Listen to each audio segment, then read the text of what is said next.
The Hidden Children. Robert William Chambers. To my mother. Whatever merit may lie in this book is due to her wisdom, her sympathy and her teaching. Author's Preface. No undue liberties with history have been attempted in this romance. Few characters in the story are purely imaginary. Doubtless the fastidious reader will distinguish these intruders at a glance, and very properly ignore them. For they, and what they never were, and what they never did, merely sugarcoat a dose disguised, and gild the solid bill of fact with tinselled fiction. But from the flames of Poundridge Town ablaze, to the rolling smoke of Catherine's Town, romance but limps along a trail hewed out for her more dainty feet by history, and measured inch by inch across the bloody archives of the nation.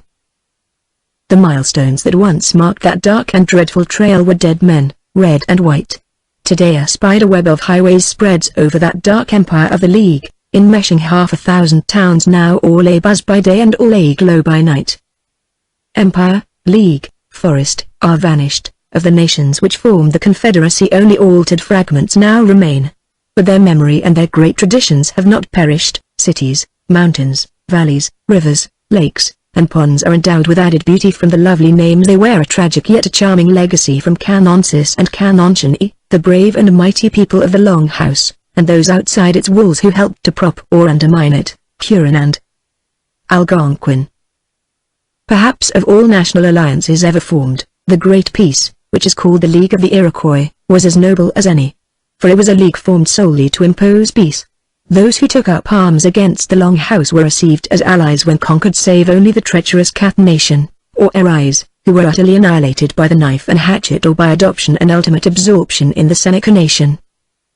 As for the Lenni Lenape, when they kept faith with the League, they remained undisturbed as one of the props of the Long House, and their role in the Confederacy was ambassadorial, diplomatic and advisory. In other words, the role of the Iroquois married women. And in the Confederacy the position of women was one of importance and dignity, and they exercised a franchise which no white nation has ever yet accorded to its women. But when the Delawares broke faith, then the lash fell, and the term women as applied to them carried a very different meaning when spat out by Caney and Gillips or snarled by Senecas. Yet, of the Lenape, certain tribes, offshoots, and clans remained impassive either to Iroquois threats or proffered friendship. They, like certain lithe, proud forest animals to whom restriction means death, were untamable. Their necks could endure no yoke, political or purely ornamental. And so they perished far from the Onondaga firelight, far from the open doors of the Long House, self-exiled, self-sufficient, irreconcilable, and foredoomed. And of these the Mohicans were the noblest. In the four romances of which, though written last of all, this is the third, chronologically speaking the author is very conscious of error and shortcoming. But the theme was surely worth attempting, and if the failure to convince be only partial, then is the writer grateful to the fates, and well content to leave it to the next and better man. Braw ad Albin. Early Spring, 1913. Note. During the serial publication of The Hidden Children the author received the following interesting letters relating to the authorship of the patriotic verses quoted in Chapter 10. These letters are published herewith for the general reader as well as for students of American history. R. W. C. 149 West 88th Street, New York City. Mrs. Helen Dodge Nealand. Dear Madam, some time ago I accidentally came across the verses written by Samuel Dodge and used by R.W. Chambers in story Hidden Children. I wrote to him, inviting him to come and look at the original manuscript, which has come down to me from my mother, whose maiden name was Helene Dodge Cox, a great-granddaughter of Samuel Dodge, of Poughkeepsie, the author of them. So far Mr. Chambers has not come, but he answered my note, enclosing your note to him. I have written to him, suggesting that he insert a footnote giving the authorship of the verses, that it would gratify the descendants of Samuel Dodge, as well as be a tribute to a patriotic citizen. These verses have been published a number of times. About 3 years ago by chance I read them in the December National Magazine, p. 247, Boston, entitled A Revolutionary Puzzle, and stating that the author was unknown. Considering it my duty to place the honor where it belonged, I wrote to the editor, giving the facts, which he courteously published in the September number, 1911, p. 876. Should you be in New York any time, I will take pleasure in showing you the original manuscripts. Very truly yours, Robert S. Morris, M.D. Mr. Robert Chambers, New York. Dear Sir, I have not replied to your gracious letter, as I relied upon Dr. Morris to prove to you the authorship of the verses you used in your story of the hidden children. I now enclose a letter from him, hoping that you will carry out his suggestion. Is it asking too much for you to insert a footnote in the next magazine or in the story when it comes out in book form? I think with Dr. Morris that this should be done as a tribute to a patriotic citizen. Trusting that you will appreciate the interest we have shown in this matter, I am sincerely yours. Helen Dodge Neeland. May 21, 1914. Ann Arbor, Michigan. Mrs. Frank G. Neeland, 727 East University Avenue. The Longhouse. On Jath Honksu Era Huisu Anon Kairinhua. On Wakara Wake and Ni. On Neon Joskua Enden. Yetsi Sawanania Danyan Ni Suari Wisu Anonke. Now listen, ye who established the Great League. Now it has become old. Now there is nothing but wilderness. Ye are in your graves who established it. At the wood's edge. Nankar Ena. When the west kindles red and low, across the sunset's somber glow, the black crows fly, the black crows fly. High pines are swaying to and fro in evil winds that blow and blow. The stealthy dusk draws nigh, till the sly sun at last goes down, and shadows fall on Catherine's town. Osway are swaying to and fro. By the dark empire's western gate 8 stately, painted sachems wait for a mockle. Hazel and samphire consecrate the magic blaze that burns like hate, while the deep witch drums roll and roll. Sorceress, shake thy dark hair down. The red priest comes from Catherine's town. Ha-ai. Ka-ena. Fate is fate. Now let the giants clothed in stone stalk from Biskuna, while, new grown, the severed heads fly high. White throat, thy doom is known. O blazing soul that soars alone like a swift arrow to the sky, high winging fling thy wampum down, lest the sky fall on Catherine's town. White throat, thy course is flown. R. W. C. Chapter 1. The Bedford Road. In the middle of the Bedford Road we three drew bridle. Boyd lounged in his reeking saddle, gazing at the tavern and at what remained of the tavern sign, which seemed to have been a new one, yet now dangled mournfully by one hinge, shot to splinters. The freshly painted house itself, marred with buckshot, bore dignified witness to the violence done it. A few glazed windows still remained unbroken, the remainder had been filled with blue paper such as comes wrapped about a sugar cone, so that the misused house seemed to be watching us out of patched and battered eyes. It was evident, too, that a fire had been wantonly set at the northeast angle of the house, where sill and siding were deeply charred from baseboard to eaves. Nor had this same fire happened very long since, for under the eaves white-faced hornets were still hard at work repairing their partly scorched nest. And I silently pointed them out to Lieutenant Boyd. Also, he nodded, I can still smell the smoky wood. The damage is fresh enough. Look at your map. He pushed his horse straight up to the closed door, continuing to examine the dismantled sign which hung motionless, there being no wind stirring. This should be Hayes's Tavern, he said, unless they lied to us at our signing. Can you make anything of the sign, Mr. Loskiel? Nothing, sir. But we are on a highway to Pound Ridge, for behind us lies the North Castle Church Road. All is drawn on my map as we see it here before us, and this should be the fine dwelling of that great villain Holmes, now used as a tavern by Benjamin Hayes. Rap on the door, said Boyd, and our rifleman escort rode forward and drove his rifle butt at the door. There's a man hiding within and peering at us behind the third window, I whispered. I see him, said Boyd coolly. Through the heated silence around us we could hear the hornets buzzing aloft under the smoke-stained eaves. There was no other sound in the July sunshine. The solemn tavern stared at us out of its injured eyes, and we three men of the Northland gazed back as solemnly, sobered once more to encounter the trail of the red beast so freshly printed here among the pleasant Westchester hills.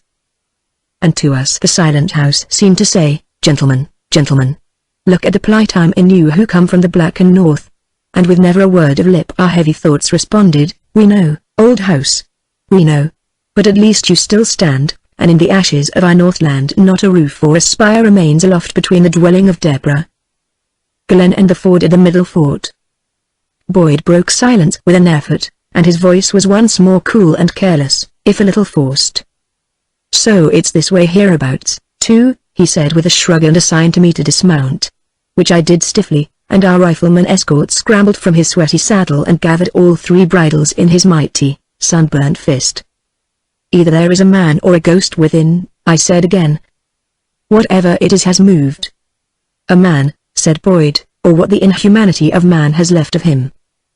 And it was true, for now there came to the door and opened it a thin fellow wearing horn spectacles, who stood silent and cringing before us. Slowly rubbing his work-worn hands, he made us a landlord's bow as listless and as perfunctory as ever I have seen in any ordinary. But his welcome was spoken in a whisper. God have mercy on this house, said Boyd loudly. Now, what's amiss, friend? Is the death within these honest walls, that you move about on tiptoe?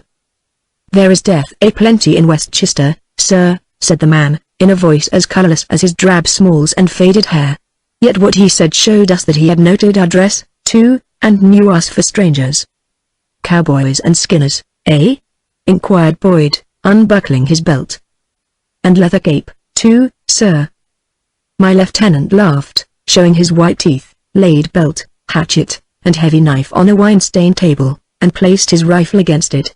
Then, slipping cartridge sack, bullet pouch, and powder horn from his shoulders, stood eased, yawning and stretching his fine, powerful frame.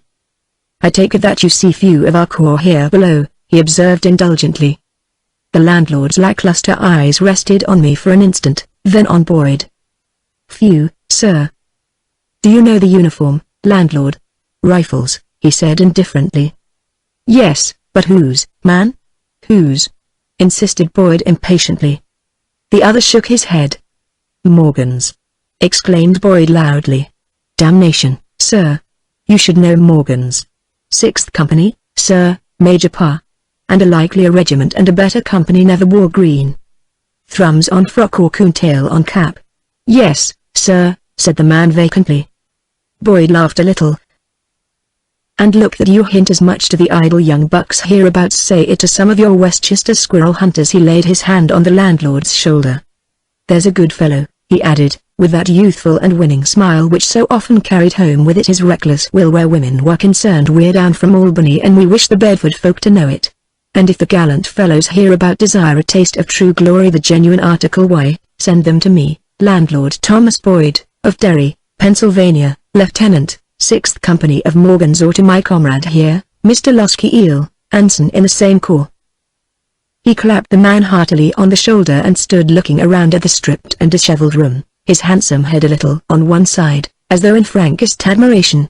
And the worn and pallid landlord gazed back at him with his faded, lackluster eyes that we both understood, alas, eyes made dull with years of fear, made old and hopeless with unshed tears, stupid from sleepless nights, haunted with memories of all they had looked upon since His Excellency marched out of the city to the south of us, where the red rag now fluttered on fort and shipping from Kingsbridge to the Hook. Nothing more was said. Our landlord went away very quietly. An ostler, presently appearing from somewhere, passed the broken windows, and we saw our rifleman go away with him, leading the 3 tired horses. We were still yawning and drowsing, stretched out in our hickory chairs, and only kept awake by the flies, when our landlord returned and set before us what food he had. The fare was scanty enough, but we ate hungrily, and drank deeply of the fresh small beer which he fetched in a Liverpool jug. When we two were alone again, Boyd whispered, "As well let them think we are here with no other object than recruiting. And so we are, after a fashion, but neither this state nor Pennsylvania is like to fill its quota here. Where is your map, once more?" I drew the coiled linen roll from the breast of my rifle shirt and spread it out. We studied it, heads together. "Here lies Pound Ridge," nodded Boyd, placing his finger on the spot so marked. "Roads a-plenty, too. Well, it's odd, Losky Eel, but in this cursed, debatable land I feel more ill at ease than I have ever felt in the Iroquois country." "You are still thinking of our landlord's deathly face," I said. "Lord, what a very shadow of true manhood crawls about this house. I am mindful of every other face and countenance I have so far seen in this strange, debatable land. All have in them something of the same expression. And therein lies the horror of it all, Mr. Losky Eel. God knows we expect to see deathly faces in the north, where little children lie scalped in the ashes of our frontier, where they even scalp the family hound that guards the cradle. But here in this sleepy, Open countryside, with its gentle hills and fertile valleys, broad fields and neat stone walls, its winding roads and orchards, and every pretty farmhouse standing as though no war were in the land, all seem so peaceful, so secure, that the faces of the people sicken me. And ever I am asking myself, where lies this other hell on earth, which only faces such as these could have looked upon? It is sad, I said, under my breath. Even when a lass smiles on us it seems to start the tears in my throat. Sad? Yes, sir, it is. I supposed we had seen sufficient of human degradation in the north not to come here to find the same cringing expression stamped on every countenance. I'm sick of it, I tell you. Why, the British are doing worse than merely filling their prisons with us and scalping us with their savages. They are slowly but surely marking our people, body and face and mind, with a cursed imprint of slavery. They're stamping a nation's very features with the hopeless lineaments of serfdom. It is the ineradicable scars of former slavery that make the New Englander whine through his nose. We of the fighting line bear no such marks, but the peaceful people are beginning to. They who can do nothing except endure and suffer. It is not so everywhere, I said, not yet, anyway. It is so in the north. And we have found it so since we entered the neutral ground. Like our own people on the frontier, these Westchester folk fear everybody. You yourself know how we have found them. To every question they try to give an answer that may please, or if they despair of pleasing they answer cautiously, in order not to anger. The only sentiment left alive in them seems to be fear, all else of human passion appears to be dead. Why, Loski-eel, the very power of will has deserted them. They are not civil to us, but obsequious, not obliging but subservient. They yield with apathy and very quietly what you ask, and what they apparently suppose is impossible for them to retain. If you treat them kindly they receive it coldly, not gratefully, but as though you were compensating them for evil done them by you. Their countenances and motions have lost every trace of animation. It is not serenity but apathy. Every emotion, feeling, thought, passion, which is not merely instinctive has fled their minds forever. And this is the greatest crime that Britain has wrought upon us. He struck the table lightly with doubled fist. Mr. Loski-eel, he said, I ask you, can we find recruits for our regiment in such a place as this? Damn, sir, but I think the entire land has lost its manhood. We sat staring out into the sunshine through a bullet-shattered window. And all this country here seems so fair and peaceful, he murmured half to himself, so sweet and still and kindly to me after the twilight of endless forests where men are done to death in the dusk. But hell in broad sunshine is the more horrible. Look closer at this country, I said. The highways are deserted and silent, the very wagon ruts overgrown with grass. Not a scythe has swung in those hayfields, the gardens that lie in the sun are but tangles of weeds, no sheep stir on the hills, no cattle stand in these deep meadows, no wagons pass, no wayfarers. It may be that the wild birds are molting, but save at dawn and for a few moments at sundown they seem deathly silent to me. He had relapsed again into his moody, brooding attitude, elbows on the table, his handsome head supported by both hands. And it was not like him to be downcast. After a while he smiled. Egad, he said, it is too melancholy for me here in the open, and I begin to long for the dusk of trees and for the honest scalp-yell to cheer me up.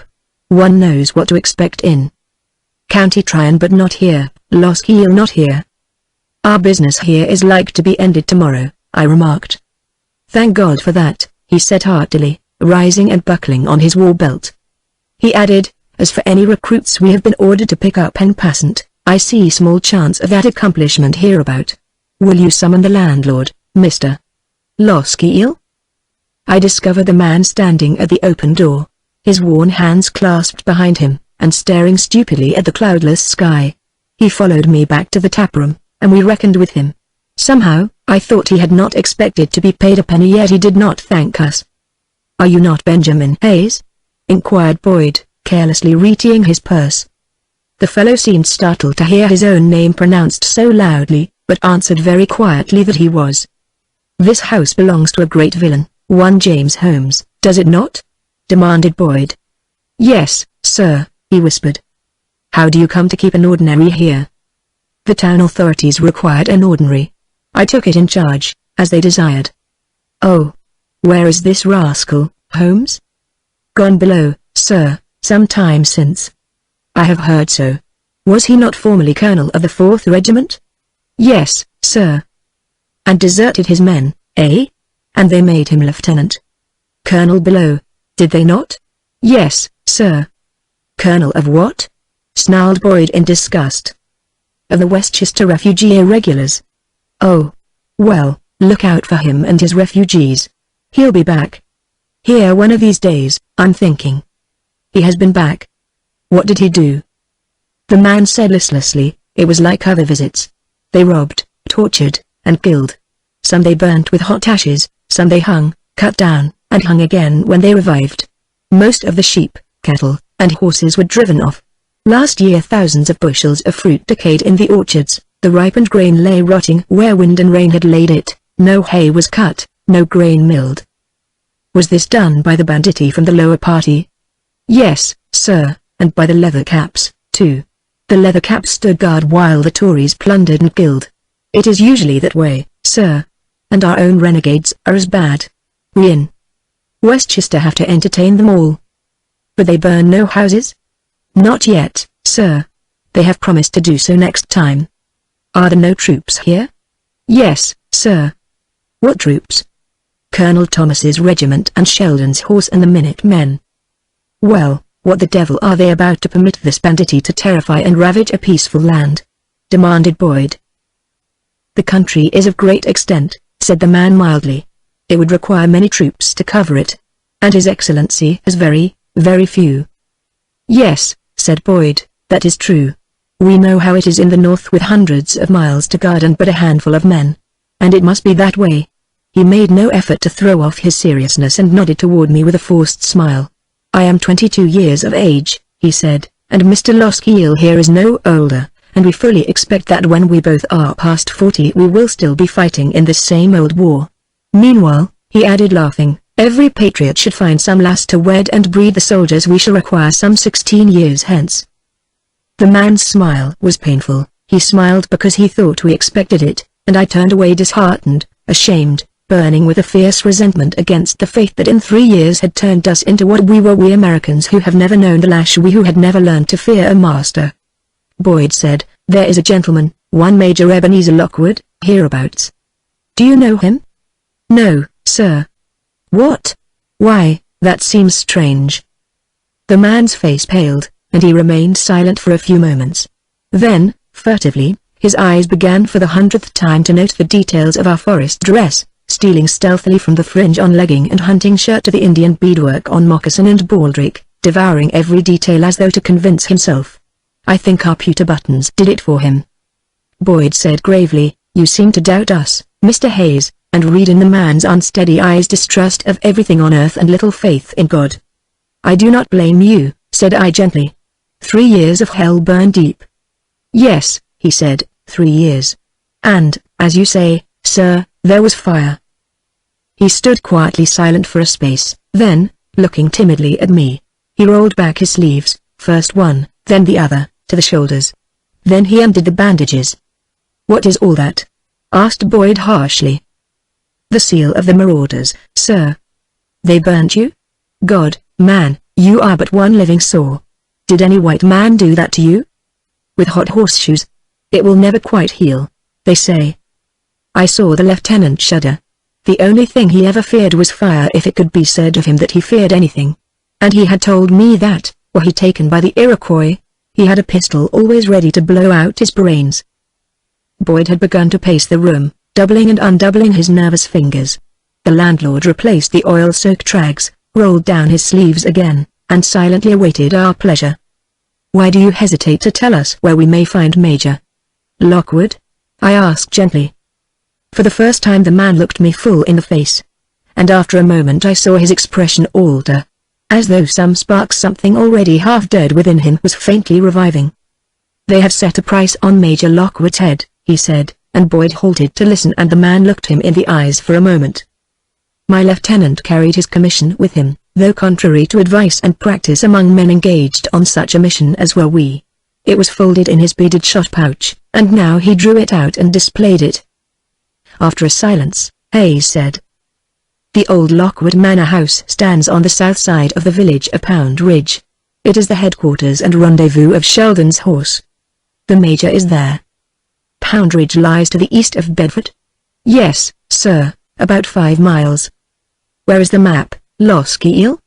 Again I drew it from my hunting shirt, re-examined it, and Hayes pointed out the 2 routes. Boyd looked up at Hayes absently, and said, "Do you know Luther Connecticut?" This time all the color fled the man's face, and it was some moments before the sudden, unreasoning rush of terror in that bruised mind had subsided sufficiently for him to compose his thoughts. Little by little, however, he came to himself again, dimly conscious that he trusted us, perhaps the first strangers or even neighbors whom he had trusted in years. "Yes, sir, I know him," he said in a low voice. "Where is he?" "Below on our service." But it was Luther Connecticut, the spy, whom we had come to interview, as well as to see Major Lockwood, and Boyd frowned thoughtfully. I said, "The Indians hereabout are Mohican, are they not, Mr. Hayes?" "They were," he replied, and his very apathy gave the answer a sadder significance. "Have they all gone off?" asked Boyd, misunderstanding. "There were very few Mohicans to go. But they have gone." "Below?" "Oh, no, sir. They and the Starkbridge Indians, and the sea Wanois are friendly to our party." "There was a Sagamore," I said, "of the Siwanois, named Myaro. We believe that Luther Connecticut knows where this Sagamore is to be found. But how are we to first find Connecticut?" "Sir," he said, "you must ask Major Lockwood that. I know not one Indian from the next, only that the savages hereabout are said to be favorable to our party." Clearly there was nothing more to learn from this man. So we thanked him and strapped on our accoutrements, while he went away to the barn to bring up our horses. And presently our giant rifleman appeared leading the horses, and still munching a bough apple, scarce ripe, which he dropped into the bosom of his hunting shirt when he discovered us watching him. Boyd laughed. "Munch away, Jack, and welcome," he said, "only mind thy manners when we sight regular troops. I'll have nobody reproaching Morgan's corps that the men lack proper respect, though many people seem to think us but a parcel of militia where officer and man herd cheek by jowl." On mounting, he turned in his saddle and asked Hayes what we had to fear on our road, if indeed we were to apprehend anything. "There is some talk of the Legion cavalry, Sir Major. Tarleton's command." "Anything definite?" "No, sir, only the talk when men of our party meet. And Joe Lockwood has a price on his head." "Oh, is that all?" "That is all, sir." Boyd nodded laughingly, wheeled his horse, and we rode slowly out into the Bedford Road, the mounted riflemen dogging our heels. From every house in Bedford we knew that we were watched as we rode, and what they thought of us in our flaunting rifle dress, or what they took us to be enemy or friend I cannot imagine, the uniform of our corps being strange in these parts. However, they must have known us for foresters and riflemen of one party or t'other, and, as we advanced, and there being only 3 of us, and on a highway, too, very near to the rendezvous of an American dragoon regiment, the good folk not only peeped out at us from between partly closed shutters, but even ventured to open their doors and stand gazing after we had ridden by. Every pretty maid he saw seemed to comfort Boyd prodigiously, which was always the case, and as here and there a woman smiled faintly at him, the last vestige of sober humor left him, and he was more like the reckless, handsome young man I had come to care for a great deal, if not wholly to esteem. The difference in rank between us permitted him to relax if he chose, and though His Excellency and our good Baron were ever drilling discipline and careful respect for rank into the Army's Republican ears, there was among us nothing like the aristocratic and rigid sentiment which ruled the corps of officers in the British service. Still, we were not as silly and ignorant as we were at Bunker Hill, having learned something of authority and respect in these 3 years, and how necessary to discipline was a proper maintenance of rank. For once, though it seems incredible, men and officers were practically on a footing of ignorant familiarity, and I have heard, and fully believe, that the majority of our reverses and misfortunes arose because no officer represented authority, nor knew how to enforce discipline because lacking that military respect upon which all real discipline must be founded. Of all the officers in my corps and in my company, perhaps Lieutenant Boyd was slowest to learn the lesson and the most prone to relax, not toward the rank and file yet. He was often a shade too easy there, also, but with other officers. Those ranking him were not always pleased, those whom he ranked felt vaguely the mistake. As for me, I liked him greatly, yet, somehow, never could bring myself to a careless comradeship, even in the woods or on lonely scouts where formality and circumstance seemed out of place, even absurd. He was so much of a boy, too handsome, active, perfectly fearless, and almost always gay that if at times he seemed a little selfish or ruthless in his pleasures, not sufficiently mindful of others or of consequences, I found it easy to forgive and overlook. Yet, fond as I was of him, I never had become familiar with him. Why, I do not know. Perhaps because he ranked me, and perhaps there was no particular reason for that instinct of aloofness which I think was part of me at that age, and, except in a single instance, still remains as the slightest and almost impalpable barrier to a perfect familiarity with any person in the world. "Loskiel," he said in my ear. "Did you see that little maid in the orchard, how shyly she smiled on us?" "On you," I nodded, laughing. "Oh, you always say that," he retorted. And I always did say that, and it always pleased him. "On this accursed journey south," he complained, "the necessity for speed has spoiled our chances for any roadside sweethearts. Lord! But it's been a long, dull trail," he added frankly. "Why, look you, Loskiel, even in the wilderness somehow I always have contrived to discover a sweetheart of some sort or other. Yes, even in the Iroquois country, cleared or bush, somehow or other, sooner or later, I stumble on some pretty maid who flutters up in the very wilderness like a partridge from under my feet." "That is your reputation," I remarked. "Oh, damn, no," he protested. "Don't say it is my reputation." But he had that reputation, whether he realized it or not, though as far as I had seen there was no real harm in the man, only a willingness to make love to any petticoat, if its wearer were pretty. But my own notions had ever inclined me toward quality. Which is not strange, I myself being of unknown parentage and birth, high or low, nobody knew, nor had anybody ever told me how I came by my strange name, Ewan Loskiel, save that they found the same stitched in silk upon my shift.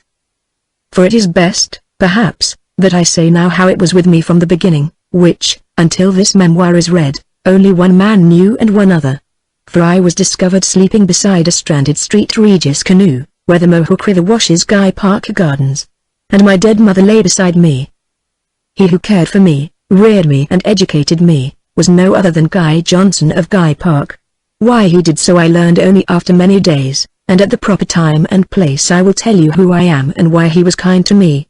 For his was not a warm and kindly character, nor a gentle nature, nor was he an educated man himself, nor perhaps even a gentleman, though of that landed gentry which Tryon County knew so well, and also a nephew of the great Sir William, and became his son-in-law. I say he was not liked in Tryon County, though many feared him more than they feared young Walter Butler later, yet he was always and invariably kind to me. And when with the Butlers, and Sir John, and Colonel Claus, and the other Tories he fled to Canada, there to hatch most hellish reprisals upon the people of Tryon who had driven him forth, he wrote to me where I was at Harvard College in Cambridge to bid me farewell. He said to me in that letter that he did not ask me to declare for the king in the struggle already beginning, he merely requested, if I could not conscientiously so declare, at least that I remain passive, and attend quietly to my studies at Cambridge until the war blew over, as it quickly must, and these insolent people were taught their lesson. The lesson, after 3 years and more, was still in progress. Guy Park had fallen into the hands of the Committee of Sequestration and was already sold. Guy Johnson roamed a refugee in Canada, and I, since the first crack of a British musket, had learned how matters stood between my heart and conscience, and had carried a rifle and at times my regiment's standard ever since. I had no home except my regiment, no friends except Guy Johnson's, and those I had made at college and in the regiment, and the former would likely now have greeted me with rifle or hatchet, whichever came easier to hand. So to me my rifle regiment and my company had become my only home, the officers my parents, my comrades the only friends I had. I wrote to Guy Johnson, acquainting him of my intention before I enlisted, and the letter went to him with other correspondence under a flag. In time I had a reply from him, and he wrote as though something stronger than hatred for the cause I had embraced was forcing him to speak to me gently. God knows it was a strange, sad letter, full of bitterness under which smouldered something more terrible, which, as he wrote, he strangled. And so he ended, saying that, through him, no harm should ever menace me, and that in the fullness of time, when this vile rebellion had been ended, he would vouch for the mercy of his most Christian Majesty as far as I was concerned, even though all others hung in chains. Thus I had left it all, not then knowing who I was or why Guy Johnson had been kind to me, nor ever expecting to hear from him again. Thinking of these things as I rode beside Lieutenant Boyd through the calm Westchester sunshine, All that part of my life, which indeed was all of my life except these last 3 battle years, seemed already so far away, so dim and unreal, that I could scarce realize I had not been always in the army, had not always lived from day to day, from hour to hour, not knowing one night where I should pillow my head the next. For at 19 I shouldered my rifle, and now, at Boyd's age, 22, my shoulder had become so accustomed to its not unpleasant weight that, at moments, thinking, I realized that I could not know what to do in the world had I not my officers, my company, and my rifle to companion me through life. And herein lies the real danger of all armies and of all soldiering. Only the strong character and exceptional man is ever fitted for any other life after the army becomes a closed career to him. I now remarked as much to Boyd, who frowned, seeming to consider the matter for the first time. Aye, he nodded, it's true enough, Loskiel. And I for one don't know what use I could make of the blessings of peace for which we are so madly fighting, and which we all protest that we desire. The blessings of peace might permit you more leisure with the ladies, I suggested smilingly. And he threw back his handsome head and laughed.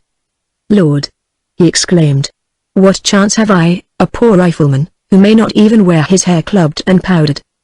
Only field and staff now powdered in our corps, I said. Heaven hasten your advancement, sir. Not that I'd care a fig, he protested, if I had your yellow, curly head, you rogue. But with my dark hair unpowdered and uncurled, and no side locks, I tell you, Loskiel, I earn every kiss that is given me or forgiven. Hi-ho. Peace would truly be a blessing if she brought powder and pretty clothing to a croquet, buckskin devil like me. We were now riding through a country which had become uneven and somewhat higher. A vast wooded hill lay on our left, the Bedford Highway skirted it. On our right ran a stream, and there was some swampy land which followed.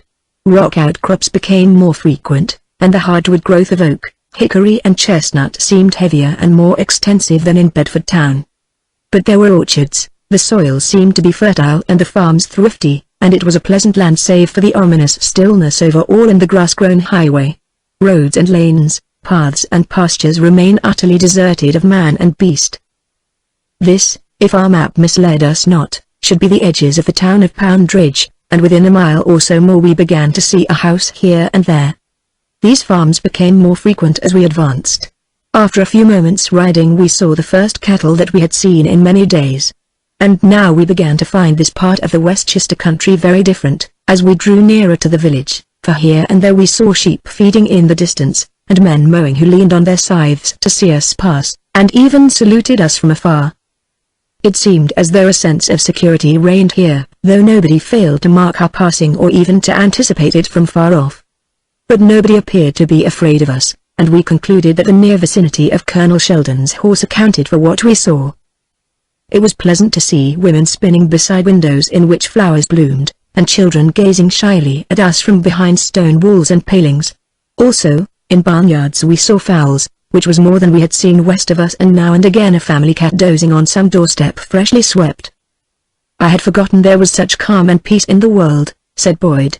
And the women look not unkindly on us, do you think, Loskiel? But I was intent on watching a parcel of white ducks leaving a little pond, all walking a row and quacking, and wriggling their fat tails. How absurd a thing to suddenly close my throat so that I could not find my voice to answer Boyd. Forever before me grew the almost forgotten vision of Guy Park, and of our white waterfowl on the river behind the house, where I had seen them so often from my chamber window leaving the water's edge at sundown. A mile outside the town a leather-helmeted dragoon barred our way, but we soon satisfied him. We passed by the northwest road, crossed the Stamford Highway, and, consulting our map, turned back and entered it, riding south through the village. Here a few village folk were abroad. Half a dozen of Sheldon's dragoons lounged outside the tavern, to the rail of which their horses were tied, and we saw other men with guns, doubtless militia, though few wore any fragment of uniform, save as their hats were cocked or sprigged with green. Nobody hailed us, not even the soldiers. There was no levity, no jest directed toward our giant rifleman, only a courteous but sober salute as we rode through Poundridge town and out along the New Canaan Highway, where houses soon became fewer and soldiers both afoot and horse more frequent. We crossed a stream and 2 roads, then came into a street with many houses which ran south, then, at 4 corners, turned sharp to the east. And there, across a little brook, we saw a handsome manor house around which some 30 cavalry horses were picketed. Yard, lawn, stables and barns were swarming with people, dragoons of Sheldon's regiment, men of Colonel Thomas's foot regiment, militia officers, village gentlemen whose carriages stood waiting, and some of these same carriages must have come from a distance, perhaps even from Ridgefield, to judge by the mud and dust that clotted them. Beyond the house, on a road which I afterward learned ran toward Louisborough, between the three lakes, Cross Pond, and Boutdons, a military convoy was passing, raising a prodigious cloud of dust. I could see, and faintly hear, sheep and cattle. There was a far crack of whips, a shouting of drovers and teamsters, and, through the dust, we caught the sparkle of a bayonet here and there. Somewhere, doubtless, some half-starved brigade of ours was gnawing its nails and awaiting this same convoy, and I silently prayed God to lead it safely to its destination. "Pretty women everywhere," whispered Boyd in my ear. "Our friend the Major seems to have a house full. The devil take me if I leave this town tomorrow." As we rode into the yard and dismounted, and our riflemen took the bridles, across the crowded roadway we could see a noble house with its front doors wide open and a group of ladies and children there and many gentlemen saluting them as they entered or left the house. "A respectable company," I heard Boyd mutter to himself, as he stood slapping the dust from hunting shirt and leggings and smoothing the fringe.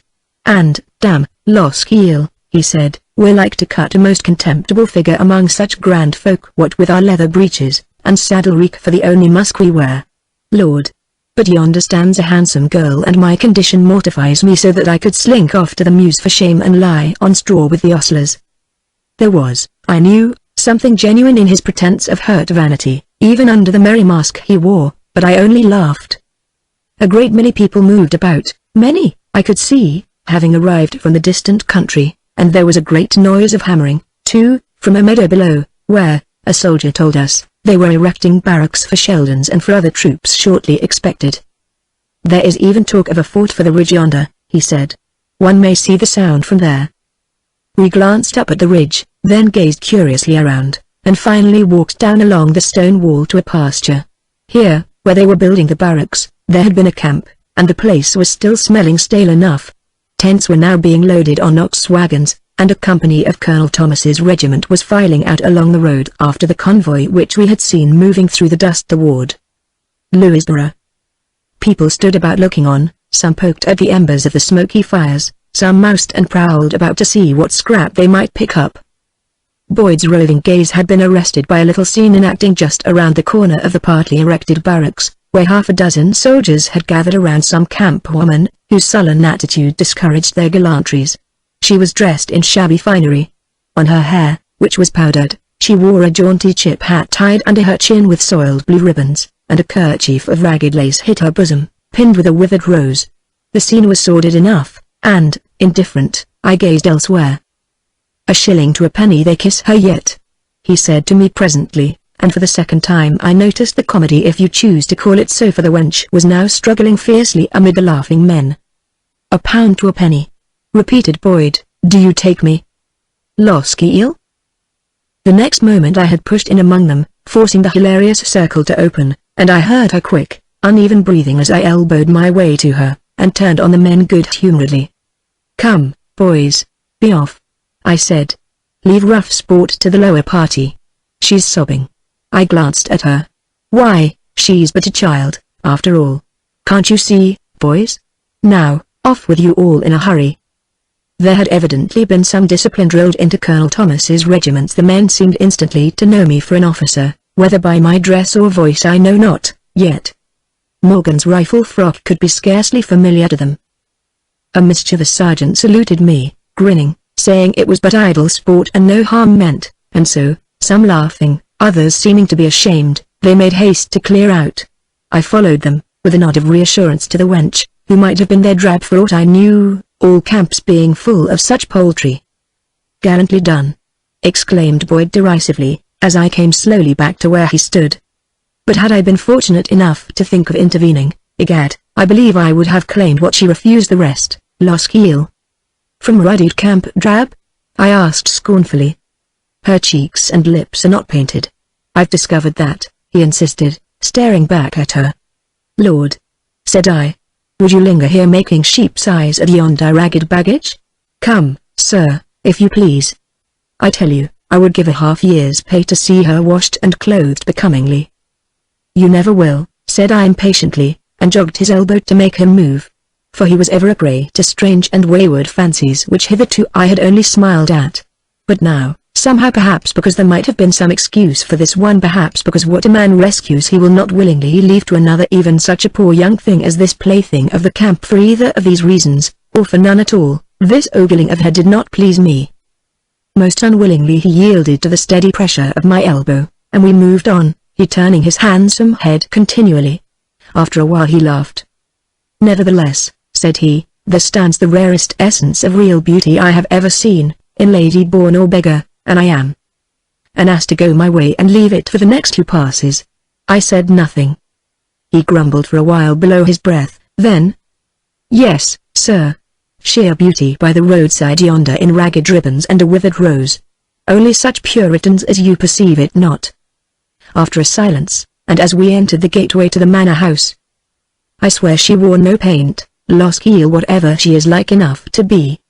Good heavens, said I. Are you brooding on her still? Yet, I myself was thinking of her, too, and because of it a strange, slow anger was possessing me.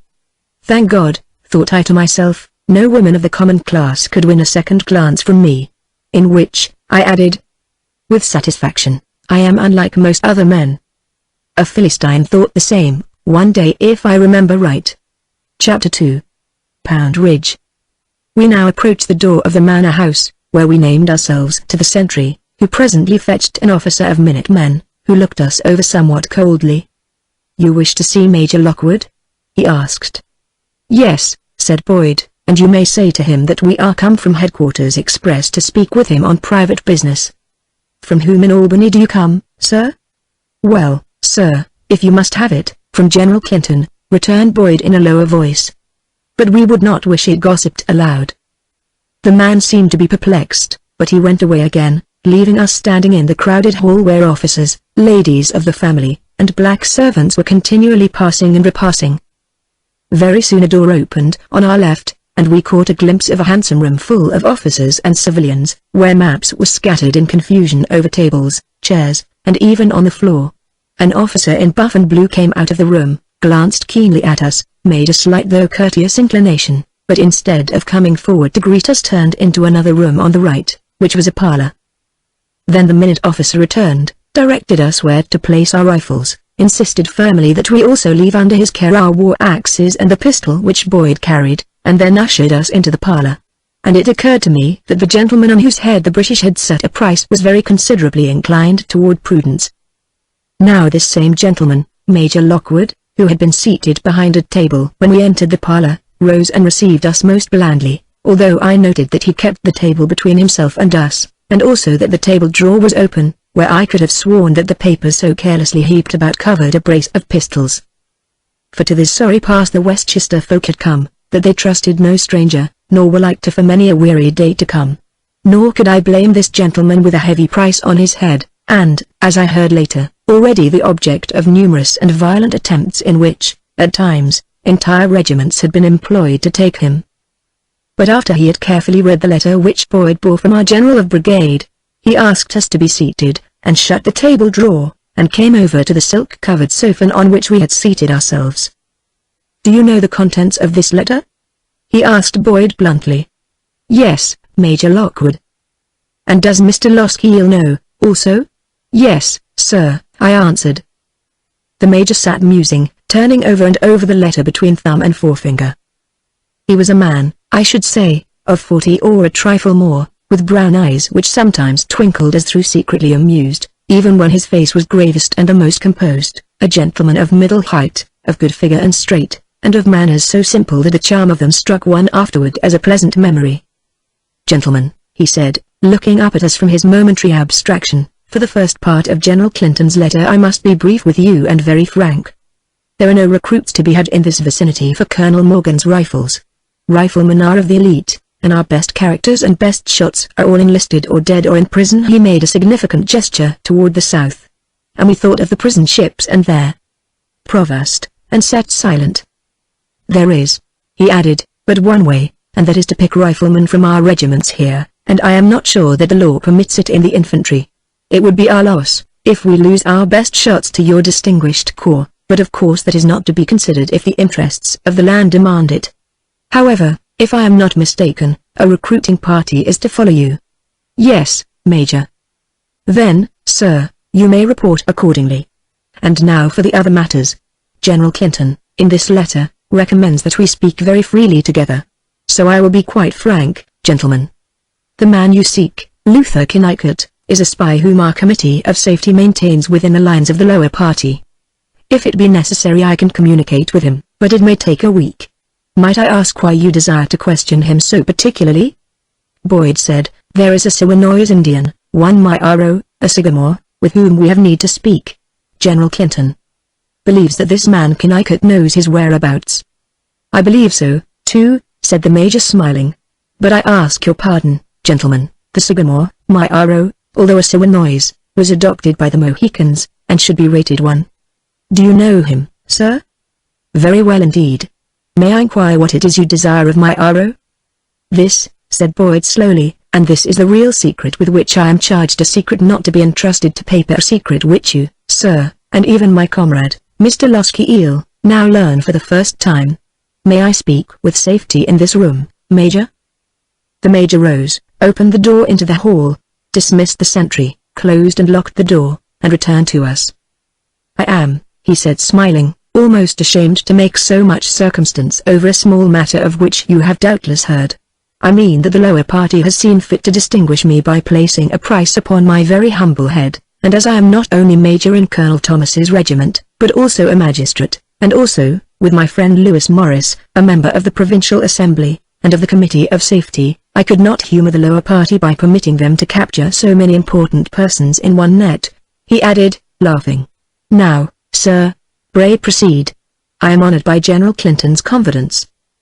Then, sir, said Boyd very gravely, this is the present matter as it stands. His Excellency has decided on a daring stroke to be delivered immediately. General Sullivan has been selected to deal it, General Clinton is to assist. A powerful army is gathering at Albany, and another at Easton and Shiogga.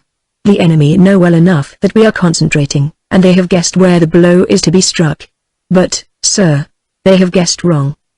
Not Canada, then? Inquired the Major quietly. No, sir. We demonstrate northward, that is all.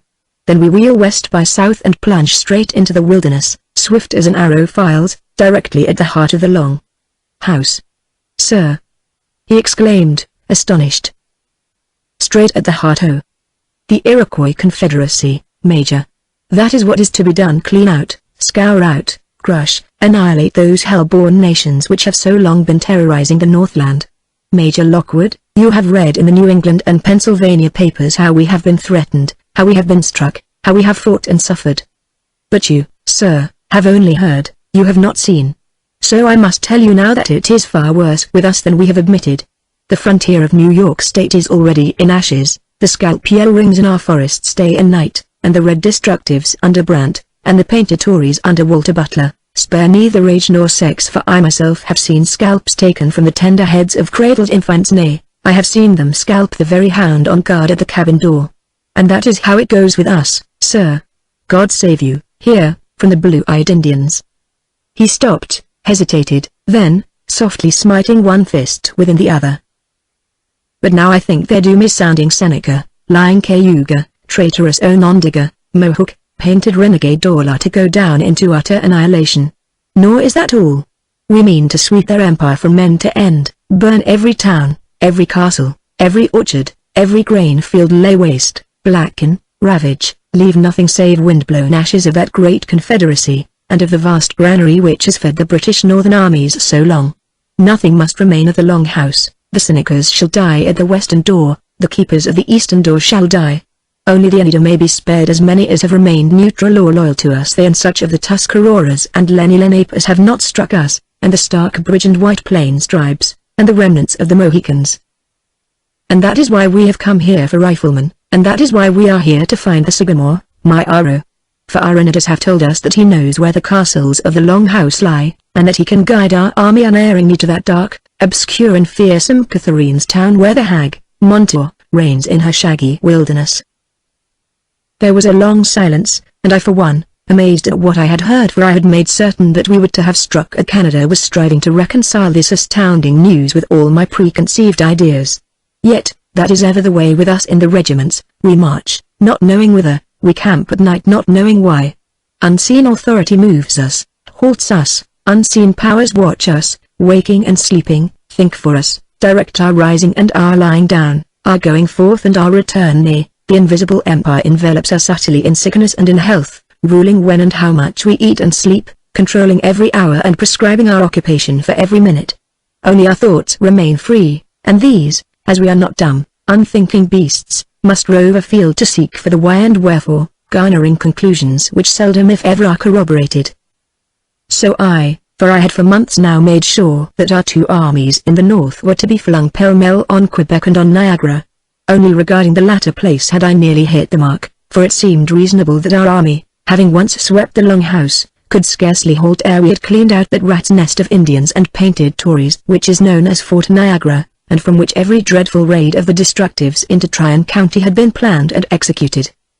Thinking of these things, my deep abstraction was broken by the pleasant voice of Major Lockwood. "Mr. Boyd," he said, "I realize now how great is your need of riflemen to fill the state's quota. If there is anything I or my associates can do, under the law, it shall be done, and when we are able to concentrate, and when your recruiting party arrives, I will do what I can, if permitted, to select from the dragoons of Sheldon and Moylan, and from my own regiment such men as may, by marksmanship and character, qualify for the corps d'élite." He rose and began to pace the handsome parlor, evidently worried and perplexed, and presently he halted before us, who had of course risen in respect. "Gentlemen," he said, "I must lay bare to you our military necessity, embarrassment, and mortification in this country of Westchester, so that you may clearly understand the difficulty of furnishing the recruits you ask for.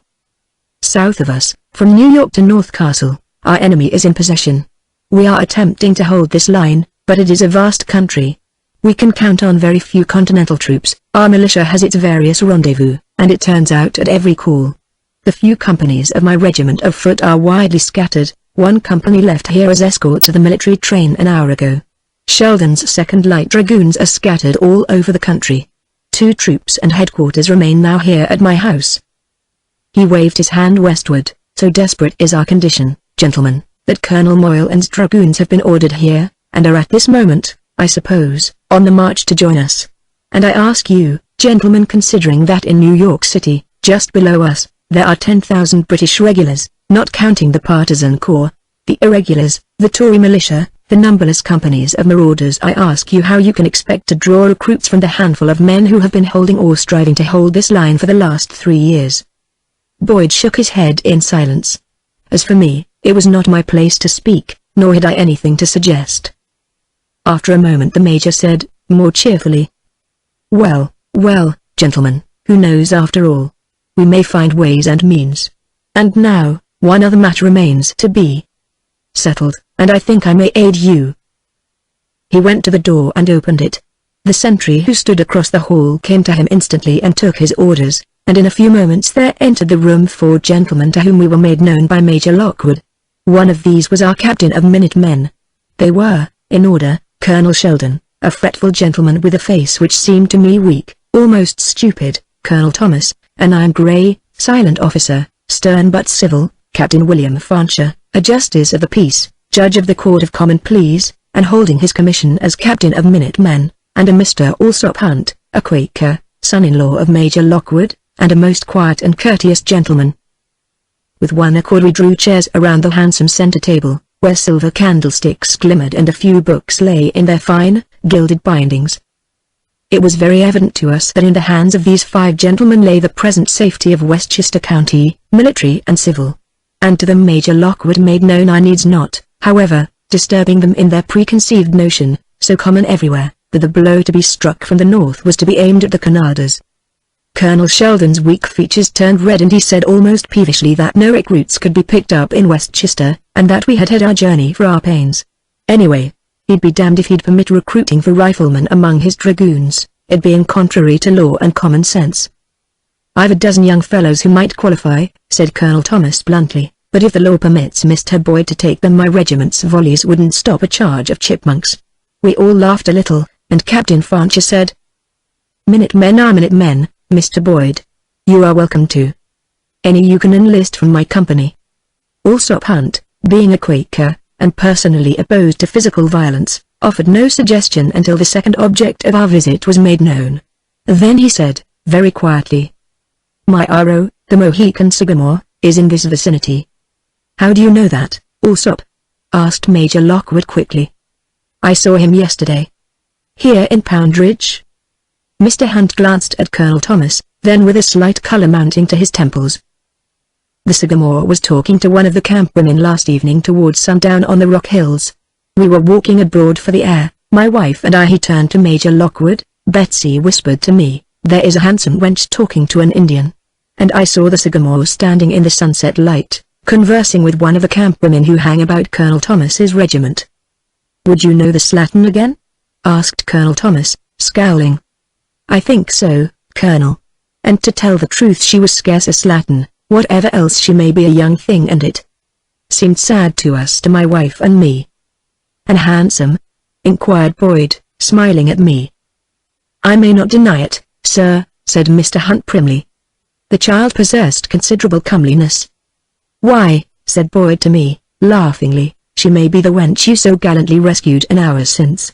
And he told the story gaily enough, and with no harm meant, but it embarrassed and annoyed me. "If the wench knows where the sycamore may be found," said Major Lockwood, "it might be well for Mr. Loskiel to look about and try to find her." "Would you know her again?" inquired Colonel Thomas. "No, sir." I stopped short, because what I was about to say was not true. For, when I had sent the soldiers about their business and had rejoined Boyd, and when Boyd had bidden me turn again because the girl was handsome, there had been no need to turn. I had seen her, and I knew that when he said she was beautiful he said what was true. And the reason I did not turn, to look again, was because beauty in such a woman should inspire no interest in me. I now corrected myself, saying coolly enough, "Yes, Colonel Thomas, on second thought I think I might know her if I see her." "Perhaps," suggested Captain Fancher, "the wench has gone a-gypsying after the convoy." "These drabs change lovers overnight," observed Colonel Thomas grimly. "Doubtless Sheldon's troopers are already consoling her." Colonel Sheldon, who had been fiddling uneasily with his sword knot, exclaimed peevishly, "Good God, sir! Am I also to play chaplain to my command?" There was a curious look in Colonel Thomas's eyes which seemed to say, "You might play it as well as you play the colonel." But Sheldon was too stupid and too vain, I think, to perceive any affront. "And, where do you lodge, gentlemen?" inquired our major, addressing us both, and when he learned that we were roofless he insisted that we remain under his roof, nor would he hear of any excuses touching the present unsuitability of our condition and attire. Gentlemen, I will not accept a refusal," he said. "We are plain folk and live plainly, and both bed and board are at your disposal." "Lord, sir! And what would Clinton think were I to send 2 officers of his corps d'elite to a village ordinary?" We had all risen and were moving toward the door. A black servant came when the major pulled the bell cord, and showed Boyd and myself to 2 pretty chambers, small, but very neat, where the linen on the bed smelled fresh and sweet, and the westering sun struck golden through chintz curtains drawn aside. "Gad," said Boyd, earing the bed. "It's long since my person has been intimately acquainted with sheet and pillow. What a pretty nest, Loskiel. Lord! And here's a vase of posies, too. The touch feminine, who could mistake it in the sweet, fresh whiteness of this little room?" Presently came our rifleman, Jack Mount, bearing our saddle bags, and we stripped and washed us clean, and put on fresh linen and our best uniforms of soft oilskin, which differed from the others only in that they were clean and new, and that the thrums were gayer and the Iroquois beadwork more flamboyant. "If I but had my hair in a snug club, and well powdered," sighed Boyd, lacing his shirt. "And I tell you, Loskiel, though I would not boast, this accursed rifle shirt and these gaudy leggings conceal a supple body and a leg as neatly turned as any figure more fortunately clothed in silken coat and stockings." I began to laugh, and he laughed, too, vowing he envied me my hair, which was yellow and which curled of itself so that it needed no powder. I can see him yet, standing there in the sunshine, both hands gripping his dark hair in pretense of grief, and vowing that he had a mind to scalp himself for very vexation. Alas! That I remember now such idle words, spoken in the pride and strength and gaiety of youth. and always when I think of him I remember his dread of fire, the only fear he ever knew. These things, his brown eyes and quick, gay smile, his lithe and supple person, and his love of women, these I remember always, even while already much that concerned this man and me begins to fade with the stealthy years. While the sun still hung high in the west, and ere any hint of evening was heard either in the robin's note or from the high soaring martins, we had dressed. Boyd went away first, saying carelessly that he meant to look to the horses before paying his respects to the ladies. A little later I descended, a black servant conducting me to the family sitting room. Here our gallant major made me known to his lady and to his numerous family, 6 young children, and still a 7th, the pretty maid whom we had seen on approaching the house, who proved to be a married daughter. Betsy, they called her, and she was only 17, but had been 2 years the wife of Alsop Hunt. As for the major's lady, who seemed scarce 30 and was 6 years older, she so charmed me with her grace, and with the bright courage she so sweetly maintained in a home which every hour of the day and night menaced, that even Mrs. Hunt, with her gay spirits, imperious beauty, and more youthful attractions, no more than shared my admiration for her mother. In half an hour Lieutenant Boyd came in, was presented, and paid his homage gaily, as he always did. Yet, I thought a slight cloud rested on his brow, but this soon passed, and I forgot it. So we talked of this and that as lightly as though no danger threatened this house, and Boyd was quickly at his best with the ladies. As for me, I courted the children. And I remember there were 2 little maids of 14 and 11, Ruhana and Hannah, sweet and fresh as wild June roses, who showed me the tow cloth for our army which they were spinning, and blushed at my praise of their industry.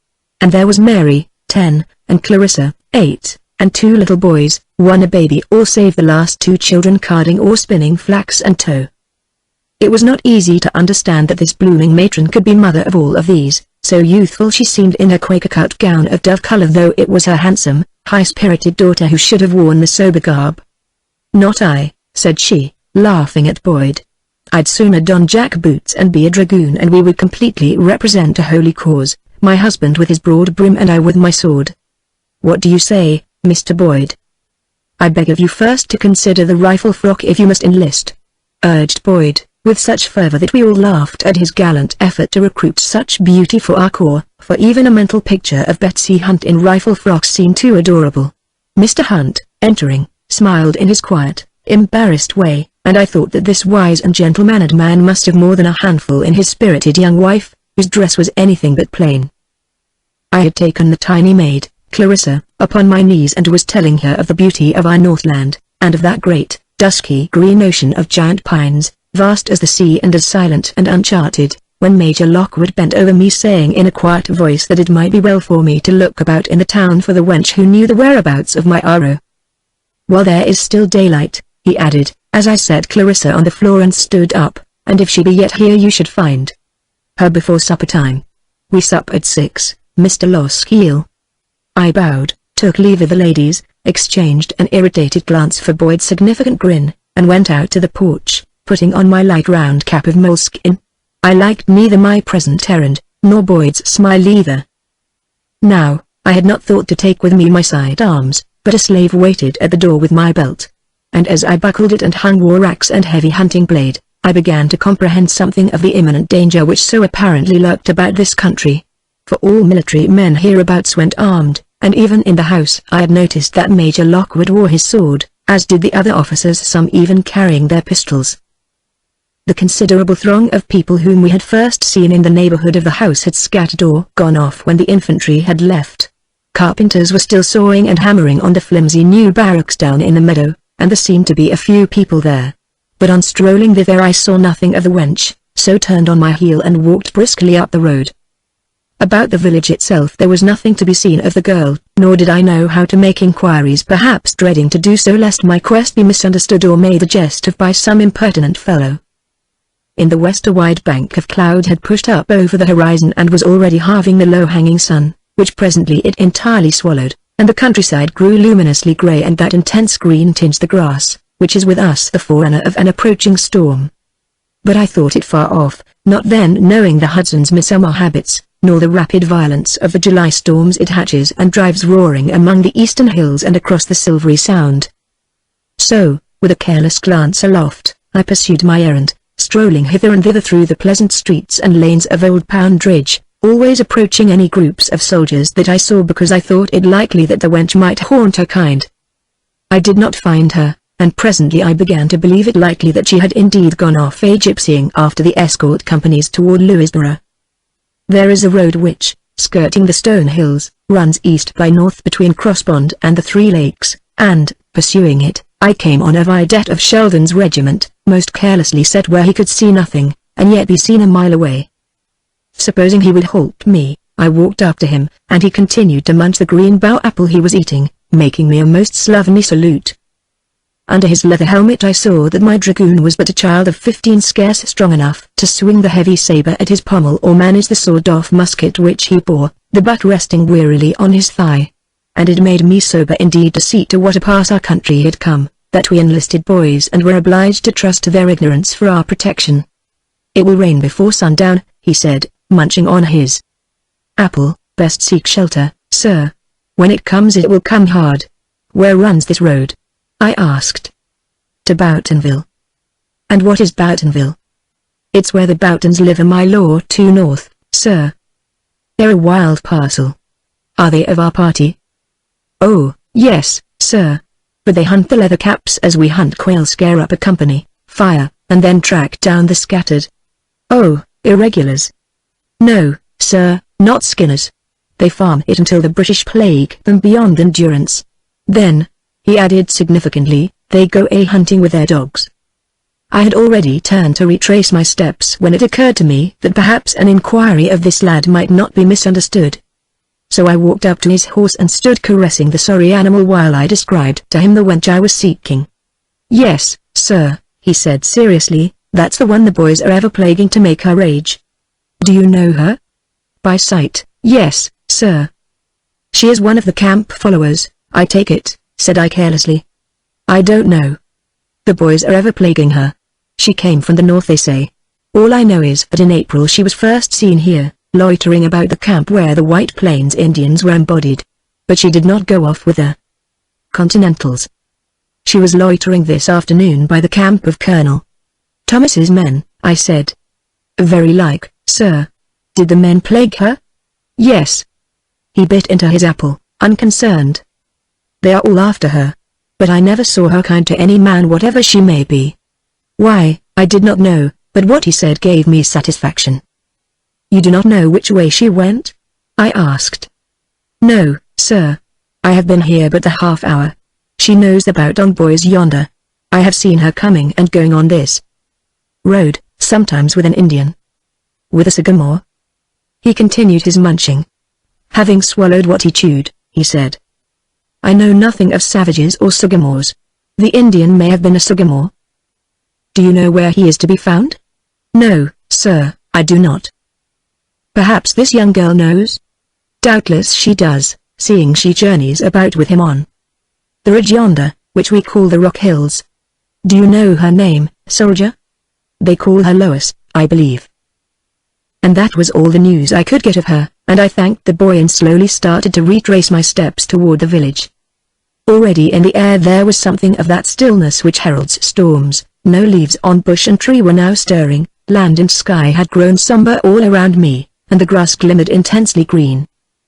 Where the road skirted the stone hills were no houses, nothing, in fact, of human habitation to be seen save low on the flank of the rocky rampart a ruined sugar house on the edge of a maple ridge. I do not know what made me raise my head to give it a second glance, but I did, and saw among the rocks near it a woman moving.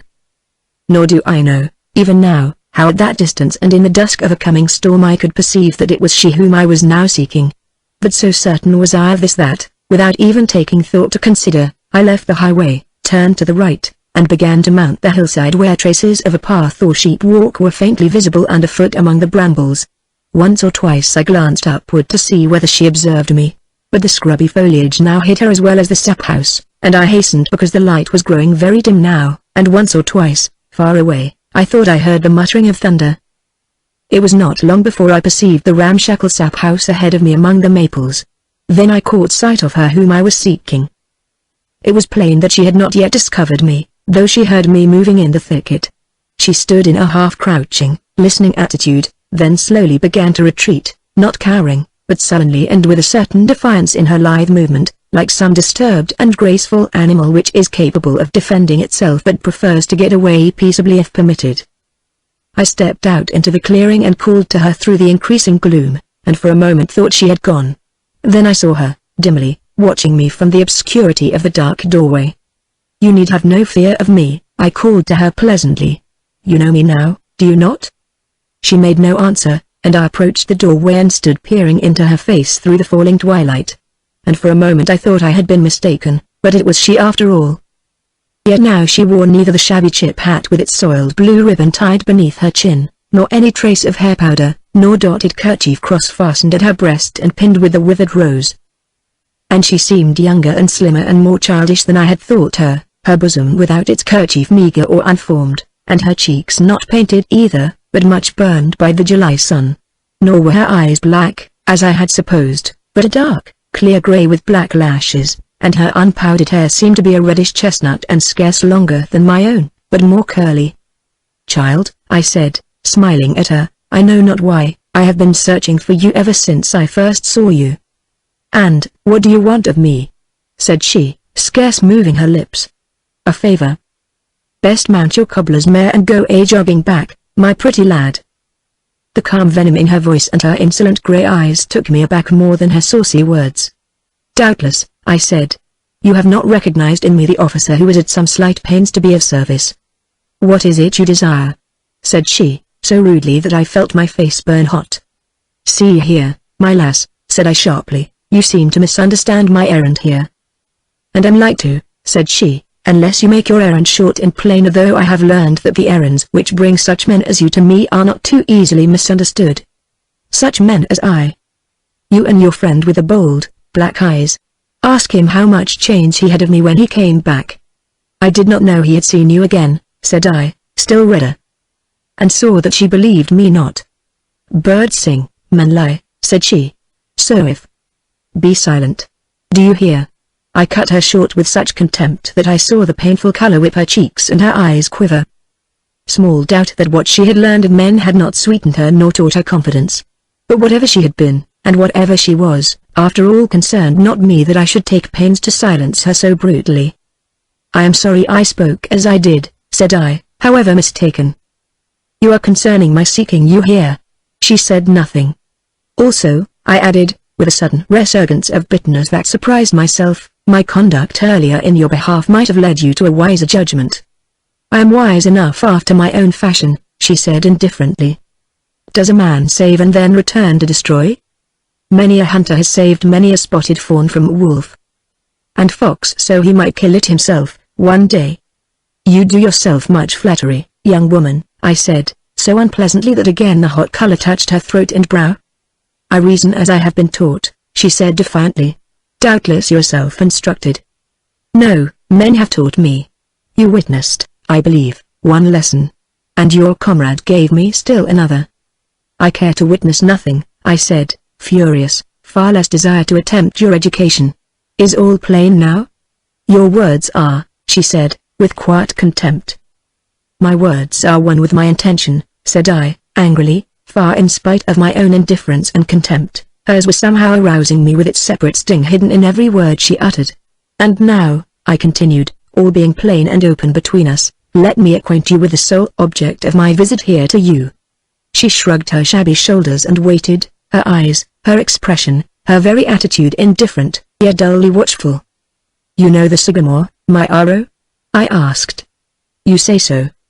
Where is he to be found?" I continued patiently. "Why do you desire to know?" The drab was exasperating me, and I think I looked it, for the slightest curl of her sullen lips hinted a scornful smile. "Come, come, my lass," said I, with all the patience I could still command, "there is a storm approaching, and I do not wish to get wet. Answer my civil question and I'll thank you and be off about my business. Where is this Sycamore to be found?" "Why do you wish to know?" "Because I desire to consult him concerning certain matters." "What matters?"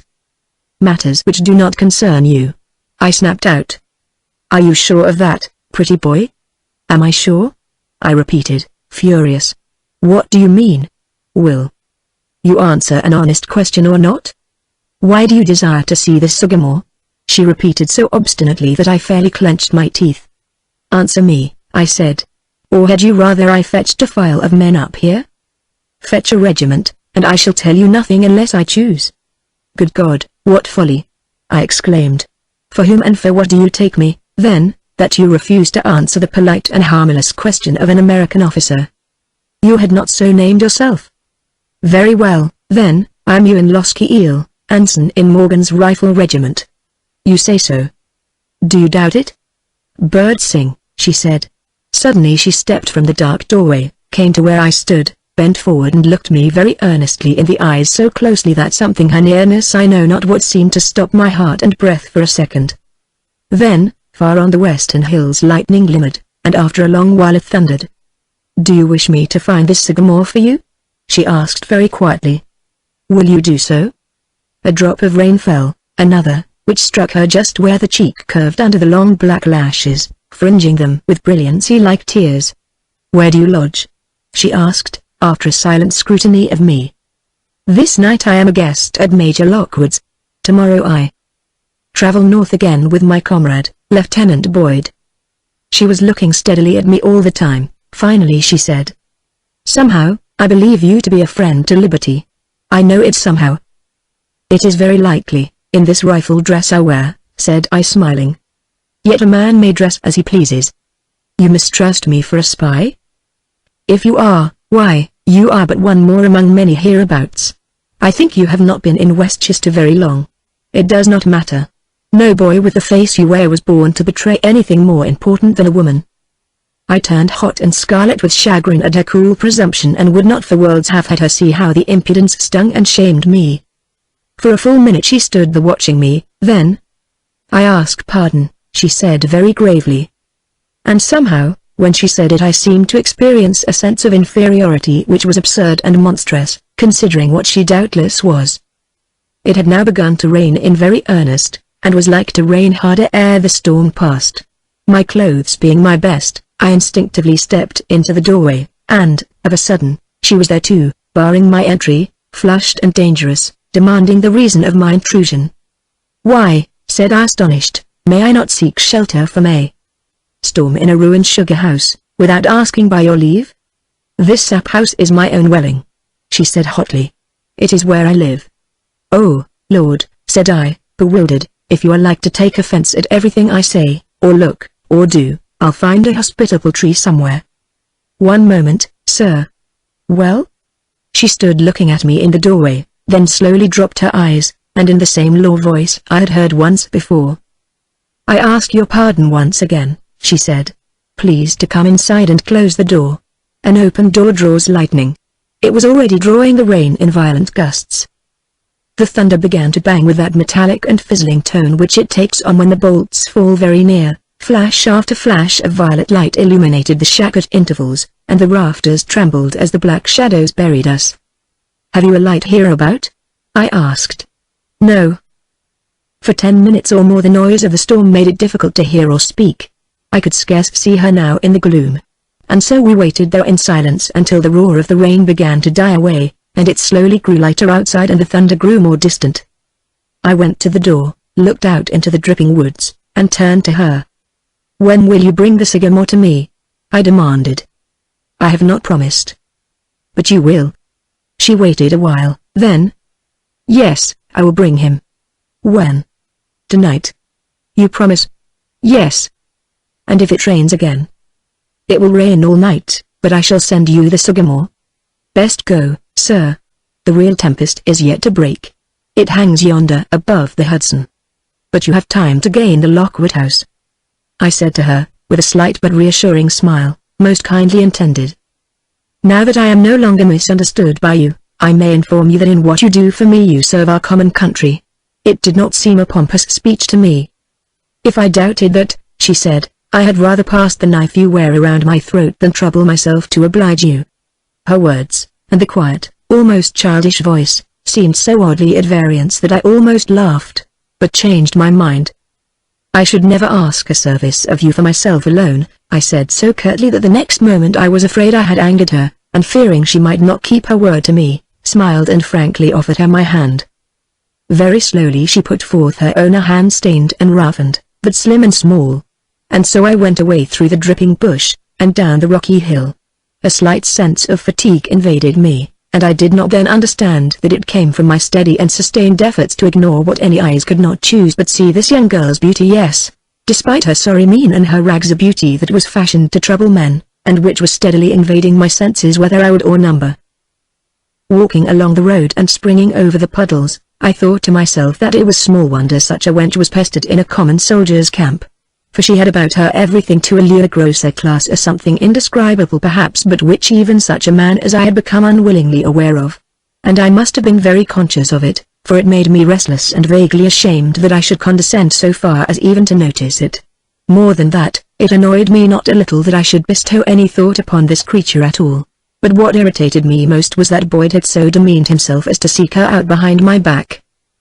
When I came to the manor house, it had already begun to rain again, and even as I entered the house, a tempest of rain and wind burst once more over the hills with a violence I had scarcely expected.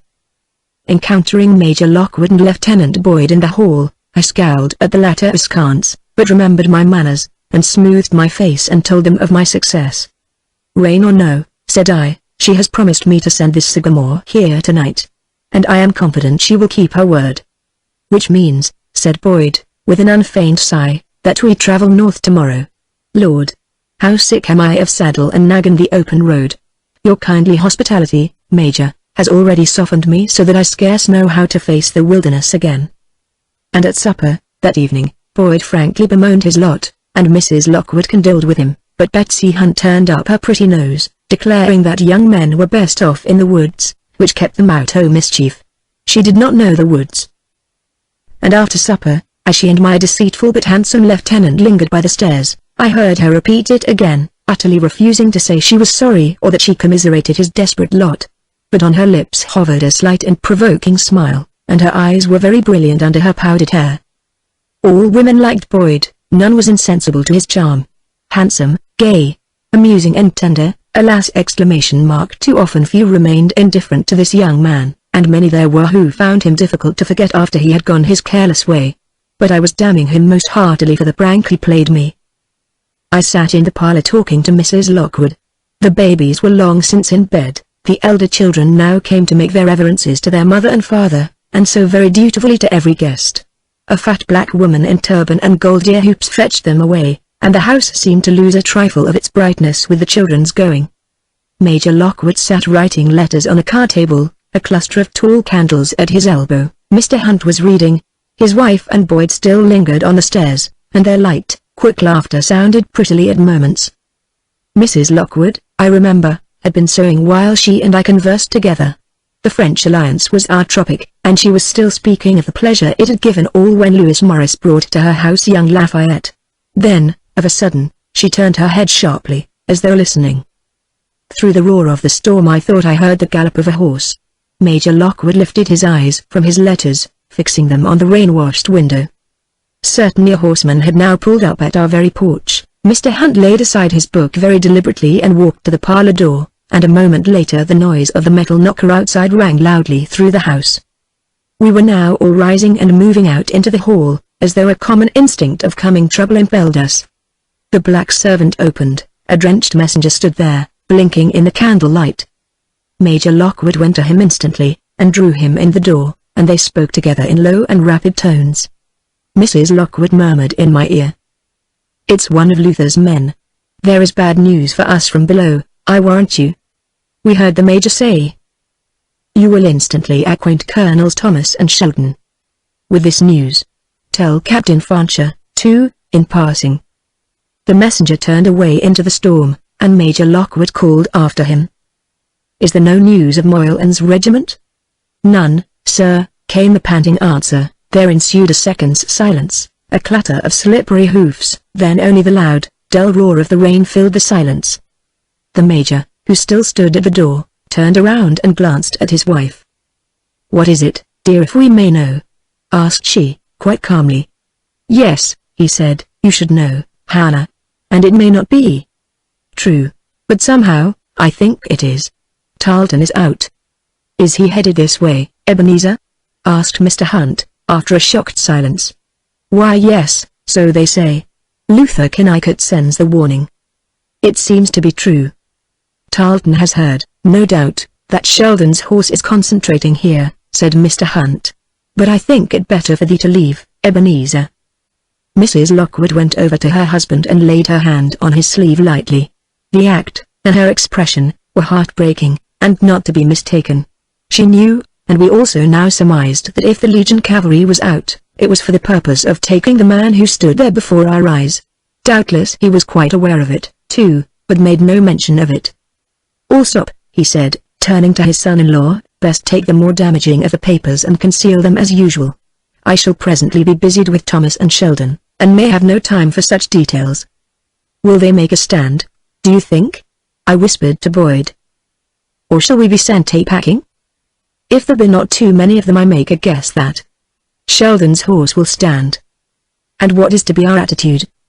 Stand with them, said he, laughing, though he knew well that we had been cautioned to do our errand and keep clear of all brawls. Chapter 3. View Halloo. It rained, and the darkness and wind combined with the uproar of the storm to make venturing abroad well nigh impossible. Yet, an orderly, riding at hazard, managed to come up with 100 of the Continental Foot, convoying the train, and, turning them in their slopping tracks, start back with them through a road running shin-high in mud and water. Messengers, also, were dispatched to call out the district militia, and they plodded all night with their lanterns, over field and path and lonely country road. As for Colonel Sheldon, booted, sashed, and helmeted, he sat apathetic and inert in the hall, obstinately refusing to mount his men. For, says he, it will only soak their powder and their skins, and nobody but a fool would ride hither in such a storm. And Tarleton is no fool, nor am I, either, and that's flat. It was not as flat as his own forehead. Do you mean that I am a fool to march my men back here from Louisborough? Demanded Colonel Thomas sharply, making to rise from his seat by the empty fireplace. Duels had sprung from less provocation than had been given by Colonel Sheldon. Mr. Hunt very mildly interposed, and a painful scene was narrowly averted because of Colonel Thomas's cold contempt for Sheldon, which I think Captain Fancher shared. Major Lockwood, coming in at the moment, flung aside his dripping riding cloak. Sir, said he to Sheldon, the rumor that the Legion is abroad has reached your men, and they are saddling in my barns. What damned nonsense! Exclaimed Sheldon, in a pet, and, rising, strode heavily to the door, but met there his major, one Benjamin Tallmadge, coming in, all over mud. This fiery young dragoon's plume, helmet, and cloak were dripping, and he impatiently dashed the water from feathers and folds. Sir, began Colonel Sheldon loudly, I have as yet given no order to saddle. And, by God, sir, says Tallmadge, the orders must have come from somebody, for they're doing it. Sir, stammered Sheldon, what do you mean by that? Ah, says Tallmadge coolly, I mean what I say. Orders must have been given by somebody. No doubt, for the orders came from himself, the clever trooper that he was, and so he left Sheldon a fuming and Major Lockwood and Mr. Hunt most earnestly persuading him to sanction this common and simple precaution. Why he conducted so stupidly I never knew. It required all the gentle composure of Mr. Hunt and all the vigorous logic of Major Lockwood to prevent him from ordering his men to off-saddle and retire to the straw above the mangers. Major Tallmadge and a cornet passed through the hall with their regimental standard, but Sheldon pettishly bade them to place it in the parlor and await further orders for no reason whatever, apparently, save to exhibit a petty tyranny. And all the while a very forest of candles remained lighted throughout the house, only the little children were asleep. The family servants and slaves remained awake, not daring to go to bed or even to close their eyes to all these rumors and uncertainties. Colonel Thomas, his iron grey head sunk on his breast, paced the hall, awaiting the arrival of the 2 escort companies of his command, yet scarcely hoping for such good fortune, I think, for his keen eyes encountered mine from time to time, and he made me gestures expressive of angry resignation. As for Sheldon, he pouted and sulked on his sofa, and drank mulled wine, peevishly assuring everybody who cared to listen that no attack was to be apprehended in such a storm, and that Colonel Tarleton and his men now lay snug abed in New York town, grinning in their dreams. A few drenched and woebegone militiamen, the pans of their muskets wrapped in rags, reported, and were taken in charge by Captain Fancher as a cattle guard for Major Lockwood's herd. None of Major Lockwood's messengers were yet returned. Our riflemen had saddled our own horses, and had brought them up under one of a row of sheds which had recently been erected near the house. A pair of smoky lanterns hung under the dripping rafters, and by their light I perceived the fine horses of Major Lockwood, and of Colonels Sheldon and Thomas also, standing near ours, bridled and saddled and held by slaves. Mrs. Lockwood sat near the parlor door, quietly sewing, but from time to time I saw her raise her eyes and watch her husband. Doubtless she was thinking of those 40 golden guineas which were to be paid for the delivery of his head. Perhaps she was thinking of bloody Cunningham, and the provost, and the noose that dangled in a painted pagoda betwixt the almshouse and the jail in that accursed British city south of us. Mrs. Hunt had far less to fear for her quiet lord and master, who combated the lower party only with his brains. So she found more leisure to listen to Boyd's whispered fooleries, and to caution him with lifted finger, glancing at him sideways, and I saw her bite her lips at times to hide the smile, and tap her slender foot, and bend closer over her tabret while her needle flew the faster. As for me, my sycamore had not arrived, and I finally cast a cloak about me and went out to the horse sheds, where our rifleman lolled, chewing a lump of spruce and holding our 3 horses. "Well, Jack," said I, "this is rare weather for Colonel Tarleton's fox hunting." "They say he hunts an ass, sir, too," said Jack Mount under his breath. "And I think it must be so, for there be 50 of Colonel Sheldon's dragoons in yonder barns, drawing at jack straws or conning their thumbs, and not a vidette out, not so much as a militia picket, save for the Minutemen which Colonel Thomas and Major Lockwood have sent out afoot." There was a certain freedom in our corps, but it never warranted such impudent presumption as this, and I sharply rebuked the huge fellow for his implied disrespect toward Colonel Sheldon. "Very well, sir. I will bite off this unmilitary tongue o' mine and feed it to your horse. Then, sir, if you but ask him, he will tell you very plainly that none of his 4-footed comrades in the barn have carried a single vidette on their backs even as far as Poundridge village, let alone Mile Square." I could scarcely avoid smiling. "Do you then, for one, believe that Colonel Tarleton will venture abroad on such a night?" "I believe as you do," said the rifleman coolly, "being some 3 years or more a soldier of my country." "Oh. And what do I believe, Jack?" "Being an officer who commands as good a soldier as I am, you, sir, believe as I do." I was obliged to laugh. "Well, Jack, so you agree with me that the Legion cavalry is out?" "It is as sure that nested snakes' eggs never hatched out rattlers as it is certain that this wild night will hatch out Tarleton." "And why is it so certain in your mind, Jack Mount?" "Lord, Mr. Loskeel," he said with a lazy laugh, "you know how Mr. Boyd would conduct were he the same Major Tarleton. You know what Major Parr would do and what you and I and every officer and every man of Morgan's corps would do on such a night. A men of Sheldon's kidney." "You mean the unexpected?" "Yes, sir. And this red fox on horseback, Tarleton, has ever done the same, and will continue till we stop his loping with a bit o' lead." I nodded and looked out into the rain-swept darkness. And I knew that our videttes should long since have been set far out on every road twixt here and Bedford village.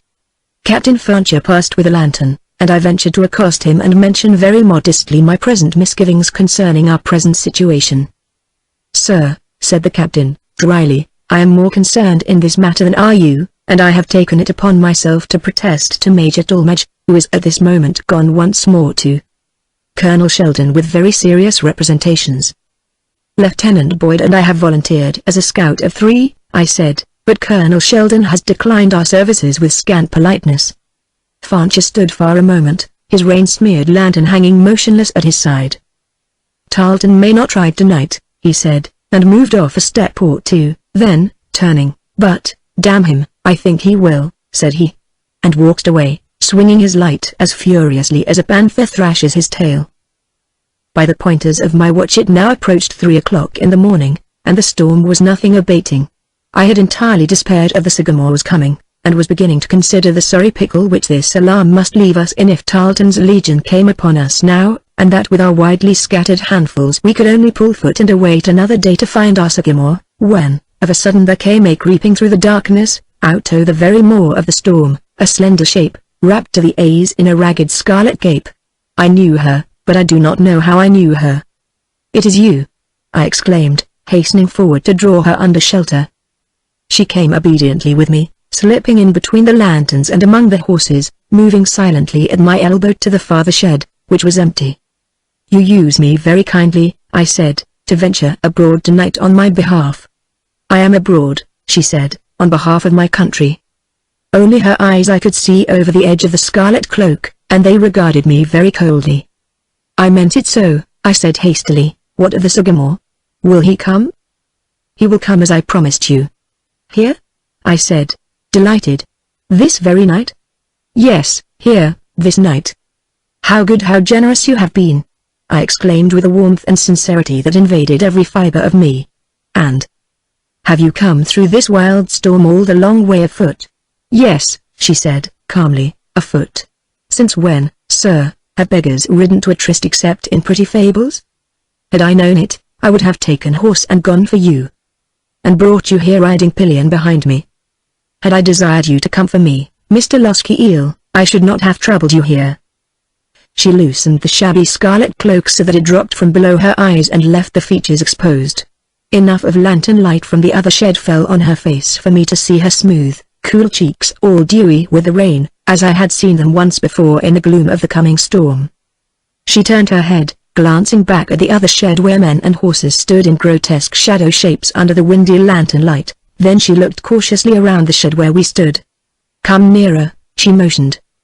And once again, as before, my nearness to her seemed for a moment to meddle with my heart and check it, then, as though to gain the beats they lost, every little pulse began to hurry faster. She said in a low voice, "The Sagamore is now closeted with Major Lockwood. I left him at the porch and came out here to warn you. Best go to him now, sir, and I will bid you a good night." "Has he business also with Major Lockwood?" "He has indeed. You will learn presently that the Sagamore came by North Castle, and that the roads south of the church are full of riders, hundreds of them in jack boots and helmets." "Were their jackets red?" He could not tell. They were too closely cloaked. "Colonel Moylan's dragoons?" I said anxiously. "Do you think so?" The Sagamore did not think so, and dared not ask, but started instantly cross-country with the information. I had been waiting to intercept him and bring him here to you, as I promised you, but missed him on the Bedford Road, where he should have passed. Therefore, I hastened hither to confess to you my failure, and chanced to overtake him but a moment since, as he crossed the dooryard yonder. Even in my growing anxiety, I was conscious of the faithfulness that this poor girl had displayed, this ragged child who had stood in the storm all night long on the Bedford Road to intercept the Indian. Faithful, indeed. For, having missed him, she had made her way here on foot merely to tell me that she could not keep her word to me. "Has the Sagamore spoken with Colonel Sheldon?" I asked gently. "I do not know." "Will you tarry here till I return?" "Have you further use of me, Mr. Loskiel?" Her direct simplicity checked me. After all, now that she had done her errand, what further use had I for her? I did not even know why I had asked her to tarry here until my return, and searched my mind seeking the reason. For it must have been that I had some good reason in my mind. "Why, yes," I said, scarce knowing why, "I have further use for you. Tarry for a moment and I shall return. And," I added mentally, "by that time I shall have discovered the reason." She said nothing. I hastened back to the house, where even from the outside I could hear the loud voice of Sheldon vowing that if what this Indian said were true, the cavalry he had discovered at North Castle must be Moylan's and no other. I entered and listened a moment to Major Lockwood, urging this obstinate man to send out his patrols. Then I walked over to the window where Boyd stood in whispered consultation with an Indian. The savage towered at least 6 feet in his soaking moccasins. He wore neither lock nor plume, nor paint of any kind that I could see, carried neither gun nor blanket, nor even a hatchet. There was only a heavy knife at the beaded girdle, which belted his hunting shirt and breeches of muddy tow cloth. As I approached them, the Mohican turned his head and shot a searching glance at me. Boyd said, "This is the great Sagamore, my Aro, Mr. Losky Eel, and I have attempted to persuade him to come north with us tomorrow. Perhaps your eloquence will succeed where my plain speech has failed." And to the tall Sagamore he said, "My brother, this is Ensign Losky Eel, of Colonel Morgan's command, my comrade and good friend. What this man's lips tell you has first been taught them by his heart. Squirrels chatter, brooks babble, and the tongues of the Iroquois are split. But this is a man, Sagamore, such as are few among men. For he lies not even to women." And though his countenance was very grave, I saw his eyes laughing at me. The Indian made no movement until I held out my hand. Then his sinewy fingers touched mine, warily at first, like the exploring antennae of a nervous butterfly. And presently his steady gaze began to disturb me. "Does my brother the Sycamore believe he has seen me somewhere heretofore?" I asked, smilingly. "Perhaps it may have been so at Johnson Hall or at Guy Park, perhaps, where came many chiefs and sachems and Sycamores in the great days of the great Sir William, the days that are no more." "Oh, Sycamore? And, my brother's given name?" inquired the savage bluntly. "Ewan Losky Eel, once of the family of Guy Johnson, but now, for these 3 long battle years, officer in Colonel Morgan's regiment," I said. "Has the wise Sycamore ever seen me before this moment?" The savage's eyes wavered, then sought the floor. "My Aro has forgotten," he replied very quietly, using the Delaware phrase, a tongue of which I scarcely understood a word. But I knew he had seen me somewhere, and preferred not to admit it. Indian caution, thought I, and I said, "Is my brother Siwanoise or Mohican?"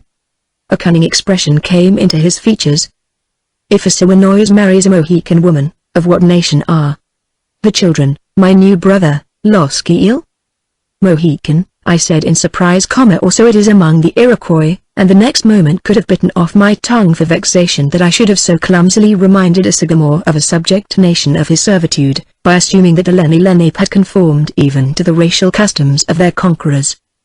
The hot flush now staining my face did not escape him, and what he thought of my stupid answer to him or of my embarrassment, I did not know. His calm countenance had not altered, not even had his eyes changed, which features are quickest to alter when Indians betray emotion. I said in a mortified voice, "The Siwanoise Sycamore will believe that his new brother, Losky Eel, meant no offense." And I saw that the compliment had told.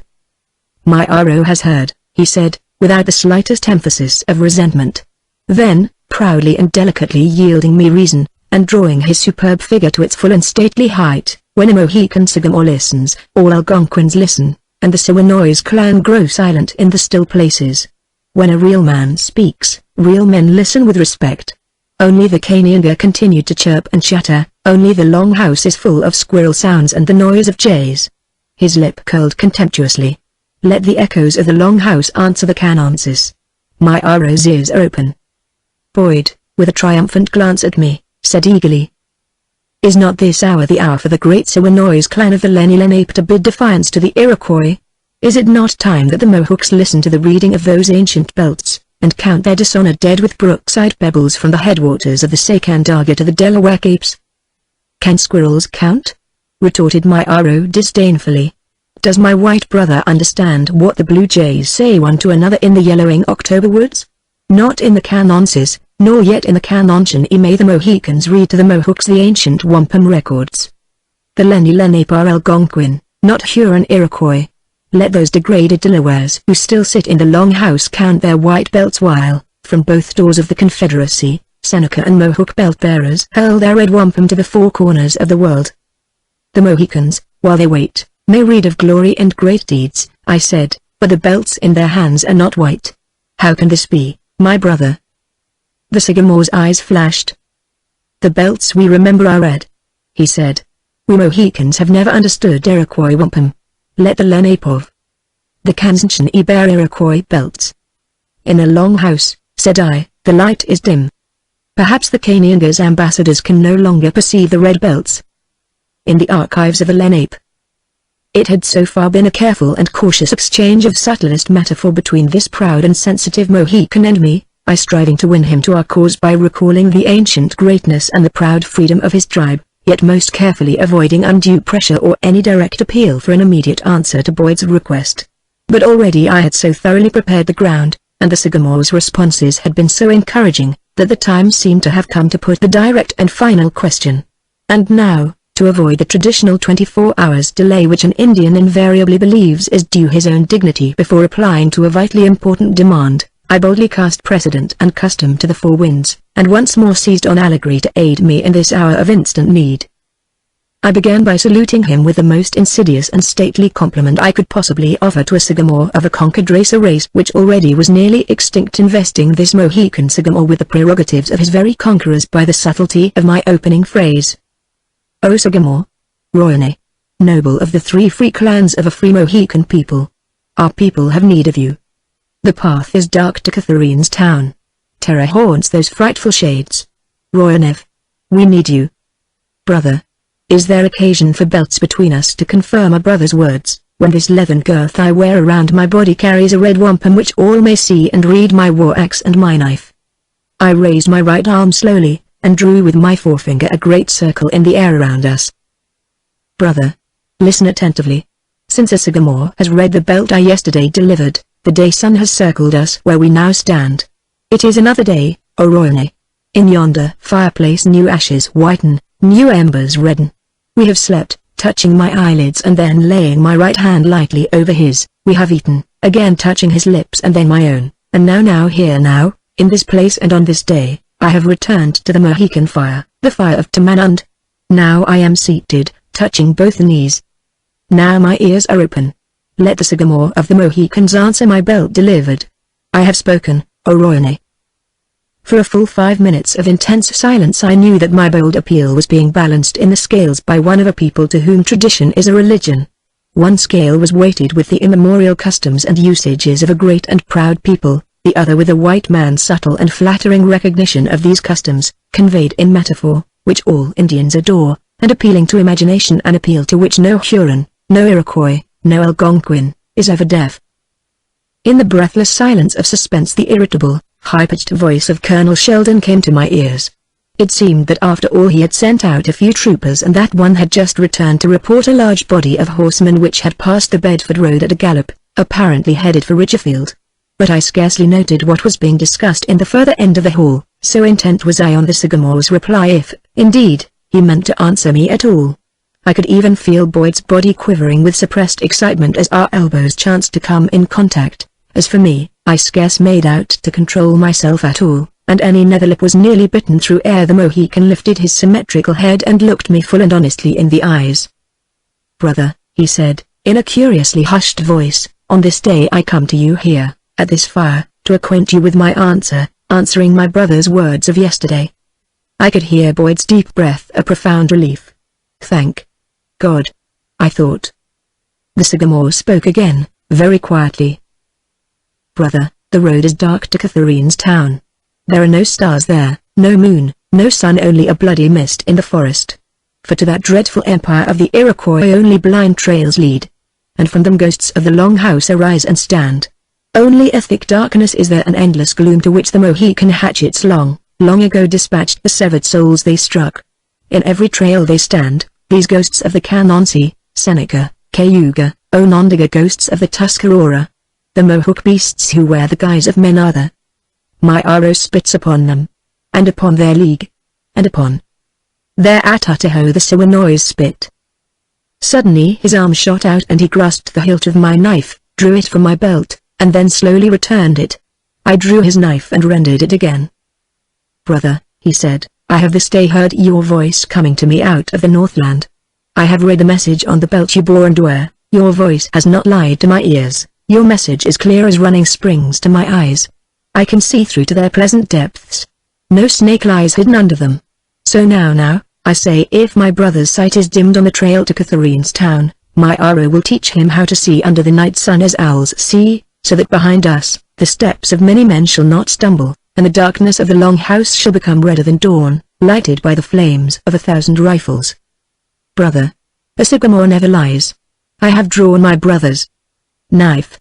Brother, I have spoken. And so it was done in that house and in the dark of dawn. Boyd silently gave him his hands, and so did I. Then Boyd led him aside with a slight motion of dismissal to me.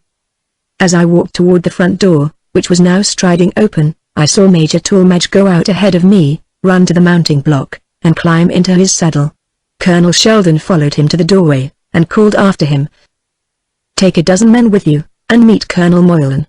A dozen will be sufficient, Major." Then he turned back into the house, saying to Major Lockwood and Mr. Hunt he was positive that the large body of dragoons in rapid motion, which had been seen and reported by one of our vedettes a few minutes since, could be no other than Moylan's expected regiment, and that he would mount his own men presently and draw them up in front of the meeting house.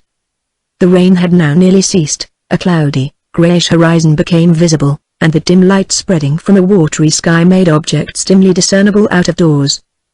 I hastened back to the shed where I had left the strange maid swathed in her scarlet cape, and found her there, slowly pacing the trampled sod before it.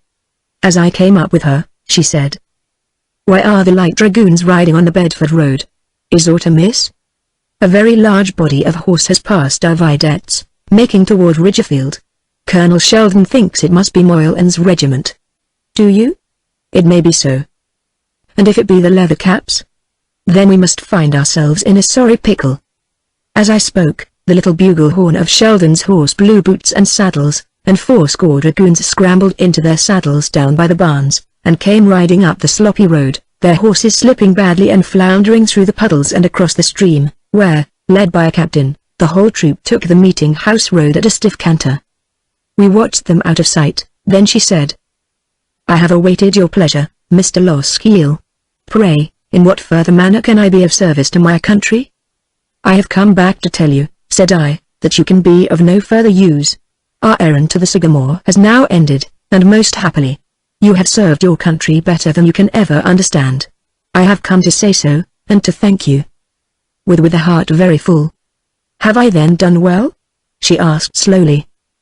"Indeed you have," I replied, with such a warmth of feeling that it surprised myself. "Then why may I not understand this thing that I have done for my country? I wish I might tell you." "May you not?" "No, I dare not." She bit her lip, gazing at nothing over the ragged collar of her cape, and stood so, musing. And after a while she seemed to come to herself, wearily, and she cast a tragic upward glance at me. Then, dropping her eyes, and with the slightest inclination of her head, not looking at me at all, she started across the trampled grass. Wait, I was by her side again in the same breath. "Well, sir?" And she confronted me with cool mien and lifted brows. Under them her grey eyes hinted of a disdain which I had seen in them more than once. "May I not suitably express my gratitude to you?" I said. "You have already done so." "I have tried to do so properly, but it is not easy for me to say how grateful to you we men of the Northland are, how deeply we must ever remain in your debt. Yet I will attempt to express our thanks if you care to listen." After a pause, "Then if there is nothing more to say—" "There is, I tell you. Will you not listen? I have been thanked suitably. I will say adieu, sir." Would you so far favor me as to make known to me your name?" I said, stammering a little. "Lois is my name," she said indifferently. "No more than that?" "No more than that." How it was now going with me I did not clearly understand, but it appeared to be my instinct not to let her slip away into the world without something more friendly said, some true gratitude expressed, some warmth. "Lois," I said very gravely, "what we Americans give to our country demands no ignoble reward. Therefore, I offer none of any sort. Yet, because you have been a good comrade to me and because now we are about to go our different ways into the world before us, I ask of you 2 things. May I do so?" After a moment, looking away from me across the meadow. "Ask," she said. "Then the first is, will you take my hand in adieu and let us part as good soldiers part?" Still gazing absently across the meadow, she extended her hand. I retained it for a moment, then released it. Her arm fell inert by her side, but mine tingled to the shoulder. "And one more thing," I said, while this strange and curious reluctance to let her go was now steadily invading me. "Yes." "Will you wear a comrade's token in memory of an hour or 2 with him?" "What?" She spoke with a quick intake of breath and her grey eyes were on me now, piercing me to the roots of speech and motive. "I wore a heavy ring beaten out of gold, Guy Johnson gave it.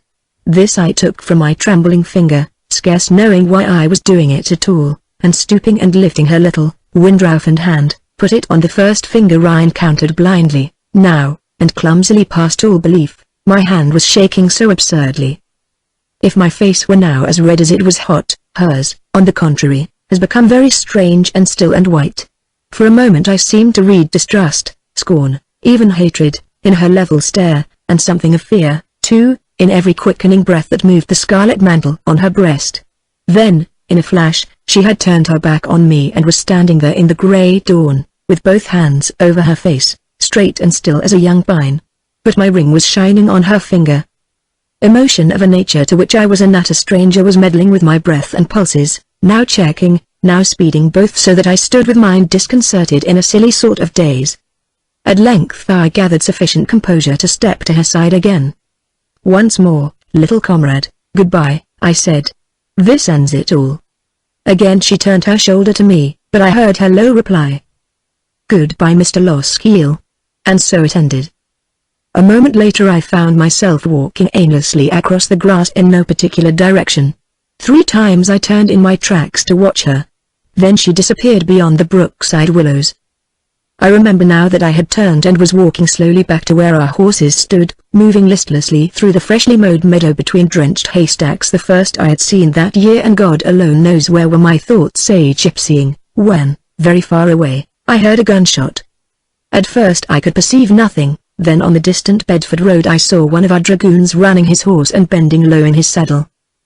Another dragoon appeared, riding a diable, and a dozen more behind these, and on their heels galloping, a great body of red-jacketed horsemen, hundreds of them the foremost, shooting from their saddles, the great mass of them swinging their heavy cutlasses and spurring furiously after our flying men.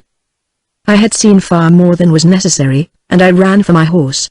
Other officers came running, too: Sheldon, Thomas, Lockwood, and my Lieutenant Boyd. As we clutched bridle and stirrup and popped upward into our saddles, it seemed that the redcoats must cut us off, but we spurred out of the meadow into the meeting-house road, and Boyd cried furiously in my ear, "See what this damned Sheldon has done for us now! God! What disgrace is ours!" I saw Colonel Sheldon presently, pale as death, and heard him exclaim, "Oh, Christ! I shall be broke for this! I shall be broke!" I made out to say to Boyd, "The enemy are coming in hundreds, sir, and we have scarce 80 men mounted by the meeting-house. They'll never stand, either," he panted.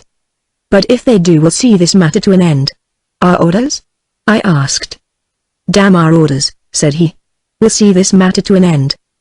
We rode hard, but already some of Tallmadge's terror-stricken patrol were overhauling us, and the clangor of the British cavalry broke louder and louder on our ears as we came in sight of the meeting-house. Sheldon's 80 troopers heard the uproar of the coming storm, wavered, broke, and whirled their horses about into a most disorderly flight along the Stamford road. Everybody ran. There was no other choice for officers and men, and close on our heels came pelting the 17th British Dragoons, the Hussars, and mounted Yeagers of the Legion, and behind these galloped their mounted infantry. A mad anxiety to get away from this terrible and overwhelming force thundering on our heels under full charge possessed us all, I think, and this paramount necessity held shame and fury in abeyance. There was nothing on earth for us to do but to ride and try to keep our horses from falling headlong on the rocky, slippery road, for it was now a very hell of trampling horsemen, riding frantically knee against knee, buffeted, driven, crowded, crushed, slipping, and trooper after trooper went down with a crash under the terrible hoofs. Horse and rider battered instantly into eternity. For full 3/4 of a mile they ran us full speed, and we drove on headlong. Then at the junction of the New Canaan road our horsemen separated, and I found myself riding in the rear beside Boyd and Jack Mount once more.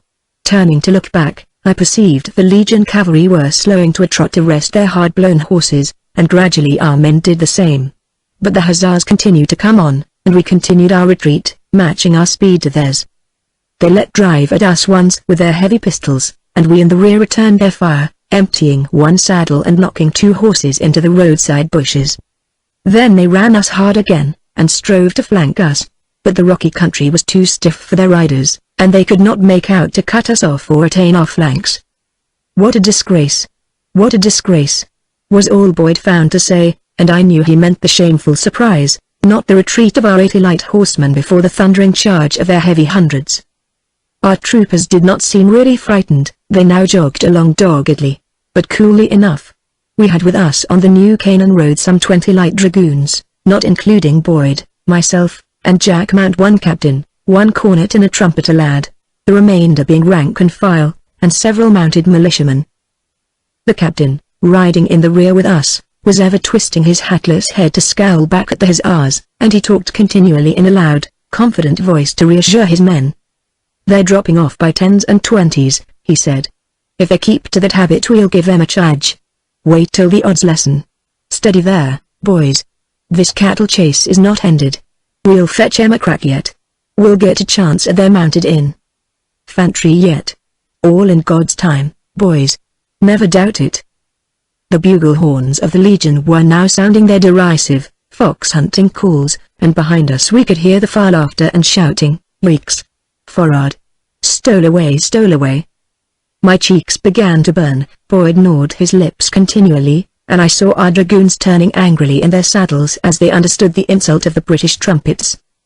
Half a mile farther on there ran a sandy, narrow crossroad into the woods on either side of us.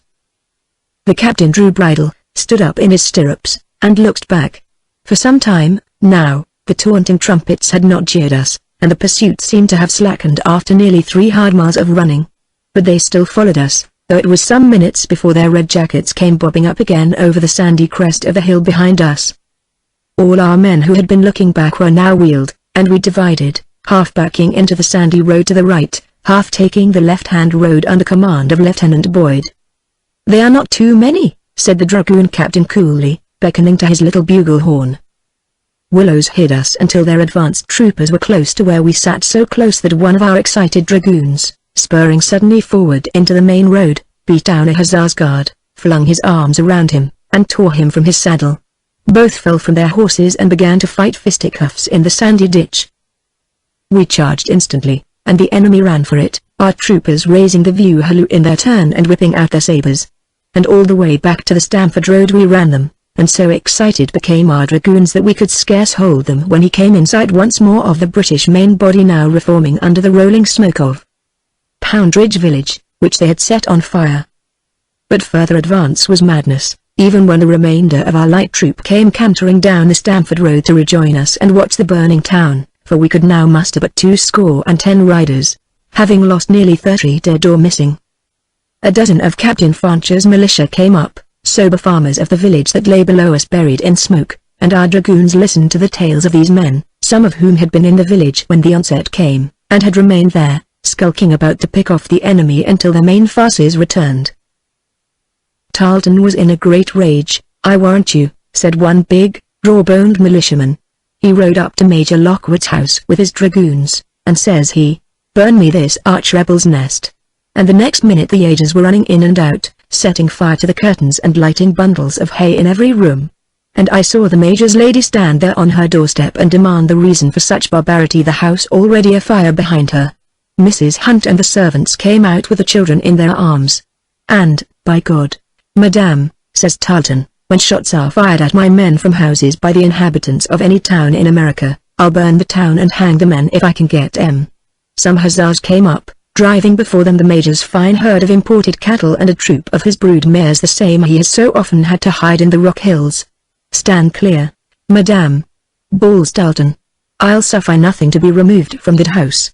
At this the Major's lady gives one long look after her children, which Betsy Hunt and the blacks are carrying through the orchard. Then she calmly enters the burning house and comes out again with a big silver platter and a load of linen from the dining room in her arms. And at that a trooper draws his saber and strikes her with a flat "Oh, the blade God, what a blow!" so that the lady falls to her knees and the heavy silver platter rolls out on the grass and the fine linen is in the mud. I saw her blacks lift her and get her off through the orchard. I sneaked out of the brook willows, took a long shot at the beast who struck her, and then pulled foot. There was a shocked silence among the officers who had gathered to listen. Until this moment our white enemies had offered no violence to ladies. So this brutality toward the Major's lady astounded us. Somebody said in a low voice, "They've fired the church, now." Major Lockwood's house was also burning furiously, as also were his barns and stables, his sheds, and the new, unfinished barracks. We could see it all very plainly from the hilltop where we had gathered. "Alsop Hunt was taken," said a militiaman. "They robbed him of his watch and purse, damning him for a rebel broad brim. He's off to the provost, I fear." "They took Mr. Reed, too," said another. "They had a dozen neighbors under guard when I left." Sheldon, looking like death, sat his saddle a little apart. No one spoke to him. For even a deeper disgrace had now befallen the dragoons in the loss of their standard left behind in Lockwood's house. "What a pitiful mess," whispered Boyd. "Is there nothing to be done but sit here and see the red beasts yonder sack the town?" Before I could answer, I caught the sound of distant firing on the Louisborough road. Colonel Thomas reared stiffly in his saddle, and, "Those are my own men," he said loudly, "or I lie like a Tory." A hill half a mile north of us suddenly became dark with men. We saw the glitter of their muskets, saw the long belt of white smoke encircle them, saw red-jacketed men run out of a farmhouse, mount, and gallop toward the burning town. Along the road below us a column of Continental infantry appeared on the run, cheering us with their hats. A roar from our dragoons answered them, our bugle horn spoke, and I saw Major Dolmage, with a trumpeter at his back, rein in while the troopers were reforming and calling off amid a whirlwind of rearing horses and excited men. Below in the village, the British had heard and perfectly understood the volley from Thomas's regiment, and the cavalry and mounted infantry of the Legion were assembling in the smoke, and already beginning a rapid retreat by the Bedford Road. As Boyd and I went clattering down the hill, we saw Major Lockwood with Thomas's men, and we rode up to him. He passed his sword to the left hand, and leaning across in his saddle, exchanged a grip with us. His face was ghastly. I know, he said hurriedly. I have seen my wife and children. My wife is not badly injured. All are in safety. Thank you, gentlemen. We wheeled our horses and fell in beside our infantry, now pressing forward on a heavy run, so that Colonel Thomas and Major Lockwood had to canter their horses. Firing instantly broke out as we entered the smoky zone where the houses were burning. Into it, on our left, galloped Sheldon's light dragoons, who, having but 5 muskets in the command, went at the edges with naked sabres, and suddenly found themselves in touch with the entire Legion cavalry, who set up a loud bawling. Surrender, you damned rebels! Pull up, there! Halt! I saw a trooper, one Gerald Hoyt, split the skull of a pursuing British dragoon straight across the mouth with a backhanded stroke, as he escaped from the melee, and another, one John Buckhout, duck his head as a dragoon fired at him, and, still ducking and loudly cursing the fellow, rejoin us as we sheered off from the masses of red-jacketed riders, wheeled, and went at the mounted yeagers, who did not stand our charge. There was much smoke, and the thick, suffocating gloom was lighted only by streaming sparks, so that in the confusion and explosion of muskets it was difficult to maneuver successfully and at the same time keep clear of Tarleton's overwhelming main body. This body was now in full but orderly retreat, driving with it cattle, horses, and some 24 prisoners, mostly peaceable inhabitants who had taken no part in the affair. Also, they had a wagon piled with the helmets, weapons, and accoutrements of Sheldon's dead riders, and one of their hussars bore Sheldon's captured standard in his stirrup. To charge this mass of men was not possible with the 20 horsemen left us, and they retreated faster than our militia and Continentals could travel. So all we could do was to hang on their rear and let drive at them from our saddles. As far as we rode with them, we saw a dozen of their riders fall either dead or wounded from their horses, and saw their comrades lift them into one of the wagons. Also we saw our dragoons and militia take 3 prisoners and 3 horses before we finally turned bridle after our last long shot at their rear guard. For our business here lay not in this affair, and Boyd had disobeyed his orders in not avoiding all fighting. He knew well enough that the bullets from our 3 rifles were of little consequence to our country compared to the safe accomplishment of our mission hither, and our safe return with the Siwanoys. Fortune had connived at our disobedience, for no one of us bore so much as a scratch, though all 3 of us might very easily have been done to death in the mad flight from their meeting house, amid that plunging hell of horsemen. Fortune, too, hung to our stirrup leathers as we trotted into Poundridge, for, among a throng of village folk who stood gazing at the smoking ashes of the Lockwood house, we saw our Siwanoys standing, tall, impassive, wrapped in his blanket. And later that afternoon we rode out of the half-ruined village, northward. Our saddlebags were full, our animals rested, and, beside us, strode the Sagamore, fully armed and accoutred, lock-braided, body oiled and painted for war, truly a terrific shape in the falling dusk. On the naked breast of this Mohican warrior of the Siwanoys clan, which is called by the Delawares the clan of the Magic Wolf, outlined in scarlet, I saw the emblem of his own international clan, as I supposed a bear. And of a sudden, within me, vaguely, something stirred some faint memory, as though I had once before beheld that symbol on a dark and naked breast, outlined in scarlet. Where had I seen it before? At Guy Park? At Johnson Hall? Fort Johnson? Butlersbury? Somewhere I had seen that symbol, and in that same paint. Yes, it might easily have been. Every nation of the Confederacy possessed a clan that wore the bear. And yet this bear seemed somehow different and yet familiar, strangely familiar to me, but in a manner which awoke within me an unrest as subtle as it was curious. I drew bridle, and as the sycamore came up, I said uneasily, "Brother, and ensign of the Great Bear clan of many nations, why is the symbol that you wear familiar to me and yet so strangely unfamiliar?" He shot a glance of lightning intelligence at me, then instantly his features became smoothly composed and blank again. "Has my brother never before seen the spirit bear?" he asked coldly. "Is that a clan, my Aro?" "Among the Siwanois only." "That is strange," I muttered. "I have never before seen a Siwanois. Where could I have seen a Siwanois? Where?" But he only shook his head. Boyd and Mount had pricked forward. I still lingered by the Mohican. And presently I said, "That was a brave little maid who bore our message to you." He made no answer. "I have been wondering," I continued carelessly, "whether she has no friends so poor she seems so sad and friendless. Have you any knowledge of her?" The Indian glanced at me warily. My brother Loskiel should ask these questions of the maid herself. "But I shall never see her again, Sycamore. How can I ask her, then?" The Indian remained silent.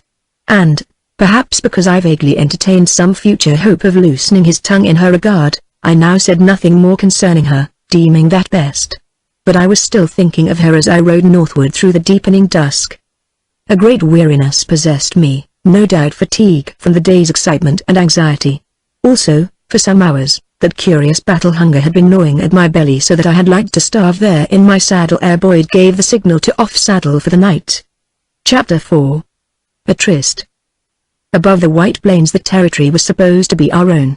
Below, 17,000 redcoats held the city of New York, and their partisans, irregulars, militia, refugee corps, and legion horsemen, harried the lines. Yet, except the enemy's cruisers which sometimes strayed far up the Hudson, like impudent hawks circling within the very home yard, we saw nothing of Red Rag or Leathercap north of our lines, save only once, when Lieutenant Colonel Simcoe nearly caught us. His Excellency's army lay in position all around us, now, from West Point down the river, and our light horsemen patrolled as far south as the unhappy country from which we had retired through the smoke of Bedford's burning farms and a blaze of church and manor at Pound Ridge. That hilly strip was then our southern frontier, bravely defended by Thomas and Lockwood, shamefully neglected by Sheldon, as we had seen. For which he was broke, poor devil, and a better man set there to watch the Red Fox Dalton, to harry Emmerich, and to throw the fear o' God into that headlong blockhead, Simcoe, a brave man, but so possessed by hatred for Mr. Washington that every move he made was like a goaded bull, his halts merely the bewilderment of baffled fury, his charges blind and bellowing. I know how he conducted, not from hearsay alone, but because at sunrise on our second day northward, before we struck the river road, we'd like to have had a brush with him, his flankers running afoul of us not far beyond a fortified post heavily held by our Continentals. It was the glimpse of cannon and leveled bayonets that bewildered him, and his bawling charge sheared wide o'er the shabby Continental battle line, through which we galloped into safety, our Indian sticking to my crupper like a tree cat with every claw. And I remember still the grim laughter that greeted us from those unshaven, powder-blackened ranks, and how they laughed, too, as they fired by platoons at the far glimmer of Simcoe's helmets through the chestnut trees. And in the meantime, all the while, even from the very first evening when we off-saddled in the rocky Westchester woods and made our first flying camp, I had become uneasy concerning the Siwanois, uncertain concerning his loyalty to the very verge of suspicion. I said nothing of this to Lieutenant Boyd, having nothing definite to communicate. Nor did I even hint my suspicions, because distrust in the mind of such a man as Boyd would be very difficult to eradicate, and the slightest mishandling of our delicate situation might alienate the Sycamore forever.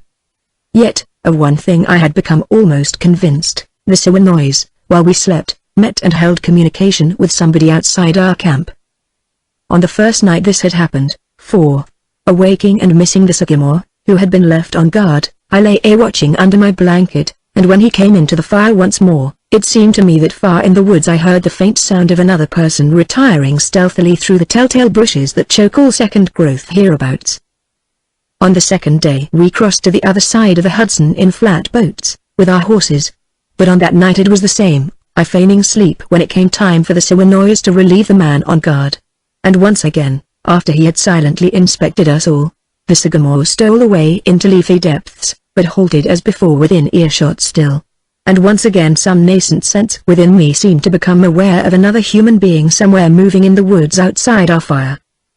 How I divined it I do not know, because this time I could hear no sound in the starry obscurity of the western Catskills, save only those familiar forest sounds which never cease by night, unseen stirrings of sleeping birds, the ruffle of feathers, the sudden rustle of some furry thing alarmed, the scratchings and pickings in rotting windfalls, the whisper of some falling leaf severed by insects or relaxing its brief clasp of the mother stem in the precocity of a maturity premature. Yet, so strong now had become my suspicions that I was already preparing to unroll my blanket, rise, and creep after the sour noise, when his light and rapid footfall sounded on the leaves close to my head, and, as before, while again I feigned sleep, far in the thicket somebody moved, cautiously retreating into tangled depths. But whether I really heard or only guessed, I do not know down to this very day. On the third night it rained and we made a bark hut. Perhaps the sour noise did his talking with this unseen visitor while away in pretense of peeling bark, for he did not creep abroad that night. But, somehow, I knew he had kept some tryst. Now, on this fourth day, and our journey drawing to its end, I resolved to follow the sour noise if he stirred from our fire, and discover for myself with what manner of visitor he held these stealthy counsels. During the long day's march I lagged and watched and listened in vain for any follower along our route. Sometimes I even played at flanker, sometimes rode far on ahead, and, at times, stuck to the Indian hour after hour, seeming not to watch him, but with every sense alert to surprise some glance, some significant movement, some cunning and treacherous signal, to convince me that the forest had eyes that marked us, and ears which heard us, and that the sour noise knew it, and aided and abetted under our very gaze. But I had seen him do nothing that indicated him to be in secret communication with anybody. He marked neither tree nor stone, nor leaf nor moss, as far as I could see, dropped nothing, made no sound at all save when he gravely answered some observation that we offered. Once, even, I found a pretext to go back on the trail, searching to find some sign he might have left behind him, and had my journey for my pains. Now, had this same Indian been an Iroquois I might have formed some reasonable judgment concerning his capacity for treachery, but I had seen few Delawares in my life, and had never heard them speak at all, save to boast in their cups of Uncas, to Manund, and Miantonimo. As for a Sour-Noise Mohican, this Sagamore of the Magic Clan was the first of his tribe and ensign that I had ever beheld. And with every motive and every interest and desire in the world to believe him honest, and even in my secret heart believing him to be so, yet I could not close eyes and ears to what so stealthily was passing in the midnight woods around me. And truly it was duty, nor any motive baser, that set me after him that starlit night, when, as before, being on guard, he left the fire about midnight, and I out of my blanket and after him in a trice. The day was the 7th of July, a Wednesday, I remember, as I had written it in my journal, my habit being to set down every evening, or as near the date as convenient, a few words which briefly recorded the day's events. The night before we had camped in the woods along the Catskill road leading toward Kobusskill. This night, being fine and warm, we made open camp along a stream, within a few miles' journey of the middle fort, and, soupan being eaten, let the coals die and whiten into ashes. This, partly because we needed not the warmth, partly from precaution. For although on the open roads our troops in detachments were now concentrating, moving on Otsego Lake and the upper waters of the Delaware and Susquehanna, this was no friendly country, and we knew it. So the less firelight, the snugger we might lie in case of some stray scalping party from the west or north. Now, as I say, no sooner did the Sour-Noise leave his post and go a-roving than I went after him, with infinite precaution, and I flatter myself that I made no more noise on the brookside moss than the moon-cast shadow of a flying cloud. Guy Johnson was no skillful woodsman, but his Indians were, and of them I learned my craft. And scout detail in Morgan's rifles, too, was a rare school to finish any man and match him with the best who ran the woods. Too near his heels I dared not venture, as long as his tall form passed like a shadow against the white light that the stars let in through the forest cleft, where ran the noisy stream. But presently he turned off, and for a moment I thought to lose him in the utter blackness of the primeval trees. And surely would have had I not seen close to me a vast and smoothly slanting ledge of rock which the stars shining on made silvery, and on which no tree could grow, scarce even a tuft of fern, so like a floor it lay in a wide oval amid the forest gloom. Somewhere upon that dim and sparkling esplanade the Sour-Noise had now seated himself. For a while, straining my eyes where I lay flat among the taller fringing ferns, I could just make out a blot in the greyness where he sat upright, like a watching catamount under the stars. Then, across the dimness, another blot moved to join him, and I felt my hair stir as chilling certainty shocked from me my lingering hope that I had been mistaken. Faintly, oh, scarce audible at all, the murmur of two voices came to me there where I lay under the misty luster of the stars. Nearer, nearer I crept, nearer, nearer, until I lay flat as a shadow there, stark on the shelf of rock. And, as though they had heard me, and as if to spite me, their voices sank to whispers. Yet, I knew of a certainty that I had neither been observed nor heard. Hushed voices, whispers, undertones as soft as summer night winds, that was all I heard, all I could make of it, and sniffed treason as I lay there, making no question of the foulness of this midnight tryst. It was an hour, I think. They sat there, two ghostly figures formless against the woods, then one rose, and presently I saw it was the sycamore. Noiselessly he retraced his steps across the silvery esplanade of rock, and if my vague, flat outline were even visible to him I passed for a shadow or a cleft beneath his notice, perhaps for a fallen branch or heap of fern and withered leaf, I know not. But I let him go, unstirring, my eyes riveted upon the other shape, seated there like some grey wraith upon a giant's tombstone, under the high stars. Beyond the ferns I saw the shadow of the sycamore against the stream pass toward our camp. Then I addressed myself to the business before me, loosened knife and hatchet in their beaded sheaths, stirred, moved forward inch by inch, closer, closer, then to the left to get behind, nearer, ever nearer, till the time had come for me to act. I rose silently to my moccasined feet, softly drew my heavy knife against events, and lightly struck the ringing blade against my hatchet. Instantly the grey shape bounded upright, and I heard a whispering cry of terror stifled to a sob. And then a stunning silence fell between us twain. For I was staring upon the maid who had brought the sycamore to us, and she was looking back at me, still swaying on her feet and all a tremble from the dreadful fear that still possessed her. "Lois?" I made out to whisper. She placed one hand against her side, fighting for breath, and when she gained it sighed deeply once or twice, with a low sound like the whimpering wings of doves. At her feet I saw a cup of water shining, a fragment of cornbread and meat. Near these lay a bundle with straps on it. "In God's name," I said in a ghostly voice, "what does this mean? Why have you followed us these 4 days past? Are you mad to risk a scalping party, or, on the open road, hazard the rough gallantries of soldiers' bivouacs? If you had business in these parts, and desired to come, why did you not tell me so and travel with us?" I did not wish to ask that privilege if she hesitated, then bent her head. "Of any man. What harm have I caused you by following?" I said, still amazed and wondering. "I understand it all now. The sycamore brings you food. Is that true?" "Yes," she said sullenly. "And you have kept in touch with us ever since we started?" "With my arrow." "Why?" "I have told you that I had no wish to travel in your company." "But for protection." "Protection. I have heard that, too, from men. It is ever on men's lips that word meaning damnation. I thank you, Mr. Loskiel, I require no protection." "Do you distrust Lieutenant Boyd or me? Or what?" "Men. And you weigh not 2 of them." "You fear such men as we are?" I demanded impatiently. "I know nothing of you," she answered, "save that you are men." "Do you mean Mr. Boyd and his thoughtless gallantry?" "I mean men. All men. And he differs in nothing from the rest that I can see. Which is why I travel without your leave on my own affairs and by myself spite of the Iroquois," she added bitterly, "and it is known to civilization that the Iroquois are to be trusted where the white man is not." Her meaning was plain enough now.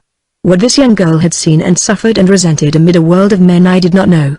Boyd's late gallantry, idle, and even ignoble as it had appeared to me, had poisoned her against me also, confirming apparently all she ever had known of men. If this young, lonely, ragged thing were what her attitude and words made plain, she had long endured her beauty as a punishment. What her business might be in lingering around barracks and soldiers' camps I could not guess, but women who haunted such resorts seldom complained of the rough gallantries offered. And if their charms faded, they painted lip and cheek, and schooled the quivering mouth to smile again. What her business might now be in following our little detail northward I could not surmise. Here was no barracks wench. But wench or gypsy or what not, it was impossible that I should leave her here alone. Even the thought of it set one cold. "Come into camp this night," I said. "I will not." "You must do so. I may not leave you here alone. I can care for myself." Yes, as you cared for yourself when I crept up behind you. And if I had been a savage, then what? A quick end, she said coolly. Or a wretched captivity, perhaps marriage to some villainous Iroquois. Yes, sir, but nothing worse than marriage. Child, I exclaimed. Where have you lived to belie the pitiful youth of you with such a worldly worn and bitter tongue? I tell you all men are not of that stripe. Do you not believe me? Birds sing, sir. Will you come into camp? I repeated hotly. And if I will not? Then, by heaven, I'll carry you in my arms. Will you come? She laughed at me, dangerously calm, seated herself, picked up the partly eaten food, and began to consume it with all the insolent leisure in the world. I stood watching her for a few moments, then sat down cross-legged before her. Why do you doubt me, Lois? I asked. Dear sir, I do not doubt you, she answered with faintest malice. I tell you I am not of that stripe, I said angrily. Then you are not a man at all. I tell you I have talked with men as good as you, and heard them protest as you do, yes, with all the gentle condescension that you use, all of your confidence and masterful advice. Sooner or later all have proved the same, she shrugged, proved themselves men, in plainer words. She sat eating thoughtfully, looking aloft now and then at the thick splendor of the firmament. Then, breaking a bit of cornbread, she said gravely, I do not mean that you have not been kind, as men mean kindness. I do not even mean that I blame men. God made them different from us. And had he made me one, doubtless I had been as all men are, taking the road through life as gaily, sword on thigh and hat in hand, to every pretty baggage that a kindly fate made wayfarer with me. No, I have never blamed a man, only the silly minx who listens. After a short silence, I said, Who, in the name of heaven, are you, Lois? Does that concern you? I would have it concern me if you wish. Dear sir, she said very coolly, I wish nothing of the kind. You do not trust me. Why, yes, as I trust every man except a red one. Yet, I tell you that all that animates me is a desire to render you a comrade's service. And I thank you, Mr. Loskeel, because, like other men, you mean it generously and well. Yet, you are an officer in the corps d'elite, and you would be ashamed to have the humblest bugler in your regiment see you with such a one as I. She broke another morsel from her bread. You dare not cross a camp parade beside me. At least the plaything of an officer should walk in silk, whatever clothes a soldier's drool. Sir, do you suppose I do not know? She looked up at the stair, and then quietly at me. The open comradeship of any man with me but marks us both. Only his taste is criticized, not his morals. But the world's judgment leaves me nothing to cover me except the silk or rags I chance to wear. And if I am brave and fine it would be said of me, the hussy's gown is brave and fine. And if I go in tatters, what slattern have we here, flaunting her boldness in the very sun? So a comradeship with any man is all one to me. And I go my way, neither a burden nor a plaything, a scandal only to myself, involving no man high or low save where their advances wrong us both in the world's eyes as did those of your friend, yonder by a dead fire asleep. All men are not so fashioned. Can you not believe me? You say so, sir. Yes, and I say that I am not. Birds sing. Lois, will you let me aid you? In what? The sycamore feeds me, and the middle fort is not so far. And at the middle fort how will you live? As I have lived, wash for the soldiers, sew for them contrive to find a living as I journey. Whither? It is my own affair. May I not aid? You could not if you would, you would not if you could. Ask me, Lois. No. She shook her head. Then, slowly, I do thank you for the wish, Mr. Loskeel. But the Siwanoyas himself refuses what I ask. And you would, also, did you know my wish? What is your wish? She shook her head. It is useless to voice it useless. She gathered the scant fragments of her meal, wrapped them in a bit of silver birch bark, unrolled her bundle, and placed them there. Then she drained the tin cup of its chilly water, and, still sitting cross-legged on the rock, tied the little cup to her girdle. It seemed to me, there in the dusk, that she smiled very faintly, and if it was so it was the first smile I had had of her when she said, I travel light, Mr. Loskeel. But otherwise there is nothing light about me. Lois, I pray you, listen. As I am a man, I cannot leave you here. For that reason, sir, you will presently take your leave. No, I shall remain if you will not come into camp with us," she said impatiently. "I lie safer here than you around your fire." "You mean well, now take your leave of me with whatever flight of fancy," she added mockingly, "that my present condition invests me within the eyes of a very young man." The rudeness of the fling burnt my face, but I answered civilly. "A scalping party may be anywhere in these woods. It is the season, and neither Oneida Lake nor Fort Niagara itself are so distant that their far-held hatchets may not strike us here." "I will not go with you," said she, making of her bundle a pillow. Then, very coolly, she extended her slim body and laid her head on the bundle. I made no answer, nor any movement for fully an hour. Then, very stealthily, I leaned forward to see if she truly slept, and found her eyes wide open. "You waste time mounting sentry over me," she said in a low voice. "Best employ your leisure in the sleep you need." "I cannot sleep." "Nor I if you remain here awake beside me." She raised herself on her elbow, peering through the darkness toward the stream. "The Siwanois has been standing yonder by the stream watching us this full hour past. Let him mount sentry if he wishes." "You have a tree cat's eyes," I said. "I see nothing." Then I rose and unbuckled my belt. Hatchet and knife dangled from it. I stooped and laid it beside her. Then, stepping backward a pace or two, I unlaced my hunting shirt of doeskin, drew it off, and, rolling it into a soft pillow, lay down, cradling my cheek among the thrums. I do not know how long I lay there before I fell asleep from very weariness of the new and deep emotions, as strange to me as they were unwelcome. The restlessness, the misgivings which, since I first had seen this maid, had subtly invaded me, now, grown stronger, assailed me with an apprehension I could neither put from me nor explain. Nor was this vague fear for her alone, for, at moments, it seemed as though it were for myself I feared fearing myself. So far in my brief life, I had borne myself cleanly and upright, though the times were loose enough, God knows, and the master of Guy Park had read me no lesson or set me no example above the morals and the customs of his class and of the age. It may have been pride, I know not what it was, that I could notice the doings of Sir John and of young Walter Butler and remain aloof, even indifferent. Yet, this was so. Never had a woman's beauty stirred me otherwise than blamelessly, never had I entertained any sentiment toward fashionable folly other than aversion and a kind of shamed contempt. Nor had I been blind at Guy Park and Butlersbury and Drybes Hill, nor in Albany, either. I knew Clarissa Putnam, I also knew Susanna Wormwood and her sister Elizabeth, and all that pretty company, and many another pretty minx and laughing, light-minded lass in County Tryon. And a few in Cambridge, too. So I was no neais, no naive country fool, unless to remain aloof were folly. And I often wondered to myself how this might really be, when Boyd rallied me and messmates laughed. And now, as I lay there under the clustered stars, my head pillowed on my deerskin shirt, my mind fell a groping for reason to bear me out in my strained and strange perplexity. Why, from the time I first had spoken to her, should thoughts of this strange and ragged maid have so possessed me that each day my memory of her returned, haunting me, puzzling me, plaguing my curiosity till imagination awoke, spurring my reverie to the very border of an unknown land where rides romance, in armor, visor down. Until this night I had not crossed that border, nor ever thought to, or dreamed of doing it. No beggar maiden-seeking king was I by nature, nor ever felt for shabby dress and common folk caught by the mixture of pity and aversion which breeds a kind of charity.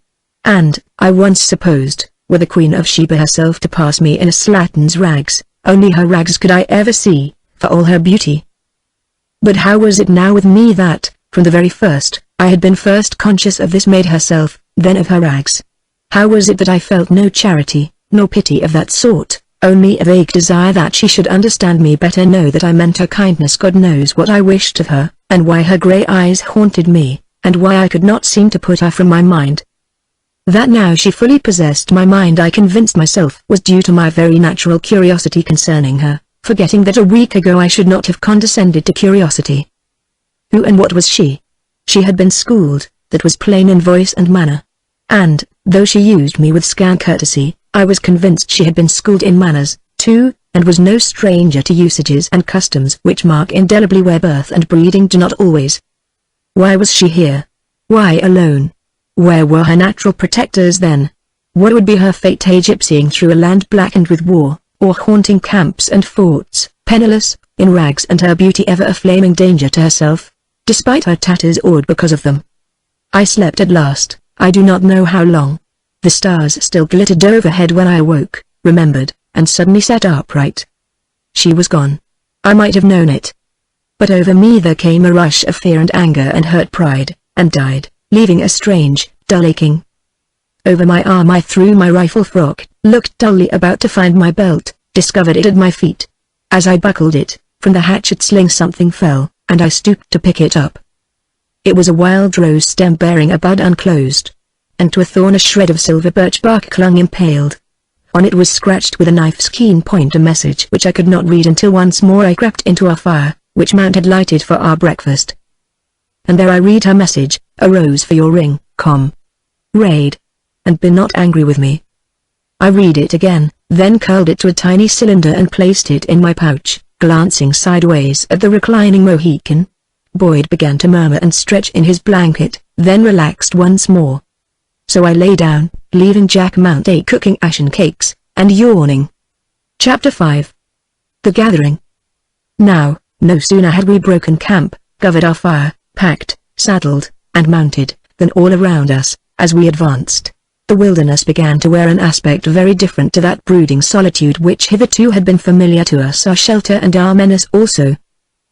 For we had proceeded on our deeply trodden war trail no more than a mile or two before we encountered the raw evidences of an army's occupation. Everywhere spotted leads, game trails, and runways had been hacked, trimmed, and widened into more open wood walks, footpaths enlarged to permit the passage of mounted men, cattle roads cleared, leveled, made smoother for wagons and artillery, log bridges built across the rapid streams that darkled westward, swamps and swales paved with logs, and windfalls hewn in twain and the huge abatis dragged wide apart or burnt to ashes where it lay. Yet, still the high debris bristling from some fallen forest giant sprawling athwart the highway often delayed us. Our details had not yet cleared out the road entirely. We were, however, within a wolfhound's easy run to Cherry Valley, Fort Hunter, and the Mohawk, the outer edges of my own country. Northeast of us lay Schenectady behind its fort, north of us lay my former home, Guy Park, and near it old Fort Johnson and Johnson Hall. Farther still to the northward stretched the Vlaie and silvery Sacandaga with its pretty fish house settlement now in ashes, and Summer House Point and Fonda's Bush were but heaps of cinders, too. The brave Broad Albin yeomen prisoners, their women and children fled to Johnstown, save old man Stoner and his boys, and that Tory villain Charlie Caddy who went off with Sir John. Truly I should know something of these hills and brooks and forests that we now traversed, and of the silent, solitary roads that crept into the wilderness, penetrating to distant, lonely farms or grist mills where some hardy fellow had cleared the bush and built his cabin on the very borders of that dark and fearsome empire which we were gathering to enter and destroy. Here it lay, close on our left flank, so close that its strange gigantic shadow fell upon us, like a vast hand, stealthy and chill. And it was odd, but on the edges of these trackless shades, here, even with fresh evidences on every side that our own people lately passed this way, yes, even when we began to meet or overtake men of our own color, the stupendous desolation yielded nothing of its brooding mystery and dumb magnificence. Westward, the green monotony of trees stretched boundless as an ocean, and as trackless and uncharted gigantic forests in the depths of which twilight had brooded since first the world was made. Here, save for the puny, man-made trail, save for the tiny scars left by his pygmy hacking at some high forest monument, all this magic shadow land still bore the imprint of our Lord's own fingers. The stillness and the infinite majesty, the haunting fragrance clinging to the craftsmanship of hands miraculous, all the sweet odor and untainted beauty which enveloped it in the making, and which had remained after creation's handiwork was done, seemed still to linger in this dim solitude. And it was as through the twilight through the wooded aisles was faintly tinctured still, where the sweet-scented garments of the Lord had passed. There was no underbrush, no clinging sprays or fairy brambles intertwined under the solemn arches of the trees, only the immemorial strata of dead leaves spread one above another in endless coverlets of grumbling gold, only a green and knee-deep robe of moss clothing the vast bases of the living columns. And into this enchanted green and golden dusk no sunlight penetrated, save along the thread-like roads, or where star-naked rocks towered skyward, or where, in profound and velvet depths, crystalline streams and rivers widened between their Indian willow bottoms. And these were always set with wild flowers, every bud and blossom gilded by the sun. As we journeyed on, The first wayfarer we encountered after passing our outer line of pickets was an express rider from General Sullivan's staff, one James Cook, who told us that the right division of the army, General James Clinton's New York Brigade, which was ours, was still slowly concentrating in the vicinity of Otsego Lake. That innumerable and endless difficulties in obtaining forage and provisions had delayed everything, that the main division, Sullivan's, was now arriving at Easton and Wyoming, and that, furthermore, the enemy had become vastly agitated over these ominous preparations of ours, but still believed, from their very magnitude, that we were preparing for an advance into Canada. "Ha ha," said Boyd merrily. "So much the better, for if they continue to believe that, they will keep their cursed scalping parties snug at home." "No, sir," said the express soberly. "Brant and his Mohawks are out somewhere or other, and so is Walter Butler and his painted crew." "In this same district?" "No doubt of it, sir. Indians fired on our pickets last week. It will go hard with the outlying farms and settlements. Small doubt, too, that they will strike heavily and strive to draw this army from whatever plan it meditated." "Then," said Boyd with a careless laugh, "it is for us to strike more heavily still and draw them with the very wind of our advance into a common vortex of destruction with the Iroquois." The express rode on, and Boyd, in excellent humor, continued talking to me, saying that he knew our commander-in-chief, and that he was an officer not to be lightly swayed or turned from the main purpose, but would hew to the line, no matter what destruction raged and flamed about him. "No, Losky Eel, they may murder and burn to right and left of us, and it may wring his heart and ours to hear the agonized appeals for aid, but if I judge our general, he will not be halted or drawn aside until the monstrous, loathsome body of this foul empire lies chopped to bits, writhing and dying in the flames of Catherine's town." "He must truly be a man of iron," said I, "if we win through." "We will win through, Losky Eel," he said gaily, "to Catherine's town or paradise, to hell or heaven. And what a tale to tell our children, we who survive." An odd expression came into his handsome face, and he said in a low and dreamy voice, "I think that almost every man will live to tell that story. Yet, I can never hear myself telling the tale in years to come." On paths and new-made highways we began to encounter people and cattle, now a long line of oxen laden with military stores or with canoes and flatboats, and conducted by batmen in smock and frock, now a sweating company of military surveyors from headquarters, burdened with compass, chain, and Jacob's staff, already running their lines into the wilderness.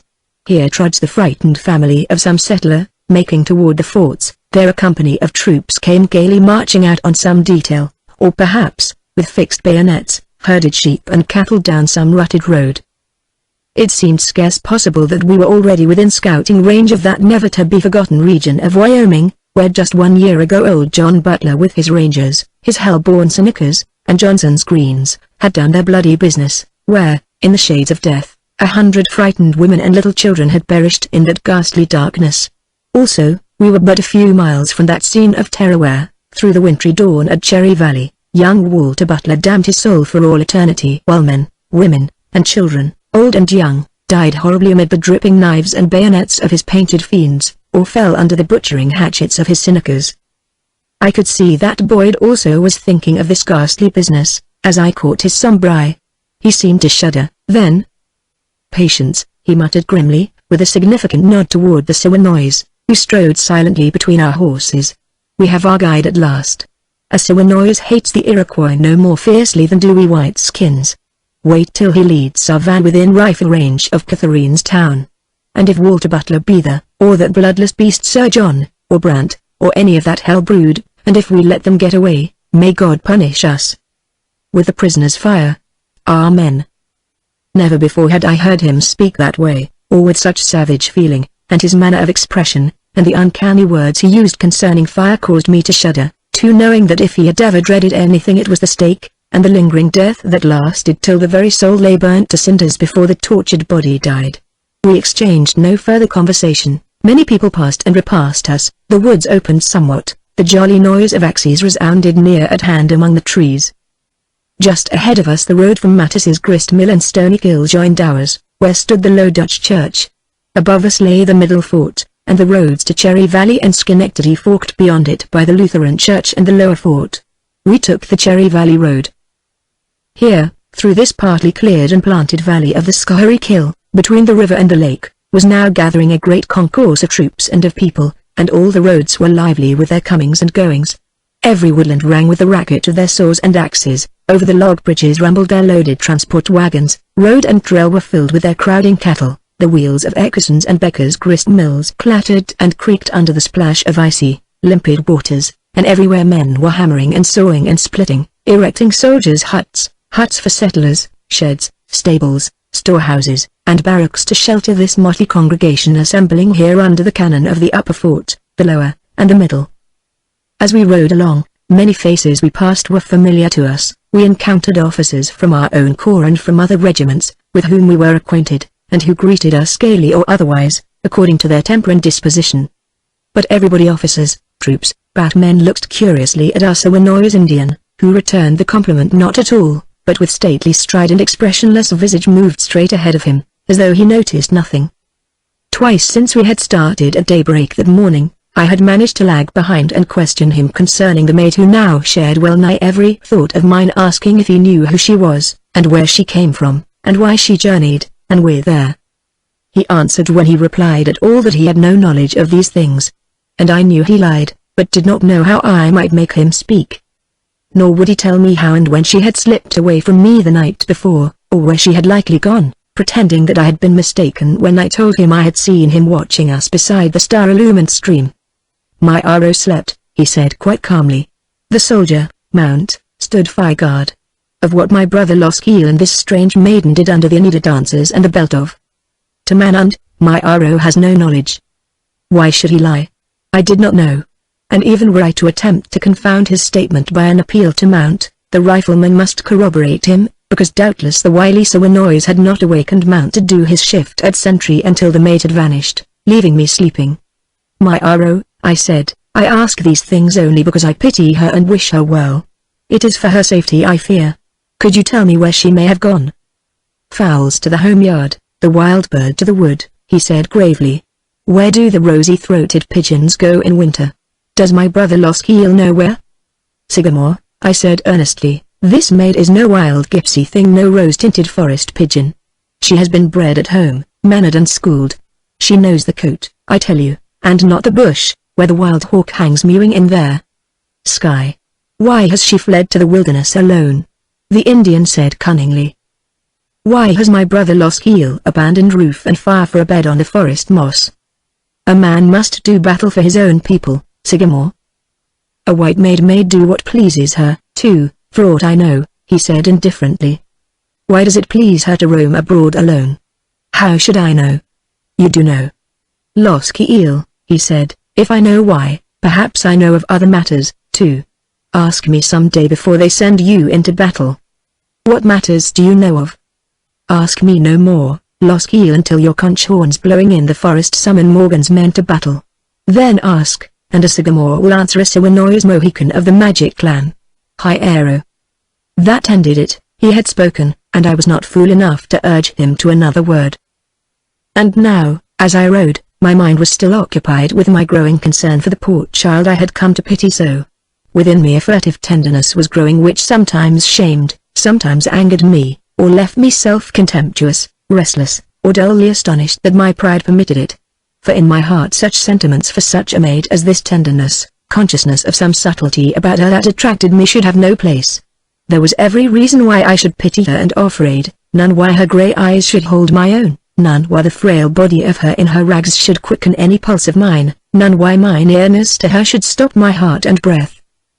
Yet, all day long her face and slim shape haunted me, a certain sullen sweetness of the lips, too, and I remembered the lithe grace of her little hands as she broke the morsels of that midnight meal and lifted the cup of chilly water in which I saw the starlight dancing.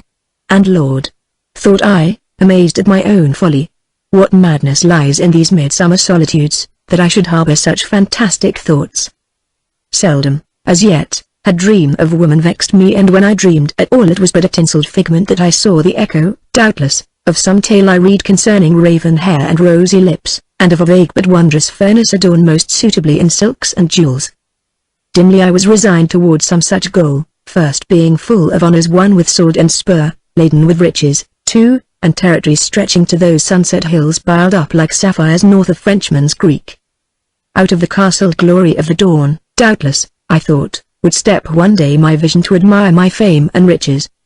And her I'd marry after our good king had knighted me. Alas!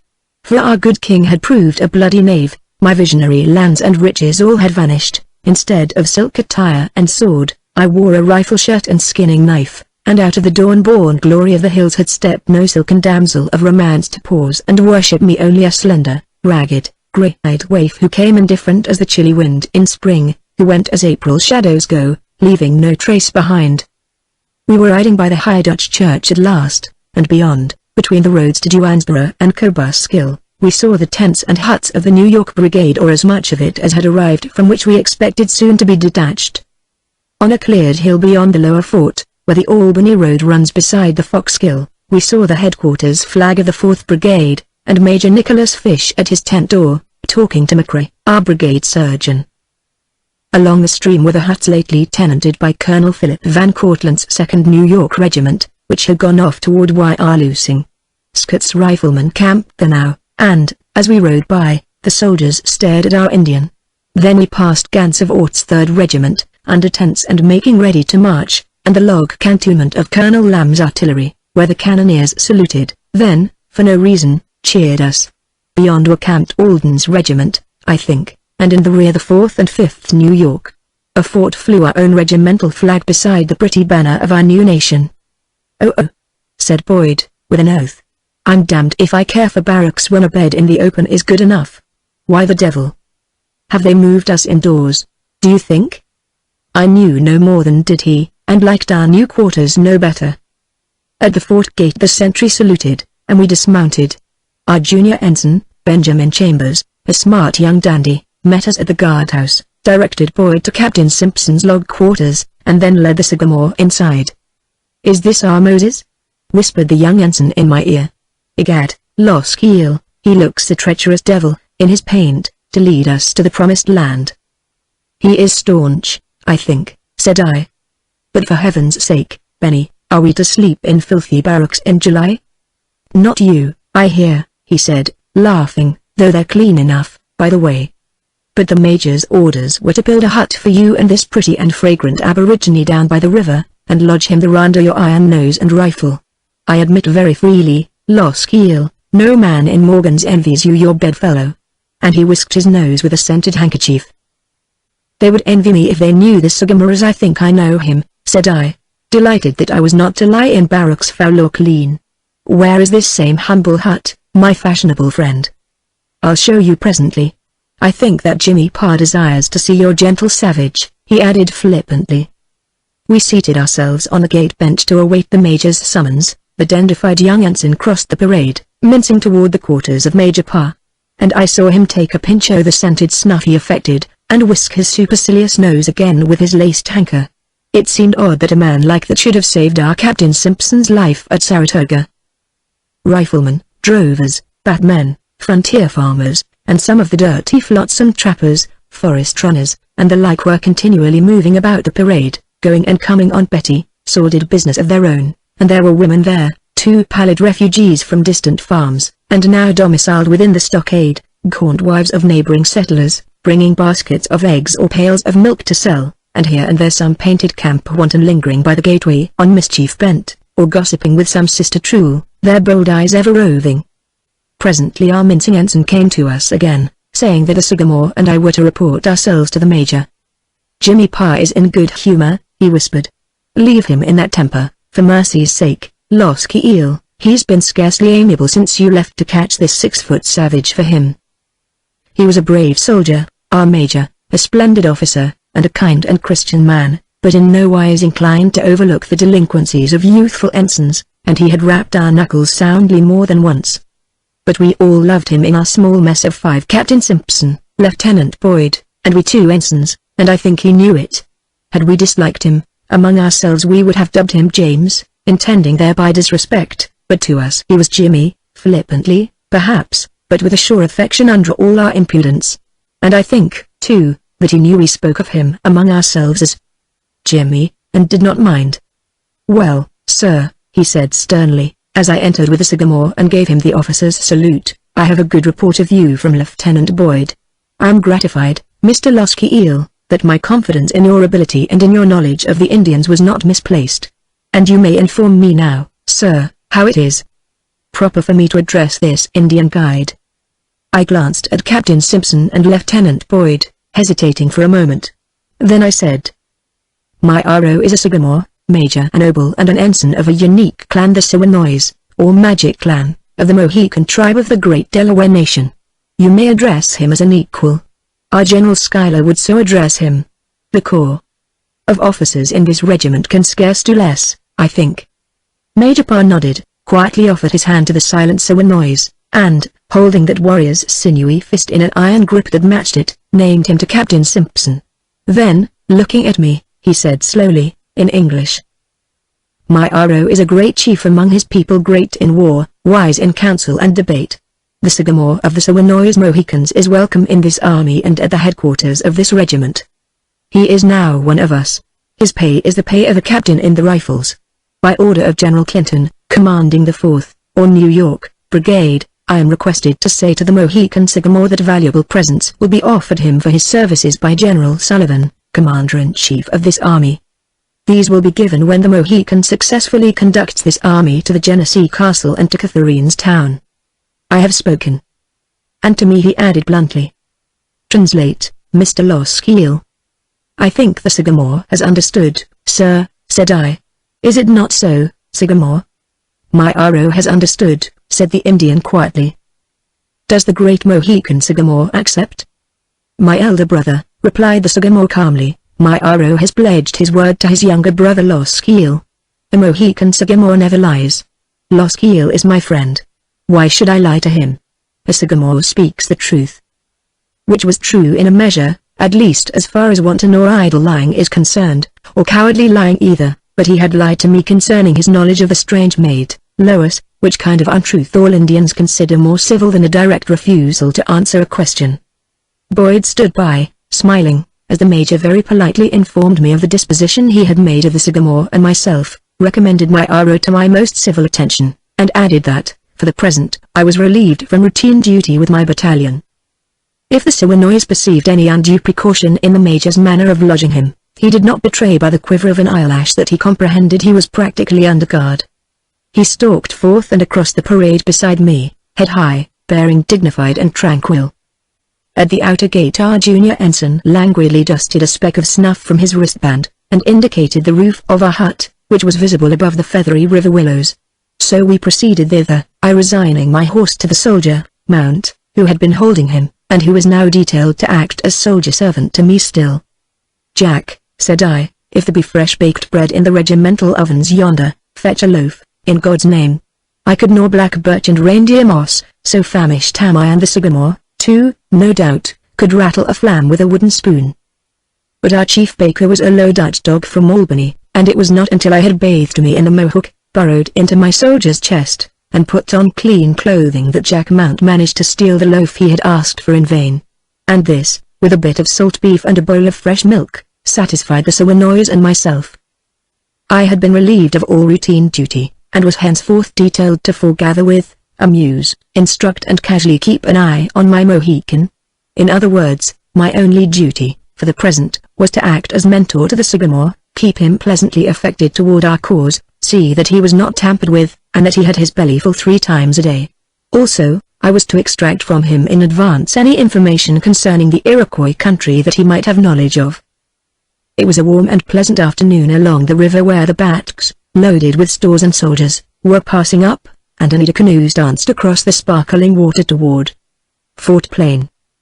Many of our soldiers were bathing, sporting like schoolboys in the water. Lamb's artillerymen had their horses out to let them swim. Many of the troops were washing their shirts along the gravelly reaches, or, seated cross-legged on the bank, were mending rents with needle and thread. Half a dozen Oneida Indians sat gravely smoking and blinking at the scene, no doubt belonging to our corps of runners, scouts, and guides, for all were shaved, oiled, and painted for war, and, under their loosened blankets, I could see their lean and supple bodies, stark naked, except for clout and ankle moccasin. I sat in the willow shade before the door of our hut, cross-legged, too, writing in my journal of what had occurred since last I set down the details of the day. This finished, I pouched quill, inkhorn, and journal, and sat thinking for a while of that strange maid, and what mischance might come of her woodland roving all alone with Indian butler out, and all that violent painted, blue-eyed crew under MacDonald. Somber thoughts assailed me there on that sunny July afternoon. I rested my elbow on my knee, forehead pressed against my palm, pondering.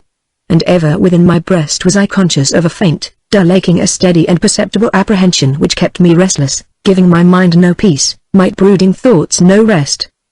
That this shabby, wandering girl had so gained me, spite of the rudeness with which she used me, I could never seem to understand, for she had done nothing to win even my pity, and she was but a ragged gypsy thing, and had conducted with scant courtesy.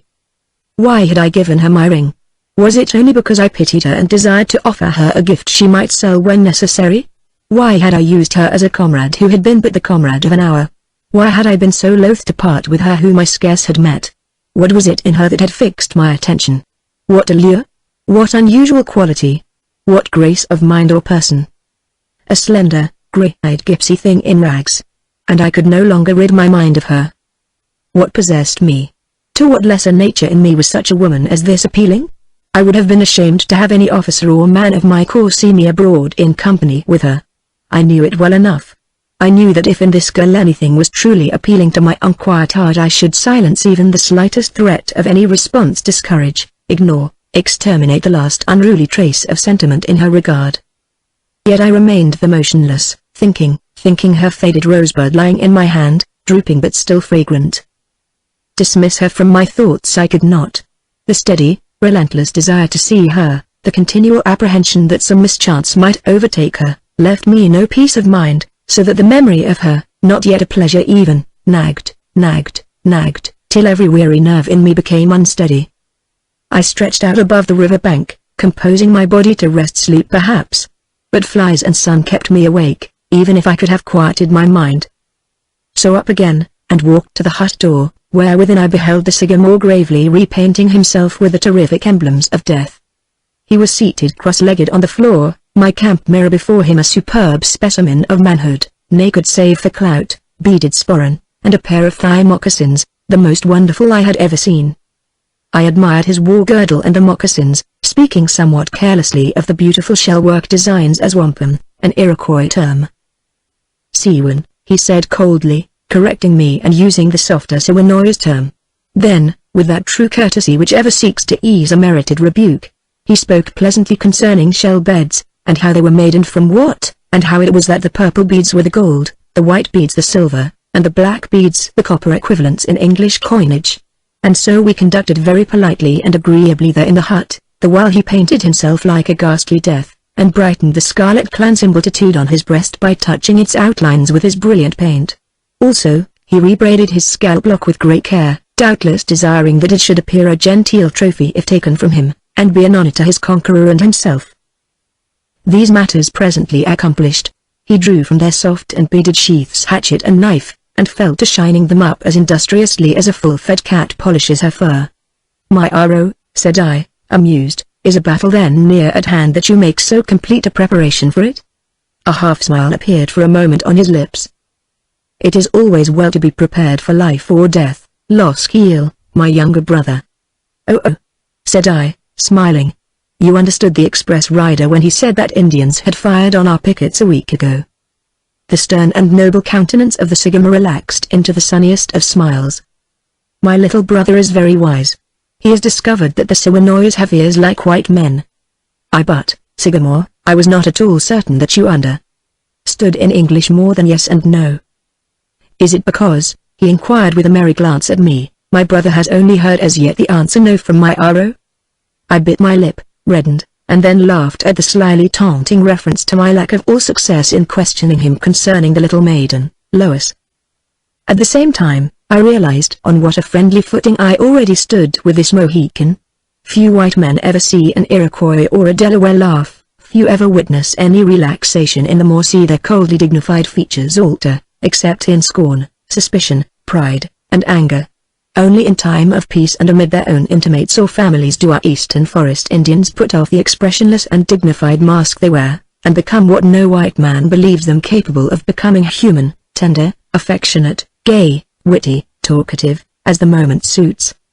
At Guy Park, even, I had never seen an Iroquois relax in dignity and hauteur, though, of course, it was also true that Guy Johnson was never a man to inspire personal confidence or any intimacy. Nor was Walter Butler either, and Brand and his Mohawks detested and despised him. But I had been told that Indians, I mean the forest Indians, not the vile and filthy nomad butchers of the prairies, were like ourselves in our own families, and that, naturally, they were a kindly, warm-hearted, gay, and affectionate people, fond of their wives and children, and loyal to their friends. Now, I could not but notice how, from the beginning, this Soinois had conducted, and how, when first we met, his eye and hand met mine. And ever since, also even when I was watching him so closely, in my heart I really found it well nigh impossible to doubt him. He spoke always to me in a manner very different to that of any Indian I had ever known. And now it seemed to me that from the very first I had vaguely realized a sense of unwonted comradeship with the Soinois. At all events, it was plain enough now that, for some reason unknown to me, this Mohican not only liked me, but so far trusted me, entertained, in fact, so unusual a confidence in me that he even permitted himself to relax and speak to me playfully, and with the light familiarity of an elder brother. "Sagamore," I said, "my heart is very anxious for the safety of this little forest running maid. If I could find her, speak to her again, I think I might date her." My Aro's features became smooth and blank. "What maiden is this my younger brother fears for?" he asked mildly. "Her name is Lois. You know well whom I mean." "Hi!" he exclaimed, laughing softly. "Is it still the rosy-throated pigeon of the forest for whom my little brother Loskiel is spreading nets?" My face reddened again, but I said, smilingly, "If my Aro laughs at what I say, all must be well with her. My elder brother's heart is charitable to the homeless. And to children, also," he said very quietly. And added, with a gleam of humor, "all children, O Loskiel, my littlest brother. Is not my heart open to you? And mine to you, my Aro, my elder brother. Yet, you watched me at the fire, every night," he said, with keenest delight sparkling in his dark eyes. "And yet I tracked and caught you after all," I said, smiling through my slight chagrin. "Is my little brother very sure I did not know he followed me?" he asked, amused. "Did you know, my Aro?" The Soinois made a movement of slight, but good-humored, disdain. "Can my brother who has no wings track and follow the October swallow? Then you were willing that I should see the person to whom you brought food under the midnight stars? My brother has spoken. Why were you willing that I should see? Where there are wild pigeons there are hawks, Loskiel." But perhaps the rosy throat could not understand the language of a Soinois. "You warned her not to rove alone?" He inclined his head quietly. "She refused to heed you. Is that true? She left Westchester in spite of your disapproval?" "Loskiel does not lie." "She must be mad," I said, with some heat. "Had she not managed to keep our camp in view, what had become of her now, Sagamore?" I added, reluctantly admitting by implication yet another defeat for me. "Of course I know that you must have kept in communication with her, though how you did so I do not know." The Soinois smiled slyly. "Who is she? What is she, my Aro? Is she, after all, but a camp gypsy of the better class? I cannot believe it, yet she roves the world in tatters, haunting barracks and camps. Can you not tell me something concerning her?" The Indian made no reply. "Has she made you promise not to?" He did not answer, but I saw very plainly that this was so. Mystified, perplexed, and more deeply troubled than I cared to admit to myself, I rose from the doorsill, buckled on belt, knife, and hatchet, and stood looking out over the river in silence for a while. The Soinois said pleasantly, yet with a hidden hint of malice, "If my brother desires to walk abroad in the pleasant weather, my Aro will not run away. Say so to Major Pa." I blushed furiously at the mocking revelation that he had noted and understood the precautions of Major Pa. "My Aro," I said, "I trust you. See, you are confided to me, I am responsible for you. If you leave I shall be disgraced. But Soinois are free people. The Sagamore is my elder brother who will not blacken my face or cast contempt upon my uniform. See, I trust my brother my Aro, I go." The Sagamore looked me square in the eye with a face which was utterly blank and expressionless. Then he gathered his legs under him, sprang noiselessly to his feet, laid his right hand on the hilt of my knife, and his left one on his own, drew both bright blades with a simultaneous and graceful movement, and drove his knife into my sheath, mine into his own. My heart stood still. I had never expected even to witness such an act, never dared believe that I should participate in it. The Sawanoise drew my knife from his sheath, touched the skin of his wrist with the keen edge. I followed his example. On our wrists 2 bright spots of blood beaded the skin. Then the sycamore filled a tin cup with clean water and extended his wrist. A single drop of blood fell into it. I did the same. Then in silence still, he lifted the cup to his lips, tasted it, and passed it to me. I wet my lips, offered it to him again. And very solemnly he sprinkled the scarcely tinted contents over the grass at the doorsill. So was accomplished between this Mohican and myself the rite of blood brotherhood, an alliance of implicit trust and mutual confidence which only death could end. Chapter 6. The Spring Way Enter. It happened the following afternoon that, having written in my journal, and dressed me in my best, I left the Mohican in the hut painting and shining up his weapons, and walked abroad to watch the remaining troops and the artillery start for Otsego Lake. A foot regiment Colonel Gansevoorts had struck tents and marched with its drums and colors early that morning, carrying also the regimental wagons and batks.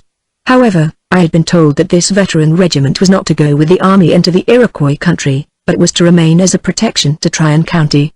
But now Colonel Lamb's remaining section of artillery was to march to the lake, and whether this indicated that our army at last was fairly in motion, nobody knew. Yet, it seemed scarcely likely, because Lieutenant Boyd had been ordered out with a scout of 20 men toward the west branch of the Delaware, and he told me that he expected to be absent for several days. Besides, it was no secret that arms had not yet been issued and distributed to all the recruits in the foot regiments, that Scott's riflemen had not yet drawn their equipment, and that as yet we had not collected half the provisions required for an extensive campaign, although nearly every day the backs came up the river with stores from Schenectady and posts below. Strolling up from the river that afternoon, very fine in my best, and, I confess, content with myself except for the lack of hair powder, queue, and ribbon, whichever disconcerted me, I saw already the 2 guns of the battalion of artillery moving out of their cantonment, the limbers, chests, and the forge well horsed and bright with polish and paint, the men somewhat patched and ragged, but with queues smartly tied and heads well flowered. Had our cannoneers been properly and newly uniformed, it had been a fine and stirring sight, with the artillery bugle horn sounding the march, and the camp trumpets answering, and Colonel Lamb riding ahead with his mounted officers, very fine and nobly horsed, the flag flying smartly and most beautiful against the foliage of the terraced woods. A motley assembly had gathered to see them march out. Our General Clinton and his staff, in the blue and buff of the New York line, had come over, and all the officers and soldiers off duty, too, as well as the people of the vicinity, and a horde of workmen, backsmen, and forest runners, including a dozen Oneida Indians of the Guides.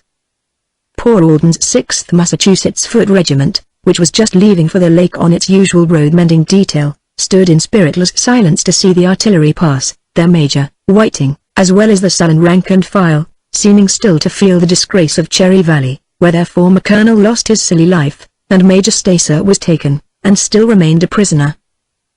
As for us of Morgan's, we were very sorry for the mortified New Englanders, yet not at all forgetful of their carping and insolent attitude toward the ragged New York line, where at least the majority of our officers were gentlemen and where proper and military regard for rank was most decently maintained. Gad! To hear your New Englander talk, a man might think that this same war was being maintained and fought by New England alone. And, damn them, they got Schuyler laid aside after all. But the New York line went about its grim and patient business, unheeding their New England arrogance as long as His Excellency understood the truth concerning the wretched situation.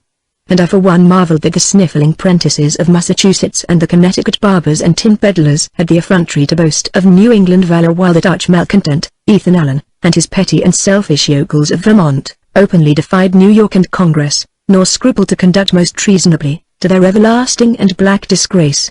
No Ticonderoga, no Bennington, could wipe out that outrageous treachery, or efface the villainy of what was done to Schuyler, the man who knew no fear, the officer without reproach. The artillery jolted and clinked away down the rutty road which their wheels and horses cut into new and deeper furrows. A veil of violet dust hung in their wake, through which harness, cannon, and drawn cutlass glittered and glimmered like sunlit ripples through a mist. Then came our riflemen marching as escort, smart and gay in their brown forest dress, the green thrums rippling and flying from sleeve and legging and open double cape, and the raccoon tails all bobbing behind their caps like the tails that April lumpkins wriggle. Always the sight of my own corps thrilled me. I thanked God for those big, sun-masked men with their long, silent, gliding stride, their shirts open to their mighty chests, and the heavy rifles all swinging in glancing unison on their caped shoulders, carried as lightly as so many reeds. I stood at salute as our Major and Captain Simpson strode by, grinned ever so little as Boyd came swinging along, his naked cutlass drawn, scarlet fringes tossing on his painted cape. He whispered as he passed. "Murphy and Ellerson took 2 scalps last night. They're drying on hoops in the barracks. Look and see if they be truly Seneca." At that I was both startled and disgusted, but it was well nigh impossible to prevent certain of our riflemen who had once been woodrunners from treating the Iroquois as the Iroquois treated them. And they continued to scalp them as naturally as they once had clipped bads and ears from panther and wolf. Mount and the rifleman Renard no longer did it, and I had thought to have persuaded Murphy and Ellerson to conduct more becoming. But it seemed that I had failed. My mind was filled with resentful thoughts as I entered the lower fort and started across the swarming parade toward the barracks, meaning to have a look at these ghastly trophies and judge to what nation they belonged. People of every walk in life were passing and repassing where our regimental wagons were being loaded, and I threaded my way with same difficulty amid a busy throng, noticing nobody, unless it were one of my own corps who saluted my cockade. Halfway across, a young woman bearing a gunny sack full of linen garments and blankets to be washed blocked my passage, and being a woman I naturally gave her right of way. And the next instant saw it was Lois. She had averted her head, and was now hurriedly passing on, and I turned sharply on my heel and came up beside her. "Lois," I managed to say with a voice that was fairly steady, "have you forgotten me?" Her head remained resolutely averted, and as I continued beside her, she said, without looking at me, "Do you not understand that you are disgracing yourself by speaking to me on the parade? Pass on, sir, for your own sake, I desire to speak to you," I said obstinately. "No. Pass on before any officers see you." My face, I know, was fiery red, and for an instant all the ridicule, the taunts, the shame which I might well be storing up for myself, burned there for anyone to see. But stronger than fear of ridicule rose a desperate determination not to lose this maid again, and whether what I was doing was worthy, and for her sake, or unworthy, and for my own, I did not understand or even question. "I wish to talk with you," I said doggedly. "I shall not let you go this time." "Are you mad to so conduct under the eyes of the whole fort?" she whispered. "Go your way." "I'd be madder yet to let you get away again. My way is yours." She halted, cheeks blazing, and looked at me for the first time. "I ask you not to persist," she said, "for my sake if not for yours. What an officer or a soldier says to a girl in this fort makes her a drool in the eyes of any man who sees. Do you so desire to brand me, Mr. Loskiel?" "No," I said between my teeth, and turned to leave her. And, I think, it was something in my face that made her whisper low and hurriedly, "Way iron to spring. If you needs must see me for a moment more, come there."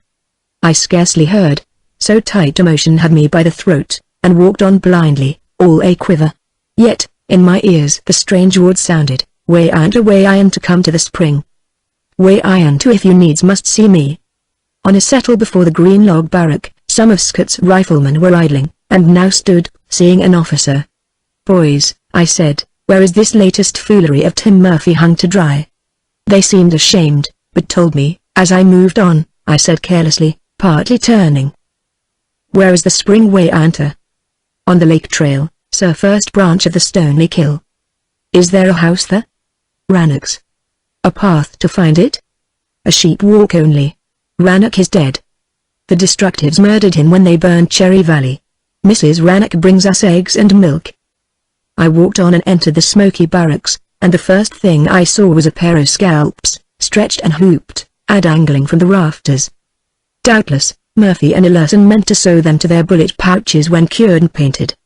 And there was one reckless fellow in my company who wore a baldric fringed with Shawanees scalps, but as these same Shawanees had murdered his father, mother, grandmother, and 3 little brothers, no officer rebuked him, although it was a horrid and savage trophy, but if the wearing of it were any comfort to him I do not know. I looked closely at the ornamented scalps, despite my repugnance. They were not Mohawk, not Cayuga, nor Onondaga. Nor did they seem to me like Seneca, being not oiled and braided clean, but tagged at the root with the claws of a tree lynx. They were not Alida, not Lenape. Therefore, they must be Seneca scalps. Which meant that Walter Butler and that spawn of Satan, Sanquirata, were now prowling around our outer pickets. For the ferocious Senecas and their tireless warchief, Sanquirata, were Butler's people, the Mohawks and Joseph Brant holding the younger Butler in deep contempt for the cruelty he did practice at Cherry Valley. Suddenly a shaft of fear struck me like a swift arrow in the breast, as I thought of Butler and of his mountain snakes, and of that mad child, Lois, a gypsying with a silly inclination led her, and death in the forest dusk watching her with 100 staring eyes. This time, I muttered, I shall put a stop to all her forest running. And, at the thought, I turned and passed swiftly through the doorway, across the thronged parade, out of the gate. Hastening my pace along the lake road, meeting many people at first, then fewer, then nobody at all, I presently crossed the first little brook that feeds the stony gill, leaping from stone to stone. Here in the woods lay the Oneida camp. I saw some squaws there sowing. The sheep walk branched a dozen yards beyond, running northward through what had been a stump field. It was already grown head-high in weeds and wildflowers, and saplings of bird cherry, which spring up wherever fire has passed. A few high corn stalks showed what had been planted there a year ago. After a few moments following the path, I found that the field ended abruptly, and the solid walls of the forest rose once more like green cliffs towering on every side. And at their base I saw a house of logs, enclosed within a low brush fence, and before it a field of brush. Shirts and soldiers' blankets lay here and there drying on the bushes. A wretched garden patch showed intensely green between a waste of fire-blackened stumps. I saw chickens in a coop, and a cow switching forest flies. A cloud of butterflies flew up as I approached, where the running water of a tiny rill made muddy hollows on the path. This doubtless must be the outlet to way I enter spring, for there to the left a green lane had been bruised through the elder thicket, and this I followed, shouldering my way amid fragrant blossom and sun-hot foliage, then through an alder run, and suddenly out across a gravelly reach where water glimmered in a still and golden pool. Lois knelt there on the bank. The soldier's linen I had seen in her arms was piled beside her. In a willow basket, newly woven, I saw a heap of clean, wet shirts and tow-cloth rifle frocks. She heard me behind her. I took care that she should, but she made no sign that she had heard or knew that I was there. Even when I spoke she continued busy with her suds and shirts, and I walked around the gravelly basin and seated myself near her, cross-legged on the sand, both hands clasping my knees. "Well?" she asked, still scrubbing, and her hair was fallen in curls about her brow, hair thicker and brighter, though scarce longer, than my own. But Lord! The wild rose beauty that flushed her cheeks as she labored there. And when she at last looked up at me her eyes seemed like two grey stars, full of reflections from the golden pool. "I have come," said I, "to speak most seriously." "What is it you wish?" "A comrade's privilege." "And what may that be, sir?" "The right to be heard, the right to be answered in day." "Comrade's privilege to offer aid." "I need no aid." "None living can truthfully say that," said I pleasantly. "Oh. Do you then require charity from this pleasant world we live in?" "I did not offer charity to you. You spoke of aid," she said coldly. "Lois, is there in our brief companionship no memory that may warrant my speaking as honestly as I speak to you?" "I know of none, do you?" I had been looking at her chilled pink fingers. My ring was gone. "A ring for a rose is my only warrant," I said. She continued to soap the linen and to scrub in silence. After she had finished the garment and wrung it dry, she straightened her supple figure where she was kneeling, and, turning toward me, searched in her bosom with one little, wet hand, drawing from it a faded ribbon on which my ring hung. "Do you desire to have it of me again?" she asked, without any expression on her sun-freckled face. "What? The ring?" "I desire it," I repeated, turning red. "No more than you desire the withered bud you left beside me while I slept." "What bud, sir?" "Did you not leave me a rosebud?" "I? And a bit of silver birch bark scratched with a knife point?" "Now that I think of it, perhaps I may have done so or some such thing, scarce knowing what I was about and being sleepy. What was it that I wrote? I cannot now remember being so sleepy when I did it." "And that is all you thought about it, Lois? How can one think when half asleep?" "Here is your rose," I said angrily. "I will take my ring again." She opened her grey eyes at that. Lord. She murmured in an innocent and leisurely surprise. You have it still, my rose? Are roses scarce where you inhabit, sir? For if you find the flower so rare and curious I would not rob you of it, no. And, bending, soaked and soaped another shirt. Why do you mock me, Lois? I mock you? La? Sir, you surely jest. You do so. You have done so ever since we met. I ask you why? I repeated, curbing my temper. Lord. She murmured, shaking her head. The young man is surely going stark. A girl in my condition, such a girl as I mock at an officer and a gentleman? No, it is beyond all bounds, and this young man is suffering from the sun. Were it not, said I angrily, that common humanity brought me here and bids me remain for the moment, I would not endure this. Heaven save us all. She sighed. How very young is this young man who comes complaining here that he is mocked, when all I ventured was to marvel that he had found a wild rosebud so rare and precious. I said to myself, damn, in fierce vexation, yet knew not how to take her nor how to save my dignity. And she, with head averted, was laughing silently. I could see that, too, and never in my life had I been so flouted to my face. Listen to me. I broke out bluntly. I know not who or what you are, why you are here, whither you are bound. But this I do know, that beyond our pickets there is peril in these woods. And it is madness for man or maid to go alone as you do. The laughter had died out in her face. After a moment it became grave. Was it to tell me this that you spoke to me in the fort, Mr. Loskiel? She asked. Yes, 2 days ago our pickets were fired on by Indians. Last night 2 riflemen of our corps took as many Seneca scalps. Do you suppose that when I heard of these affairs I did not think of you, remembering what was done but yesterday at Cherry Valley? Did you remember me? Good God, yes. I exclaimed, my nerves on edge again at the mere memory of her rashness. I came here as a comrade, wishing to be of service, and you have used me vilely, she said, looking serenely at me. I did not say that, Lois. I say it, Mr. Loskiel. And yet I told you where to find me. That is much for me to tell to any man. Let that count a little to my damaged credit with you. And I still wear the ring you gave, and left a rose for you. Let these things count a little in my favor. For you can scarcely guess how much of courage it has cost me.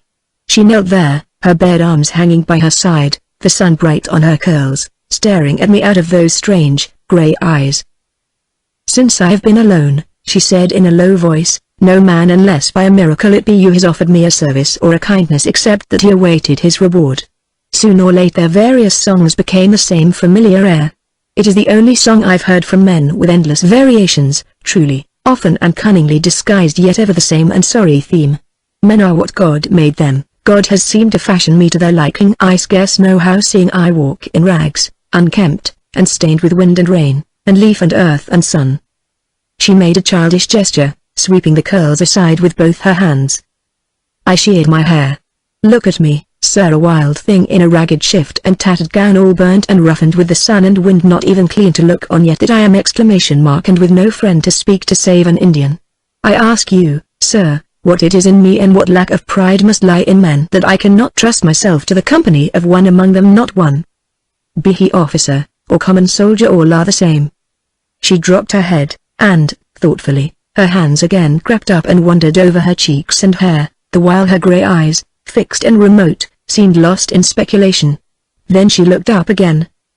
Why should I think to find you different? She asked. Is any man different from his fellows, humble or great? Is it not man himself, not only men, that I must face as I have faced you, with silence, or with sullen speech, or with the hardness far beyond my years, and a gaiety that means nothing more kind than insolence? Again her head fell on her breast, and her hands linked themselves on her knees as she knelt there in silence.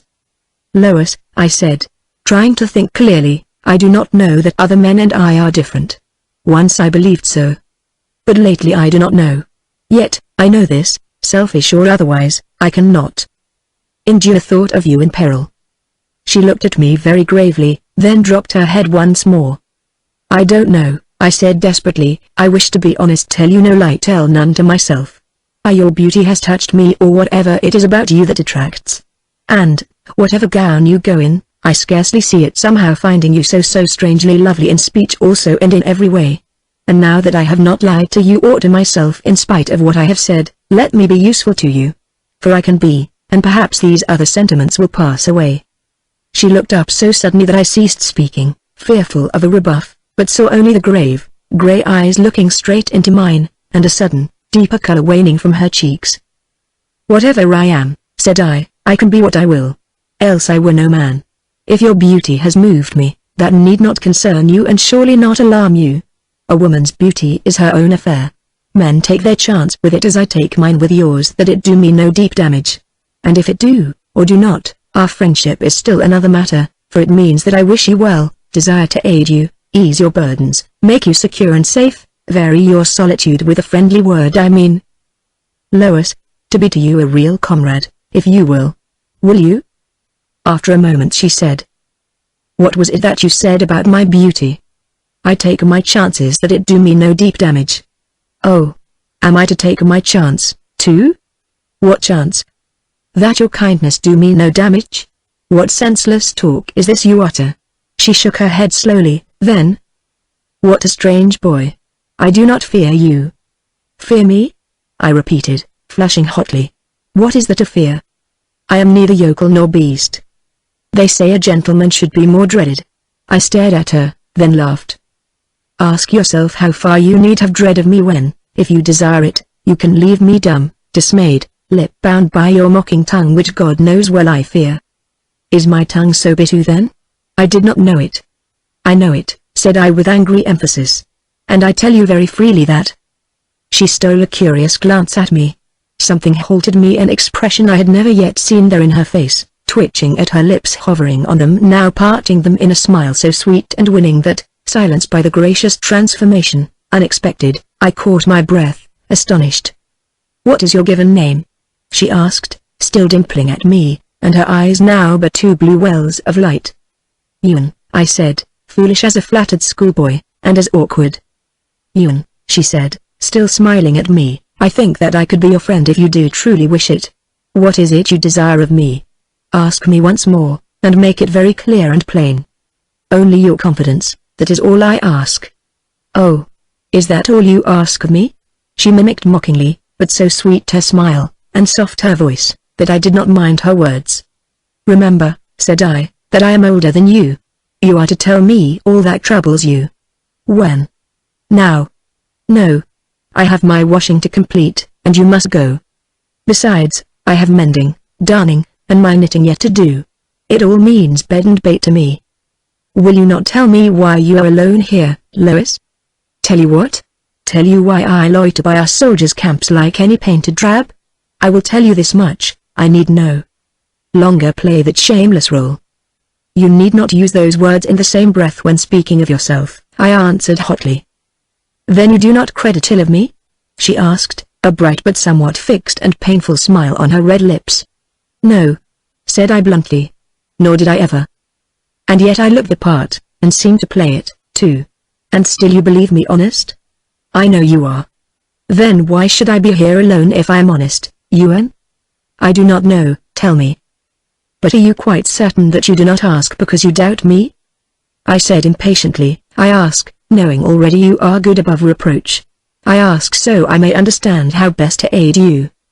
A lovely colour stole into her cheeks. You are kind, Ewan. And it is true though, and she shrugged her shoulders. What other man would credit it? She lifted her head a little and looked at me with clear, proud eyes. Well, let them say what they may in fort and barracks twixt this frontier and Philadelphia. The truth remains that I have been no man's mistress and am no rule. Ewan, I have starved that I might remain exactly what I am at this moment. I swear to you that I stand here unsullied and unstained under this untainted sky which the same God made who fashioned me. I have known shame and grief and terror, I have lain cold and ill and sleepless, I have wandered roofless, hunted, threatened, mocked, beset by men and vice. Soldiers have used me roughly, you yourself saw, there at the Poundridge barracks. And only you among all men saw truly. Why should I not give to you my friendship, unashamed? Give it, I said, more deeply moved than ever I had been. I do. Rightly or wrongly, now, at last, and in the end, I give my honest heart and friendship to a man. And with a quick and winning gesture she offered me her hand, and I took it firmly in my clasp, and fell a trembling so I could not find a word to utter. "Come to me tonight, Ewan," she said. "I lodge yonder. There is a poor widow there, a Mrs. Rannoch, who took me in. They killed her husband in November. I am striving to repay her for the food and shelter she affords me. I have been given mending and washing at the fort. You see, I am no leech to fasten on a body and nourish me for nothing. So I do what I am able. Will you come to me this night?" "Yes." But I could not yet speak steadily. "Come then, I will tell you something of my miserable condition if you desire to know.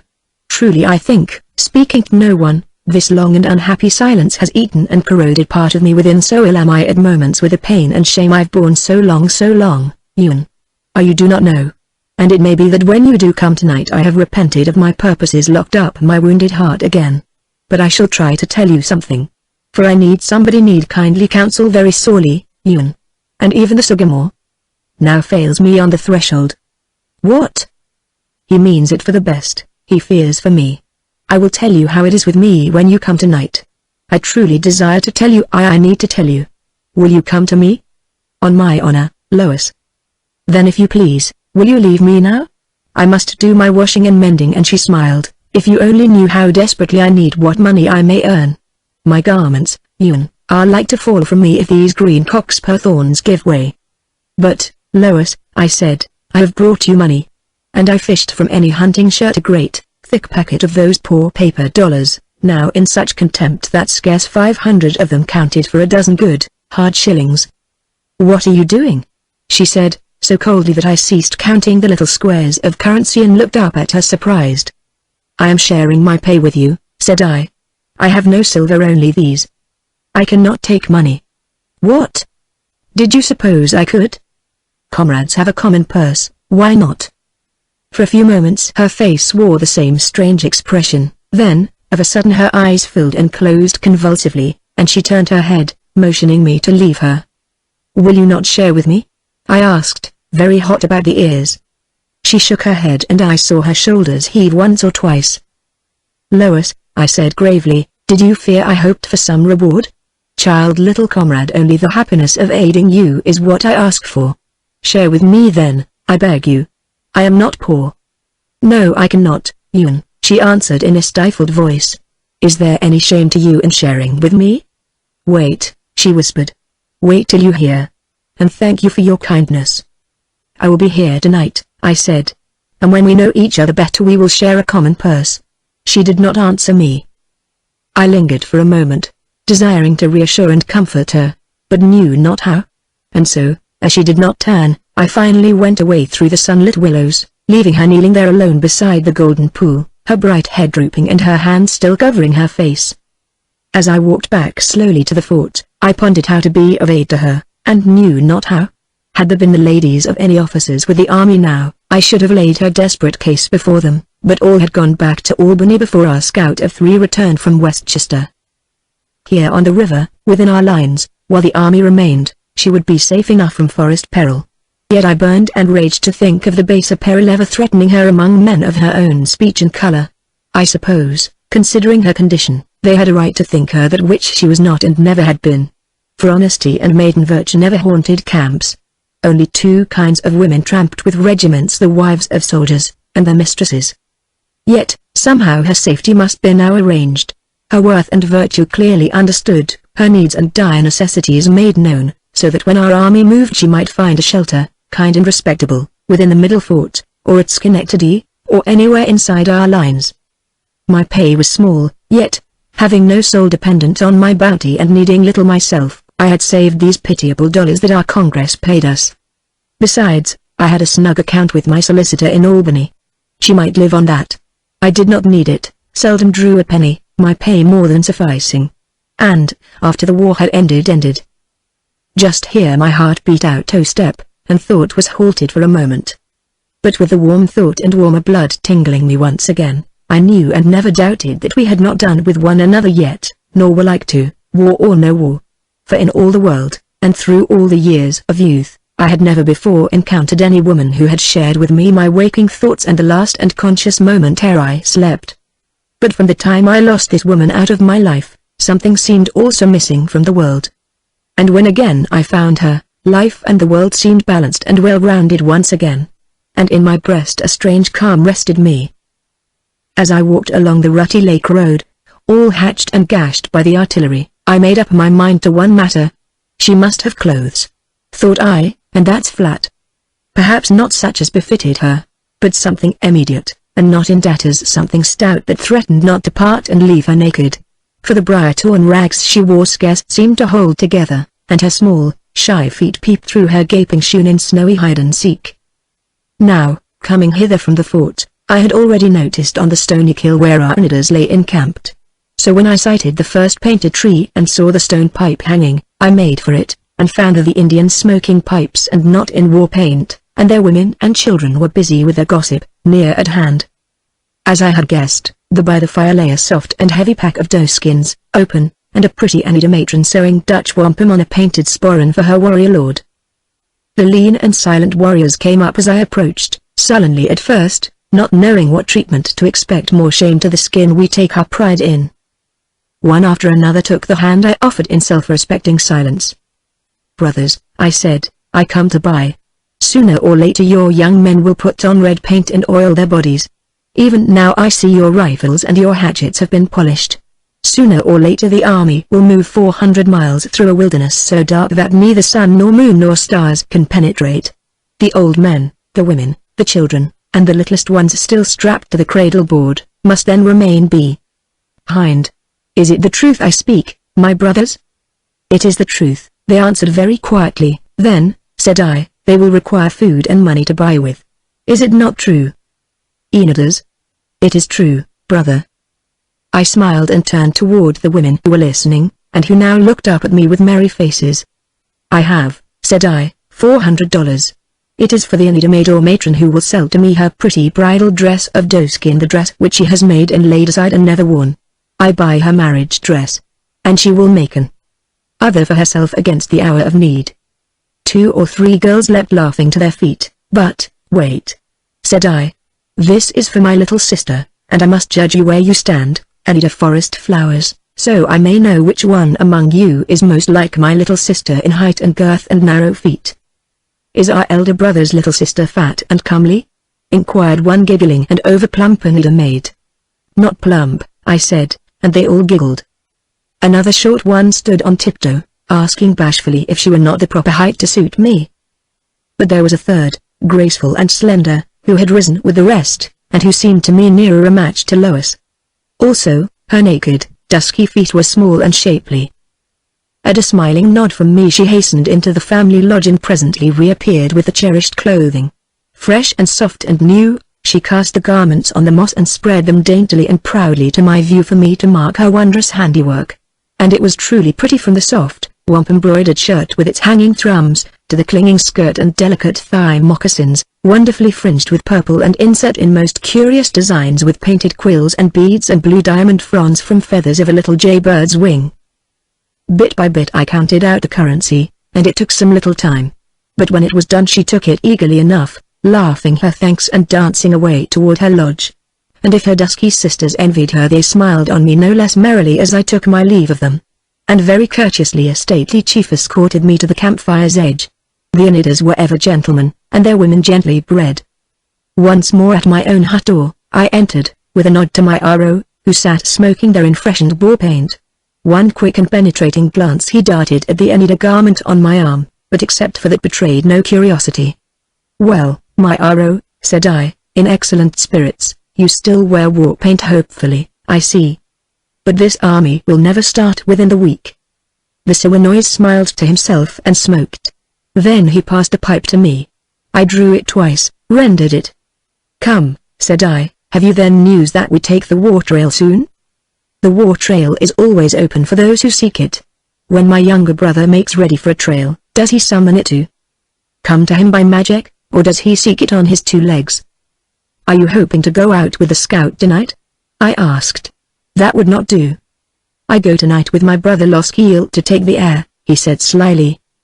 That may not be, I protested, disconcerted. I have business abroad tonight. And I, he said very seriously, but he glanced again at the pretty garments on my arm and gave me a merry look. Yes, said I, smilingly, "they are for her. The little lady hath no shoon, no skirt that holds together, save by the grace of cockspur thorns that bind the tatters. Those I have bought of an uneater girl. And if they do not please her, yet these at least will hold together. And I shall presently write a letter to Albany and send it by the next post to my solicitor, who will purchase for her garments far more suitable, and send them to the fort where soon, I trust, she will be lodged in fashion more befitting." The Sycamore's face has become smooth and expressionless. I laid aside the garments, fished out quill and inkhorn, and, lying flat on the ground, wrote my letter to Albany, describing carefully the maid who was to be fitted, her height, the smallness of her waist and foot as well as I remembered. I wrote, too, that she was thin, but not too thin. Also I bespoke a box of French hair powder for her, and buckled shoes of Paddington, and stockings, and a kerchief. "You know better than do I wrote, having assisted to care for, how women dress. They should have shifts, and hair pegs, and a scarf, and fan, and stays, and scent, and hankers, and a small laced hat, not gilded, cloak, foot mantle, sun mask, and a chip hat to tie beneath the chin, and one such as they call after the pretty Mistress Gunning. If women wear banyans, I know not, but whatever they do wear in their own privacy at morning chocolate, in the French fashion, and whatever they do sleep in, buy in box and send to me. And all the money banked with you, put it in her name as well as mine, so that her drafts on it may all be honored. And this is her name." I stopped, dismayed. I did not know her name. And I was about to sign for her full power to share my every penny. Yet, my amazing madness did not strike me as amazing or grotesque, that, within the hour, a maid in a condition such as hers was to divide my tidy fortune with me. Nay, more, for when I signed this letter she would be free to take what she desired and even leave me destitute. I laughed at the thought, so midsummer mad was I upon that sunny July afternoon, and within me, like a hidden thicket full of birds, my heart was singing wondrous tunes I never knew one note of. "Oh Sycamore," I said, lifting my head, "tell me her surname now, because I need it for this business." And I forgot to ask her at the spring way I enter. For a full minute the Indian's countenance turned full on me remained moon blank. Then, like lightning, flashed his smile. "Loskiel, my friend, and now my own blood brother, what magic singing birds have so enchanted your 2 ears? She is but a child, lonely and ragged, a tattered leaf still green, torn from the stem by storm and stress, blown through the woodlands and whirled here and yonder by every breath of wind. Is it fit that my brother Loskiel should notice such a woman? She is in need, my brother. Give, and pass on, Loskiel. That is not giving, oh my brother. Is it to give alone, Loskiel? Or is it to give that she may render all? Yes, honestly to give. Not to take. And yet you know her not, Loskiel. But I shall know her yet. She has so promised. If she is friendless, she shall be our friend. For you and I are one, O Sycamore. If she is cold, naked, or hungry, we will build for her a fire, and cover her, and give her meat. Our lodge shall be her lodge, our friends hers, her enemies ours. I know not how this all has come to me, my Aro, my friend, even as I know not how your friendship came to me, or how now our honor is lodged forever in each other's keeping. But it is true. Our blood has made us of one race and parentage. It is the truth, he said. Then tell me her name, that I may write it to my friend in Albany. I do not know it, he said quietly. She never told you? Never, he said. Listen, Loskiel. What I now tell to you with heart all open and my tongue unloosened, is all I know of her. It was in winter that she came to Phillipsburg, all wrapped in her red cloak.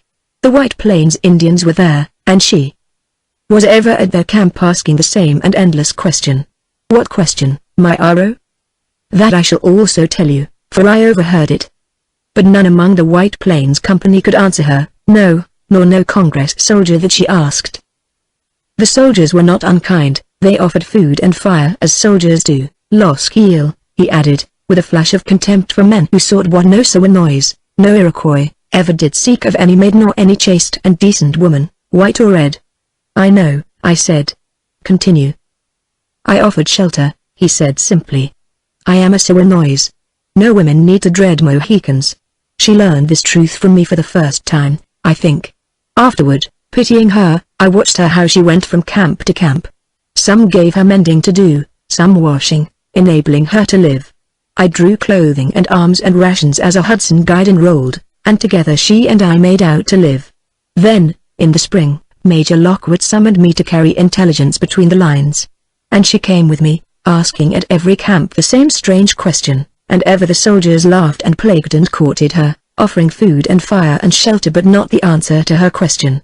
And one day, the day you came to Poundridge Town and she had sought for me through that wild storm, I met her by the house as I came from North Castle with news of horsemen riding in the rain.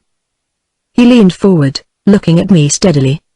"Losky Eel," he said, "when first I heard your name from her, and that it was you who wanted my arrow, suddenly it seemed to me that magic was being made. And I myself gave her the answer to the question she had asked at every camp."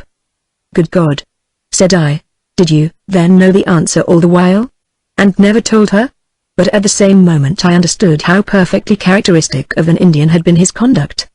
"I knew," he said tranquilly, "but I did not know why this maiden wished to know. Therefore was I silent." "Why did you not ask her?" But before he spake I knew why too. "Does a Sagamore ask idle questions of a woman?" he said coldly. "Do the Siwanoys babble? No. And yet. Birds sing, maidens chatter. A Mohican considers ere his tongue is loosed. It is your nature, Sagamore. But tell me, what was it in the mention of my name that made you think of magic? Losky Eel, you came 200 miles to ask of me the question that this maid had asked in every camp." "What question?" "Where lay the trail to Catherine's town?" he said. "Did she ask that?" I demanded in astonishment. It was ever the burden of her piping, this rosy-throated pigeon of the woods. "That is most strange," said I. "It is doubtless sorcery that she should ask of me an interview with you who came 200 miles to ask of me the very question. But, my arrow, she did not then know why I had come to seek you." "I knew as quickly as I heard your name." "How could you know before you saw me and I had once made plain my business? Birds come and go, but eagles see their natal nest once more before they die." "I do not understand you, my arrow." He made no answer. "Merely to hear my name from this child's lips, you say you guessed my business with you?"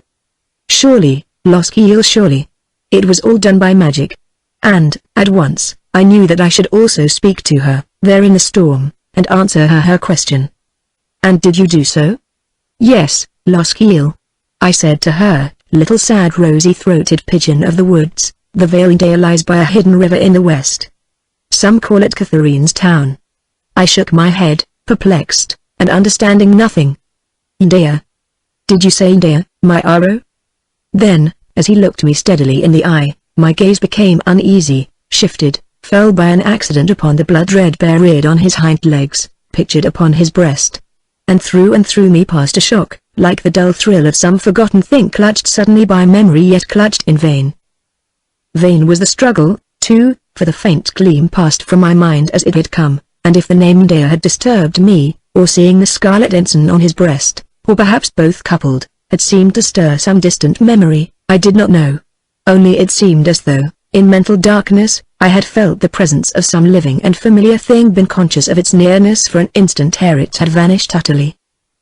The Sagamore's face had become a smooth, blank mask again. "What has this maid, Lois, to do with Catherine's town?" I asked. "Devils live there in darkness." She did not say. "You do not know?" "No, Losky Eel." "But," said I, troubled, "why did she journey hither?" "Because she now believes that only I in all the world could guide her to the Vailendale, and that one day I will pity her and take her there." "Doubtless," I said anxiously, "she has heard at the forts or hereabouts that we are to march on Catherine's town. She knows it now, Losky Eel." "And means to follow?" I exclaimed in horror. "My brother speaks the truth. God! What urges the child there?" "I do not know, Losky Eel. It seems as though a madness were upon her that she must go to Catherine's town. I tell you there is sorcery in all this. I say it, I, a Sagamore of the enchanted wolf. Who should know magic when it stirs but I, of the Siwanoys, the magic clan. Say what you will, my comrade and blood brother, there is sorcery abroad, and well I know who wrought it, spinning with spiders' webs the by the lost lake of Candea." He shuddered slightly. "The by the black waters of the lake that haggled all her spawn. Catherine Monta.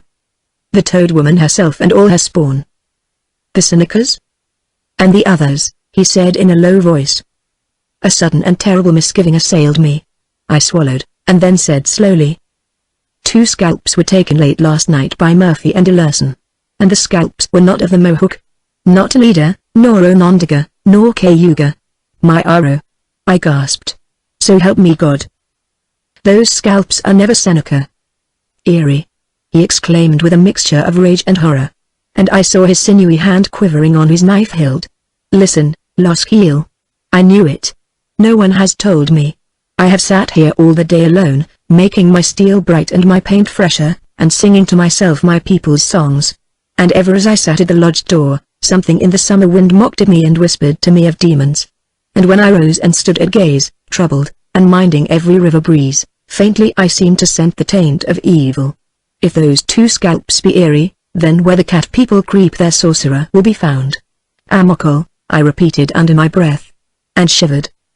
For, deep in the secret shadows of that dreadful place where this vile hag, Catherine Monta, ruled it in Catherine's town, dwelt also all that now remained of the cat nation Arise people of the cat a dozen, it was rumored, scarcely more, and demons all, serving that horrid warlock, Amokol, the sorcerer of the Senecas. What dreadful rites this red priest and his Arise practiced none knew, unless it were true that the false faces knew.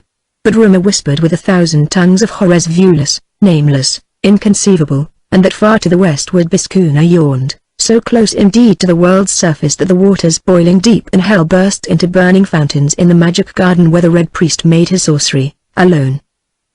These things I had heard, but vaguely, here and there a word perhaps at Johnson Hall, a whisper at Fort Johnson, rumors discussed at Guy Park and Schenectady when I was young. But ever the same horror of it filled me, though I believed it not, knowing full well there were no witches, sorcerers, or warlocks in the world, yet, in my soul disturbed concerning what might pass deep in the shadows of the viewless empire. "My Aro," I said seriously, "do you go instantly to the fort and view those scalps? Were the braids fastened at the roots with tree cat claws?" "Aye." "No need to view them, then, Los Heel. Are they truly eerie?" "Cats." He spat the word from his lips and his eyes blazed. "And Amokol?" I asked unsteadily. "The cat people creep with the Seneca high priest, mewing under the moon." "Then he is surely here?" "Aye, Los Heel." "God," said I, now all a quiver, "only to slay him. Only to end this demon thing, this poison spawn of the woman toad. Only to glimpse his scarlet rags fairly along my rifle sight. No bullets touch him." "That is nonsense, my Aro. No, Los Heel. I tell you he is human. There are no sorcerers on earth. There never were except the witch of Inda. I never heard of her. But the witch of Catherine's town is living. And her warlock offspring, Amokol." He squared his broad shoulders, shaking them. "What do I care?" he said. "I am a Sagamore of the Enchanted Clan." He struck the painted symbol on his chest. "What do I care for this red priest's sorcery? I, who wear the great witch bear earring in scarlet here across my breast. Let the cat people make their magic. Let Amokol sacrifice to Leshy and Biscuna. Let their accursed Atensi watch the Mohicans from behind the moon. My Aro is a Sagamore and his clan are sachems, and the clan was old, oh little brother, before their Hiawatha came to them and made their league for them, and returned again to the master of life in his silver cloud canoe. And I say to you, oh my blood brother, that between this sorcerer and me is now a war such as no Mohican ever waged and no man living, white or red, has ever seen. His magic will I fight with magic. His knife and hatchet shall be turned on mine. And I shall deceive and trick and mock him and his eerie cats, till one by one their scalps shall swing above a clean Mohican fire. O Loskiel, my brother, and my other self, a warrior and a Sagamore has spoken. Go, now, to your evening tryst in peace and leave me. For in my ears the 7 chiefs are whispering the thunderers. And to man and must hear my speech and read my heart. And the long roll of our Mohican dead must be recited here and alone by me, the only one who has that right since Uncas died and the Mohican priesthood ended, save for the Sagamores of the Magic Clan. Go, now, my brother. Go in peace. Chapter 7. Lois. When I came to the log house by the springway I enter, lantern in hand and my packet tucked beneath my arm, it was twilight, and the starless skies threatened rain. Road and field and forest were foggy and silent, and I thought of the first time I had ever set eyes on Lois, in the late afternoon stillness which heralded a coming storm. I had with me, as I say, a camp lantern which enabled me to make my way through the thicket to the springway I enter. Not finding her there, I retraced my steps and crossed the charred and dreary clearing to the house of logs. No light burned within. Doubtless this widow woman was far too poor to afford a light of any sort. But my lantern still glimmered, and I went up to the splintered door and rapped. Lois opened it, her knitting gathered in her hand, and stood aside for me to enter. At first, so dusky was the room that I perceived no other occupant beside ourselves. Then Lois said, "Mrs. Rannoch, Mr. Losky Eel, of whom I spoke at supper, is to be made known to you." Then first I saw a slight and ghostly figure rise, take shape in the shadows, and move slowly into my lantern's feeble beams, a frail and pallid woman, who made her reverence as though dazed, and uttered not a word. Lois whispered in my ear. "She scarcely seems to know she is alive, since Cherry Valley. A Tory slew her little sister with a hatchet, then her husband fell, and then, before her eyes, a blue-eyed Indian pinned her baby to its cradle with a bayonet." I crossed the room to where she stood, offering my hand, and she laid her thin and work-worn fingers listlessly in mine. "Madame," I said gently, "there are today 2,000 widows such as you betwixt Osco and Schenectady. And, to our cause, each one of you is worth a regiment of men, your sorrows sacred to us all, strengthening our vows, steeling us to a fierce endeavor. No innocent death in this long war has been in vain, no mother's agony. Yet, only God can comfort such as you." She shook her head slowly. "No God can comfort me," she said, in a voice so lifeless that it sounded flat as the words that sleepers utter, dreaming of trouble. "Shall we be seated outside on the door-sill?" whispered Lois. "The only seat within is on the settle, where she sits." "Is this the only room?" "Yes, save for the mouse loft, where I sleep on last year's corn husks." "Shall we sit outside? We can speak very low. She will not heed us." Pity for all this stark and naked wretchedness left me silent. Then, as the lantern's rays fell on this young girl's rags, I remembered my packet. "Yes, we will sit outside. But first, I bring you a little gift." She looked up quickly and drew back a step. "Oh, but such a little gift, Lois, and nothing, a mere jest of mine which we shall enjoy between us. Take it as I offer it, lightly, and without constraint." Reluctantly she permitted me to lay the packet in her arms, displeasure still darkening her brow. Then I set my lantern on the puncheon floor and stepped outside, closing the hatchet-battered door behind me. How long I paced the foggy strip of clearing I do not know. The mist had thickened to rain when I heard the door creak, and, turning in my tracks, caught the lantern's sparkle on the threshold, and the dull gleam of her Anita finery. I picked up the lantern and held it high above us. Smiling and bashful she stood there in her clinging skirt and warp-embroidered vest, her slender, rounded limbs molded into soft knee moccasins of fawn skin, and the Virgin's girdle knotted across her thighs in silver-tasseled sequin. "And, Lord," said I, surprised by the lovely revelation, "what a miracle are you in your forest masquerade! Am I truly fine to please you, Ewan?" I said, disturbed, but striving to speak lightly.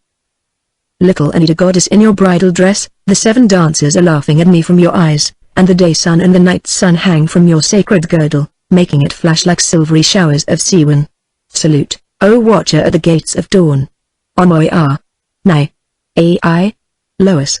And I drew my light war hatchet from its sheath and raised it sparkling, in salute. She laughed a little, blushed a little, and bent her dainty head to view her finery once more, examining it gravely to the last red quill sewed to the beaded toe point. Then, still serious, she lifted her grey eyes to me. "I seem to find no words to thank you, Ewan. But my heart is very full." She hesitated, then stretched forth her hand to me, smiling, and as I touched it ceremoniously with fingertip and lip, "Ai me!" she exclaimed, withdrawing under shelter. "It is raining, Ewan. Your rifle shirt is wet already, and you are like to take a chill. Come under shelter instantly." "Fancy a man of Morgan's with a chill," I said, but nevertheless obeyed her, set the lantern on the puncheon floor, brushed the fine drops from thrums and hatchet sheath, rubbed the bright-edged little axe with buckskin elbow, and wiped my heavy knife from hilt to blade. As I looked up, busy with my sidearms, I caught her eye.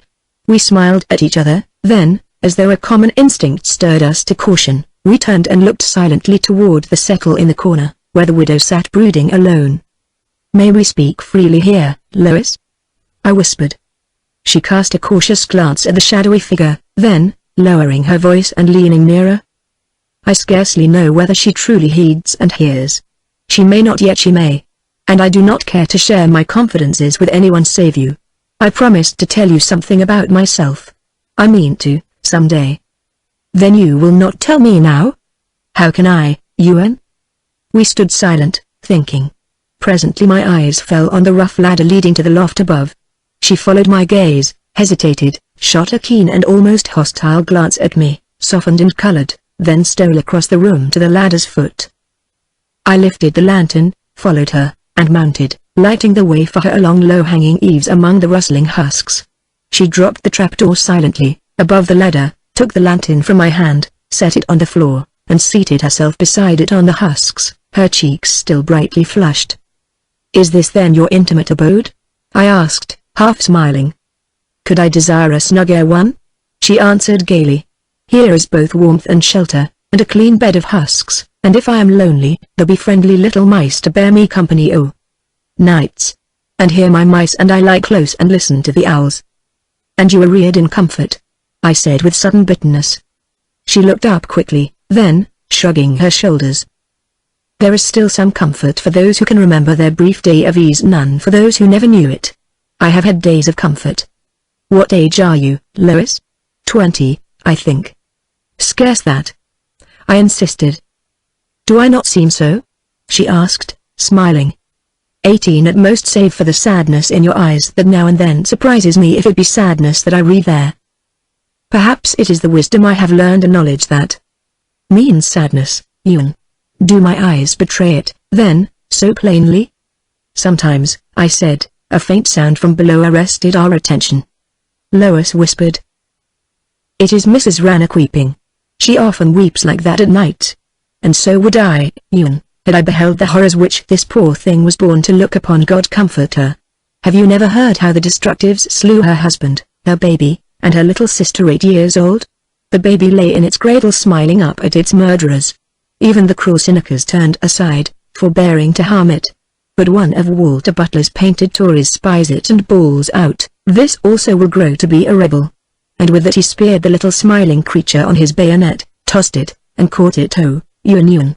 Shuddering, she flung her arm across her face as though to shut out the vision. "That villainy," said I, "was done by Newbury or Chrysler, if I remember. And Newbury we caught and hung before we went to Westchester. I saw him hang with that wretched Lieutenant Hare. God! How we cheered by regiments marching back to camp." Through the intense stillness I could still hear the woman sobbing in the dark below. "Lois, little Lois," I whispered, touching her trembling arm with a hand quite as unsteady. She dropped her arm from her face, looking up at me with eyes widened still in horror. I said, "Do you then wonder that the thought of you, roaming these woods alone, is become a living dread to me, so that I think of nothing else?" She smiled wanly, and sat thinking for a while, her pale face pressed between her hands. Presently she looked up. "Are we so truly friends then, Yuan?" At the spring way I into it almost seemed as though it could come true. "You know it has come true." "Do I? Do you not know it, little Lois?" "I seem to know it, somehow. Tell me, Yuan, does a true and deathless friendship with a man with you mean that I am to strip my heart of every secret, hiding nothing from you? Dare you do it, Lois?" I said laughingly, yet thrilled with the candor of her words. "I could not let you think me better than I am. That would be stealing friendship from you. But if you give it when you really know me, that will be dear and wonderful." She drew a swift breath and smiled.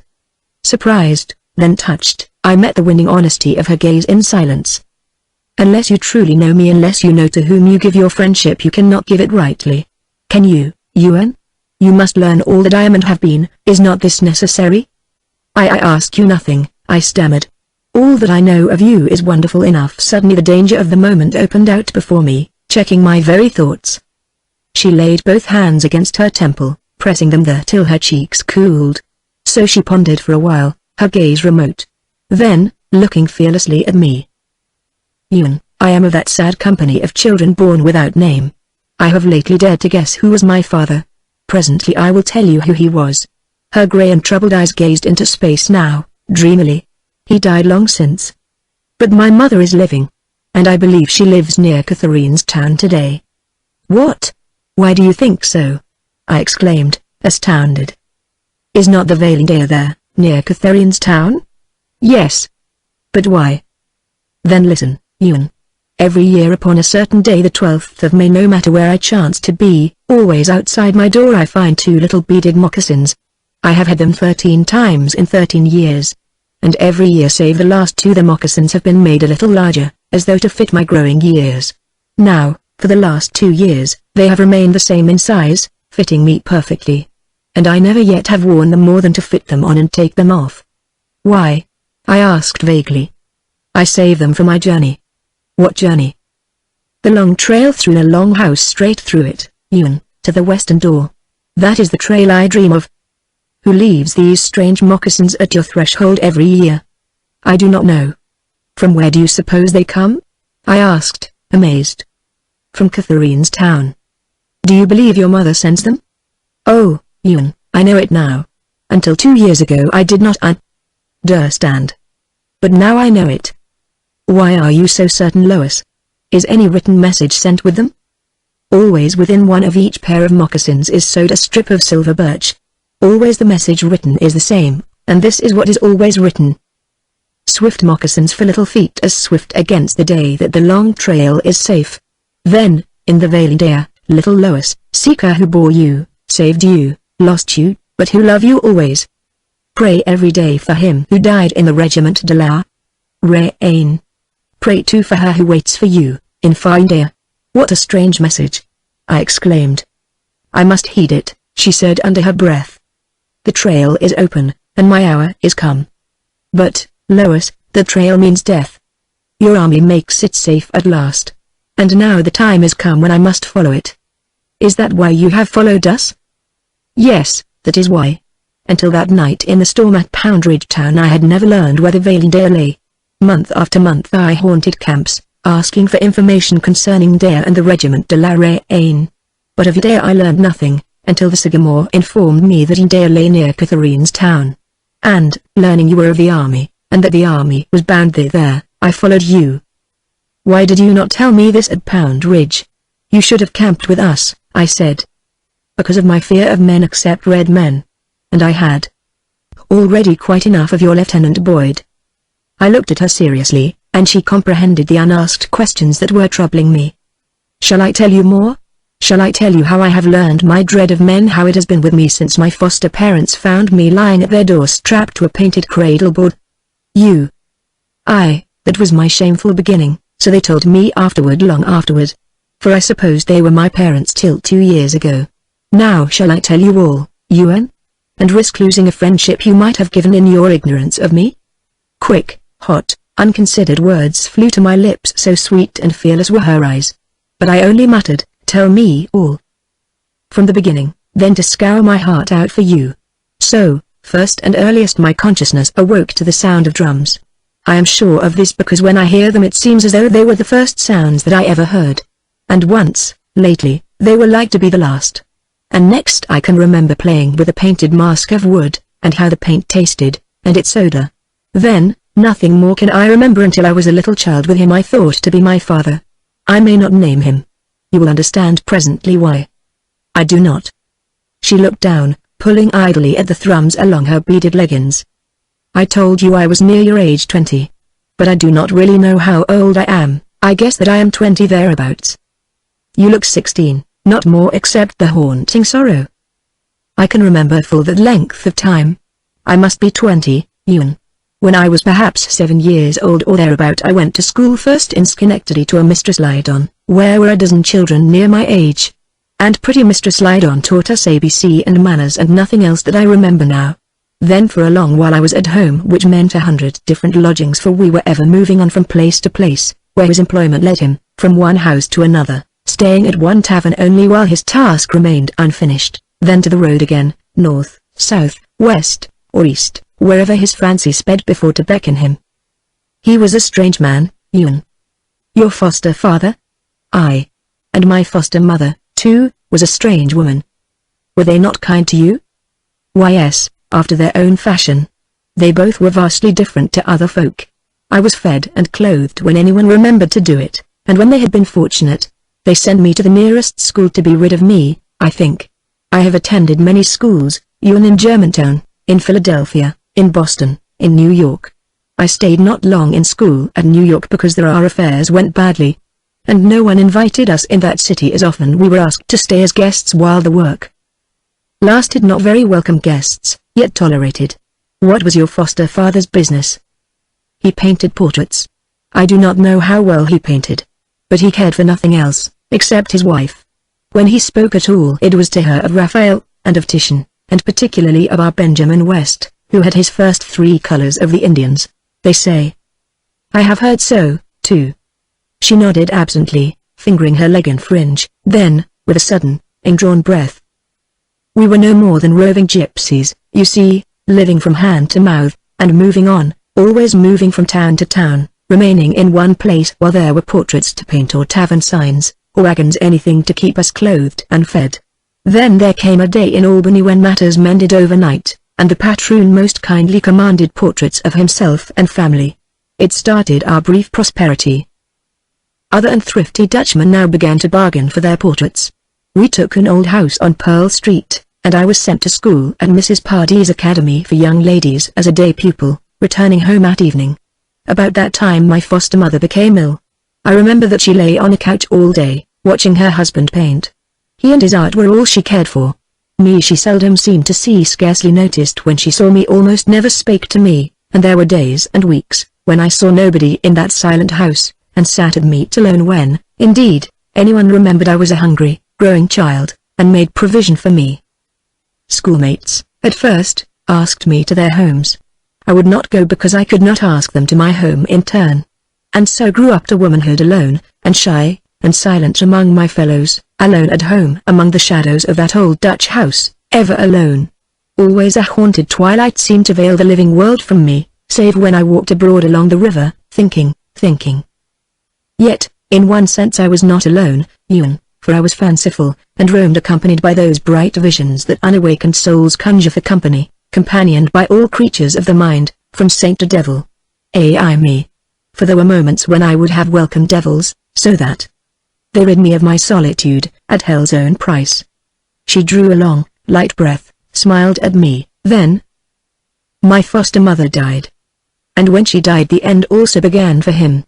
I was taken from my school.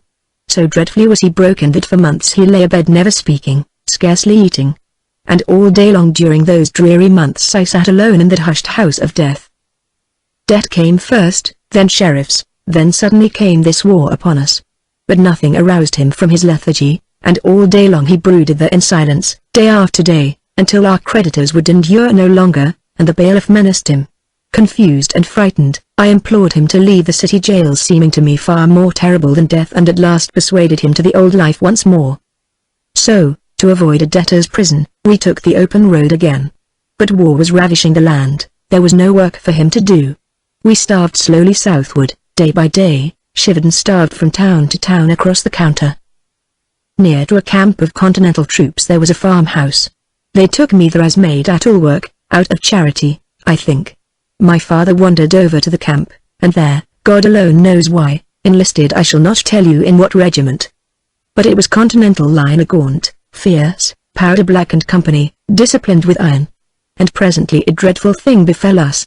For one morning before sunrise, as I stood scouring the milk pans by the flare of the tallow dip, came to me a yawning sergeant of this same regiment to tell me that, as my foster father was to be shot at sunrise, therefore, he desired to see me. And I remember how he yawned and yawned, this lank and bony sergeant, showing within his mouth his yellow fangs. Oh, Ewan. When I arrived, my foster father, who I then supposed was my own father, lay in a tent, a condemned deserter, seeming not even to care, or to comprehend his dreadful plight. All the defense he ever made, they say, was that he had tired of dirty camps and foolish drums, and wished to paint again. Ewan, it was terrible. He did not understand. He was a visionary, a man of endless silences, dreamy of eye, gentle and vague of mind, no soldier, nor fitted to understand a military life at all.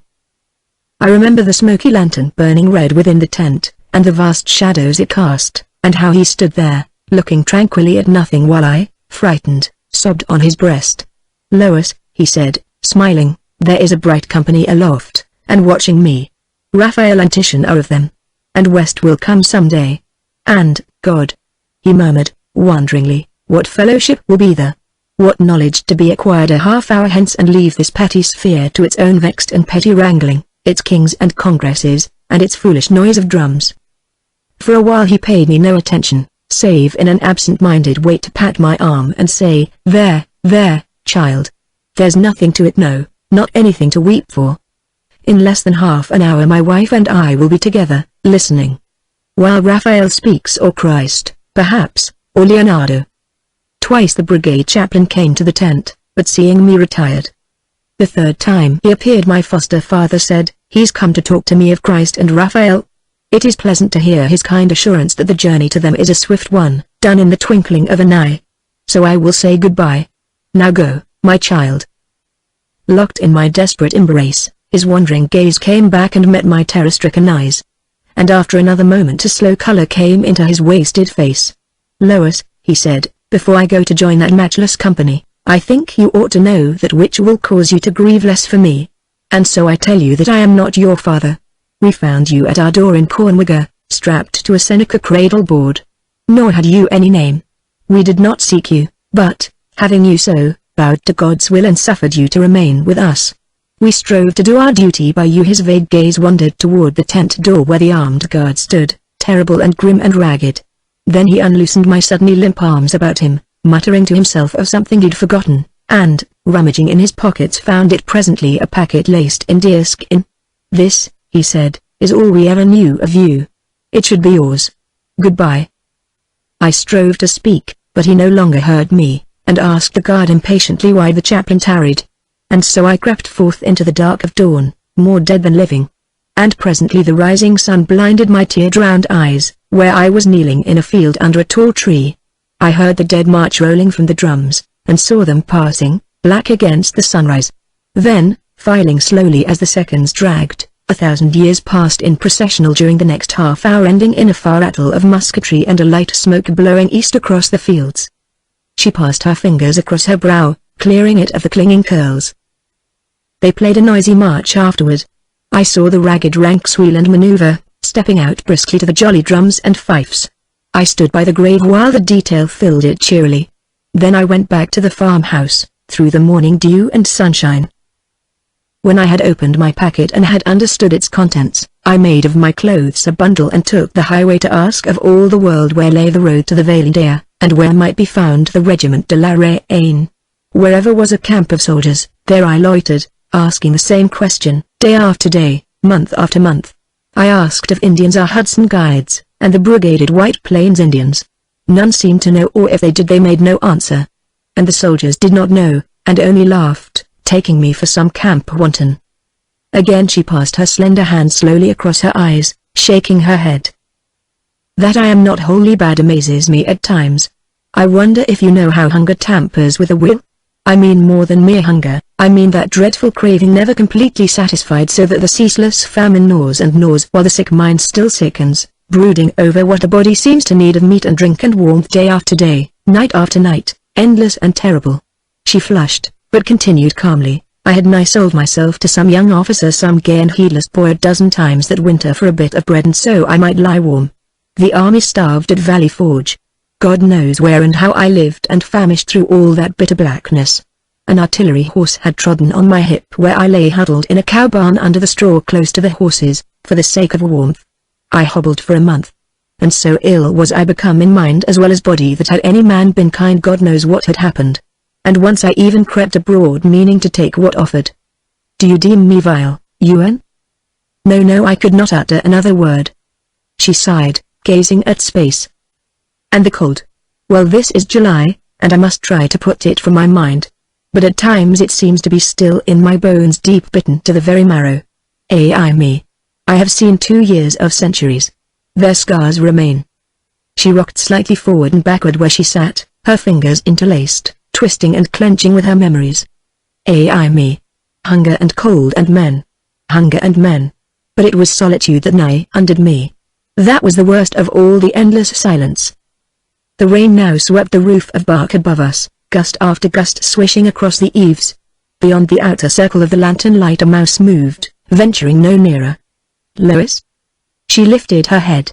All that is ended now. Strive to forget. She made no response. Ended, I said firmly. And this is how it ends. I have with my solicitor, Mr. Simon Hake, of Albany, £2,000 hard sterling. How I first came by it I do not know. But Guy Johnson placed it there for me, saying that it was mine by right. Now, today, I have written to Mr. Hake a letter. In this letter I have commanded some few trifles to be bought for you, such as all women naturally require. Ewan, she exclaimed sharply. I will not listen, said I excitedly. Do you listen now to me, for I mean to have my way with you, say what you may. I know, but you have done too much already. I have done nothing. Listen. I have bespoken trifles of no value, nothing more, stockings, and shifts, and stays, and powder puffs, and other articles. I will not suffer this, she said, an angry color in her cheeks. You suffer now for lack even of handkerchiefs. I must insist. Ewan, my shifts and stays and stockings are none of your affair, she answered hotly. I make them mine. No, nor is it your privilege to offer them. My what? Privilege, she said haughtily, flushing clear to her curly hair, and left me checked. She added, what you offer is impertinence, however kindly meant. No friendship warrants it, and I refuse. I know not what it was, perhaps my hurt and burning silence under the sudden lash of her rebuff, but presently I felt her hand steal over mine and tighten, and looked up, scowling, to see her eyes brimming with tears and merriment. How much of me must you have, Ewan? Even my privacy and pride? You have given me friendship, you have clothed me to your fancy. You have had scant payment in exchange, only a poor girl's gratitude. What have I left to offer in return if you bestow more gifts? Give me no more, so that you take from me no more than gratitude. Comrades neither give nor take, Lois. What they possess belongs to both in common. I know it is so said, but you have had of me for all your bounty only my thanks, and she smiled tremulously, a wild rosebud. And you have given so much, and I am far too poor to render. What have I asked of you? I said impatiently. Nothing. And so I am the more inclined to give I know not what. Shall I tell you what to offer me? Then offer me the privilege of giving. It is the rarest gift within your power. She sat looking at me while the soft color waned and deepened in her cheeks. I give, she said in a voice scarce audible. Then, said I, very happily, I am free to tell you that I have commanded for your comfort a host of pretty things, and a big box of wood and brass, with a stout hide outside, to keep your clothing in. The lady of Captain Cresson, of the levies, has a noble one. Yours is its mate.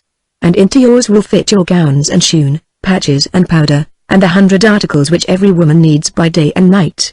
Also I've named you to Mr. Hake, so that, first writing for me upon a slip of paper that I may send it to him, then writing your request to him, you may make drafts for what you need upon our money, which now lies with him. Do you understand me, Lois? You will need money when the army leaves. Her head moved slightly, acquiescent. So far so good, then. Now, when this army moves into the wilderness, and when I go, and you remain, you will have clothing that befits you, you will have means to properly maintain you, and I shall send you by bat to Mr. Hake, who will find lodging suitable for you and be your friend, and recommend you to his friends not only for my sake, but, when he sets his eyes on you, for your own sake. I smiled, and added, High arrow, little rosy-throated pigeon of the woods. Loskiel has spoken. Now, as I ended, this same and silly wild thing fell silently a-crying, and never had I dreamed that any maid could be so full o' tears, when by all rights she should have sat dimpling there, happy and gay, and eager as I. Out o' countenance again, and vexed in my mind, I sat silent, fitting, made strange and cold and awkward by her tears. The warm flush of self-approval chilled in my heart, and by a vague resentment grew there. Ewan? She ventured, lifting her wet eyes. What? Said I ungraciously. Have you a hanker? Else I use my scandalous skirt again. And the next instant we both were laughing there, she still in tears, I with blithe heart to see her now surrender at discretion, with her grey eyes smiling at me through a starry mist of tears, and the sweet mouth tremulous with her low-voiced thanks. Ay me, she said. What manner of boy is this, to hector me and have his will? And now he sits a-laughing, and convinced that when the army marches I shall wear his finery and do his bidding. and so I shall if I remain behind. Lois. You cannot go to Catherine's town. That's flat. I've wandered hungry and ragged for 2 years, asking the way. Do you suppose I have endured in vain? Do you suppose I shall give up now? Lois. I said seriously, if it is true that the Senecas hold any white captives, their liberation is at hand. But that business concerns the army.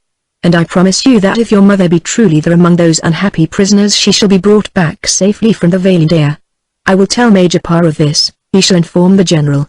Have no fear or doubt, dear maid. If she is there, and human power can save her, then is she saved already, by God's grace, she said in a quiet voice. I must go with you. And that is why or partly why I asked you here tonight. Find me some way to go to Catherine's town. For I must go. Why not inquire of me the road to hell? I asked impatiently. She said between her teeth. Oh, any man might show me that. And guide me, too. May have offered, Ewan. What? I ask your pardon. 2 years of camps blunts any woman's speech. Lois, said I uneasily, why do you wish to go to Catherine's town, when an armed force is going? She sat considering, then, in a low, firm voice. To tell you why, is why I asked you here. And first I must show you what my packet held. Shall I show you, Ewan? Surely, little comrade. She drew the packet from her bosom, unlaced the thong, unrolled the deer-hide covering. Here is a roll of bark, she said. This I have never had interpreted. Can you read it for me, Ewan? And there in the lantern light I read it, while she looked down over my shoulder. Caradon. Asa Yatyenandon, Lois. Itho. And here was painted a white dog lying dead, its tongue hanging out sideways, hence Karawatanti. Jathan Ten Yonk, Lois. Jinizai Doing Kendiwain. Here was drawn in outline the foot and claws of a forest lynx, Neaskohags, Nyagni Asa Kenradake, near Wenon. Then a white symbol. For a long time I gazed at the writing in shocked silence. Then I asked her if she suspected what was written there in the Kanyan dialect. I never have had it read. Indians refuse, shake their heads, and look askance at me, and tell me nothing. Interpreters laugh at me, saying there is no meaning in the lines. Is there? Ewan? Yes, I said. You can interpret? Yes. Will you? I was silent, pondering the fearful meaning which had been rendered plainer and more hideous by the painted symbols. It has to do with the magic of the Seneca priesthood, I muttered. Here is a foul screed and yet a message, to you. Then, with an effort I found courage to read, as it was written. I speak. Thou, Lois, mightest have been destroyed. Thus. Hear the white dog, but I will frustrate their purpose. Keep listening to me, Lois. That which has befallen you we place it here, or, we draw it here i.e., the severed foot and claws of a lynx. Being born white, literally, being born having a white neck, this happened. And the ghastly sign of Leshy ended it. But what does it all signify? She asked, bewildered. And even as she spoke, out of the dull and menacing horror of the symbols, into my mind, leapt terrible comprehension. I said coolly, it must have been Amokal and his eerie sorcerers. How came you in Catherine's town? I? In Catherine's town. She faltered. Was I, then, ever there? I pointed at the drawing of the dead white dog. Somebody saved you from that hellish sacrifice. I tell you it is plain enough to read. The rite is practiced only by the red sorcerers of the Senecas. Look. It was because your neck was white. Look again. Here is the symbol of the cat people, the Arise, the acolytes of Amokal here. This spread lynx pad with every separate claw extended. Yet, it is drawn severed in symbol of your escape. Lois. Lois. It is plain enough. I follow it all, almost all, nearly but not quite. I hesitated, studying the bark intently, pausing to look at her with a new and keenly searching question in my gaze. You have not shown me all, I said. All that is written in the Iroquois tongue. But there were other things in the packet with this bark letter. She opened it again upon her lap. Here is a soldier's belt buckle, she said, offering it to me for my inspection. It was made of silver and there were still traces of French gilt upon the device. Regiment de la Reine, I read. What regiment is that, Lois? I'm sure I've heard of it somewhere. Oh. Now I remember. It was a very celebrated French regiment cut all to pieces at Lake George by Sir William Johnson in '55. This is an officer's belt buckle. Was the regiment, then, totally destroyed? Utterly. In France they made the regiment again with new men and new officers, and call it still by the same celebrated name. You say Sir William Johnson's men cut it to pieces, the regiment de la Reine? She asked. His Indians, British and provincials, left nothing of it after that bloody day. She sat thoughtful for a while, then, bestirring herself, drew from the deer-hide packet a miniature on ivory, cracked across, and held together only by the narrow oval frame of gold. There was no need to look twice. This man, whoever he might be, was this girl's father, and nobody who had ever seen her and this miniature could ever doubt it. She did not speak, nor did I, conscious that her eyes had never left my face and must have read my startled mind with perfect ease. Presently I turned the portrait over. There was a lock of hair there under the glass, bright, curly hair exactly like her own. And at first I saw nothing else. Then, as the glass-backed locket glanced in the lantern light, I saw that on the glass something had been inscribed with a diamond. This is what I read, written across the glass. Jean Kerr, son Kerr Cherry. I looked up at her. Jean Kerr, I repeated. That is no name for a man. Suddenly I remembered, years ago, years and years since, hearing Guy Johnson cursing some such man. Then in an instant all came back to me, and she seemed to divine it, for her small hand clutched my arm and her eyes were widening as I turned to meet them. Lois, I said unsteadily, there was a man called Jean Kerr, deputy to the adventurer, John Kerr. John Kerr was the great captain who all but saved this western continent to France. Captain John Kerr was feared, detested, but respected by Sir William Johnson because he held all Canada and the Hurons and Algonquins in the hollow of his hand, and had even gained part of the Longhouses the Senecas. His clever deputy was called Jean Kerr. Never did two men know the Indians as these two did. I thought a moment, then, somewhere I heard that Captain John Kerr had a daughter. But she married another man, one Louis de Cantico. I hesitated, glanced again at the name scratched on the glass over the lock of hair, and shook my head. Jean Kerr, Louis de Cantico. The names scarce hang together yet. Look at this, she whispered in a low, tense voice, and laid a bit of printing in my hand. It was a stained and engraved sheet of paper, a flyleaf detached from a book of Voltaire. And above the scroll encompassed title was written in faded ink, Le Capitaine Vicomte Louis Jean de Cantico du Regiment de la Reine. And under that, in a woman's fine handwriting, Mon Coeur, Mulga, Mon Coeur, Serendra Cantico, de Jean Kerr, Kerr Cantico. That, she said, is the same writing that the birch bark bears, sewed in my moccasins. Then, I said excitedly, your mother was born Mademoiselle John Kerr, and you are Lois de Cantico. She sat with eyes lowered, fingering the stained and faded page.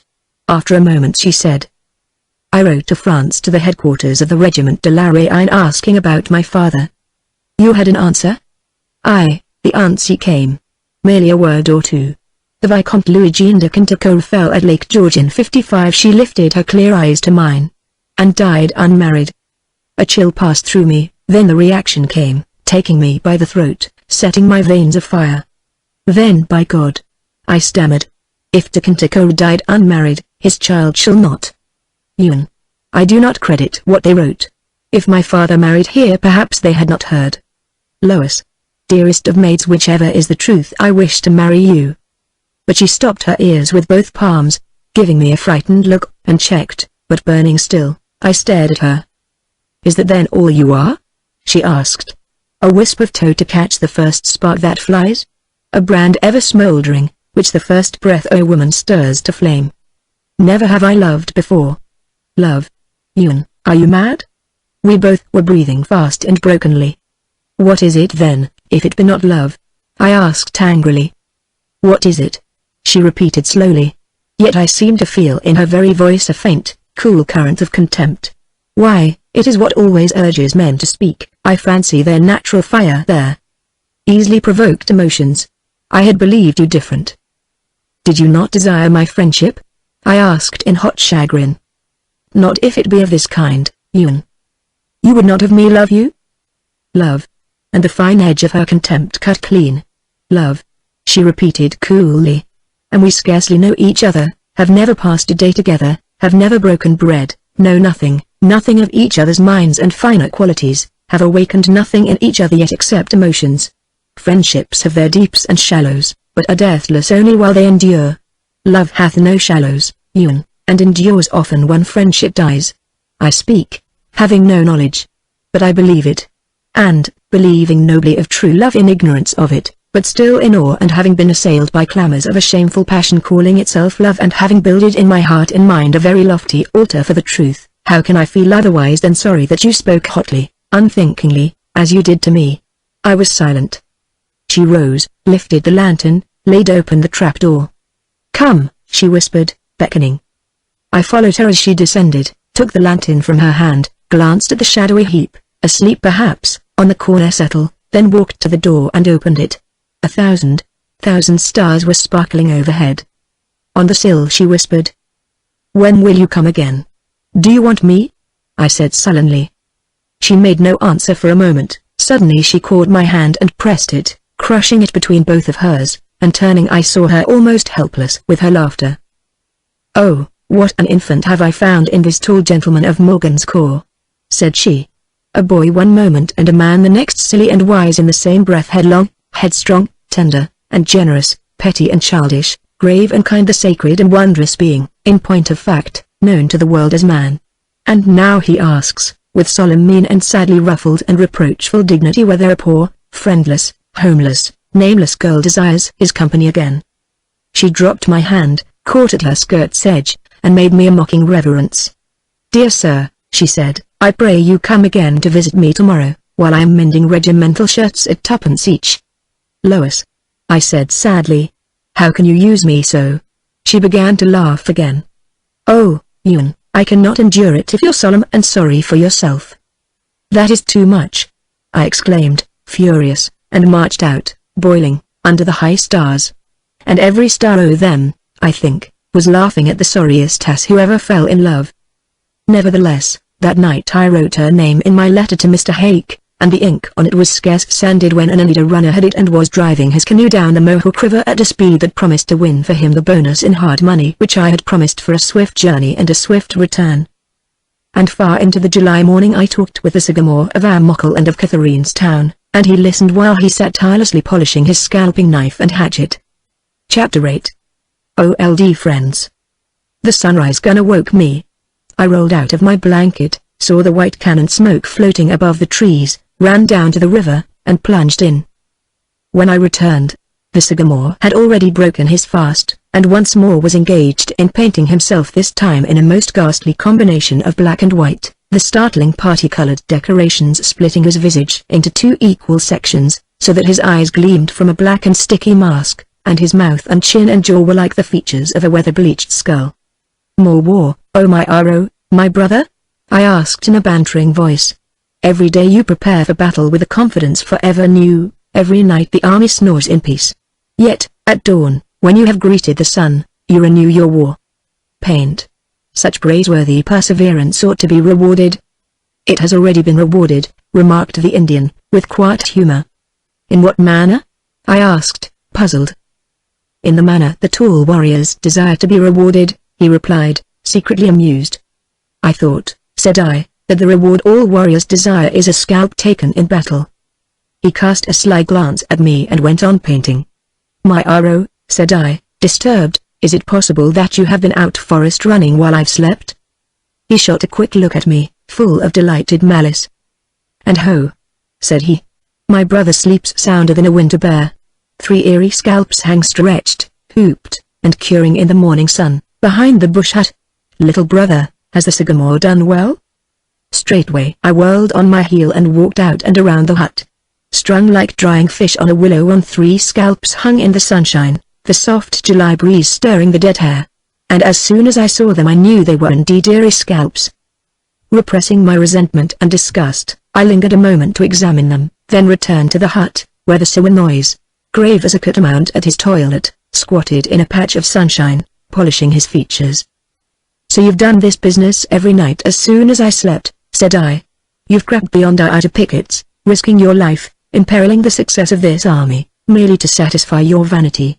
This is not well, my Aro. He said proudly, my Aro is safe. What warrior of the cat people need a Sagamore of the Siwanois dread? Do you count them warriors then, or wizards? Demons have teeth and claws. Look upon their scalp locks. Loskiel. I strove to subdue my rising anger. You are the only reliable guide in the army today who can take us straight to Catherine's town, I said. If we lose you we must trust to Hainieri and his praying Anaders, who do not know the way even to Wyalusing as well as you do. Is this just to the army? Is it just to me, O Sycamore? My formal orders are that you shall rest and run no risk until this army starts from Lake Otsego. My brother Myaro knew this. I trusted him. And set no sentry at the hut door. Is this well, brother? The Sycamore looked at me with eyes utterly void of expression. Is Myaro a prisoner, then? He asked quietly. Instantly I knew that he was not to be dealt with that way. The slightest suspicion of any personal restraint or of any military pressure brought to bear on him might alienate him from our cause, if not, perhaps, from me personally. I said, the Siwanois are free people. No lodge door is locked on them, not even in the long house. They are at liberty to come and go as the 8 winds rise and wane, to sleep when they choose, to wake when it pleases them, to go forth by day or night, to follow the war trail, to strike their enemies where they find them. But now, to one of them, to the Mohican Myaro, Sycamore of the Siwanois, sachem of the Enchanted Clan, is given the greatest mission ever offered to any Delaware since Tamon and put on his snowy panoply of feathers and flew through the forest and upward into the air ocean of eternal light. A great army of his embattled brothers trusts in him to guide them so that the Iroquois Confederacy shall be pierced from gate to gate, and the long house go roaring up in flames. There are many valiant deeds to be accomplished on this coming march, deeds worthy of a war chief of the Lenni Lenape, deeds fitted to do honor to a Sycamore of the magic wolf. I only ask of my friend and blood brother that he reserve himself for these great deeds and not risk a chance bullet in ambush for the sake of an eerie scalp or two, for the sake of a patch of mangy fur which grows on these devil cats of Amokol. At first his countenance was smooth and blank. As I proceeded, he became gravely attentive. Then, as I ended, he gave me a quick, unembarrassed, and merry look. Loskiel, he said laughingly, Myaro plays with the cat people. A child's skill only is needed to take their half-shed fur and dash them squalling and spitting and kicking into Biskuna. He resumed his painting with a shrug of contempt, adding, Amokol rages in vain. Upon this wizard a Mohican spits. One by one his scalped acolytes tumble and thump among the dead and bloody forest leaves. The Siwanois laugh at them. Let the red sorcerer of the Senecas make strong magic so that his cats return to life, and the vile fur grows once more where a Mohican has ripped it out. Each night you go forth and scalp. Each morning you paint. Is this to continue, Sycamore? My brother sees, he said proudly. Cats were made for skinning. There was nothing to do about it, no more to be said. I now comprehended this, as I stood lacing my rifle shirt and watching him at his weird self-embellishment. The war paint you have worn each day has seemed to me somewhat unusual, I said curiously. He glanced sharply up at me, scowled, then said gravely, when a Sycamore of the Mohicans paints for a war against warriors, the paint is different. But, he added, and his eyes blazed, and the very scalp lock seemed to bristle on his shaven head, when a Lenape sachem of the Enchanted Clan paints for war with Seneca sorcerers, he wears also the clean symbols of his sacred priesthood, so that he may fight bad magic with good magic, sorcery with sorcery, and defy this scarlet priest, this vile, sly warlock Amokol. Truly there was no more for me to say. I dared not let him believe that his movements were either watched or under the slightest shadow of restraint. I knew it was useless to urge on him the desirability of inaction until the army moved. He might perhaps have understood me and listened to me, with a warfare he was now engaged in only the red knight-errant driven Indian seeking glory. But he had long since won his spurs. And this feud with Amokol was something far more deadly than mere warfare. It was the clash of a Mohican Sycamore of the sacred clan with a dreadful and abhorred priesthood of the Senecas, the hatred and infuriated contempt of a noble and ordained priest for the black magic of a sorcerer, orthodoxy, militant and terrible, scourging blasphemy and crushing its perverted acolytes at the very feet of their Antichrist. I began to understand this strange, stealthy slaughter in the dark, which only the eyes of the midnight sky looked down on, while I lay soundly sleeping. I knew that nothing I could say would now keep this Siwanois at my side at night. Yet, he had been given me to guard. What should I do? Major Pa might not understand, might even order the Sycamore confined to barracks under guard. The slightest mistake in dealing with the Soanoys might prove fatal to all our hopes of him. All the responsibility, therefore, must rest on me, and I must use my judgment and abide by the consequences. Had it been, as I have said, any other nation but the Senecas, I am certain that I could have restrained the Indian. But the combination of Seneca, Erie, and Amokel prowling around our picket line was too much for the outraged Sagamore of their spirit wolf. And I now comprehended it thoroughly. As I sat thinking at our bush hut door, the endless lines of wagons were still passing toward Otsego Lake, piled high with stores, and I saw Scott's riflemen filing along in escort, their tow-cloth rifle frocks wide open to their sweating chests. Almost all the troops had already marched to the lake and had pitched tents there, while Alden's chastened regiment was damming the waters so that when our boats were ready the dam might be broken and the high water carry our backs over miles of shallow water to Shiogah Point, where our main army now was concentrating. When were the rifles to march? I did not know. Sitting there in the sun, moodily stripping a daisy of its petals, I thought of Lois, troubled, wondering how her security and well-being might be established. The hour could not be very distant now before our corps marched to the lake. What would she do? What would become of her if she still refused to be advised by me? As for her silly desire to go to Catherine's town, the more I thought about it the less serious consideration did I give it. The thing was, of course, impossible. No soldiers' wives were to be permitted to go as far as Wyoming or Wyoming. Even here, at this encampment, the officers' ladies had left, although perhaps many of them might have remained longer with their husbands had it been known that the departure of the troops for Otsego Lake was to be delayed by the slow arrival of cattle and provisions. In the meantime, the 2 companies of my regiment attached to this brigade were still out on scout with Major Parr, and when they returned I made no doubt that we would shoulder packs, harness our wagons, and take the lake road next morning. And what would become of Lois? Perplexed and dejected, I wandered about the Willow Run, pondering the situation, sat for a while on the riverbank to watch the bats and the Oneida canoes, then, ever restless with my deepening solicitude for Lois, I walked over to the fort. And the first man I laid eyes on was Lieutenant Boyd, conversing with some ladies on the parade. He did not see me. He had evidently returned from the main body with a small scout the night before, and now was up and dressed in his best, spick and span and gay, fairly shining in the sunlight as he stood leaning against a log prop, talking with these ladies where they were seated on one of the rustic settles lately made by Alden's men. Venturing nearer, I found that I knew all of the ladies, for one was the handsome wife of Captain Bleecker, of the 3rd New York, and another proved to be Angelina Lansing, wife of Jarrett Lansing, ensign in the same regiment.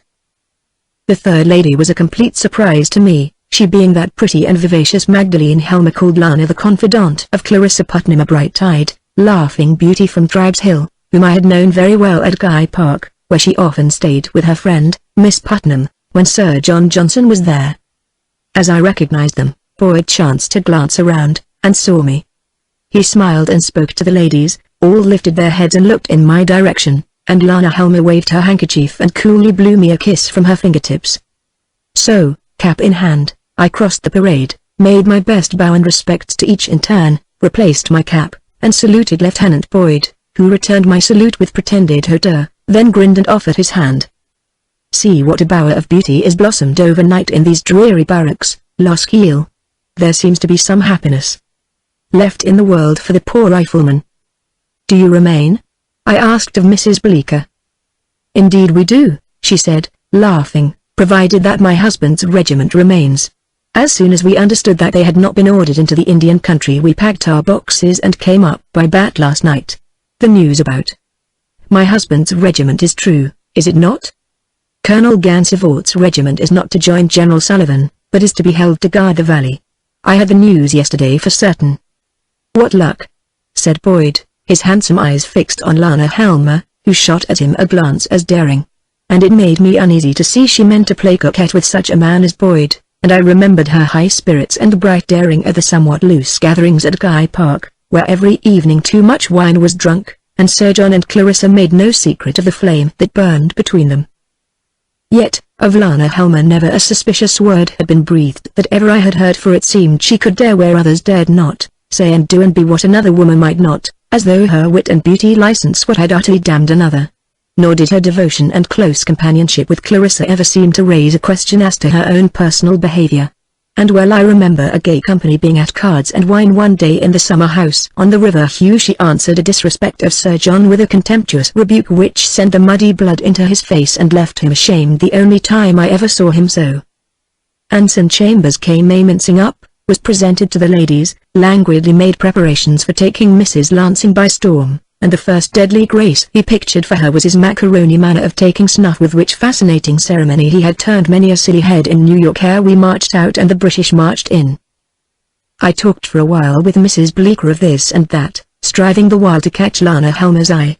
For not only did her coquetry with Boyd make me uneasy, knowing them both as I did, but on my own account I desired to speak to her in private when opportunity afforded.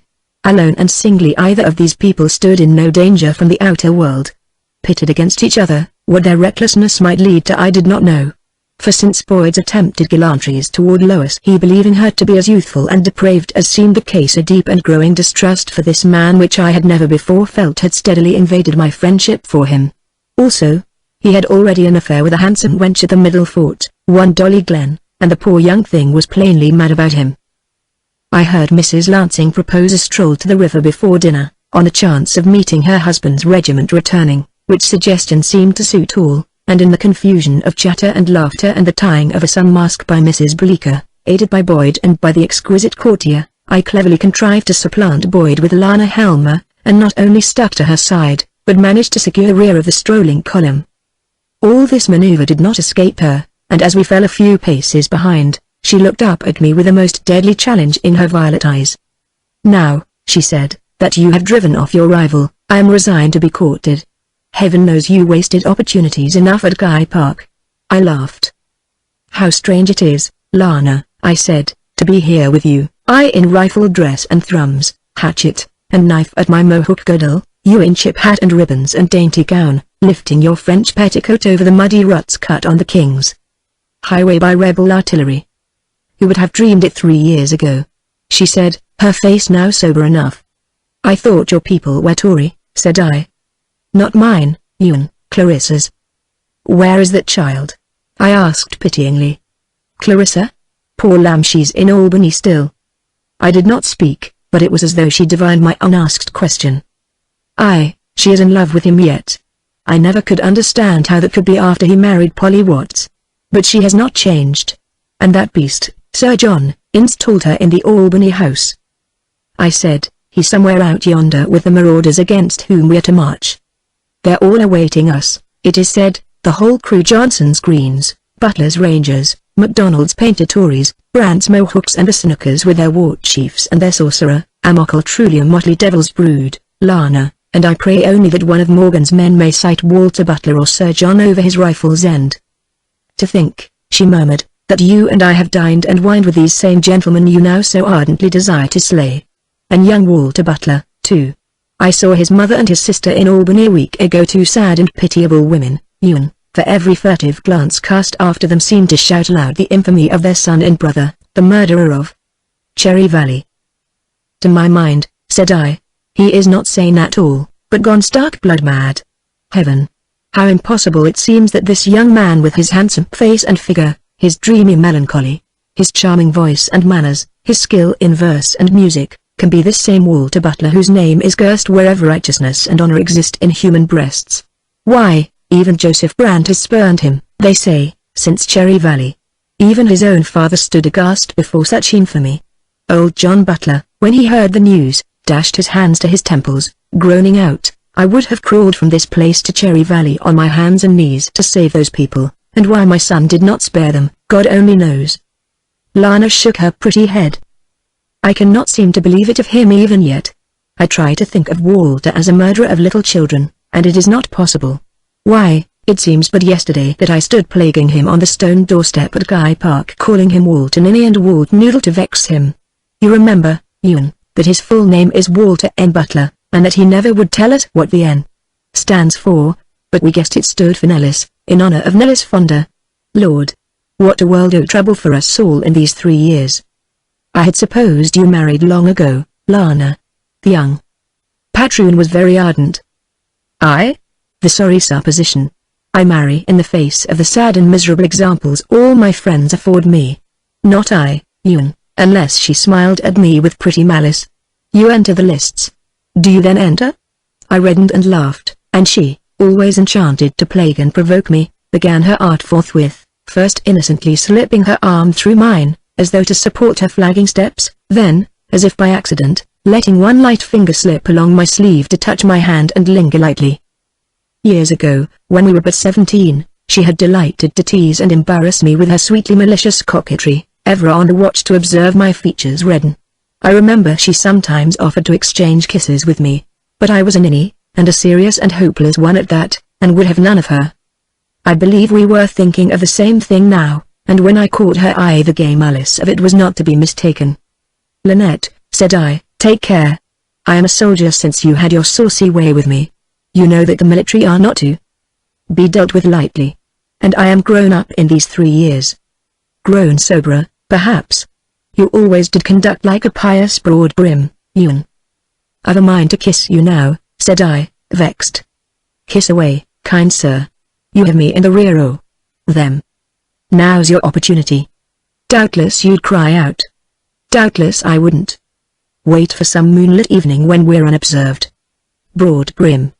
I laughed, and so did she, saying, "I warrant you that your pretty Lieutenant Boyd had never waited for my challenge twice." "Best look out for Boyd," said I. "He's of your own careless, reckless kind, Lynette. Sparks fly when flint and steel encounter. Cold sparks, friend Broad brim. Not too cold to set tinder afire." "Am I then tinder? You should know me better." "In every one of us," said I, "there is an element which, when it meets its fellow in another, unites with it, turning instantly to fire and burning to the very soul." "How wise have you become in alchemy and metaphysics!" she exclaimed in mock admiration. "Oh, I am not wise in anything, and you know it, Lana." "I don't know it. You've been wise enough to keep clear of me, if that be truly wisdom. Come, Ewan, what do you think? Do you and I contain these fellow elements, that you seem to dread our mutual conflagration if you kiss me? You know me better." "Do I? No, I don't. Young sir, caper not too confidently in your coat of many colors. If you flout me once too often I may go after you, as a mohawk follows a scalp too often flaunted by the head that wears it." I tried to sustain her delighted gaze and reddened, and the impudent little beauty laughed and clung to my arm in a very ecstasy of malice, made breathless by her own mirth. "Come, court me prettily, Ewan. It is my due after all these grey and Quaker years when I made eyes at you from the age of 12, and won only a scowl or two for my condescension." But we had reached the river bank, and there the group came once more together, the ladies curious to see the backs arriving, loaded with valley sheep, we officers pointing out to them the canoes of our corps of Anita guides, and Hayneary and the Reverend Mr. Kirkland reading their testaments under the shade of the trees, gravely absorbed in God. "A good man," said I, "and brave. But his honest Starkbridge Indians know no more of Catherine's town than do the converted nidders yonder." Boyd nodded. "I prophesy they quit us one and all within an arrow flight of wire are loosing. Do you take me, Losky Eel?" "No, you are right," I said. "The fear of the long house chains them, and their long servitude has worn like fetters to their very bones. Redcoats they can face, and have done so gallantly. But there is in them a fear of the Five Nations past all understanding of a white man." I spoke to a diminished audience, for already Boyd and Lana Helmer had strolled a little way together, clearly much interested in each other's conversation. Presently our precious senior consigned sauntered the other way with pretty Mistress Lancing on his arm. As for me, I was contented to see them go, had been only waiting for it. And what I had thought I might venture to say to Lana Helmer by warrant of old acquaintance, I was now glad that I had not said at all the years, having in no wise subdued the mischief in her, nor her custom of plaguing me. And how much she had ever really meant I could not truly guess. No, it had been anything but wise to speak to her of Lois. But now I meant to mention Lois to Mrs. Bleecker. We had seated ourselves on the sun-crisped Indian grass, and for a while I let her chatter of Guy Park and our pleasant acquaintance there, and of Albany, too, where we had met sometimes at the Tenbro-X, the Shawalers, and the Patroons. And all the while I was debating within my mind how this proud and handsome, newly married girl might receive my halting story. For it would not do to conceal anything vital to the case. Her clear, wise eyes would see instantly through any evasion, not to say deception, even a harmless deception. No, if she were to be of any aid in this deeply perplexing business, I must tell her the story of Lois, not betraying anything that the girl might shrink from having others know, but stating her case and her condition as briefly and as honestly as I might. And no sooner did I come to this conclusion than I spoke, and after the first word or two Mrs. Bleeker put off her sun mask and turned, looking me directly in the eyes. I said that the young lady's name was Lois de Kentucker, and if it were not that it was nothing, and human creatures require a name. But this I did not say to her, nor thought it necessary to mention any doubt as to the girl's parentage, only to say she was the child of captives taken by the Senecas after the Lake George rout. I told of her dreary girlhood, saying merely that her foster parents were now dead and that the child had conceived the senseless project of penetrating to Catherine's town, where she believed her mother, at least, was still held captive. The tall, handsome girl beside me listened without a word, her intent gaze never leaving me, and when I had done, and the last word in my brief for Lois had been uttered, she bent her head in thought, and so continued minute after minute while I sat there waiting. At last she looked up at me again, suddenly, as though to surprise my secret reflections, and if she did so I do not know, for she smiled and held out her hand to me with so pretty a confidence that my lips trembled as I pressed them to her fingers. And now something within her seemed to have been reassured, for her eyes and her lips became faintly humorous. "And where is this most forlorn and errant damsel, Sir Ewan?" she inquired. "For if I doubt her when I see her, no more than I doubt you when I look at you, something should be done in her behalf without delay. The poor, unhappy child. And what a little fool. The Lord looks after his lambs, surely, drat the little hussy. It mads me to even think of her danger. Did a body ever hear the like of it? A gypsying all alone loitering around this Charmy's camp. Mercy. And what a little minx it is to so conduct what with our godless, cursing headlong soldiery, and the loud, swaggering forest runners. Lord. But it chills me to the bone. The silly, saucy baggage." She shuddered there in the hot sunshine, then shot at me a look so keen and penetrating that I felt my ears go red. Which sudden distress on my part again curved her lips into an indulgent smile. "I always thought I knew you, Ewan Loskeel," she said. "I think so still. As for your fairy damsel in distress, when may I see her?" In a low voice I confessed the late raggedness of Lois, and how she now wore an unneeded dress until the boxes, which I had commanded, might arrive from Albany. I had to tell her this, had to explain how I had won from Lois this privilege of giving, spite of her pride. "If I could bring her to you," said I, "fittingly equipped and clothed, the pride in her would suffer less. Were you to go with me now in your pretty silken scarf, and patch and powder, and stand before her in the wretched hut which shelters her, the taint of charity would poison everything. For she is like you, Mrs. Bleeker, lacking only what does not make, but merely and prettily confirms your quality and breeding, clothing and shelter, and the means to live fittingly. For it is not condescension, not the lesser charity I ask, or she could receive, it is the countenance that birth lends to its equal in dire adversity." Curious and various were the emotions which passed in rapid succession over her pretty features, and not all seemed agreeable. Then suddenly her eyes reflected a hidden laughter, and presently it came forth, a merry peal, and sweet withal. "Oh, Ewan, what a boy you are! Had I been any other woman but let it go. You are as translucent as a woodland brook, and at times you babble like one, confident that your music pleases everyone who hears it. I pray you let me judge whether the errant lady be what a poet's soul would have her. I am not speaking with any unkind thought or doubt. But woman must judge woman. It is the one thing no man can ever do for her. And the less he interferes during the judgment the better." "Then I'll say no more," said I, forcing a smile. "Oh, say all you please, as long as you do not tell me what you think about her. Tell me facts, not what your romantic heart surmises.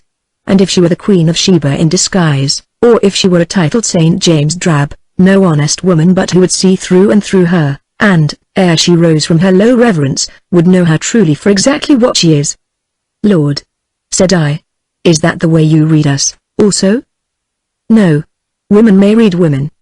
But never one who lived has read truly any man, humble or high.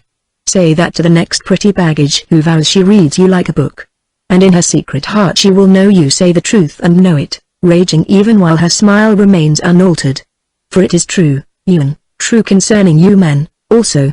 Not one among you all has ever really read us right. The difference is this, we know we cannot read you, but scorn to admit it. You honestly believe that you can read us, and often boast of doing it. Which sex is the greater fool, judge you. I have my own opinion." We both laughed. After a moment she put on her sun mask and I tied it.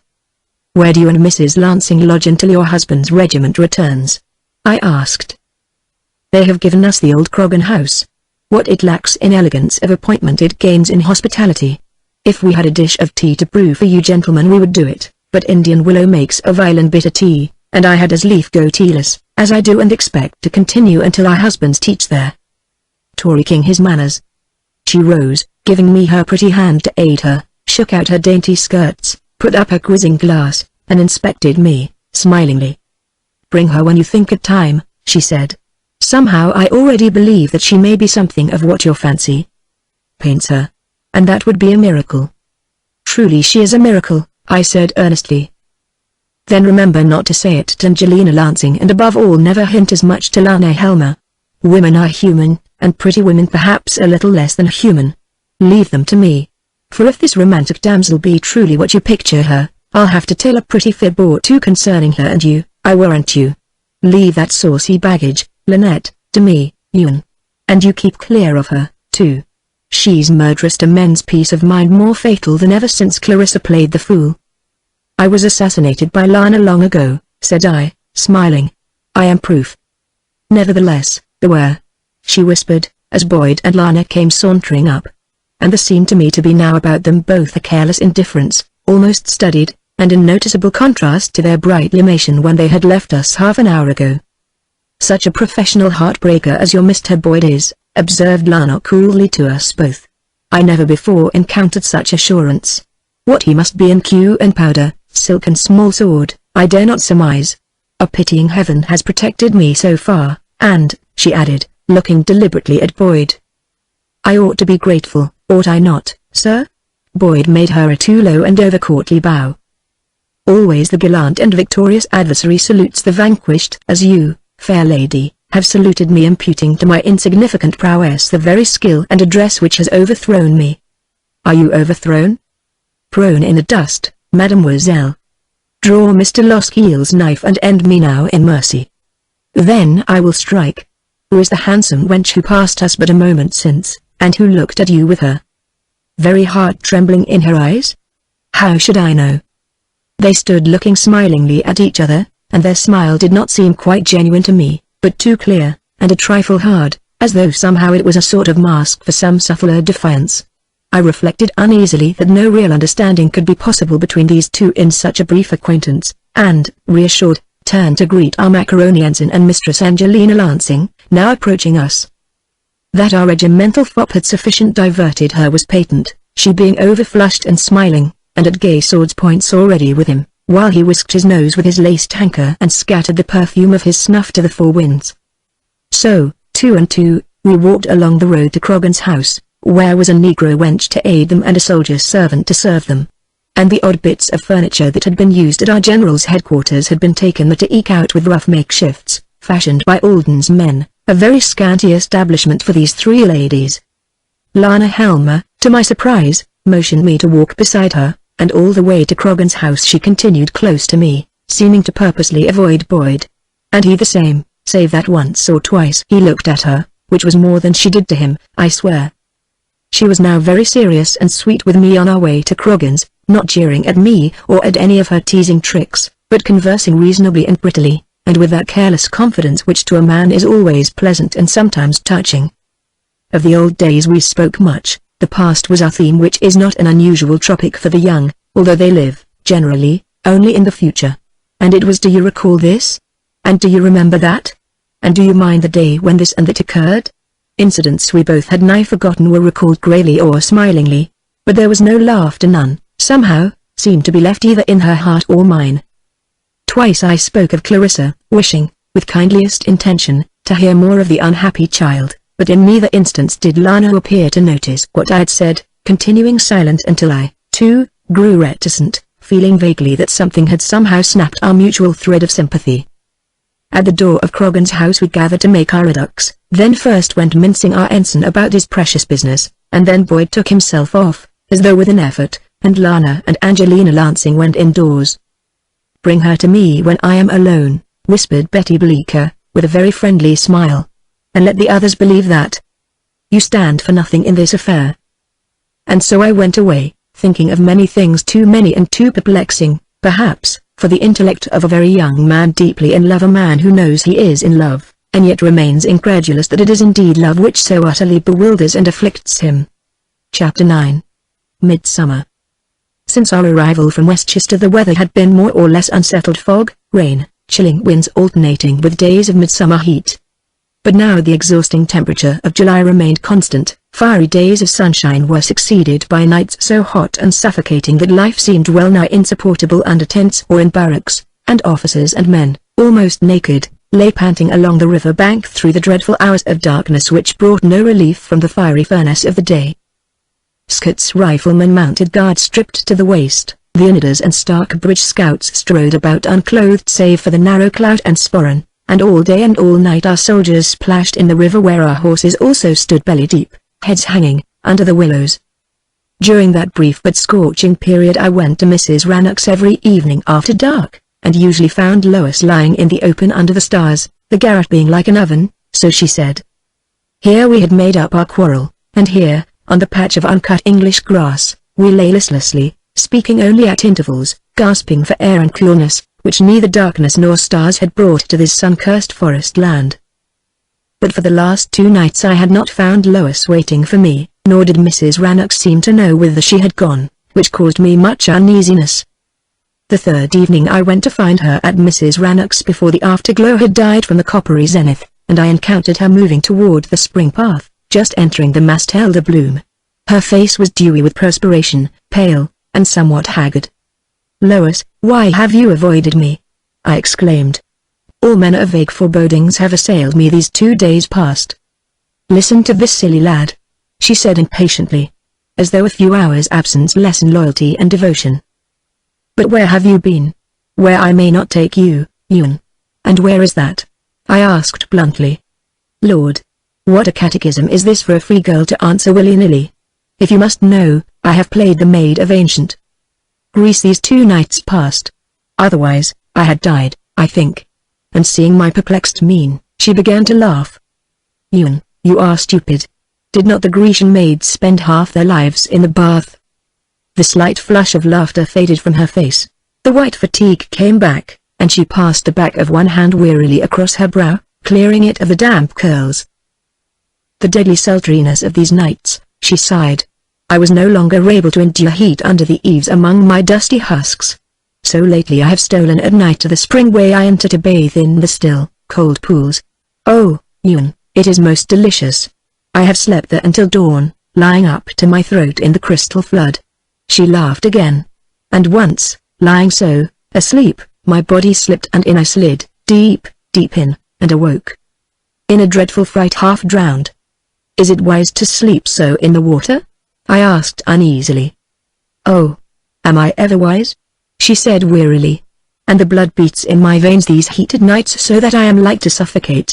I made a bed for me by Mrs. Rannoch, but she sobbed in her sleep all night and I could not close my eyes, so I thought of the spring way I enter, and the next instant was on my way there, feeling the path with naked feet through the starlight, and dropped my clothing from me in the darkness and sank into the cool, sweet pool. Oh, it was heaven, Ewan. I would you might come also. "I can walk as far as the pool with you, at all events," said I. "Wonderful. And will you?" "Do I ever await asking to follow you anywhere?" said I sentimentally. But she only laughed at me and led the way across the dreary strip of clearing, moving with a swift confidence in her knowledge of the place, which imitating, I ran foul of a charred stump, and she heard what I said. "Poor lad!" she exclaimed contritely, slipping her hand into mine. "I should have guided you. Does it pain you?" "Not much." Our hands were clasped, and she pressed mine with all the sweet freedom of a comradeship which means nothing deeper. For I now had learned from her own lips, sadly enough, how it was with her, how she regarded our friendship. It was to her a deep and living thing, a noble emotion, not a passion, a belief founded on gratitude and reason, not a confused, blind longing and delight possessing every waking moment, ever creating for itself 1,000 tender dreams or fanciful and grotesque apprehensions.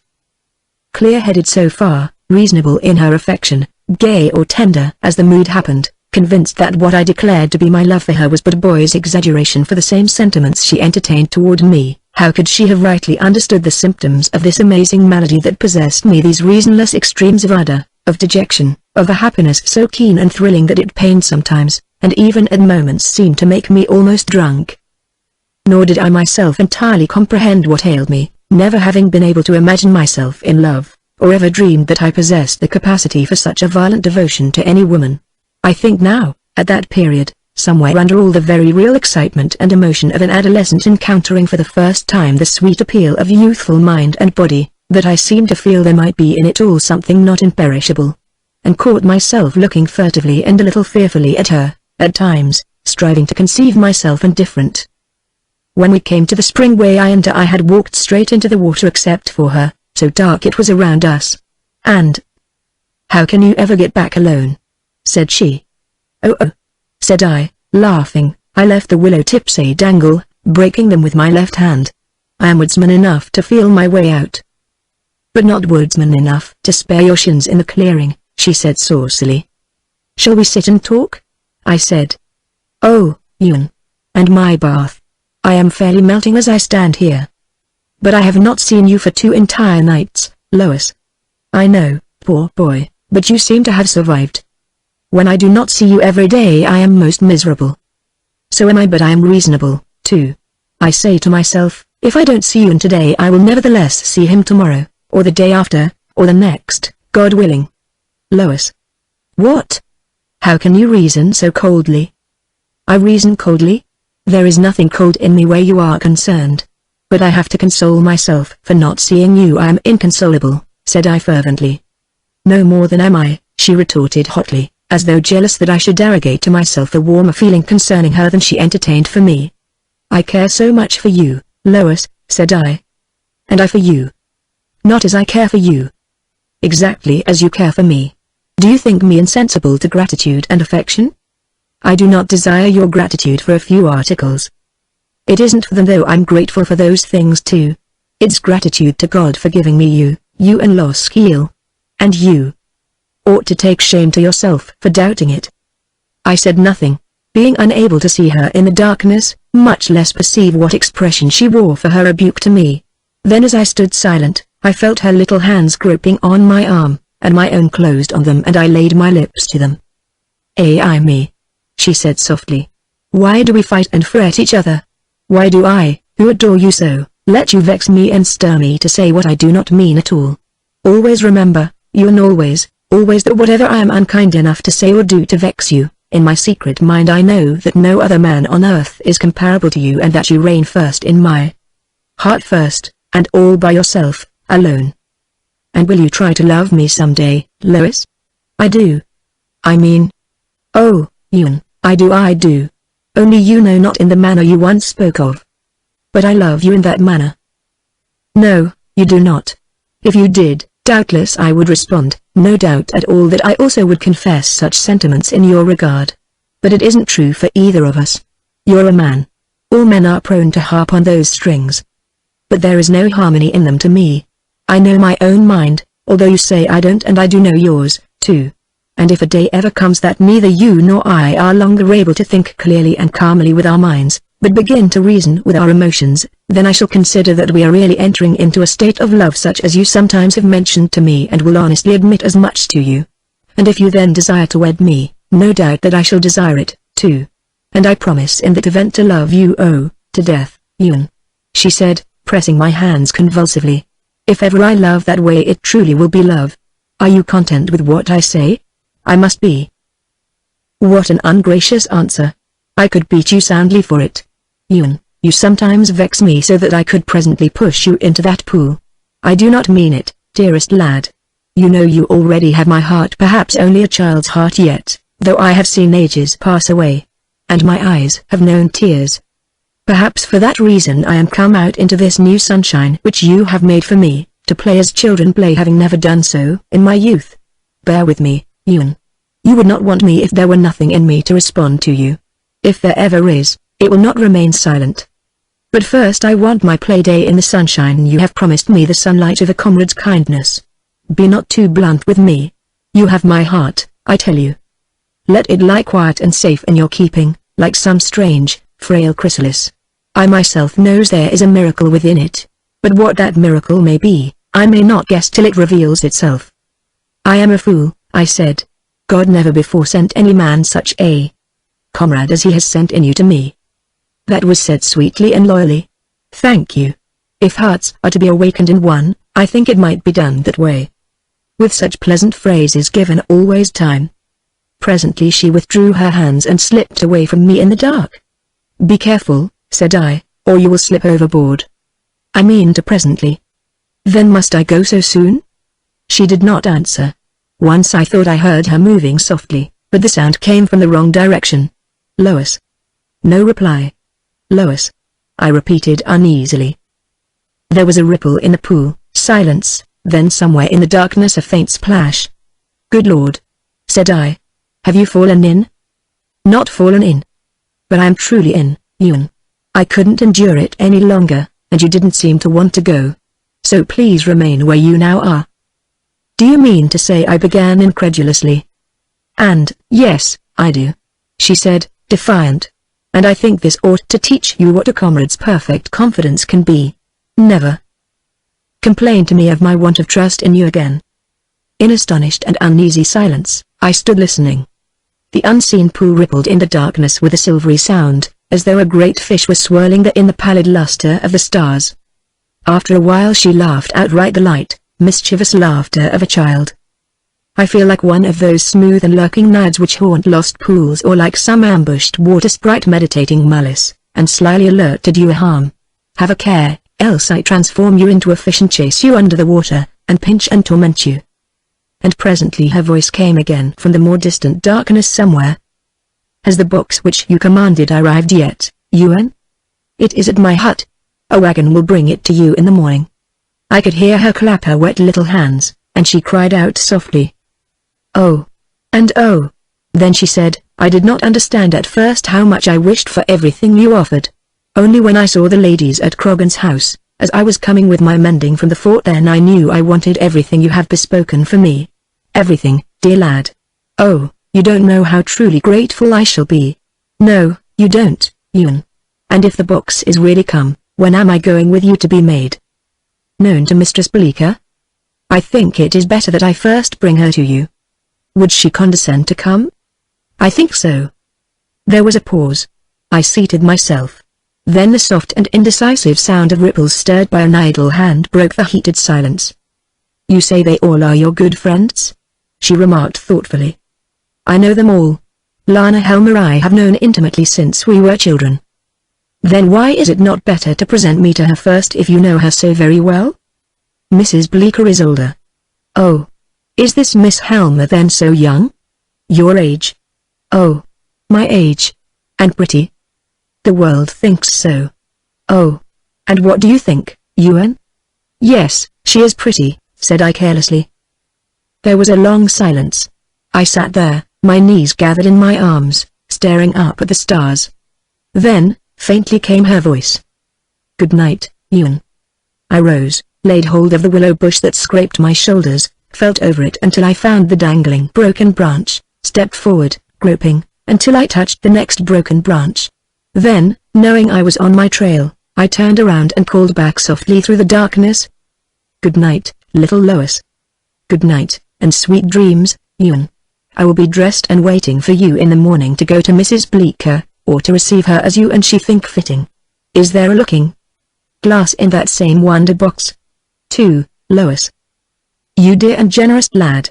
And are there hair pegs? Heaven knows if my clipped pole will hold them. Anyway, I can powder and patch, and oh, Ewan. Is the lip red and curdly lotion for the skin? Not that I shall love you any less if there be none. I bespoke of Mr. Hake, said I, laughing, a full beauty battery, such as I once saw Betty Schuyler show to Walter Butler, having but then received it from New York.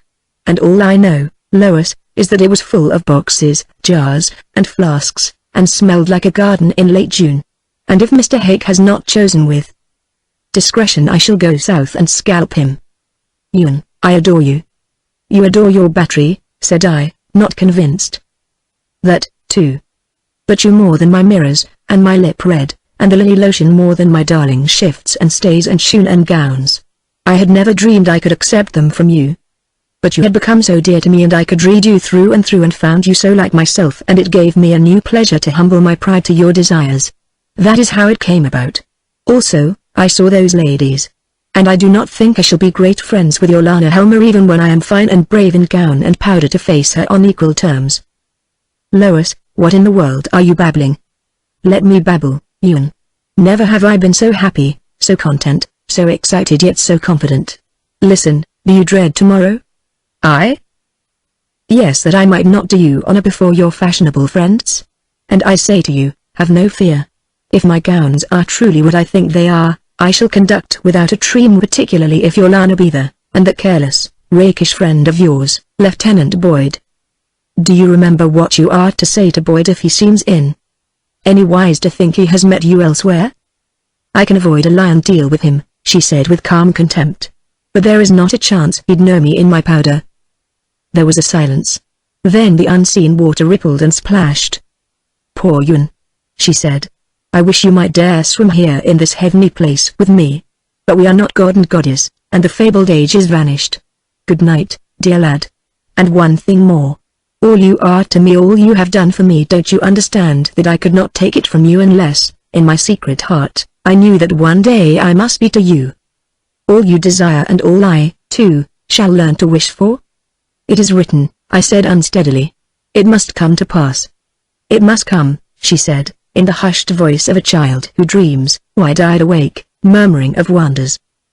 I slept on the river sand, not soundly, for all night long men and horses splashed in the water all around me, and I was conscious of many people stirring, of voices, the dip of paddles, and of the slow backs passing with the wavelets slapping on their bows. Then, the next I knew, bang! And the morning gun jarred me awake.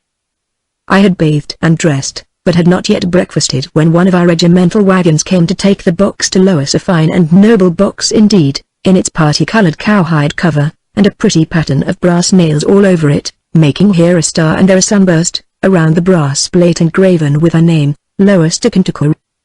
Then the wagon drove away, and the Sycamore and I broke bread together, seated in the willow shade, the heat in our bush hut being insupportable. No more scalps, my Aro? I taunted him, having already inspected the unpleasant trophies behind the hut. How is this, then? Are the cats all skinned? He smiled serenely. They have crept westward to lick their scars, Loskiel. A child may safely play in the forest now from the upper castle and Torlosh to the Minizink. Has Amokal gone? To make strong magic for his dead cats, little brother. The Sawanoya's hatchets are still sticking in the heads of Hyakatu's Senecas. Let their 8 sachems try to pull them out. So you have managed to wound a Seneca or 2? 3, Loskiel, but the rifle was one of Sir William's, and carried to the left, and only a half-ounce ball. My brother Loskiel will make proper requisition of the commissary of issues and draw a weapon fit for a Mohican warrior. Indeed I will, said I, smilingly, knowing well enough that the 4-foot, Indian trade, smoothbore was no weapon for this warrior, nor was it any kindness in such times as these to so arm our corps of Anita scouts. After breakfast I went to the fort and found that Major Parr and his command had come in the night before from their long and very arduous scout beyond the Kanajohari castle. The Major received me, inquiring particularly whether I had contrived to keep the Sagamore well affected toward our cause, and seemed much pleased when I told him that the Sawanoyas and I had practiced the rite of blood brotherhood. Excellent, said he. And I don't mind admitting to you that I place very little reliance on the Mission Indians as guides, neither on the Stark Bridge runners nor on the Onadas, who have come to us more in fear of the Long House than out of any particular loyalty or desire to aid us. That is true, sir. They had as soon enter Hellas Catherine's town. The Major nodded and continued to open and read the letters which had arrived during his absence. May I draw one of our rifles for my Mohican, sir? I asked. We have very few. Scott's men have not yet all drawn their arms. Nevertheless. You think it necessary? I think it best to properly arm the only reliable guide this army has in its service, Major. Very well, Mr. Loskiel. And see that you keep this fellow in good humor. Use your own wit and knowledge, do as you deem best. All I ask of you is to keep this wild beast full fed and properly flattered until we march. Yes, sir, I said gravely, thinking to myself in a sad sort of wonder how utterly the majority of white men mistook their red brethren of the forest, and how blind they were not to impute to them the same humanity that they arrogated to themselves. So much could have been done had men of my blood and color dealt nobly with the noble people. Yet, even Major Pa, who was no fool and who was far more enlightened than many, spoke of a Mohican sycamore as this wild beast, and seriously advised me to keep him full-fed and properly flattered. Yes, sir, I repeated, saluting, and almost inclined to laugh in his face. So I first made requisition for the Lang rifle, then reported to my captain. Although being on special detail under Major Pa's personal orders, this was nothing more than a mere courtesy. The parade already swarmed with our men mustering for inspection. I met Lieutenant Boyd, and we conversed for a while, he lamenting the impossibility of making a boating party with the ladies, being on duty until 3 o'clock.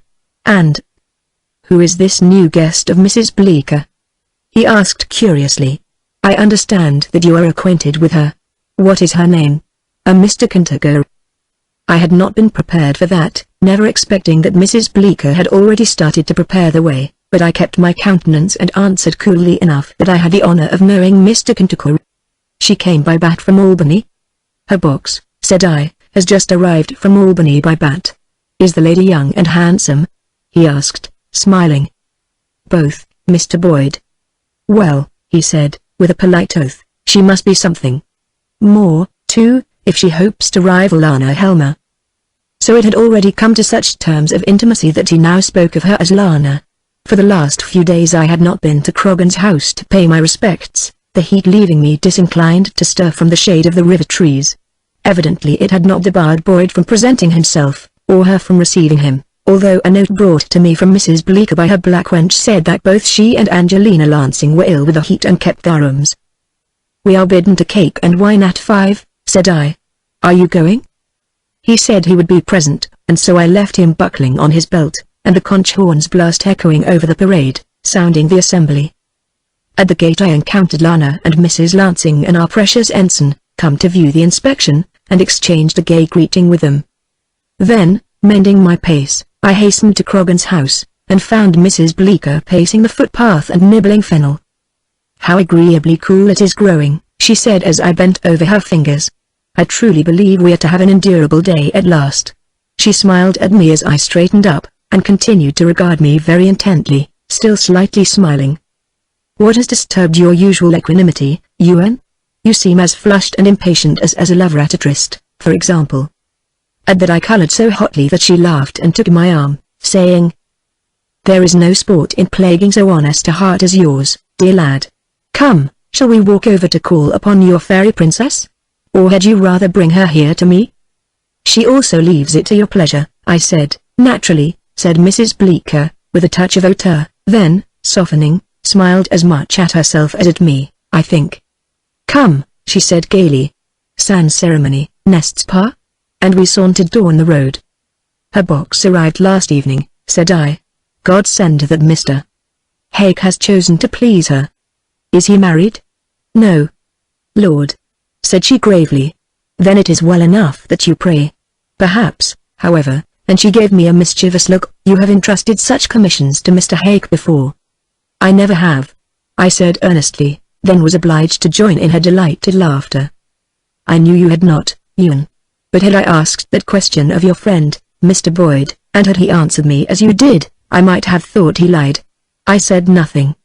"He is at our house every day, and every moment when he is not on duty," she remarked. "What gallant man would not do the like, if privileged?" I said lightly. "Lana talks with him too much. Angelina and I have kept our rooms, as I wrote you, truly dreading a stroke of the sun.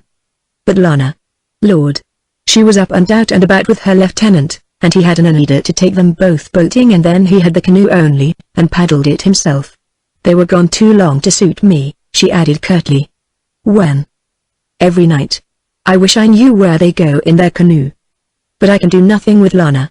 You, perhaps, might say a friendly word to Mr. Boyd if you are on that footing with him to consider Lana's reputation a little more, and his own amusement a little less." I said slowly, "Whatever footing I am on with him, I will say that to him, if you wish." "I don't wish you to provoke him." "I shall take pains not to." she said impatiently. There are far too many army duels now. It sickens me to hear of them. Besides, Lana did ever raise the devil beyond bounds with any man she could ensnare, and no harm done. No harm, I said. Walter Butler had heard of her bright A's, and sulked for months. And many another, Mrs. Bleecker. But somehow, Mr. Boyd. She nodded. Yes, he's too much like her, but, being a man, scarcely as innocent of intention, I've said as much to her, and left her pouting, the silly little jade. We said nothing more, having come in sight of the low house of logs where Lois dwelt. The poor child, said Mrs. Bleecker softly. Lord! What a kennel for a human being. As we approached we saw Mrs. Rannoch crossing the clearing in the distance, laden with wash from the fort, and I briefly acquainted my handsome companion with her tragic history. Then, coming to the door, I knocked. A lovely figure opened for us. So astonished was I at having somehow gone from my mind that Lois could be so changed, that for a moment I failed to recognize her in this flushed and radiant young creature advancing in willowy beauty from the threshold. As she sank very low in her pretty reverence, I saw her curly hair all dusted with French powder, under the chip hat with its lilac ribbons tied beneath her chin, and the beauty patch on her cheek I saw, and how snowy her hands were, where her fingers held her flowered gown spread. Then, recovering, she rose gracefully from her reverence, and I saw her clear grey eyes star brilliant as I had never seen them, and a breathless little smile edging her lips. On Mrs. Bleecker the effect she produced was odd, for that proud and handsome young matron had flushed brightly at first, lips compressed and almost stern, and her courtesy had been none too supple either. Then in a stupid way I went forward to make my compliments and bend low over the little hand, and as I recovered myself I found her eyes on me for the first time, and for a brief second they lingered, soft and wonderful, sweet, tender, wistful. But the next moment they were clear and brilliant again with controlled excitement, as Mrs. Bleecker stepped forward, putting out both hands impulsively. Afterwards she said to me, "It was her eyes, and the look she gave you, Ewan, that convinced me." But now, to Lois, she said very sweetly, "I am certain that we are to become friends if you wish it as much as I do." Lois laid her hands in hers. "I do wish it," she said. "Then the happy accomplishment is easy," said Mrs. Bleecker, smiling. "I had expected to yield to you very readily my interest and sympathy, but I had scarce expected to yield my heart to you at our first meeting." Lois stood mute, the smile still stamped on her lips. Suddenly the tears sprang to her eyes, and she turned away hastily, and Mrs. Bleecker's arm went round her waist. They walked into the house together, and I, still dazed and amazed with the enchanted revelation of her new loveliness, wandered about among the charred stumps, my thoughts a heavenly chaos, as though a million angels were singing in my ears. I could even have seen them, save for a wondrous rosy mist that rolled around them. How long I wandered I do not know, but presently the door opened, and Lois beckoned me, and I went in to find Mrs. Bleecker down on her knees on the puncheon floor, among the mass of pretty finery overflowing from the box. "Did Mr. Hake's selection please you?" I asked. "Oh, Ewan, how can I make you understand? Everything is too beautiful to be real, and I am certain that a dreadful Cinderella awakening is in store for me." "Yes, but she wore the slipper in the end." Lois gave me a shy, sweet look, then, suddenly animated, turned eagerly once more to discuss her wardrobe with her new friend. "Your Mr. Hake has excellent taste, Ewan," observed Mrs. Bleecker. "Or," she added laughingly, "perhaps your late prayer helped." And to Lois she said mischievously, "You know, my dear, that Mr. Loskiel was accustomed to petition God very earnestly that your wardrobe should please you." Lois looked at me, the smile curving her lips into a happy tenderness. "He is so wonderful," she said, with no embarrassment. And I saw Mrs. Bleecker look up at her, then smilingly at me, with the slightest possible nod of approbation. For 2 hours and more that pair of women remained happy among the ribbons and laces, and every separate article Lois brought to me naively, for me to share her pleasure. And once or twice I saw Mrs. Bleecker watching us intently, and when discovered she only laughed, but with such sweetness and goodwill that it left me happy and reassured. "We have arranged that Mr. Kentucker is to share my room with me at Croggan's," said Mrs. Bleecker. "And, Ewan, I think you should send a wagon for her box at once. The distance is short, we will stroll home together." I took my leave of them, contented, and walked back to the fort alone, my heart full of thankfulness for what God had done for her that day. Chapter 10. in garrison. The end of the month was approaching, and as yet we had received no marching orders, although every evening the heavy-laden barks continued to arrive from Albany, and every morning the slow wagon train left for the lake, escorted by details from Scott's irregulars, and Franklin's Wyoming militia. But our veteran rifle battalion did not stir, although all the other regular regiments had marched to Otsego, and Colonel Gansevoort's 3rd N.Y. Regiment of the line, which was now under orders to remain and guard the valley, had not yet returned, although early in the week an Elida runner had come in with letters for Mrs. Bleecker and Mrs. Lansing from their husbands, saying that the regiment was on its way to the fort, and that they, the ladies, should continue at Croghan's as long as Morgan's rifles were remaining there in garrison. Cooler weather had set in with an occasional day of heavy summer rain, and now our garrison life became exceedingly comfortable, especially agreeable because of the ladies' hospitality at Croghan's new house. Except for Lois and for them, my duties on special detail would have become most irksome to me, shut off from the regiment as I was, with only the Mohican to keep an eye on, and nothing else whatever to do except to write at sundown every evening in my daily journal. Not that I had not come to care a great deal for the Siwanoys, indeed, I was gradually becoming conscious of a very genuine affection for this tall Mohican, who, in the calm confidence of our blood brotherhood, was daily revealing his personality to me in 100 naive and different ways, and with a simplicity that alternately touched and amused me. For, after his own beliefs and his own customs, he was every inch a man courteous, considerate, proud, generous, loyal, and brave, which seemed to me to be the general qualifications for a gentleman. Except the Seneca Mountain snakes, the nations of the Long House, considering their beliefs, customs, and limited opportunities, were not a whit inferior to us as men, and the Mohicans have always been their peers.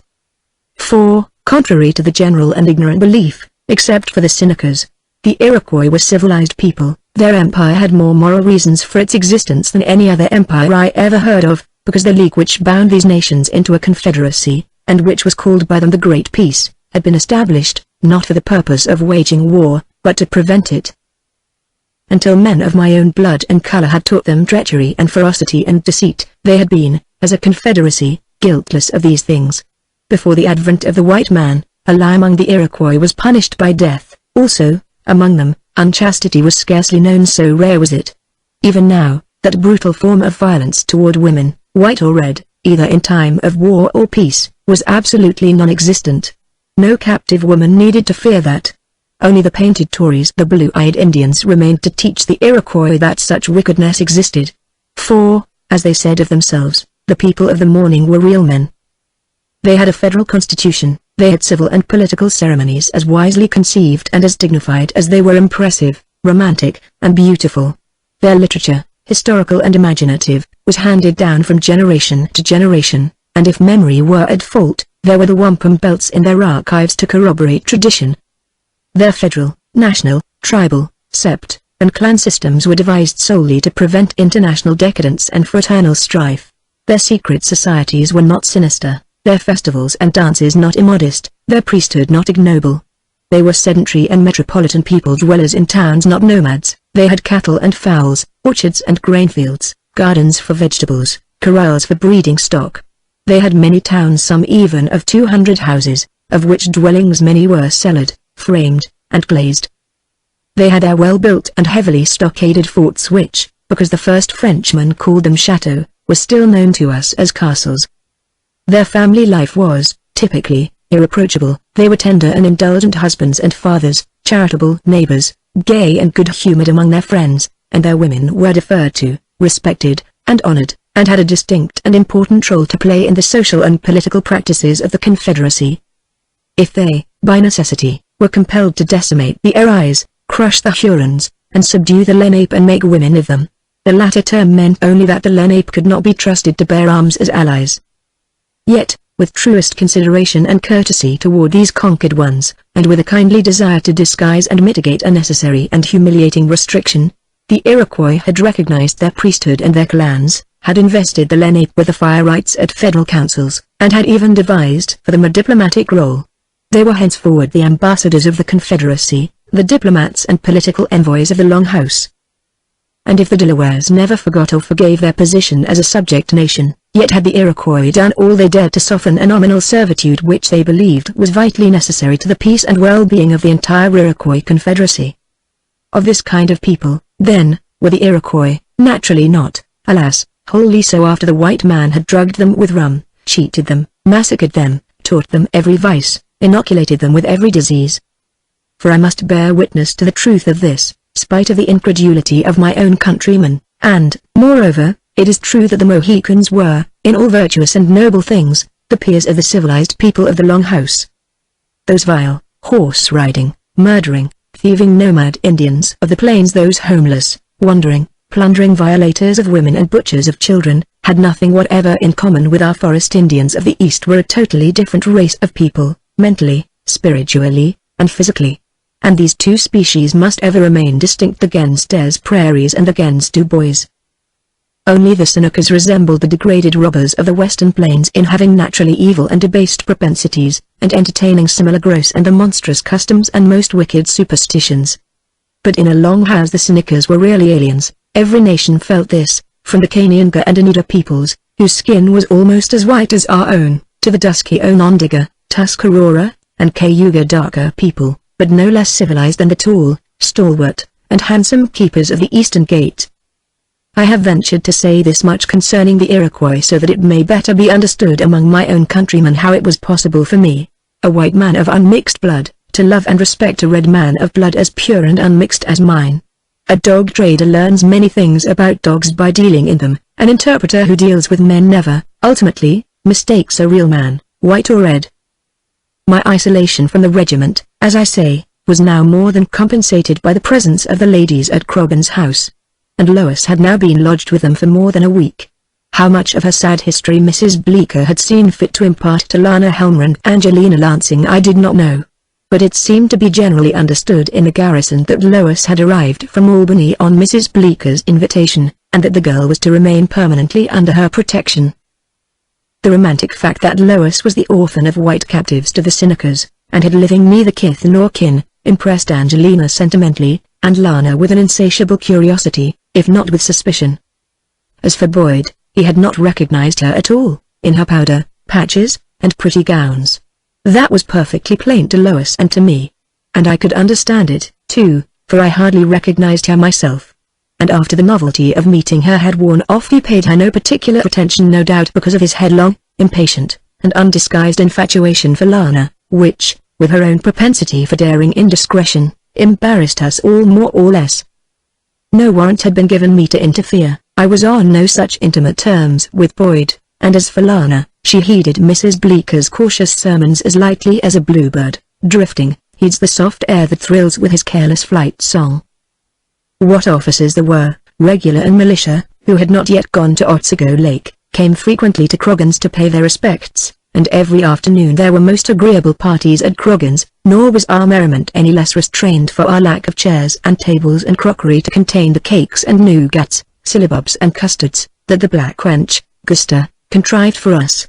Neither were the glasses sufficient to hold the sweet native wines, or enough cups to give each a dish of the rare tea which had come from France, and which Mr. Hake had sent to me from Albany, the thoughtful soul. If I did not entirely realize it at the time, nevertheless it was a very happy week for me. To see Lois at last where she belonged, to see her welcomed, respected, and admired by the ladies and gentlemen at Croghan's, courted, flattered, sought after in a company so respectable, and so naturally and sweetly holding her own among them without timidity or effort, was to me a pleasure so wonderful that even the quick, light shafts of jealousy which ignoble but fiery darts were ever buzzing about my ass's ears, sometimes stinging me, could not fatally wound my satisfaction or my deep thankfulness that her dreadful and wretched trials were ended at last, after so many years. What seemed to Angelina and Lana an exceedingly quick intimacy between Lois and me sentimentally interested the former, and, as I have said, aroused the mischievous, yet not unkindly, curiosity of the latter. Like all people who are deep in intrigue themselves, any hint of it in others excited her sophisticated curiosity. So when we concluded it might be safe to call each other Lois and Ewan, Lana's curiosity leapt over all bounds to the barriers of impertinence. There was, as usual, a respectable company gathered at Croghan's that afternoon, and a floating island and tea and a punch. Lois, in her usual corner by the northern window, was so beset and surrounded by officers of ours, and Scotts, Franklins, and Spauldings, and staff officers halted for the day, that I had quite despaired of a word with her for the present, and had somewhat sulkily seated myself on the stairs to bide my time. What between love, jealousy, and hurt pride that she had not instantly left her irksome popinjays at the mere sight of me, and flown to me under the noses of them all, I was in two minds whether I would remain in the house or no. So absurd and horridly unbalanced is a young man's mind when love begins meddling with and readjusting its accustomed mechanism. Long, long were my ears in those first days of my heart's undoing. Solemnly brooding on woman's coldness, fickleness, and general ingratitude, and silently hating every gallant who crowded about her to hold her cup, her fan, her plate, pick up her handkerchief or a bud fallen from her corsage, I could not, however, for the life of me keep my eyes from the cold-blooded little jilt. She had evidently been out walking before I arrived, for she still wore her coquette garden hat, the chip straw affair, with the lilac ribbons tied in a bow under her rounded chin, and a white, thin gown, most ravishing, and all bestrewn with sprigs and posies, which displayed her smooth and delicately moulded throat above the low-pinned kerchief, and her lovely arms from the creamy elbow lace down to her fingertips. The French hair powder she wore was not sprinkled in any vulgar profusion, it merely frosted the rich curls, making her pink checks pinker and her grey eyes a darker and purpler grey, and rendering her lips fresh and dewy in vivid contrast. And she wore a patch on her smooth left cheekbone. And it was a most deadly thing to do, causing me a sentimental anguish unspeakable. As I sat there worshipping, enchanted, resentful, martyred, alternately aching with loneliness and devotion, and at the same time heartily detesting every man on whom she chanced to smile, comes a sly and fragrant breath in my ear. And, turning, I discover Lana perched on a step of the stairs above me, her mocking eyes brilliant with unkind delight. "Poor Swaine, sighing," said she. "Love is sure a thorny way." "Ewan." "Have a care for your own skirts then," said I ungraciously. "My skirts?" "Yours, Lynette. Your petticoat needs mending now." "If love no more than rend my petticoat I ought to be content," she said coolly. Silenced by her effrontery, which truly passed all bounds, I merely glared at her, and presently she laughed outright. "Broad brim," said she, "I was not born yesterday. Have no worries concerning me, but look to yourself, for I think you have been sorely hit at last. And God knows such wounds go hard with a truly worthy and good young man." "I make nothing of your nonsense," said I coldly. "What? Nothing? And yonder sits its pretty and romantic inspiration? I am glad I have lived to see the maid who dealt you your first wound." "Do you fancy that I am in love?" said I defiantly. "Why not admit what your lop-ears and moony-meniel allowed to the world entire? Have you no common sense, Lana? Do you imagine a man can fall in love in a brief week?" "I have been wondering," said she coolly, "whether you have ever before seen her." "Continue to wonder," said I bluntly. "I do. Because you call her Lois so readily and you came near it the first day you had apparently set eyes on her. Also, she calls you Ewan with a dripping lack of hesitation. Even with a certain natural tenderness I turned on her, exasperated. "Come," said I, controlling my temper with difficulty. "I am tired of playing butt to your silly arrows. Oh, how you squirm, Ewan. Cupid and I are shooting you full as a porcupine." "If Cupid is truly shooting," said I with malice, "you had best hunt cover, Lana. For I think already a spent shaft or two has bruised you, flying at hazard from his bow." She smilingly ignored what I had said. "Tell me," she persisted, "are you not at her pretty feet already? Is not your very soul down on its worthy marrow bones before this girl? Is not every gallant gentleman who comes to Croghan's at the feet of Mr. Cantago?" "One or two are in the neighborhood of my feet," she remarked. "Aye, and too near to please me," said I. "Who, for example?" "Boyd, for example," I replied, giving her a hearty scowl. "Oh," she drawled airily. "He is not yet near enough my ankles to please me." "You little fool," said I between my teeth, "do you think you can play Alito and cat's cradle with a man like that?" Then a cold temper flashed in her eyes. "A man like that," she repeated. "And pray, dear friend, what manner of man may be a man like that?" "One who can overmatch you at your own silly sport and carry the game to its sinister finish. I warn you, have a care of yourself, Lynette. Sir John is a tyro to this man," she said hotly. "If I should say to him what you have but now said to me, he would have you out for your impertinence." "If he continues to conduct as he has begun," said I, "there chances are that I may have him out for his effrontery. What? Who gave you the privilege of interfering in my affairs, you silly ninny? So that you display ordinary prudence, I have no desire to interfere, I retorted angrily. And if I do not? If I am imprudent? If I choose to be audacious, reckless, shameless? Is it your affair? Suppose I make it mine? You are both silly and insulting, do you know it? Flushed, breathing rapidly, we sat facing each other, and I could have shaken the little vixen, so furious was I at myself as well as at her. Very well, said I, continue to play with hellfire if you like. I'm done with you and with him, too. And I with you, she said between her teeth. And if you were not the honest-meaning marplot that you are, Mr. Boyd should teach you a lesson. I'll teach him one now, said I, springing to my feet and gone quite blind with rage so that I was obliged to stand still a moment before I could discover Boyd where he stood by the open door, trying to converse with Mrs. Lansing, but watching us both with unfeigned amazement. Ewan. Lana's voice arrested me, and I halted and turned, striving to remember decency and that I was conducting like a very boor. This was neither the time nor place to force a quarrel on any man. And Lana was right. I had no earthly warrant to interfere if she gave me none, perhaps no spiritual warrant either. Still shaken and confused by the sudden fury which had invaded me, and now sullenly mortified by my own violence and bad manners, I stood with one hand resting on the banisters, forcing myself to look at Lana and take the punishment that her scornful eyes were dealing me.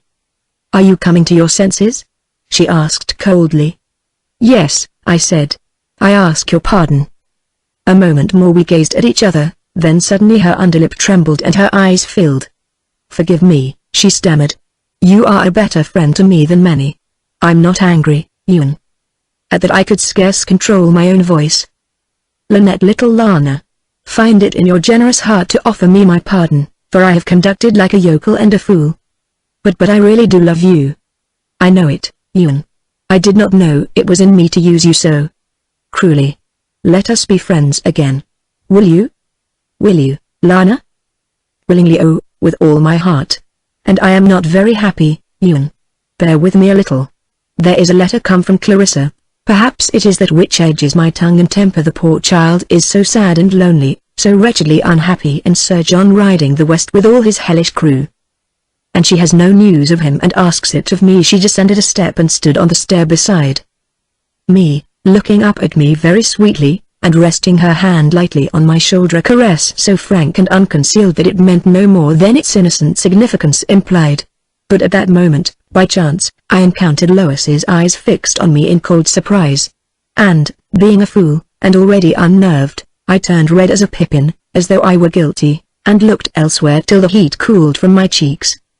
You dear boy, said Lana gently.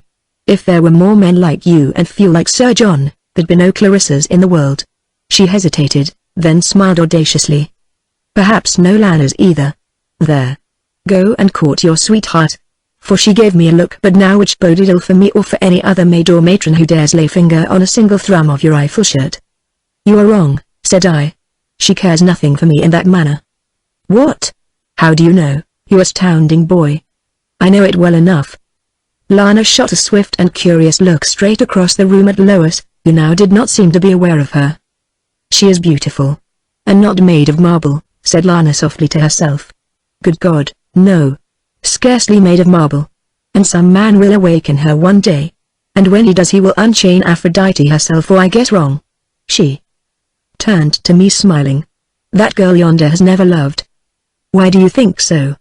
I know it. But I cannot tell you why I know it. Women divine where men reason, and we are oftener right than you. Are you truly in love with her? I cannot speak of such things to you, I muttered. Lord. Is it as serious as that already? Is it arrived at the holy and sacred stage? Lana. For heaven's sake. I am not jeering, I am realizing the solemn fact that you have progressed a certain distance in love and are arrived at a definite and well-known milestone. And I am merely wondering how far she has progressed, or if she has as yet journeyed any particular distance at all, or any more than set out upon the road. For the look she shot at me convinces me that she has started, in fact, has reached that turn in the thorny path where she is less inclined to defend herself than her own possessions. You seem to be one of them.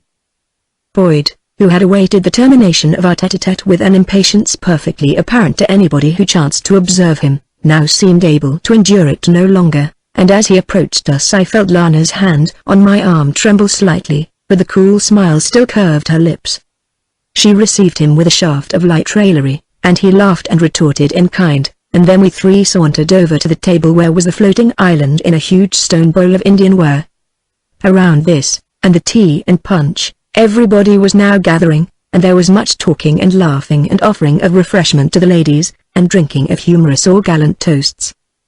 I remember that Boyd, being called upon, instantly contrived some impromptu verses amid general approbation, for his intelligence was as lithe and graceful as his body was agile. And our foppish ensign, who was no dolt by a long shot either, made a most deft rond in flattery of the ladies, turning it so neatly and unexpectedly that we all drew our side arms and, thrusting them aloft, cheered both him and the fair subjects of his nimble verses. I would have been glad to shine in that lively and amusing competition, but possessed no such desirable talents, and so when called upon contrived merely a commonplace toast which all applauded as in duty bound. And I saw Lois looking at me with an odd, smiling expression, not one thing or another, yet scarcely cordial. "And now," says Boyd, "each lady in turn should offer an impromptu toast in verse." Whereupon they all protested that the thing was impossible. But he was already somewhat flushed with the punch and with his own success, and says he, with that occasional and over-flourishing bow of his, "To divinity nothing is impossible, therefore, the ladies, ever divine, may venture all things." "Which is why I venture to decline," remarked Lana. But he was set upon it, and would not be denied, and he began a most flowery little speech with the ladies as his inspiration. "Poetry and grace in mind and body is theirs by nature," said he, "and they have but to open the rosy petals of their lips to enthrall us all with gems of—" "Lord," said Mrs. Bleecker, laughing, "I have never writ a verse in my life save on my sampler, and if I were to open the rosy petals of my lips, I should never have done a giggling. But I'll do it, Mr. Boyd, if you think it will enthrall you." "As for me," quoth Angelina Lansing, "I require a workshop to manufacture my gems. It follows that they are no true gems at all, but shop-made paste. Ask Lana Helmer, she is far more adept in sugaring refusals." All turned smilingly toward Lance, who shrugged her shoulders, saying carelessly, "I must decline. The Muses 9 no sisters are of mine. Must I repine because I'm not divine, and may not versify some pretty story to prove to you my own immortal glory? Make no mistake. Accept, don't offer verses. Kisses received are mercies given, curses," said Boyd instantly. 1,000 poems for your couplets. Do you trade with me, Miss Helmer?" "Let me hear your 1,000 first," retorted the coquette disdainfully, "ere I make up my mind to be damned." Major Pa said grimly, "With what are we others to trade, who can make no verses? Is there not some more common form of wampum that you might consider?" "A kind and unselfish heart is sound currency," said Lana smiling and turning her back on Boyd, which brought her to face Lois. "Do make a toast in verse for these importunate gentlemen," she said, "and bring the last laggard to your feet." "I?" exclaimed Lois in laughing surprise. Then her face altered subtly. "I may not dream to rival you in beauty. Why? Should I challenge you in wit? Why not? Your very name implies a nationality in which elegance, graceful wit, and taste are all inherent." And she curtsied very low to Lois.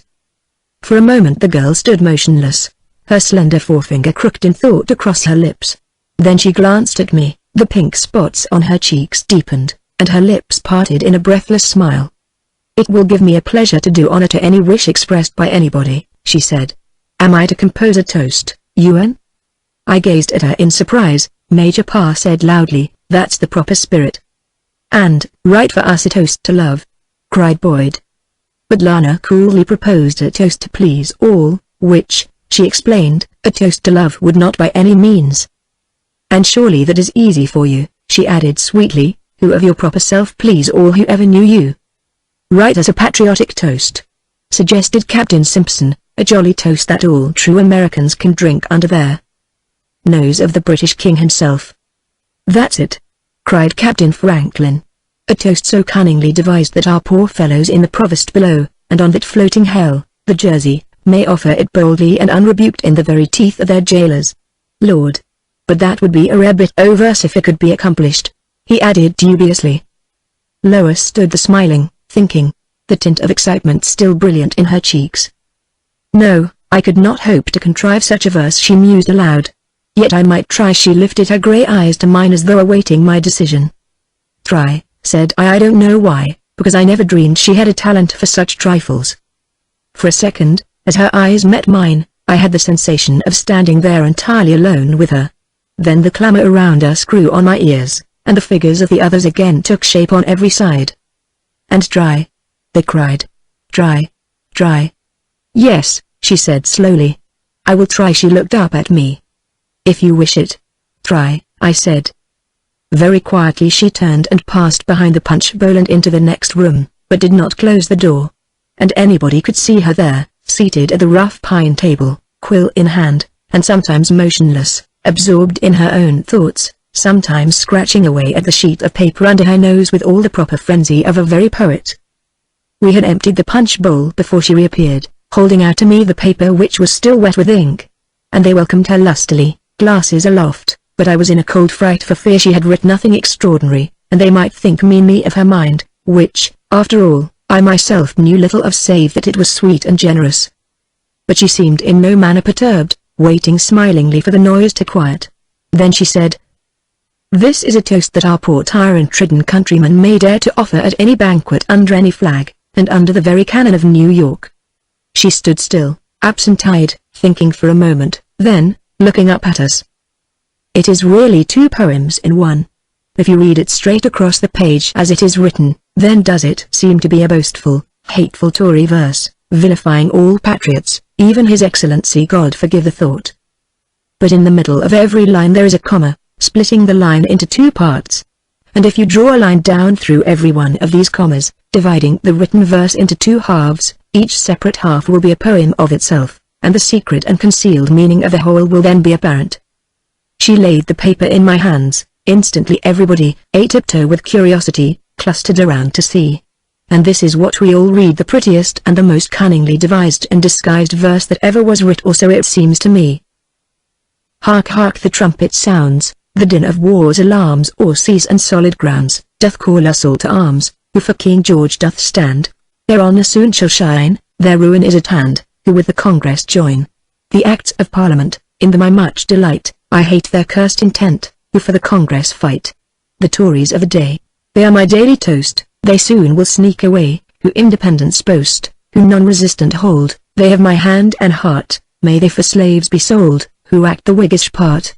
On Mansfield, North and Bute, may daily blessings pour, confusions and dispute, on Congress evermore, to North and British Lord, may honours still be done, I wish a block and cord, to General Washington. Then Major Parr took the paper, and raising one hand, and with a strange solemnity on his war-scarred visage, he pronounced aloud the lines of the two halves, reading first a couplet from the left-hand side of the dividing commas, then a couplet from the right, and so down the double column, revealing the hidden and patriotic poem. Hark, hark, the trumpet sounds o'er seas and solid grounds. The din of war's alarms doth call us all to arms. Who for King George doth stand, their ruin is at hand. Their honour soon shall shine, who with the Congress join. The Acts of Parliament I hate their cursed intent. In them I much delight, who for the Congress fight. The Tories of the day, they soon will sneak away. They are my daily toast, who independence boast. Who non-resistant hold, may they for slaves be sold. They have my hand and heart, who act the Whiggish part. On Mansfield, North, and Bute, confusion and dispute. May daily blessings pour on Congress evermore. To North and British Lord, I wish a block and cord. May honours still be done to General Washington. As his ringing voice subsided, there fell a perfect silence, then a very roar of cheering filled it, and the hemlock rafters rang.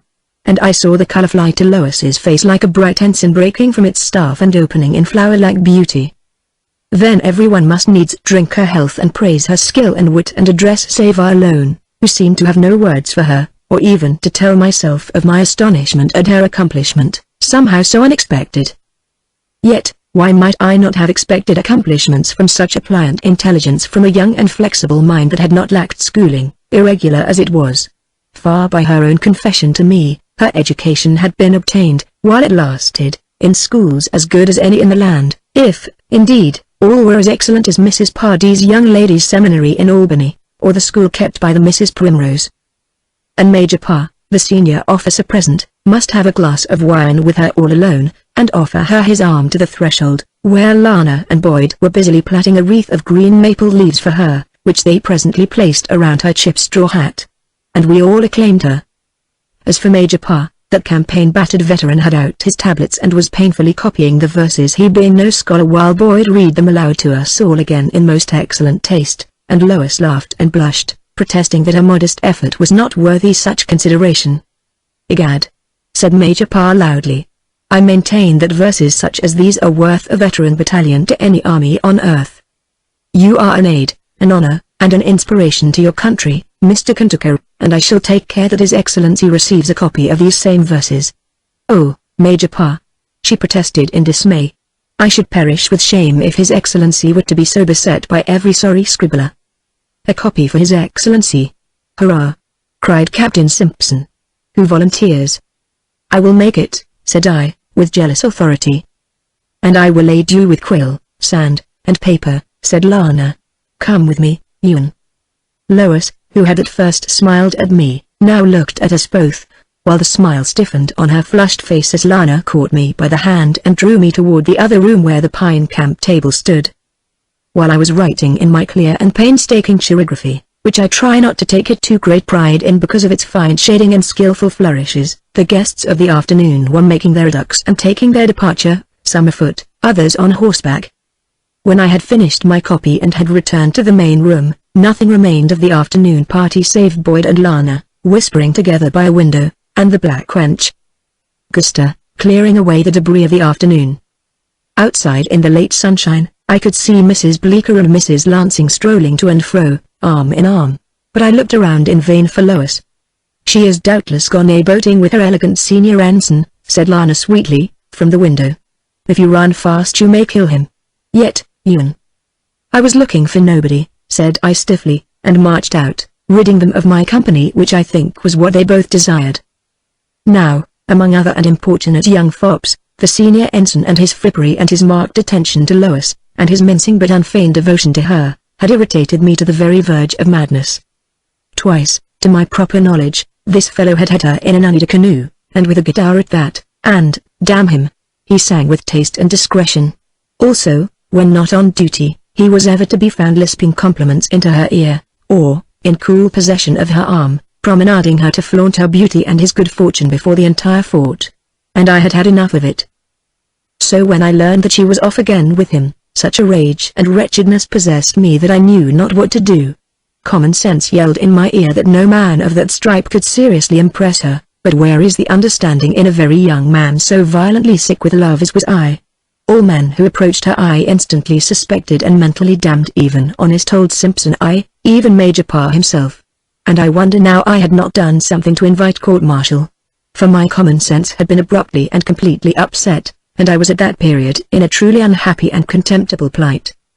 I could not seem to steer my footsteps clear of the river bank, nor deny myself the fierce and melancholy pleasure of gazing at their canoe from afar, so I finally walked in that direction, cursing my own weakness and meditating quarrels and fatal duels. But when I arrived on the river bank, I could not discover her in any of the canoes that danced in the rosy ripples of the declining sun. So, mooning and miserable, I lagged along the bank toward my bush hut, and presently, to my sudden surprise, discovered the very lady of whom I had been thinking so intently, not dogged as usual by that insufferable ensign, but in earnest conversation with the Sagamore. And, as I gazed at them outlined against the evening sky, I remembered what Betsy Hunt had said at Poundridge, how she had encountered them together on the hill which overlooked the Sound. Long before I reached them or they had discovered me, the Sagamore turned and took his departure, with a dignified gesture of refusal, and Lois looked after him for a moment, her hand to her cheek, then turned and gazed straight into the smoldering west, where, stretching away under its million giant pines, the vast empire of the Long House lay, slowly darkening against the crimson sunset. She did not notice me as I came toward her through the waving Indian grass, and even when I spoke her name she did not seem startled, but turned very deliberately, her eyes still reflecting the brooding thoughts that immersed her. "What is it that you and this Mohican have still to say to each other?" I asked apprehensively. The vague expression of her features changed, she answered with heightened color. "The Sagamore is my friend as well as yours.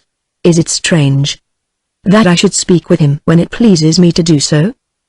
There was an indirectness in her gaze, as well as in her reply, that troubled me, but I said amiably, "What has become of your mincing escort? Is he gone to secure a canoe?"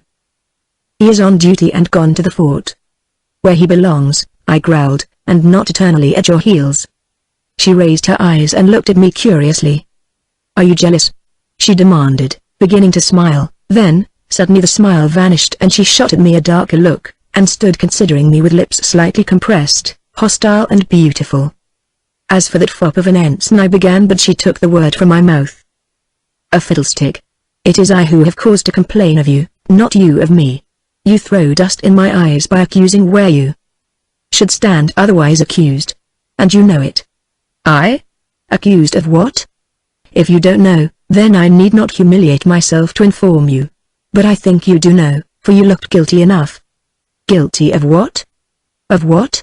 I don't know what you may be guilty of. But you sat on the stairs with your simpering inamorata, and your courtship quarrels and your tender reconciliations were plain enough to sicken anybody." "Lois, that is no proper way to speak of. It is your own affair and hers. I ask your pardon, but she flaunted her intimacy with you so openly and indiscreetly." "There is no common sense in what you say," I exclaimed angrily. "If I was she not ever drowning her very soul in your sheep's eyes? And even not scrupling to shamelessly caress you in the face of all?"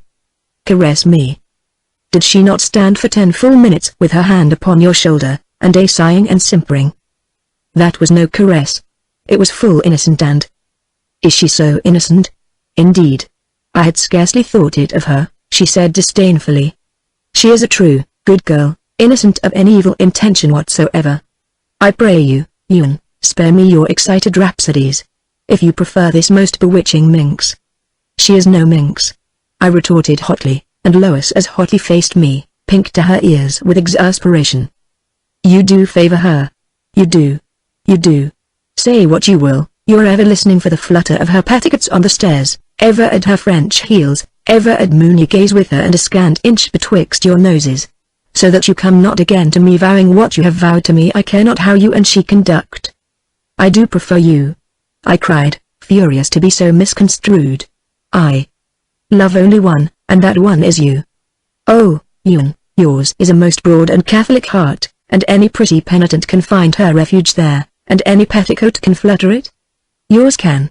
Even your fluttering rags did that."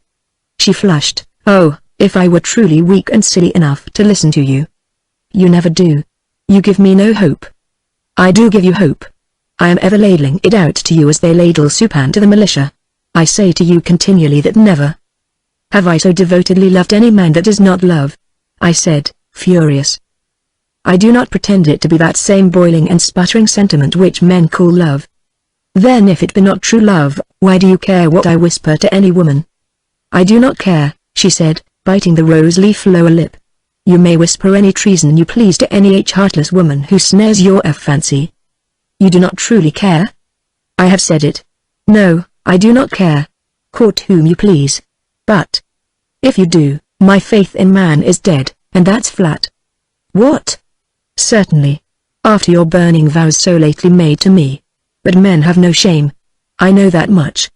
"But," said I, bewildered, "you say that you care nothing for my vows." "Did I say so?" "Yes, you." "No, I did not say so. I love your vows."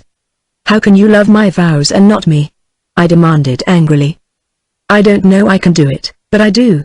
But I will love them no longer if you make the self-same vows to her." "Now," said I, perplexed and exasperated, "what does it profit a man when a maid confesses that she loves to hear his vows, but loves not him who makes them?" "For me to love even your vows," said she, looking at me sideways, "is something gained for you, or so it seems to me. And were I minded to play the coquette as some do, you play it every minute." "I? When, pray?" "When I came to Croghan's this afternoon, were you the centre of 'em all, and one ass in boots and spurs to wave your fan for you, oh, la, and another of Franklin's, in his Wyandotte finery, to fetch and carry, and a dozen more young fools all ogling and sighing at your feet." Her lips parted in a quick, nervous laugh. "Was that the way I seemed? Truly, Ewan? Were you jealous?" And I scarce heeding one o' them, but my eyes on the doorway, watching for you. "Oh, Lois, How can you say that to me? Because it was so. Why did you not come to me at once? I was waiting. There were so many and you seemed so gay with them. So careless, not even glancing at me. I saw you nonetheless. I never let you escape the range of my vision. I never dreamed you noticed me. And every time you smiled on one of them I grew the gloomier. And what does my gaiety mean save that the source of happiness lies rooted in you? What do other men count? Only that in their admiration I read some recompense for you, who made me admirable. These gowns I wear are yours, these shoon and buckles and silken stockings, these bows of lace and furbelows, this little patch making my rose cheeks rosier, this frost of powder on my hair. All these I wear, Ewan, so that man's delight in me may do you honor. All I am to please them, my gaiety, my small wit, which makes for them crude verses, my modesty, my decorum, my mind and person, which seem not unacceptable to a respectable society. All these are but dormant qualities that you have awakened and inspired. She broke off short, tears filling her eyes. Of what am I made, then, if my first and dearest and deepest thought be not for you? And such a man as this is jealous.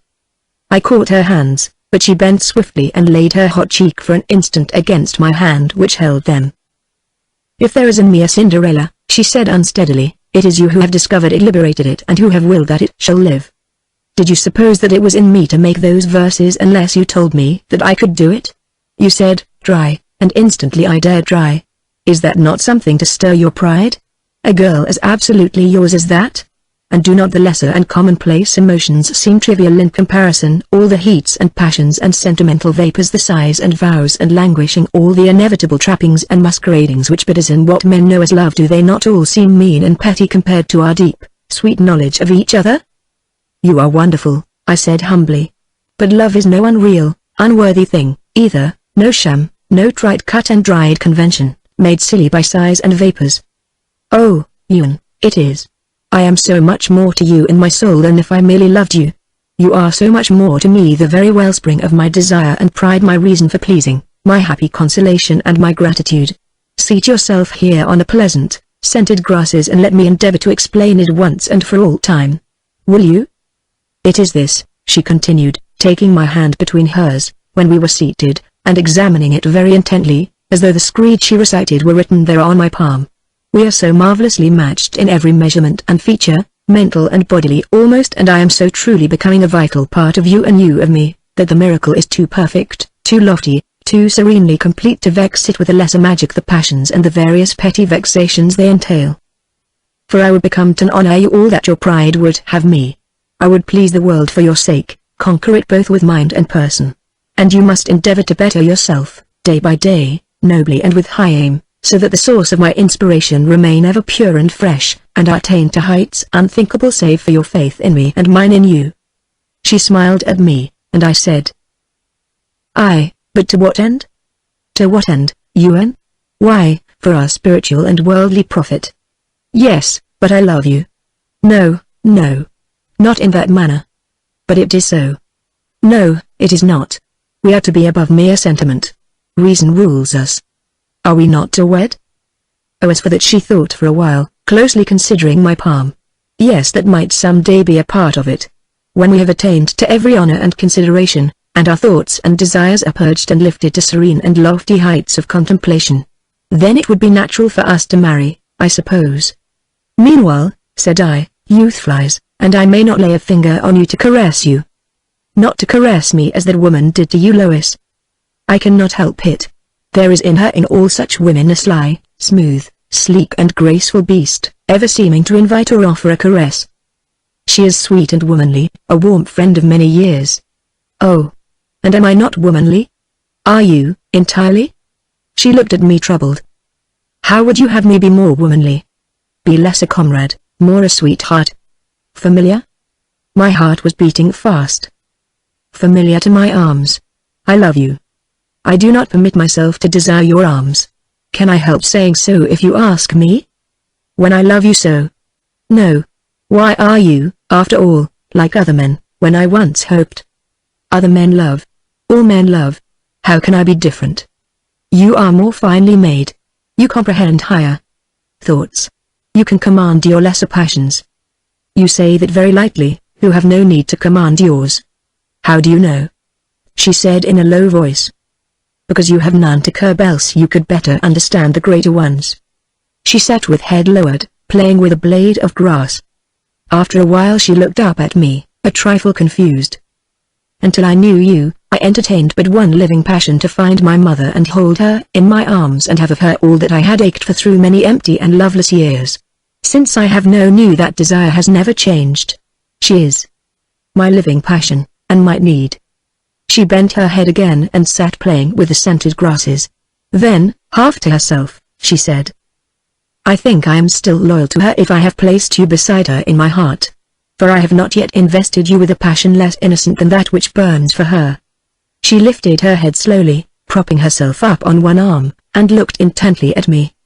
What do you know about me, that you say I am unwomanly and cold? Her voice was low, but the words rang a little. Do not deceive yourself, she said. I am fashioned for love as thoroughly as are you for love, sacred or profane. But who am I to dare put on my crown of womanhood? Let me first know myself, let me know what I am, and if I truly have even a right to the very name I wear. Let me see my own mother face to face, hold her first of all in my embrace, give my lips first to her, yield to her my first caresses. Else, and her face paled, I do not know what I might become, I do not know, I tell you, having been all my life deprived of intimacy, never having known familiar kindness or its lightest caress, and half dead sometimes of the need of it. She straightened up, clenching her hands, then smiled her breathless little smile. Think of it, Ewan. For 20 years I have wanted her caresses or such harmless kindness of somebody, almost of anybody.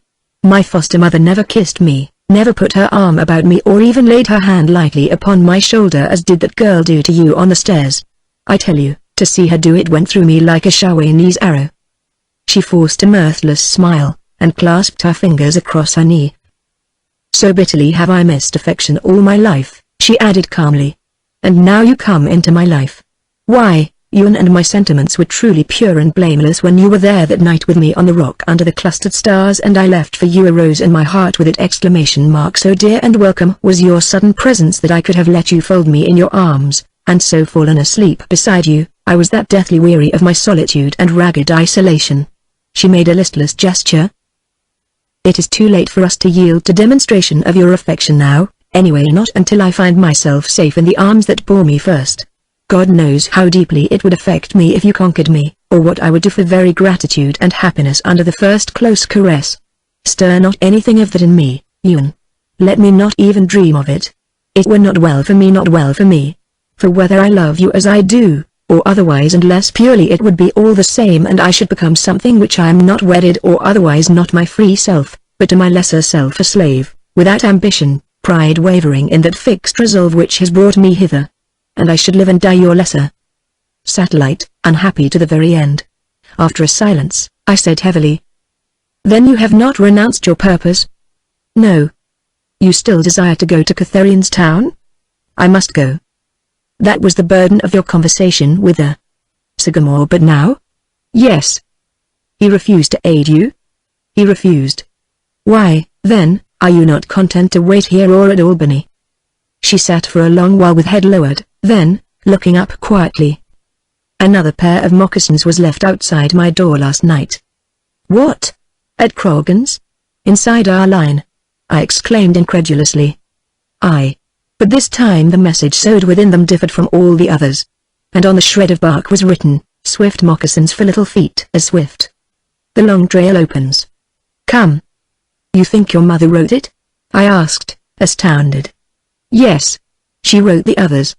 Well? This writing is the same. The same hand that wrote the other messages throughout the years. The same. Have you told the Sagamore of this? I told him, but now and for the first time.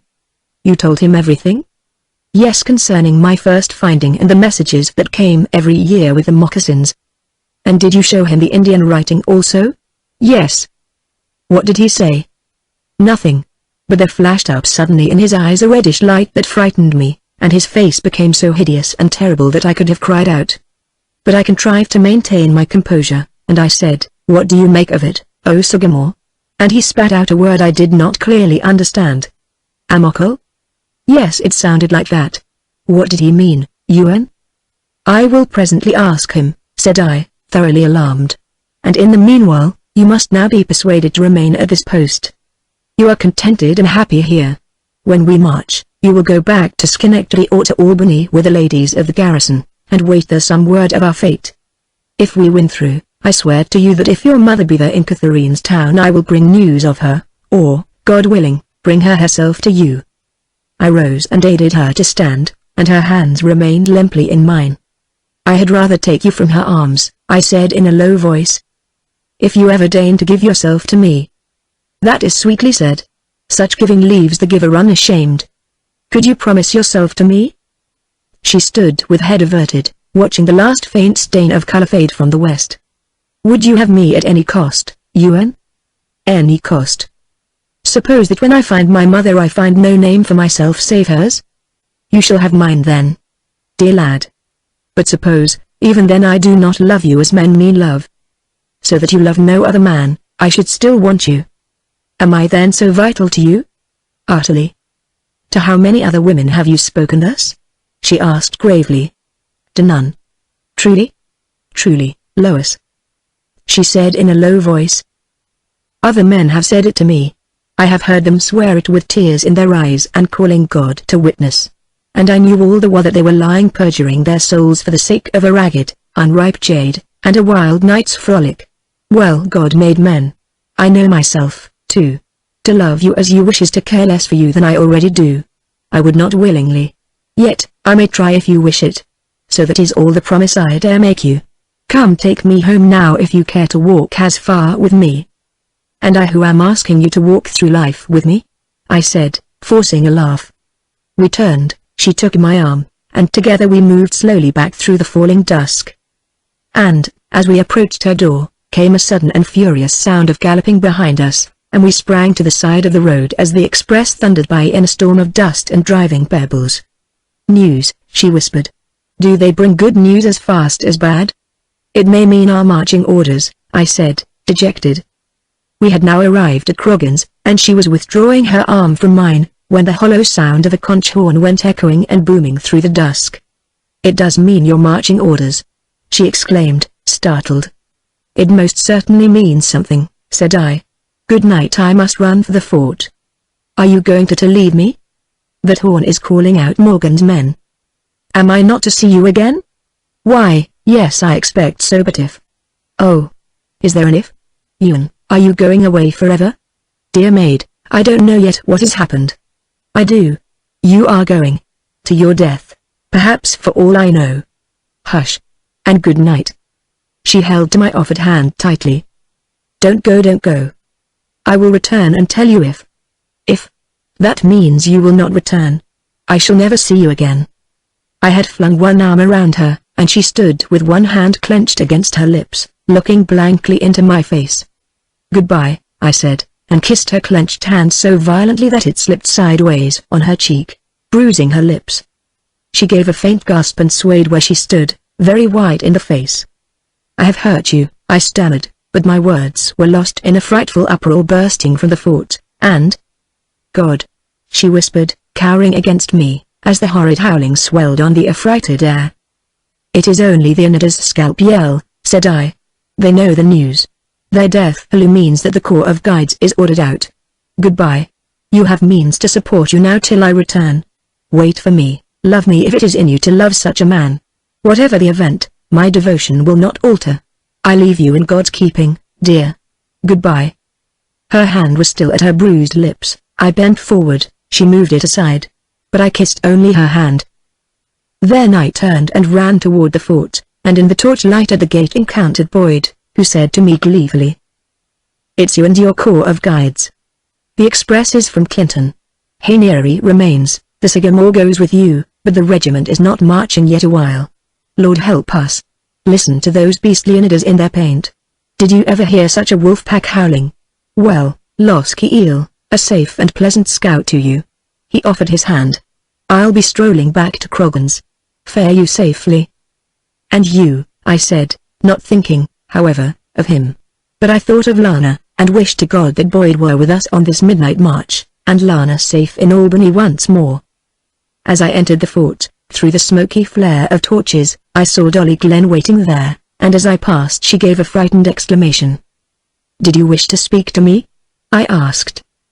Is Lieutenant Boyd going with you?" she stammered. "No, child." She thanked me with a pitiful sort of smile, and shrank back into the darkness. I remained but a few moments with Major Parr, and Captain Simpson, a rifleman of my own company, Harry Kent, brought me my pack and rifle, merely sufficient ammunition and a few necessaries, for we were to travel lightly. Then Captain Simpson went away to inspect the enemy scouts. "I wish you well," said the Major quietly. "Guard the Mohican as you would the apple of your eye, and God go with you. You're in Los Heel." I saluted, turned squarely, and walked out across the parade to the postern. Here I saw Captain Simpson inspecting the 4 guides, one of whom, to me, seemed unnecessarily burdened with hunting shirt and blanket.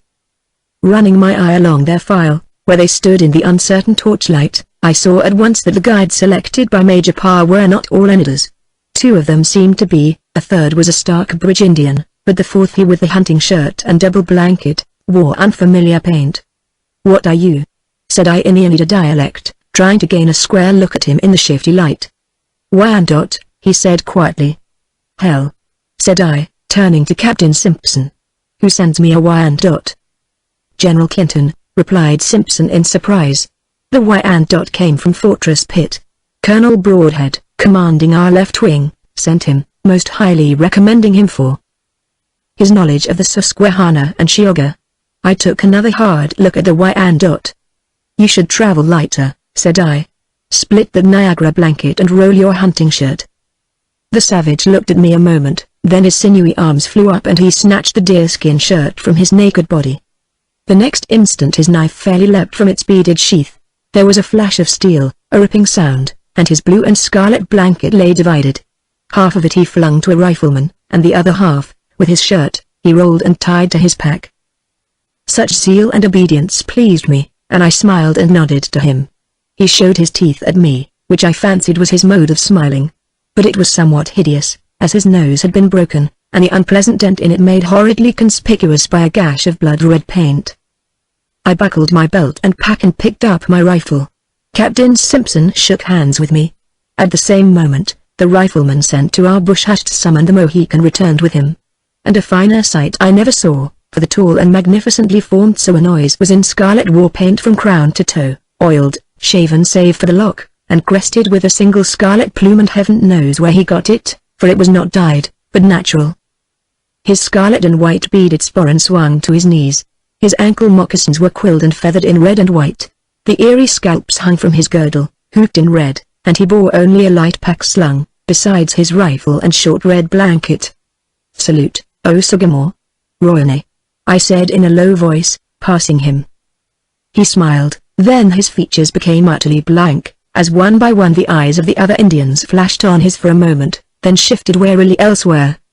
I made a quick gesture, turned, and started, heading the file out into the darkness. And as we advanced noiselessly and swung west into the Otsego Road, I was aware of a shadow on my right, soft hands outstretched, a faint whisper as I kissed her tightening fingers. Then I ran on to head that painted file once more, and for a time continued to lead at hazard, blinded with tears. And it was some minutes before I was conscious of the Mohican's hand upon my arm, guiding my uncertain feet through the star-shot dark. Chapter 11. Chapter 11. A Scout of 6. We were now penetrating that sad and devastated region laid waste so recently by Brant, Butler, and MacDonald, from Kobuskill on the pleasant river Escalege, to Minisink on the silvery Delaware, a vast and mournful territory which had been populous and prosperous a 12 months since, and was now the very abomination of desolation. Cherry Valley lay a sunken mass of blood-wet cinders, Wyoming had gone up in a whirlwind of smoke, and the wretched Connecticut inhabitants were dead or fled. Andrustown was now no more. Springfield, Handsome Brook, Bowmans, Newtown, Martin, all these pretty English villages were vanished. The forest seedlings already sprouted in the blackened cellars, and the spotted tree cats squalled from the girdled orchards under the July moon. Where horses, cows, sheep, men, women, and children had lain dead all over the trampled fields, the tall English grass now waved, yellowing to fragrant hay. Horses, barns, sheds, nay, even fences, wagons, plows, and haycocks had been laid in cinders. There remained not one thing that could burn which had not been burned. Only pre-stirred ashes marked these silent places, with here and there a bit of iron from wagon or plough, rusting in the dew, or a steel button from some dead man's coat, or a bone-gone chalky white dumb witnesses that the wrath of England had passed trapped in the lightning of divine right. But Great Britain's flaming glory had swept still farther westward, for German flats was gone except for its church and one house, which were too near the forts for the destructives to burn. But they had laid in ashes more than 100 humble homes, barns, and mills, and driven off more than 1,000 cattle, horses, sheep, and oxen, leaving the barnyard creatures dead or dying, and 10,000 skipples of grain afire. So it was no wonder that the provisioning of our forces at Otsago had been slow, and that we now had 500 wagons flying steadily between Canajoharie and the lake, to move our stores as they arrived by backs from below. And there were some foolish and impatient folk in Congress, so I heard, who cried out at our delay, and one more sinister jackass, who had said that our army would never move until a few generals had been court-martialed and shot. And our Major Pa said that he wished to God we had the Congress with us so that for once they might have their belly full of stratagem and parched corn. But it is ever so with those home-loving and unsurpassed butcher generals, baker brigadiers, candlestick colonels, who, yawning in bed, win for us victories while we are merely planning them and, rolling over, go to sleep with a consciousness of work well done, the candle snuffed, and the cat locked out for the night. About 11 o'clock on the first night out, I halted my scout of 6 and lay so, fireless, until sunup.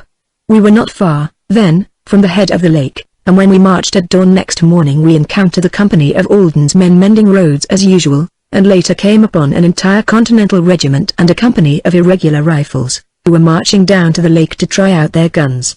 Long after we quitted them we heard their heavy firing, and could distinguish between the loud and solid bang of the muskets and the sharper, whiplash crack of the long rifles.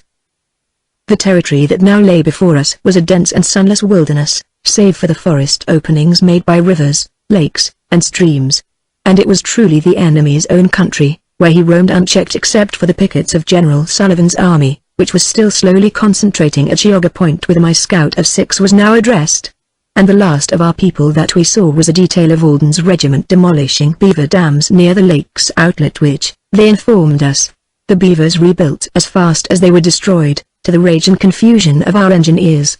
We saw nothing of the industrious little animals, who are accustomed to labor while human beings sleep, but we saw their felled logs and cunningly devised dams, which a number of our men were attacking with pick and bar, standing in the water to their armpits. Beyond them, at the Breese farm, we passed our outlying pickets, irregular riflemen from the Schoharie and Sacandaga, tall, lean, wiry men, whose leaf-brown rifle dress so perfectly blended with the tree trunks that we were aware of them only when they halted us. And, Lord, to see them scowl at my Indians as they let us through, so that I almost expected a volley in our backs, and was relieved when we were rid of them. When, later, we passed Yoakam's place, we were fairly facing that vast solitude of twilight which lay between us and the main army's outposts at the mouth of the Geauga.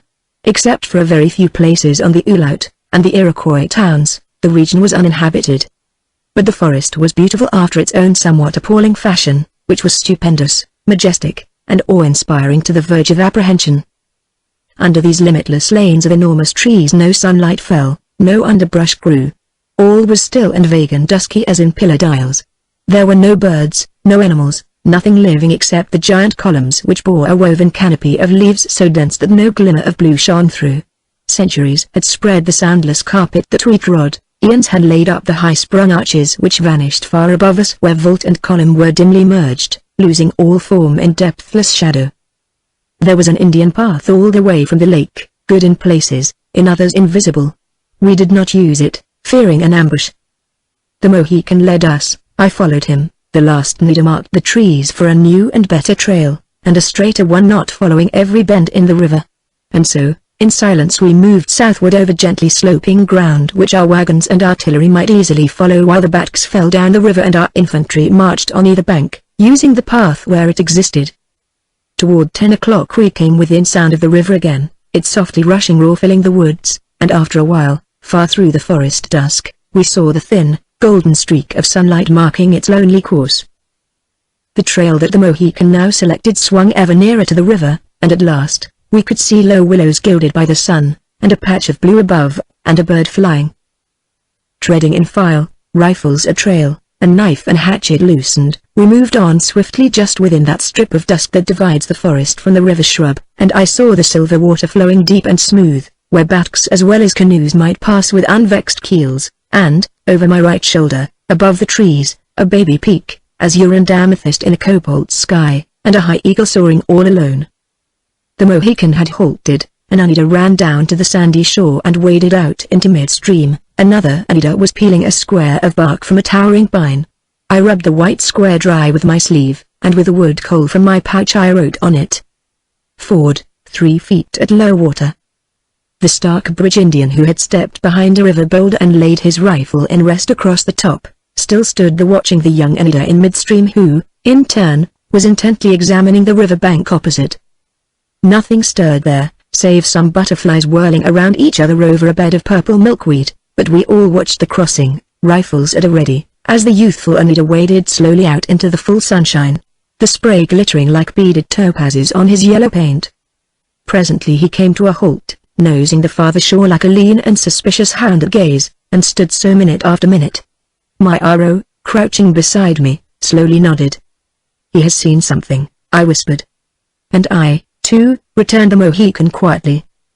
I looked in vain until the sycamore, laying his naked arm along my cheek, sighted for me a patch of sand and water close inshore, a tiny bay where the current clutched what floated, and spun it slowly around in the sunshine. A dead fish, lying partly on the shore, partly in the water, was floating there. I saw it, and for a moment paid it no heed, then in a flash I comprehended.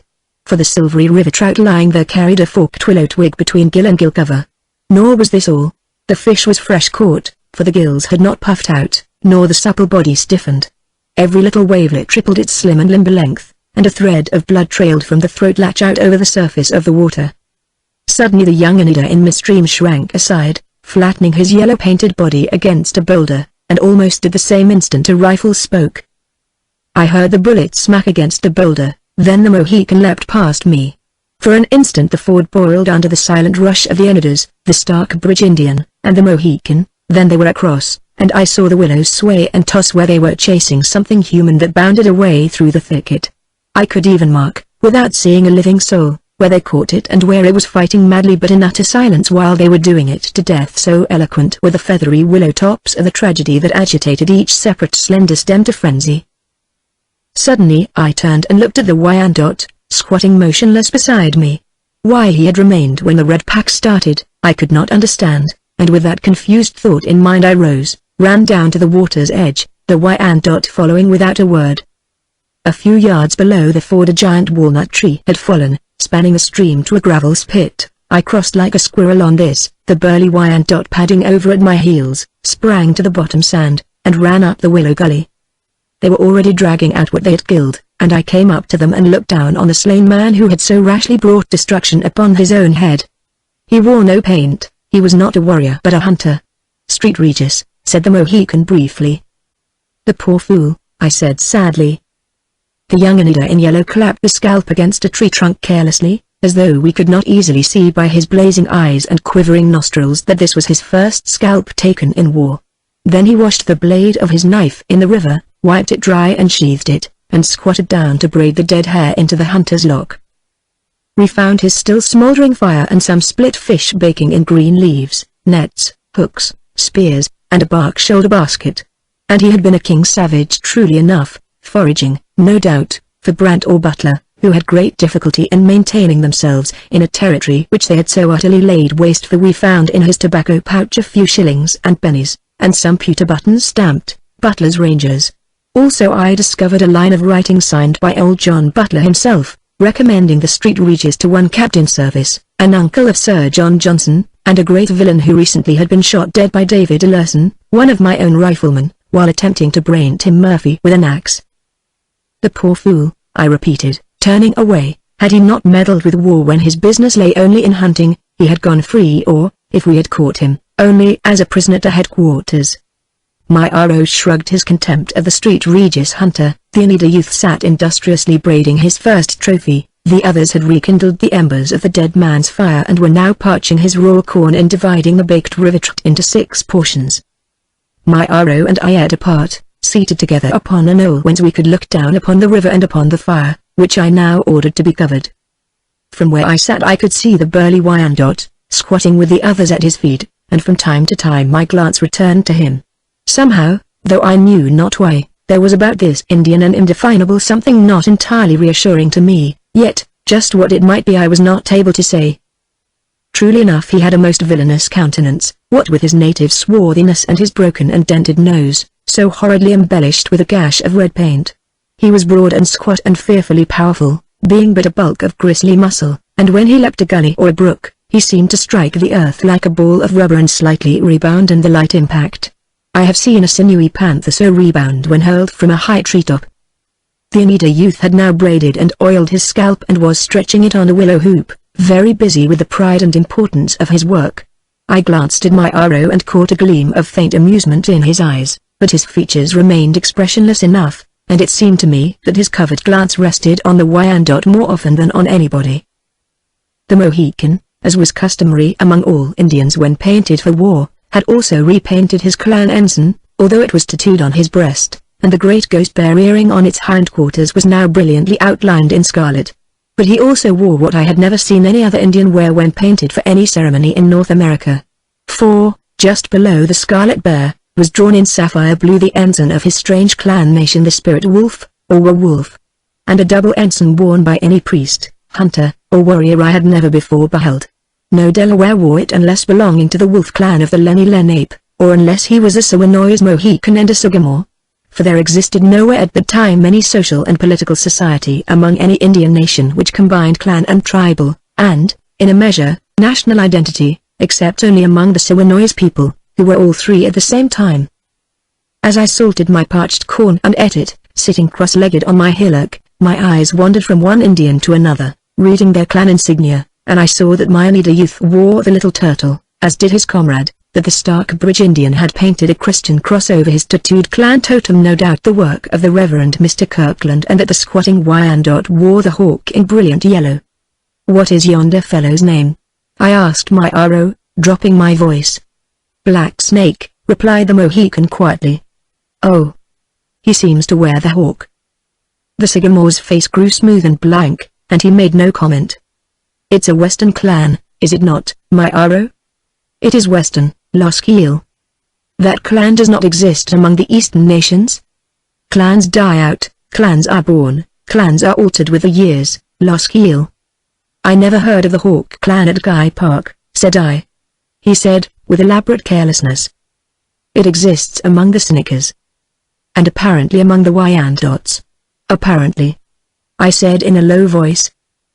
"Yonder Huron differs from any Indian I ever knew. Yet, in what he differs I cannot say. I have seen Senecas like him physically. But Senecas and Hurons not only fought but interbred. This Wyandotte may have Seneca blood in him." The Sagamore made no answer, and after a moment I said, "Why not confess, my Aro, that you also have been perplexed concerning this stranger from Fort Pitt? Why not admit that from the moment he joined us you have had your eye on him? Had been furtively studying him? My Aro has two eyes. For what are they unless to observe? And what has my brother observed?" "That no two people are perfectly similar," he said blandly. "Very well," I said, vexed, but quite aware that no questions of mine could force the Sagamore to speak unless he was entirely ready. "I suppose that there exist no real grounds on which to suspect this Wyandotte. But you know as well as do I that he crossed not the river with the others when they did to death that wretched Street Regis hunter. Also, that there are Wyandottes in our service at Fortress Pitt, I did not know before." I waited a moment, but the Mohican said nothing, and I saw his eyes, veiled like a dreaming bird of prey, so immersed did he seem to be in his own and secret reflections. Presently I rose, went down to the fire, felt with my fingers among the ashes to be certain no living spark remained, chatted a moment with the Oneida youth, praising him till under all his modesty I saw he was like to burst with pride, then gave the signal for departure. "Nevertheless," I added, addressing the Mall, "this is not a scalping party, it is the six eyes of an army spying out a way through this wilderness, so that our wagons, artillery, horses, and cattle may pass in safety to Geauga Point. Let the Sagamore strike each street to be marked, as he leads forward. Let the mole repeat the blow unless otherwise checked. Then shall the Oneida, Grey Feather, mark clearly the tree so doubly designated. The Oneida, Tahuntau'i, covers our right flank, marching abreast of the Mohican. The Wyandotte, Black Snake, covers our left flank, keeping the river bank in view. March.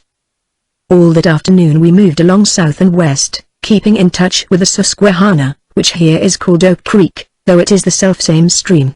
And we scouted the river region thoroughly, rooting out nothing save startled deer that bounded from their balsam beds and went off crashing through the osiers, or a band of wild turkeys that, bewildered, ran headlong among us so that Tahuntau'i knocked over two with his rifle butt, and, slinging them to his shoulders, went forward buried in plumage like some monstrous feathered goblin of the forest. The sun was now dropping into the west, the woods on our right had darkened, on our left a pink light netted the river ripples. Filing in perfect silence, save for the light sound of a hatchet and the slithering of sappy bark, I had noticed, or thought I noticed, that the progress of the Wyandotte was less quiet than ours, where he ranged our left flank, supposedly keeping within the forest shadow. Once or twice I thought I heard a small stone fall to the willow gully, as though accidentally dislodged by his swiftly passing moccasins. Once, at any rate, I caught the glimmer of the sun striking some bit of metal on him, where he had incautiously ranged outside the protecting shadow belt. That these things were purely accidental I felt sure, yet I did not care to have them repeated. And for a long while there was neither sound nor sun glitter from him. Then, without even a glance or a word for me, the Mohican quietly dropped back from the lead, waited until the last Oneida had passed, and moved swiftly on a diagonal course to the left, which brought him in the tracks of the Wyandotte. He continued on that course for a while, I taking his place in the lead, and the Wyandotte unconscious that he was followed. Then the Sagamore came gliding into our file again, and as he passed me to resume his lead, he whispered, "Halt, and return along the bank. The Black Snake has overrun a ford where there are signs for my brother to read and consider." I turned sharply and lifted my hand, and as the file halted I caught a glimpse of the Oneida, Tahuntau'i, on our right, and motioned him to cross, head the Wyandotte, and return with him. And when in a few moments he came toward us, followed by the Huron, I said, addressing the Mall, "This should be a ford hereabouts, if I am not badly mistaken, and I think we have accidentally overrun it. Did you see nothing that might indicate it, Black Snake, my brother?" There was a furtive flicker of the Wyandotte's eyes which seemed to include everybody before him, then he said very coolly that he had seen no riffle that might indicate shallow water, but that there was a ford not far below, and we ought to strike it before sunset. "Halt here," said I, pretending to remain still unconvinced. "Sagamore, do you come with me a rod or so upstream?" "There is no ford within a rod or two," said the Wyandotte stolidly. And, after we had left the others, the Mohican murmured, as we hastened on, "No, not with 1 rod or 2, but the 3rd rod marks it." Presently, speeding under the outer fringe of trees, I caught sight of a thin line across the water, slanting from shore to shore, not a ripple, but as though the edge of an invisible reef slightly affected the smooth flowing, glassy surface of the stream. "He might have overlooked that," said I. The Sagamore's visage became very smooth, and we climbed down among the willows toward the sand below, and the Mohican dropped on his hands and knees. Directly under his eyes I saw the faint print of a moccasin. Startled, I said nothing. The Mohican studied the print for a few moments, then, crouching, crept forward among the sand willows. I followed, and at long intervals I could make out the string of moccasin tracks, still visible in the loose, dry sand. "Could it be the street Regis?" I whispered. "He may have been here spearing fish. These tracks are not new, and the Wyandotte might have overlooked these, too. Maybe Street Regis," he said. We had now crept nearly to the edge of the water, the dry and scarcely discernible tracks leading us. But they were no fresher in the damp sand. However, the Mohican did not seem satisfied, so we pulled off our thigh moccasins and waded out. Although the water looked deep enough along the unseen reef, yet we found nowhere more than 4 feet, and so crossed to the other side. But before I could set foot on the shelving sand the Mohican pulled me back into the water and pointed. There was no doubting the sign we looked upon. A canoe had landed here within an hour, had been pushed off again with a paddle without anybody landing. It was as plain as the nose on your face. Which way had it gone, upstream or down? If it had gone upstream, the Wyandotte must have seen it and passed it without reporting it. In other words, he was a traitor. But if the canoe had gone downstream from this spot, or from some spot on the left bank a little above it, there was nothing to prove that the Wyandotte had seen it. In fact, There was every probability that he had not seen it at all. And I said as much to the Sagamore. Maybe, he replied calmly. We now cautiously recrossed the stream, scarcely liking our exposed position, but there was no help for it. After we had dressed, I marked the trees from the ford across the old path, which was visible here, and so through to our main, spotted trail. The Mohican peeled a square of bark. I wiped the white spot dry, and wrote with my wood coal the depth of water at the crossing. Then we moved swiftly forward to join the halted scouts. My Aro said to me, we have discovered old moccasin tracks, but no ford and no canoe marks. It is not necessary for the Black Snake to know. Very well, said I calmly. Do you suspect him? Maybe. Maybe not. But he once wore his hair in a ridge. What? I looked down on him while he ate fish at the street Regis fire. He has not shaved his head since 2 weeks. There is a thin line dividing his head, where the hairs at their roots are bent backward. Much oil and brushing make hairs grow that way. But what Indians wear their hair that way like their curved ridge on a dragoon's helmet? The eyes. I stared at him without comprehension, for I knew an eerie scalp when I saw one. Not the warriors, he added quietly. What in heaven's name do you mean? I demanded. But we were already within sight of the others, and I heeded the cautioning touch of his hand on my arm, and was silent. When we came up to them I said, there are no riffles to indicate a ford, which was true enough, and on the sand were only moccasin tracks a week old. The Black Snake saw them, said the Wyandot, so frankly and calmly that my growing but indefinite suspicions of his loyalty were arrested for the moment. Why did not the Black Snake report them? I asked. They were street Regis, and a week old, as my brother says. And he smiled at us all so confidingly that I could no longer believe of him. Nevertheless, said I, we will range out on either flank as far as the ford, which should be less than a mile downstream. And I placed the Wyandot between both the Nidders and on the forest side, and as the valley was dry and open under its huge standing timber, I myself led, notching the trail and keeping a lively eye to the left, wherever I caught a glimpse of water sparkling. Presently the Mohican halted in view of the riverbank, making a sign for me to join him, which I did, briefly bidding their Starkbridge mole to notch the trees in my stead. A canoe has passed, said the Sagamore calmly. What? You saw it? No, Loskiel. But there was spray on a boulder in a calm pool. Perhaps a deer crossed, or a mink or otter crawled across the stone. No, the drops were many, but they lay like the first drops of a rain, separate and distinct. A great fish leaping might have spattered it. There was no wash against the rock from any fish swirl. Then you believe that there is a canoe ahead of us going with the current? An hour ahead less, I think. Why an hour?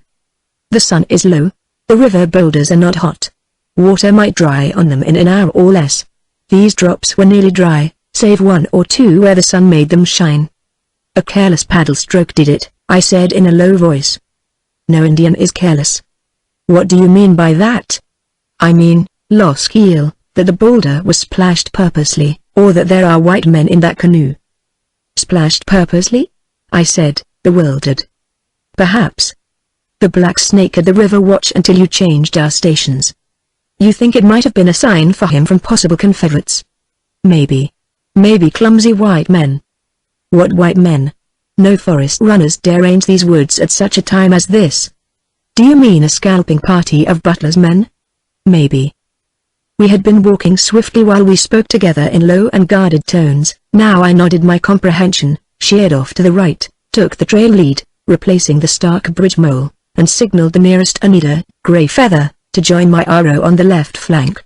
This made it necessary for me to call the Wyandot into touch, which I did, and the other Anita, the Nighthawk, or Tahuntaui, closed in from the extreme outer flank.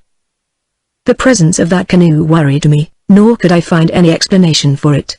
None of our surveyors was out, no scouts had gone in that direction. Of course I knew that we were likely to run across scouts or scalping parties of the enemy almost anywhere between the outlet to Otsego Lake and Chiogga Point, yet somehow had not expected to encounter them until we had at least reached the Ulaut.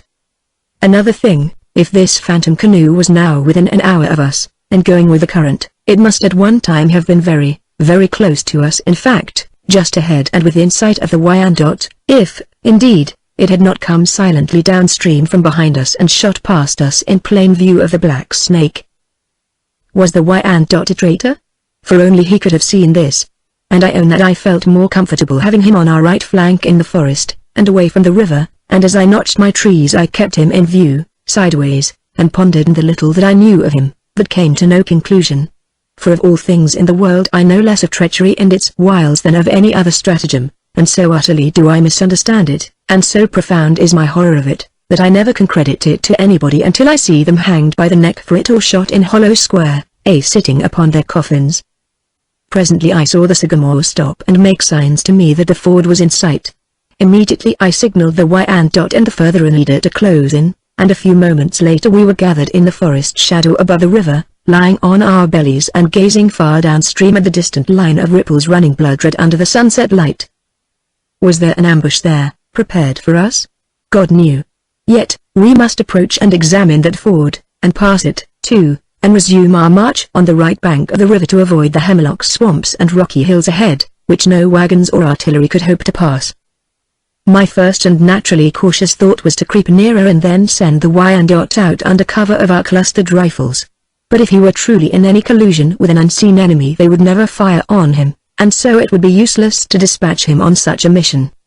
"Wait for the moon," said the Sagamore very quietly. His low, melodious voice startled me from my thoughts, and I looked around at him inquiringly. "I will go," said the Wyandotte, smiling. "One man will never draw fire from an ambush," said the Grey Feather cunningly. "The wild drake swims first into the net, the flock follows."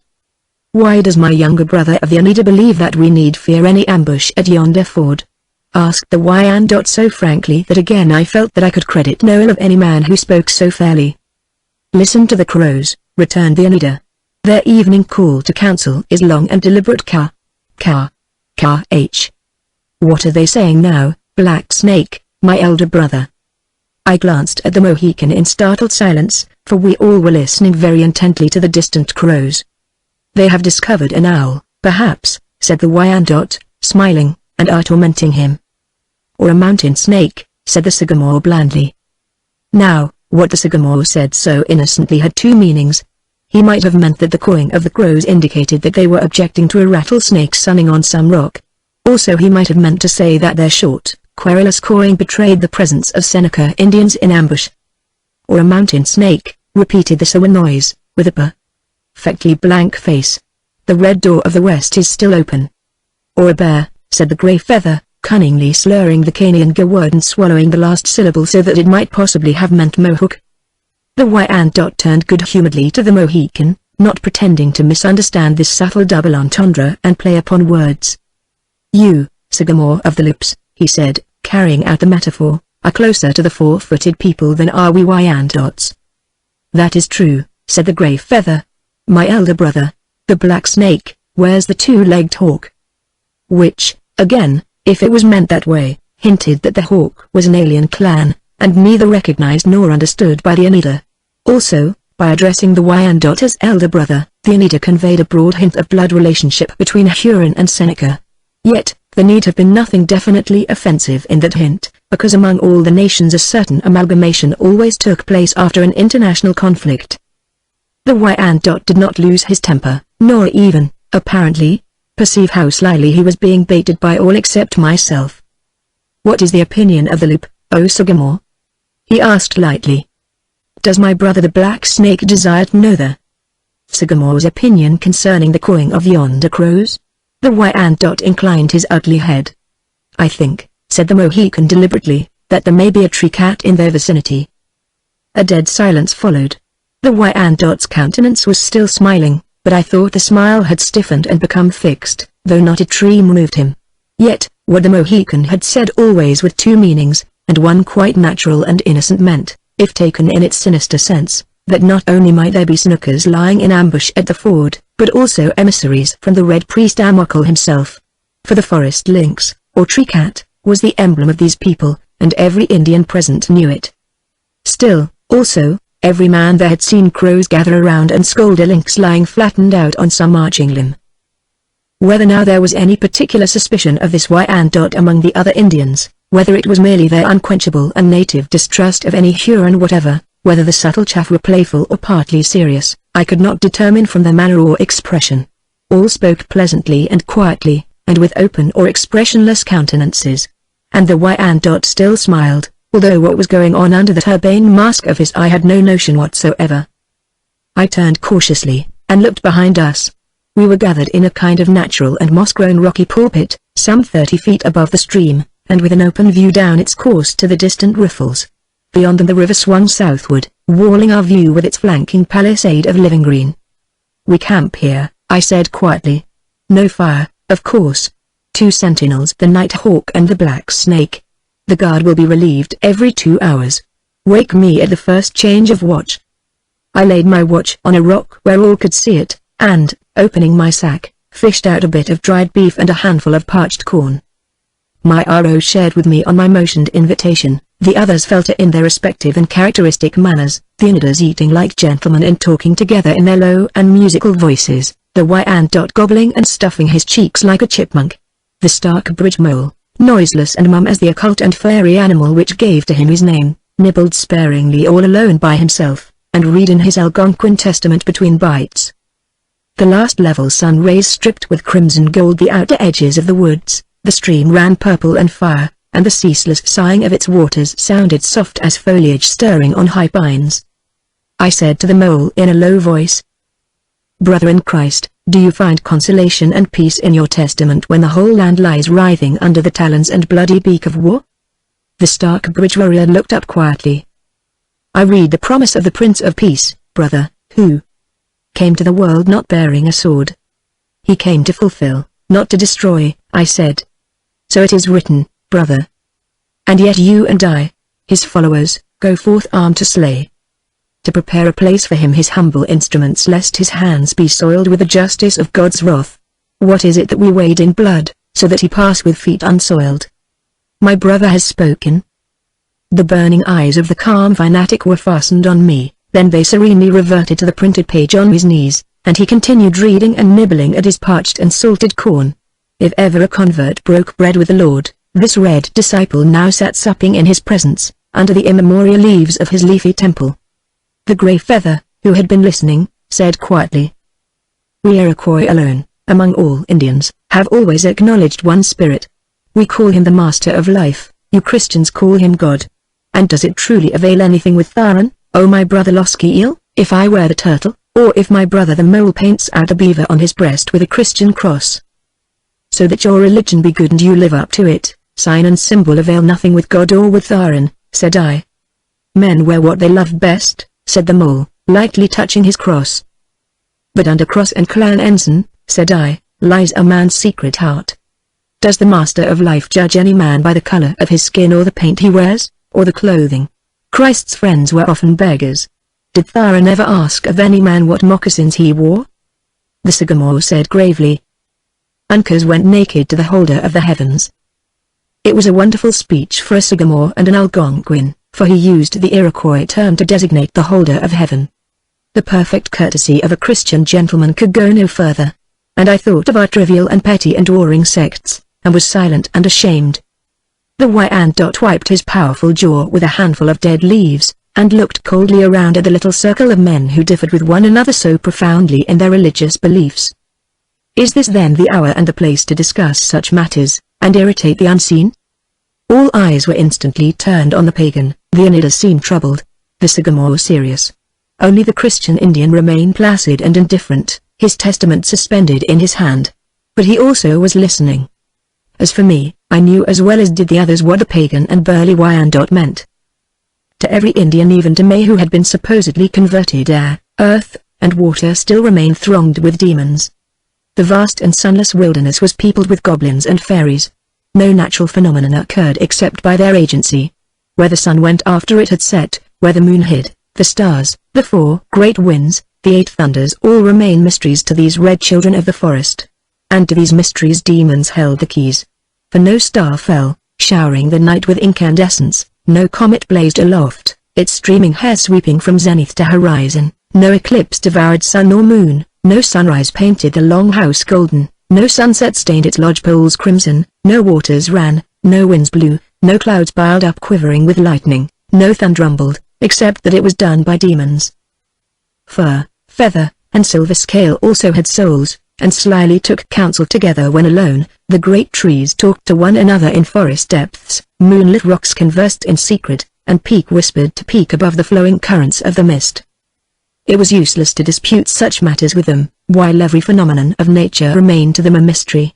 For they had brains and a matchless imagination, and they were obliged to solve these things for themselves as best they knew how, each people according to its personal characteristics. So, among the Onondagas, Onondagas, and Mohawks, evil demons were few, and good fairies many. Among the Cayugas good and bad seemed fairly balanced, but among the sullen, brutal, and bestial Senecas, devils, witches, demons, and goblins were in the vast majority. And their perverted eerie priesthood, which had debauched some of their own sachems, was a stench in the nostrils of any orthodox sachem, and, to an ordained Sagamore, an offense and sacrilege unspeakable. I sat looking hard at the Wyandot, inclined to speak, yet unwilling to meddle where intervention must be useless. His small, unwinking eyes met mine. "There are demons," he said in a low voice. "Demons in human form," I nodded. "Some were at Cherry Valley a year ago." "There are witches," he said. I shook my head. "None." "And giants of stone, and flying heads, and a dead hunter, and the lake serpent," he persisted sullenly. "There never were either giants or witches," I replied. The mole looked up from his testament in surprise, but said nothing. Yet, by his expression I knew he was thinking of the Witch of Inde, and the Dukes of Edom, and the giants of the scriptures. But it seemed hopeless to modify his religious teachings by any self-developed theories of mine. All I desired to do was to keep this pagan Huron from tampering with my warrior's nerves, and it required but little of the supernatural to accomplish this. No Indian, however brave and faithful and wise in battle, however cunning and tireless and unerring on forest trail or on uncharted waters, could remain entirely undisturbed by any menace of invisible evil. For they were an impulsive race, ever curbing their impulses and blindly seeking for reason. But what appealed to their emotions and their imagination still affected them most profoundly, and hampered the slow, gradual, but steady development of a noble race emerging by its own efforts from absolute and utter ignorance. I said quietly, "After all, the master of life stands sentry while the guiltless sleep." "Amen," said the mole, lifting his calm eyes to the roof of leaves above. An owl began to hoot, one of those great, fierce cat owls of the north. Every Indian listened. The Sagamore said pleasantly to the Wyandot, "It is as though he were calling the lynxes together as Amokal the accursed summons his cat people to the sacrifice." "I know nothing of Amokal and his sacrifices," said the Wyandot carelessly. "Yet you Wyandots border the western gate." The Huron shrugged. "Hear the eared one squall," said Grey Feather, as the great owl yelled through the darkening forest.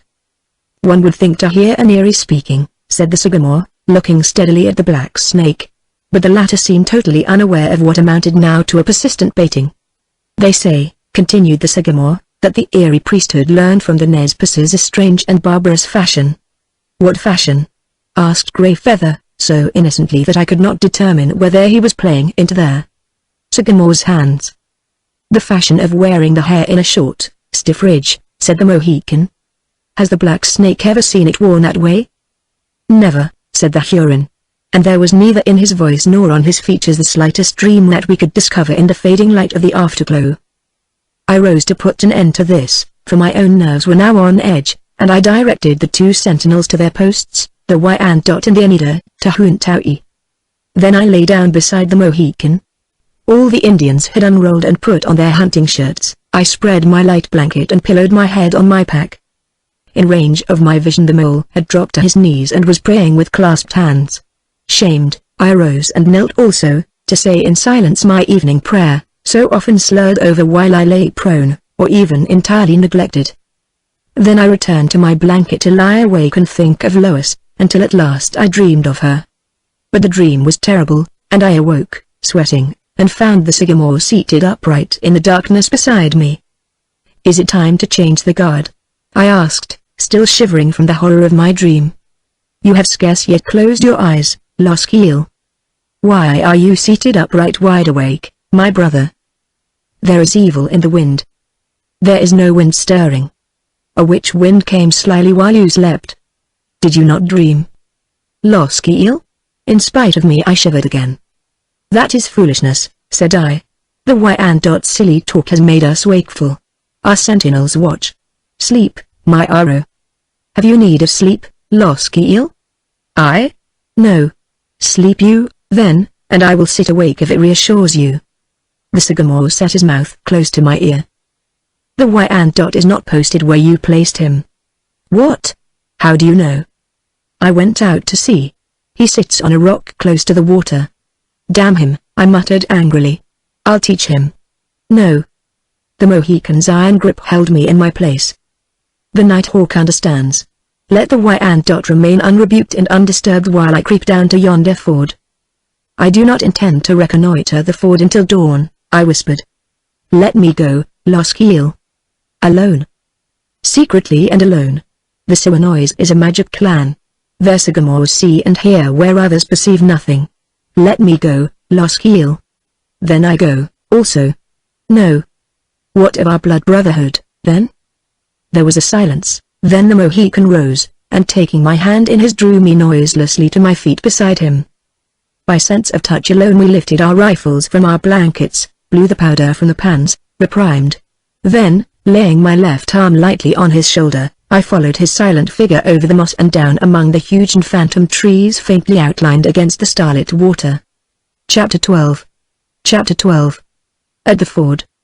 When at length from the forest's edge we saw star beams splintering over broken water, cutting the flat, translucent darkness of the river with necklaces of light, we halted, for this was the ford foaming there in obscurity with its silvery, mellow voice, unheeded in the wilderness, yet calling ever as that far voice called through the shadows of ages dead. Now, from where we stood the faint line of sparkles seemed to run a little way into the darkness and vanish. But the indications were sufficient to mark the spot where we should enter the water, and, stepping with infinite precaution, we descended to the gravel. Here we stripped to the clout and laid our rifles on our moccasins, covering the pans with our hunting shirts. Then we strapped on our war belts, loosening knife and hatchet, pulled over our feet our spare ankle moccasins of oiled moose hide soled with the coarse hair of the great, blundering beast himself. I led, setting foot in the icy water, and moving out into the shadow with no more noise than a chub's swirl or a minnow's spat a leap when a great chain pike snaps at him.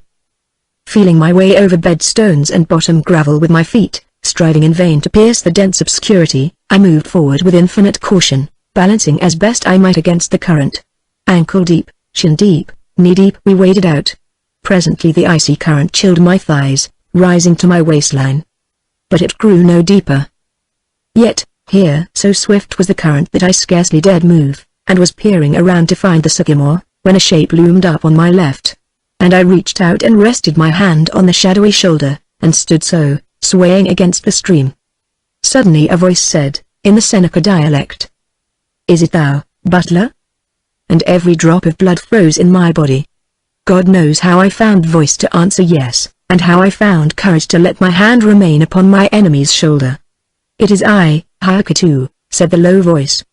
"Move forward," I said, and dropped my hand from his shoulder. Somehow, although I could see nothing, all around me in the water I felt the presence of living creatures. At the same moment somebody came close to me from behind, and there. Sycamore breathed his name in my ear. I managed to retain my presence of mind, and, laying my mouth against his ear in the darkness, I whispered. "The Seneca Hakatu and his warriors all around us in the water. He mistakes me for Walter Butler, they have been reconnoitering our camp." I felt the body of the Mohican stiffen under my grasp, then he said quietly, "Stand still till all have passed us." "Yes, but let no Seneca hear your Algonquin speech. If any speak I will answer for you." "It is well," said the Sycamore quietly. And I heard him cautiously loosening his hatchet. Presently a dark form took shape in the gloom and passed us without speaking, then another, and another, and another, all wading forward with scarce a ripple sounding against their painted bodies. Then one came up who spoke also in Seneca dialect, saying to the Mohican that the canoe was to be sent upstream on observation, and asking the whereabouts of MacDonald. So they were all there, the bloody crew. But once more I found voice to order the Seneca across, saying that I would attend to the canoe when the time came to employ it. This Indian seemed to understand very little English, and he hesitated, but I laid my hand flat on his naked back, and gave him a slight shove toward the farther shore. And he went on, muttering. 2 more passed. We waited in nervous silence for the next, not knowing how many had been sent to prowl around our camp. And as no more came, I whispered to the sycamore, "Let us go back. If more are to come, and if there be among them Butler or MacDonald or any white man, he will never miss. Take me for any of his fellows after he hears me speak." The sycamore turned, the water swirling to his waist. I followed. We encountered nobody until the water began to shoal. Then, in midstream, a dark figure loomed out of the night, confronting us, and I heard him say in the Seneca language, "Halt and turn. You travel the wrong way. Go forward and mind your business," I said in English. The shadowy figure seemed astounded, remaining motionless there in the ford. Suddenly he bent forward as though to see my features, and at the same instant the sycamore seized him and jerked his head under water. But he could not hold him, for the fellow was oiled, and floundered up in the same instant. No doubt the water he had swallowed kept the yell safe in his throat, but his hatchet was out and high swung as the sycamore grasped his wrist, holding his arm in the air.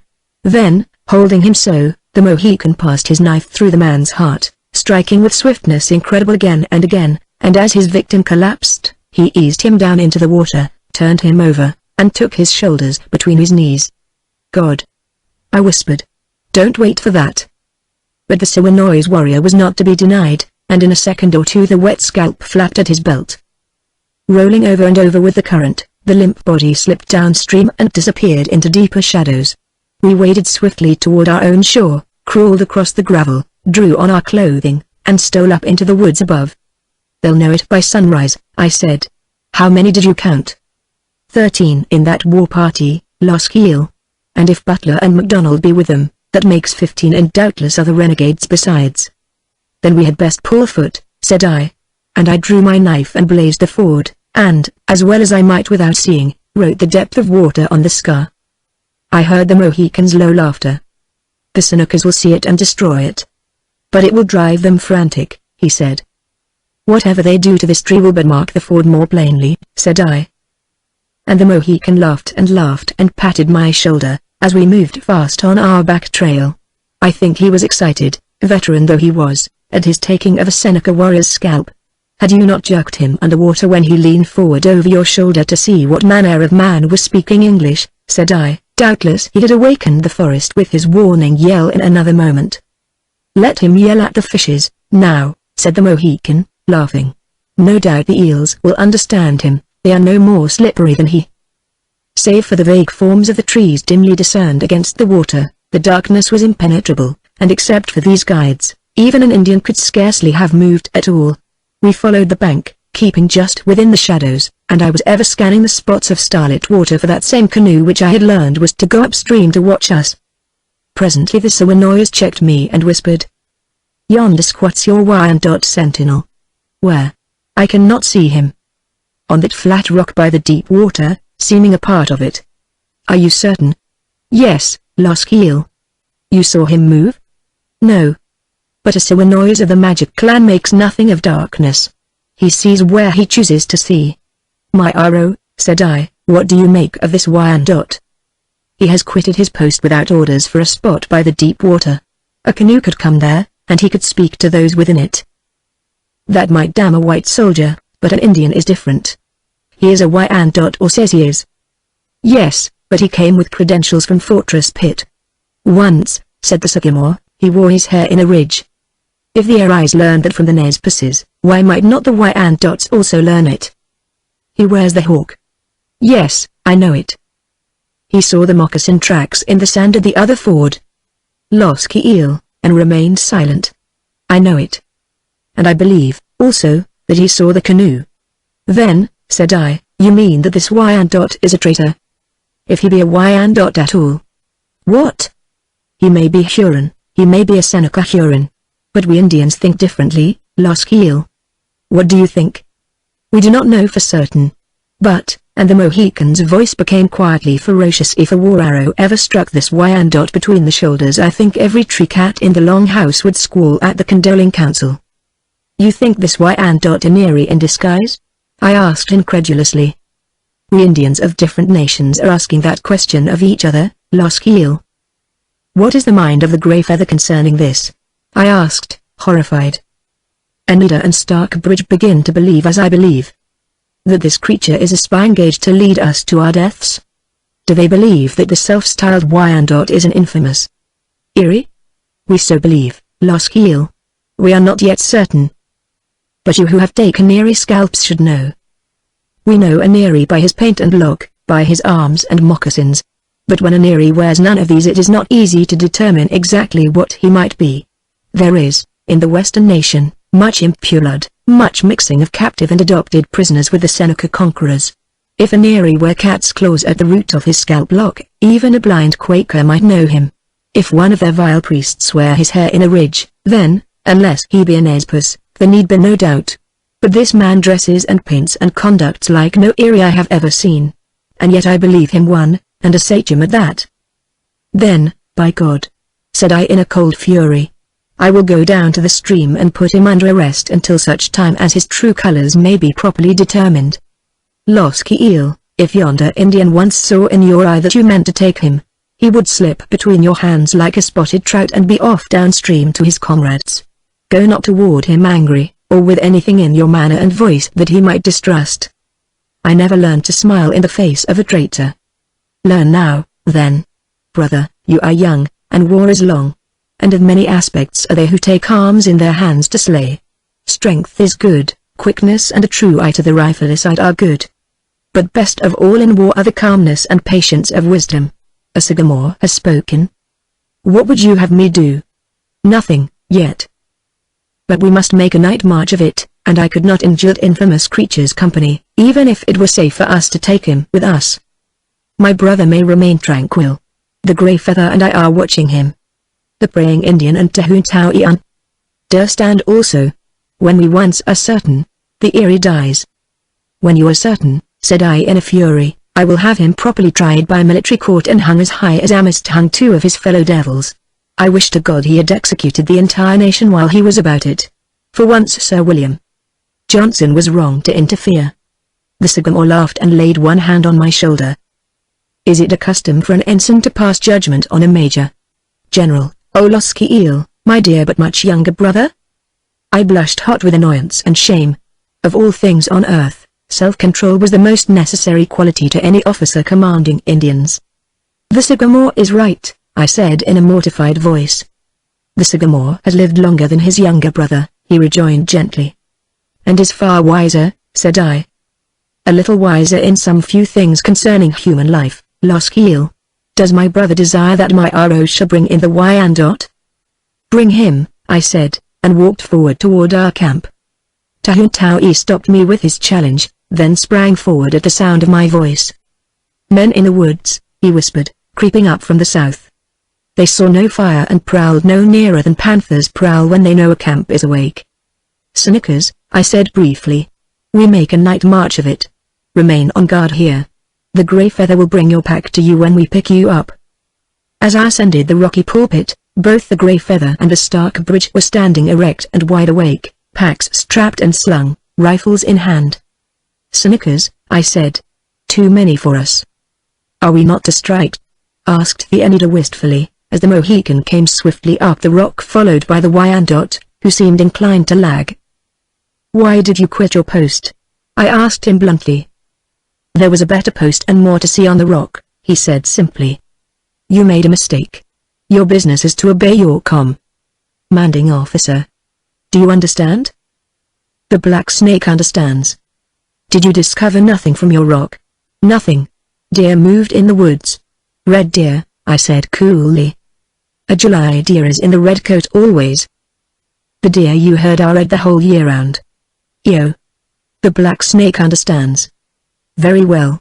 Tie your pack, sling it, and shoulder your rifle. We march immediately. He seemed to be willing enough, and tied his points with alacrity.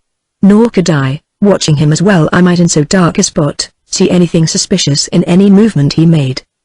The Sagamore leads, I said, the Black Snake follows, I follow him, after me the mole, and the Oneidas close the rear. Attention. Trail arms. File.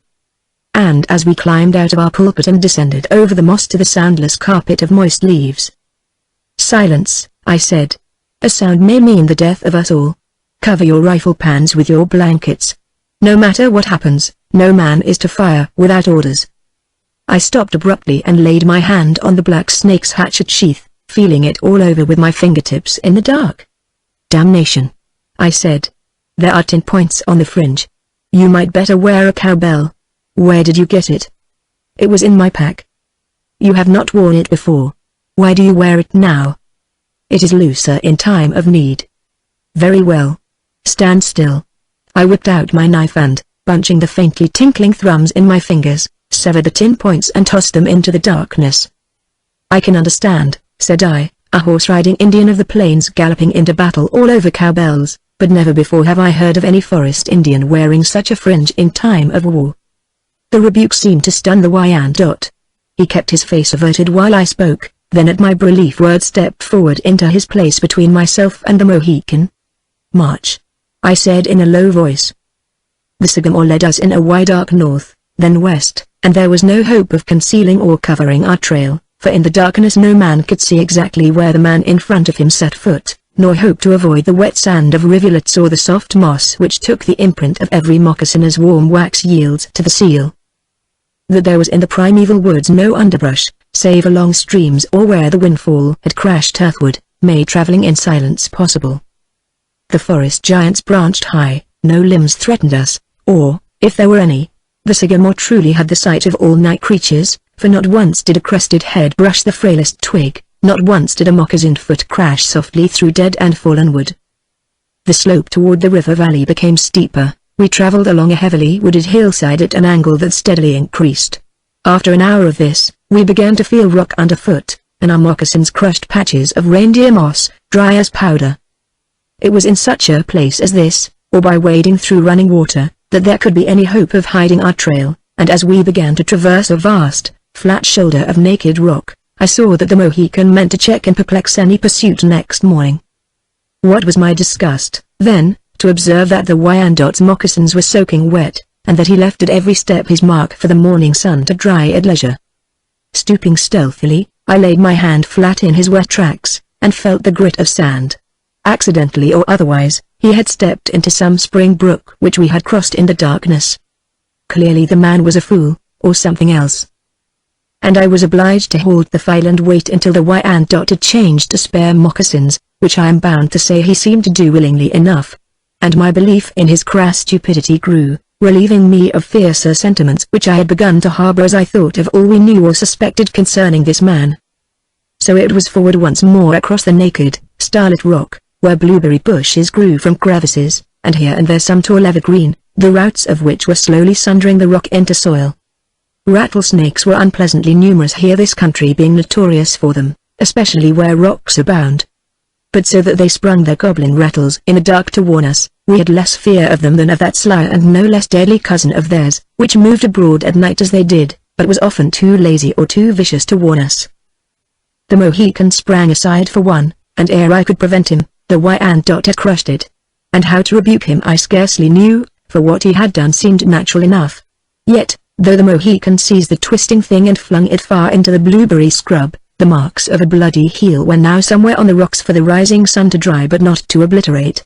God alone knew whether such repeated evidence of stupidity meant anything worse.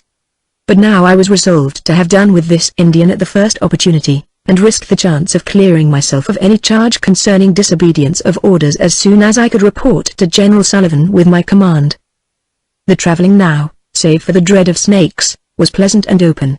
We had been gradually ascending during the last 2 hours, and now we found ourselves traversing the lengthening crest of a rocky and treeless ridge, with valleys on either side of us, choked with motionless lakes of mist, which seemed like vast snowfields under the splendor of the stars.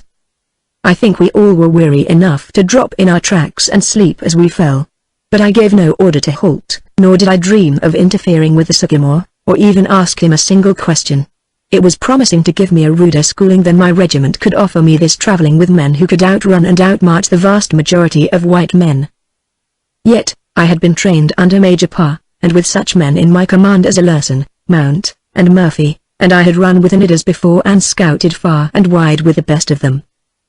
It was the rock running that tired us, and I for one was grateful when we left the starlit obscurity of the ridge and began to swing downward, first through berry scrub and ground hemlock, then through a thin belt of birches into the dense blackness of the towering forest. Down, Ever down we moved on a wide slanting and easy circle, such as the high hawk swings when he is but a speck in the midsummer sky. Presently the ground under our feet became level. A low, murmuring sound stole out of the darkness, pleasantly filling our ears as we advanced. A moment later, the Mohican halted, and we caught a faint gleam in the darkness.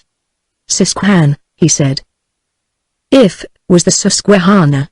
Tired as I was, I could not forbear a smile when this Mohican saluted the noble river by its Algonquin name in the presence of those haughty Iroquois who owned it.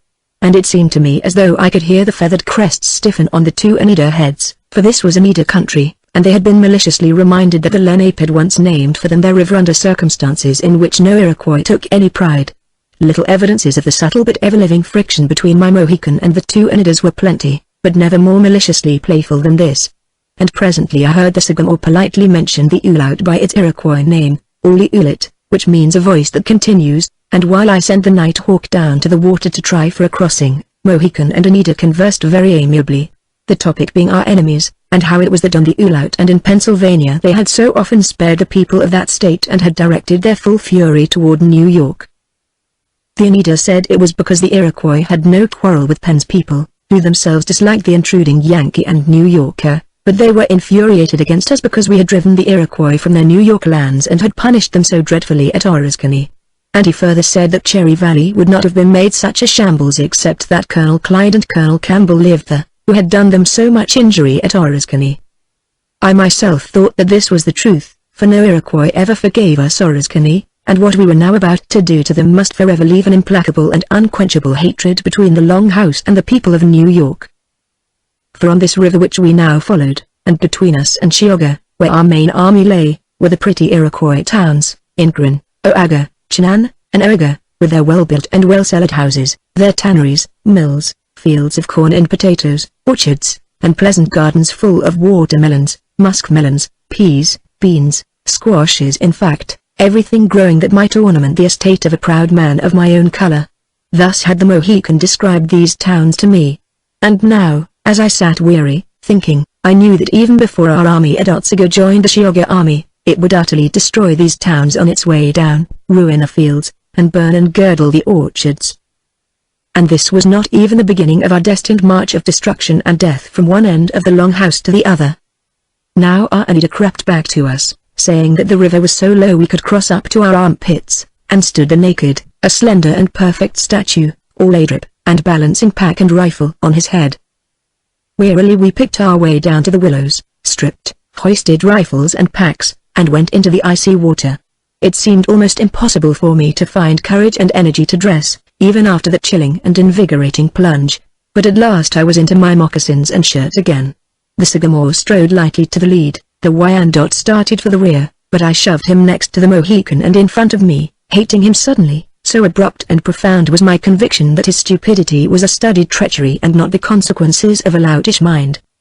"That is your place," I said sharply. "You gave no orders." "Nor did I rescind my last order, which was that you march behind the Sagamore." "Is that to be the order of march?" he asked. "What do you mean by questioning your officer?" I demanded. "I am no soldier, but an Indian," he said sullenly. "You are employed and paid as a guide by General Sullivan, are you not? Very well. Then obey my orders to the letter, or I'll put you under arrest." That was not the way to talk to any Indian, but such a great loathing and contempt for this Wyandotte had seized me, so certain in my mind was I that he was disloyal and that every stupid act of his had been done a purpose, that I could scarce control my desire to take him by that thick, bull throat of his and kick him into the river. For every stupid act or omission of his or any single one of them might yet send us all to our deaths. And their aggregate now incensed me, for I could not see how we were entirely to escape their consequences. Again and again I was on the point of ordering a halt and having the fellow tried, but I dreaded the effect of such summary proceedings on the Oneidas and the Stockbridge, whose sense of justice was keen, and who might view with alarm such punishment meted out to mere stupidity. It was very evident that neither they nor my Mohican had come to any definite conclusion concerning the Wyandotte. And until they did so, and until I had the unerring authority of my Indian's opinions, I did not care to go on record as either a brutal or a hasty officer. Indians entertain profound contempt for the man who arrives hastily and lightly at conclusions, without permitting himself leisure for deep undignified reflection, and I was well aware that with these Indians the success of any enterprise depended entirely upon their opinion of me, upon my personal influence with them. Dawn was breaking before the Sycamore turned his head toward me. I gave the signal to halt. "The Ulaut," whispered Tahuntau'i in my ear. "Here is its confluence with the Susquehanna." The Mohican nodded, saying that we now stood on a peninsula. I tried to make out the character of the hillock where we stood, but it was not yet light enough to see whether the place was capable of defense, although it would seem to be, having two streams to flank it. "Sycamore," said I, "you and I will stand guard for the first 2 hours. Sleep, you others." One after another unrolled his blanket and dropped where he stood. The Mohican came quietly toward me and sat down to watch the Susquehanna, his rifle across his knees. As for me, I dared not sit, much less lie flat, for fear sleep would overpower me. So I leaned against a rock, resting heavily on my rifle, and strained my sleepy eyes toward the invisible Ulaut. A level stream of mist, slowly whitening, marked its course, and the voice that continues sounded dreamily among the trees that bordered its shallow flood of crystal. Toward sunrise I caught the first glimmer of water, in fact, so near was I that I could hear the feeding trout splashing along the reaches, and the deer, one by one, retreating from the shore. Birds that haunt woodland edges were singing, spite of their molting fever, and I heard the scarlet tanager, the sweet call of the crimson cardinal, the peeping of the recollite chasing gnats above the water, the lovely, linked notes of the white throat trailing to a minor infinitely prolonged. Grayer, grayer grew the woods, louder sang the birds. Suddenly a dazzling shaft of pink struck the forest, the first shred of mist curled, detached itself, and floated slowly upward. The sun had risen. Against the blinding glory, looming gigantic in the mist, I saw the Sycamore, an awful apparition in his paint, turn to salute the rising sun. Then, the mysterious office of his priesthood done, he lifted his rifle, tossed the heavy piece lightly to his shoulder, and strode toward me.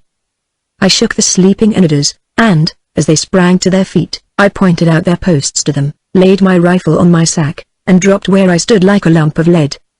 I was aroused toward 9 by the Mohican, and sat up as wide awake as a disturbed tree cat, instantly ready for trouble. "An Oneida on the Ulaut," he said. "Where?" "Yonder just across." "Friendly?" "He has made the sign." "An ambassador?" "A runner, not a belt-bearer." "Bring him to me." Strung along the banks of the Ulaut, each behind a tree, I saw my Indians crouching, rifles ready. Then, on the farther bank, at the water's shallow edge, I saw the strange Indian, a tall, spare young fellow, absolutely naked except clout, ankle moccasins, hatchet girdle, and pouch, and wearing no paint except a white disc on his forehead the size of a shilling. A single ragged frond hung from his scalp lock. Answering the signal of the Mohican, he sprang lightly into the stream and crossed the shallow water. My Oneidas seemed to know him, for they accosted him smilingly, and Tahuntau'i turned and accompanied him back toward the spot where I was standing, naively exhibiting to the stranger his first scalp, which seemed to please the dusty and briar-torn runner, for he was all smiles and animation until he caught sight of me. Then instantly the mask of blankness smoothed his features, so that when I confronted him he was utterly without expression. I held out my hand, saying quietly, "Welcome, brother." "I thank my brother for his welcome," he said, taking my offered hand. "My brother is hungry," I said. "He shall eat. He is weary because he has came a long distance. He shall rest unquestioned." I seated myself and motioned him to follow my example. The tall, lank fellow looked earnestly at me. Tahuntau'i lighted a pipe, drew a deep, full inhalation from it, passed it to me. I drew twice, passed it to the runner. Then Tahuntau'i laid a square of bark on the stranger's knees. I poured on it from my sack a little parched corn, well salted, and laid beside it a bit of dry and twisted meat. Tahuntau'i did the same. Then, very gravely and in silence we ate our morning meal with the stranger, as though he had been a friend of many years. "The birds sing sweetly," observed Tahuntau'i politely. "The weather is fine," said I urbanely. "The Master of Life pities the world he fashioned. All should give thanks to him at sunrise," said the runner quietly. The brief meal ended, Tahuntau'i laid his sack for a pillow. The strange Oneida stretched out on the ground, laid his dusty head on it, and closed his eyes. The next moment he opened them and rose to his feet. The ceremony and hospitality devolving upon me had been formally and perfectly accomplished. As I rose, free now to question him without losing dignity in his eyes. He slipped the pouch he wore around in front, where his heavy knife and hatchet hung, and drew from it some letters. Holding these unopened in my hand, I asked him who he was and from whom and whence he came. "I am Red Wings, a Thoughtan Anita of Iandroga, runner for General Clinton, and my credentials are this wampum string, so that you shall know that I speak the truth." And he whipped a string of red and black wampum from his pouch and handed it to me. Holding the shining coil in my hands, I looked at him searchingly. "By what path did you come?" "By no path. I left Otsego as you left, crossed the river where you had crossed, recrossed where you did not recross, but where a canoe had landed." "And then?"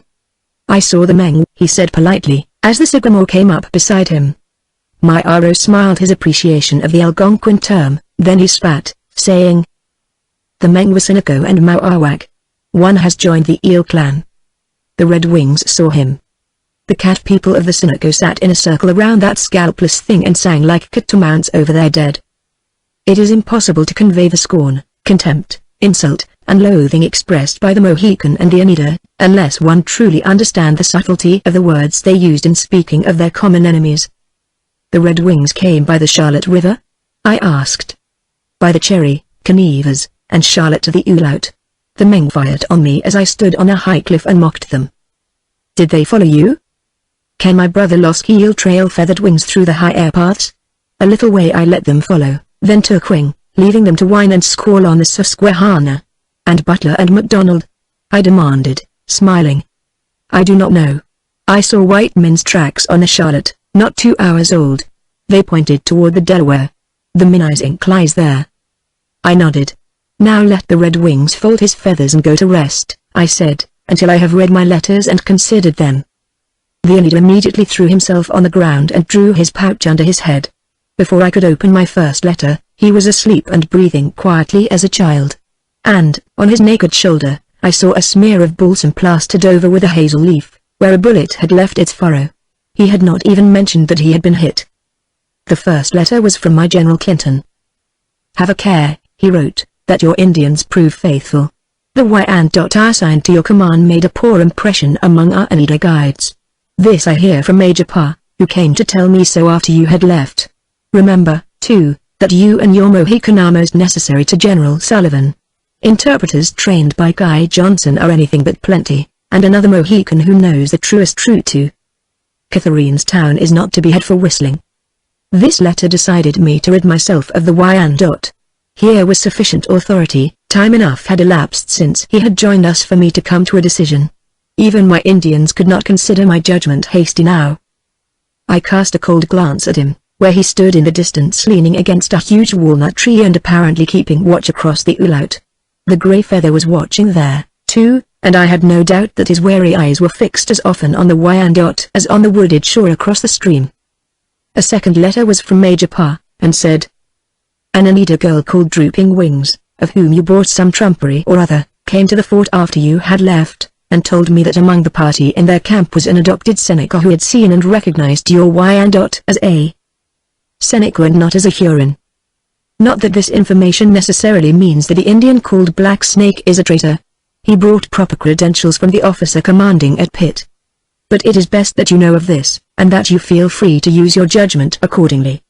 "Yes," said I to myself, "I'll use it." I took another long look at the suspect, then opened my third and last letter.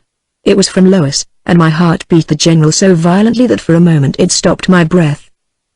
"You and Loskeel, my comrade, and my dear friend, since you have gone, news has come that our General Wayne, with 1,200 light infantry, stormed and took Stony Point on the Hudson on the 15th of this past month. All the stores, arms, ammunition, and guns are ours, with more than 500 prisoners. The joy at this post is wonderful to behold. Our soldiers are mad with delight and cheer all day long. Lieutenant Beatty tells me that we have taken 14 pieces of good ordnance, 700 stand of arms, tents, rum, cheese, wine, and a number of other articles most agreeable to recount. On Wednesday morning last a sad affair, at troop beating 3 men were brought out to be shot, all found guilty of desertion, one from the 4th Pennsylvania, one from the 6th Massachusetts, and one from the 3rd New York. The troops were drawn up on the grand parade. 2 of the men were reprieved by the general. The third was shot. It meant more to me, kneeling in my room with both hands over my ears to shut out the volley, than it meant to those who witnessed the awful scene. Marching back, the fifes and drums played soldiers. Joy. I had forgotten to stop my ears, and heard them. On Tuesday rain fell. News came at noon that Indians had surprised and killed 36 haymakers near Fort Schuyler, and that other Indians had taken 15 or 17 of our men who were gathering blueberries at Sabbath Day Point. Whereupon Colonel Gansevoort immediately marched for Canajoharie with his regiment, which had but just arrived, and in consequence Betty Bleecker and Angelina are desolate. As you see from this letter, we have left Croghan's new house, and are living at Otsago in a fine bush house, and near to the place where Croghan's old house stood before it was destroyed. Sunday, after an all-that-night rain, clear skies, and all the officers were being schooled and saluting with a sword, the general looking on. In the afternoon the chaplain, Parson Gano, as the soldiers call him, gave us a sermon. I went with Betty and Angelina. Miss Helmer went on the lake in a bat with Mr. Boyd. The rifles tried their guns on the lake, shooting at marks. Murphy and Ellerson made no misses. On Monday the officers had a punch, most respectable and gay. We ladies went with Major Pa, Lieutenant Boyd, and the ensign you so detest, to view the hilarity, but not to join, it being a sociable occasion for officers only, the kegs of rum being offered by General Clinton, a gentleman not famed for his generosity in such matters. This, Ewan, is all the general news I have to offer, save that the army expects its marching orders at any moment now. Ewan, I am troubled in my heart. First, I must acquaint you that Lana Helmer and I have become friends. The night you left I was sitting in my room, thinking, and Lana came in and drew my head on her shoulder. We said nothing to each other all that night, but slept together in my room.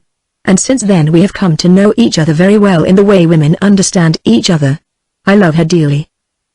Ewan, she will not admit it, but she is mad about Lieutenant Boyd, and it is as though she had never before loved and knows not how to conduct. Which is strange, as she has been so courted and is deeply versed in experience, and has lived more free of restraint than most women I ever heard of.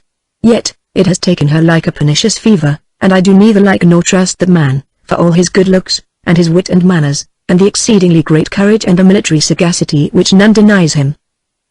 Yesterday Lana came to my little room in our bush house, where I sleep on a bed of balsam, and we sat there, the others being out, and she told me about Clarissa, and wept in the telling. What folly will not a woman commit for love? And Sir John riding the wilderness with his murdering crew. May the Lord protect and aid all women from such birds o' passage and of prey. And I thought I had seen the pin feathers of some such plumage on this man Boyd. But he may moult to a prettier colour. I hope so, but in my heart I dare not believe it. For he is of that tribe of men who would have their will of every pretty petticoat they notice. Some are less unscrupulous than others, that is the only difference. And he seems still to harbour a few scruples, judging from what I see of him and her, and what I know of her. Yet, if a man bear not his good intention plainly written on his face, and yet protests he dies unless you love him, what scruples he may entertain will wither to ashes in the fiercer flame. And how after all does he really differ from the others? Ewan, I am sick of dread and worry. What with you out in the west with your painted scouts, and Mr. Boyd telling me that he has his doubts concerning the reliability of one of them. And what with Lana so white and unhappy, and coming into my bed to cry against my breast at night. Here the letter ended abruptly, and underneath in hurried writing. Major Pa calls to say that an Oneida runner is ordered to try to find you with dispatches from headquarters. I had expected to send this letter by someone in your own regiment when it marched. But now I shall entrust it to the runner. I know not how to close my letter, how to say farewell, how to let you know how truly my heart is yours, and becomes more so every hour.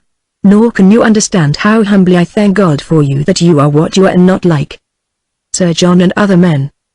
Women are of a multitude of kinds until they love. Then they are of but two kinds. Of one of these kinds shall I be when I love. Not that I doubt myself, yet, who can say what I shall be? Only three, you and God, the man who loves me, and myself. I sit here waiting for a rifleman to take my letter to the general who has promised to commit it to the runner. A regiment is trying its muskets at the lake.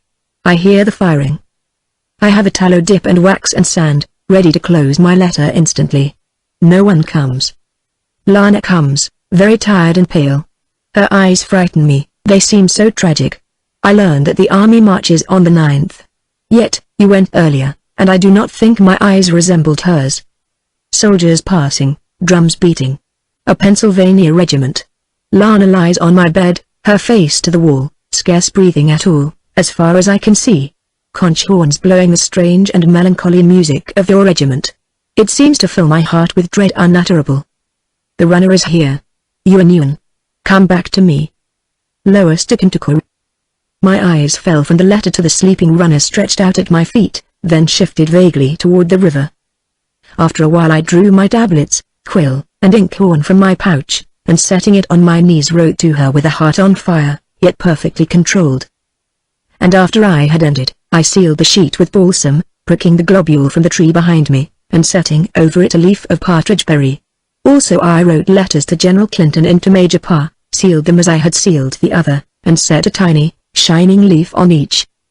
Then, very gently I bent forward and aroused the Oneida runner. He sat up, rubbed his eyes, then got to his feet smiling. And I consigned to him my letters.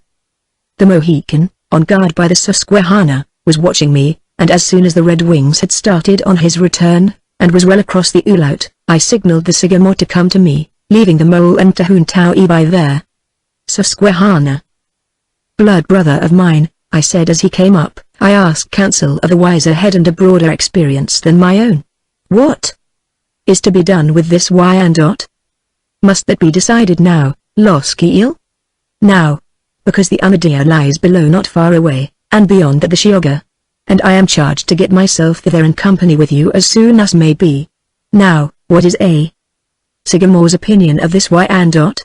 Eerie, he said quietly. You believe it? I know it, Loskiel. And the others, the Oneidas and the Stark Bridge? They are as certain as I am. Good God. Then why have you not told me this before? My arrow? Is the haste? Haste? Have I not said that we march immediately? And you would have let me give my order and include that villain in it. Why not? It is an easier and safer way to take a prisoner to Shioga Point than to drag him thither tied. But he may escape.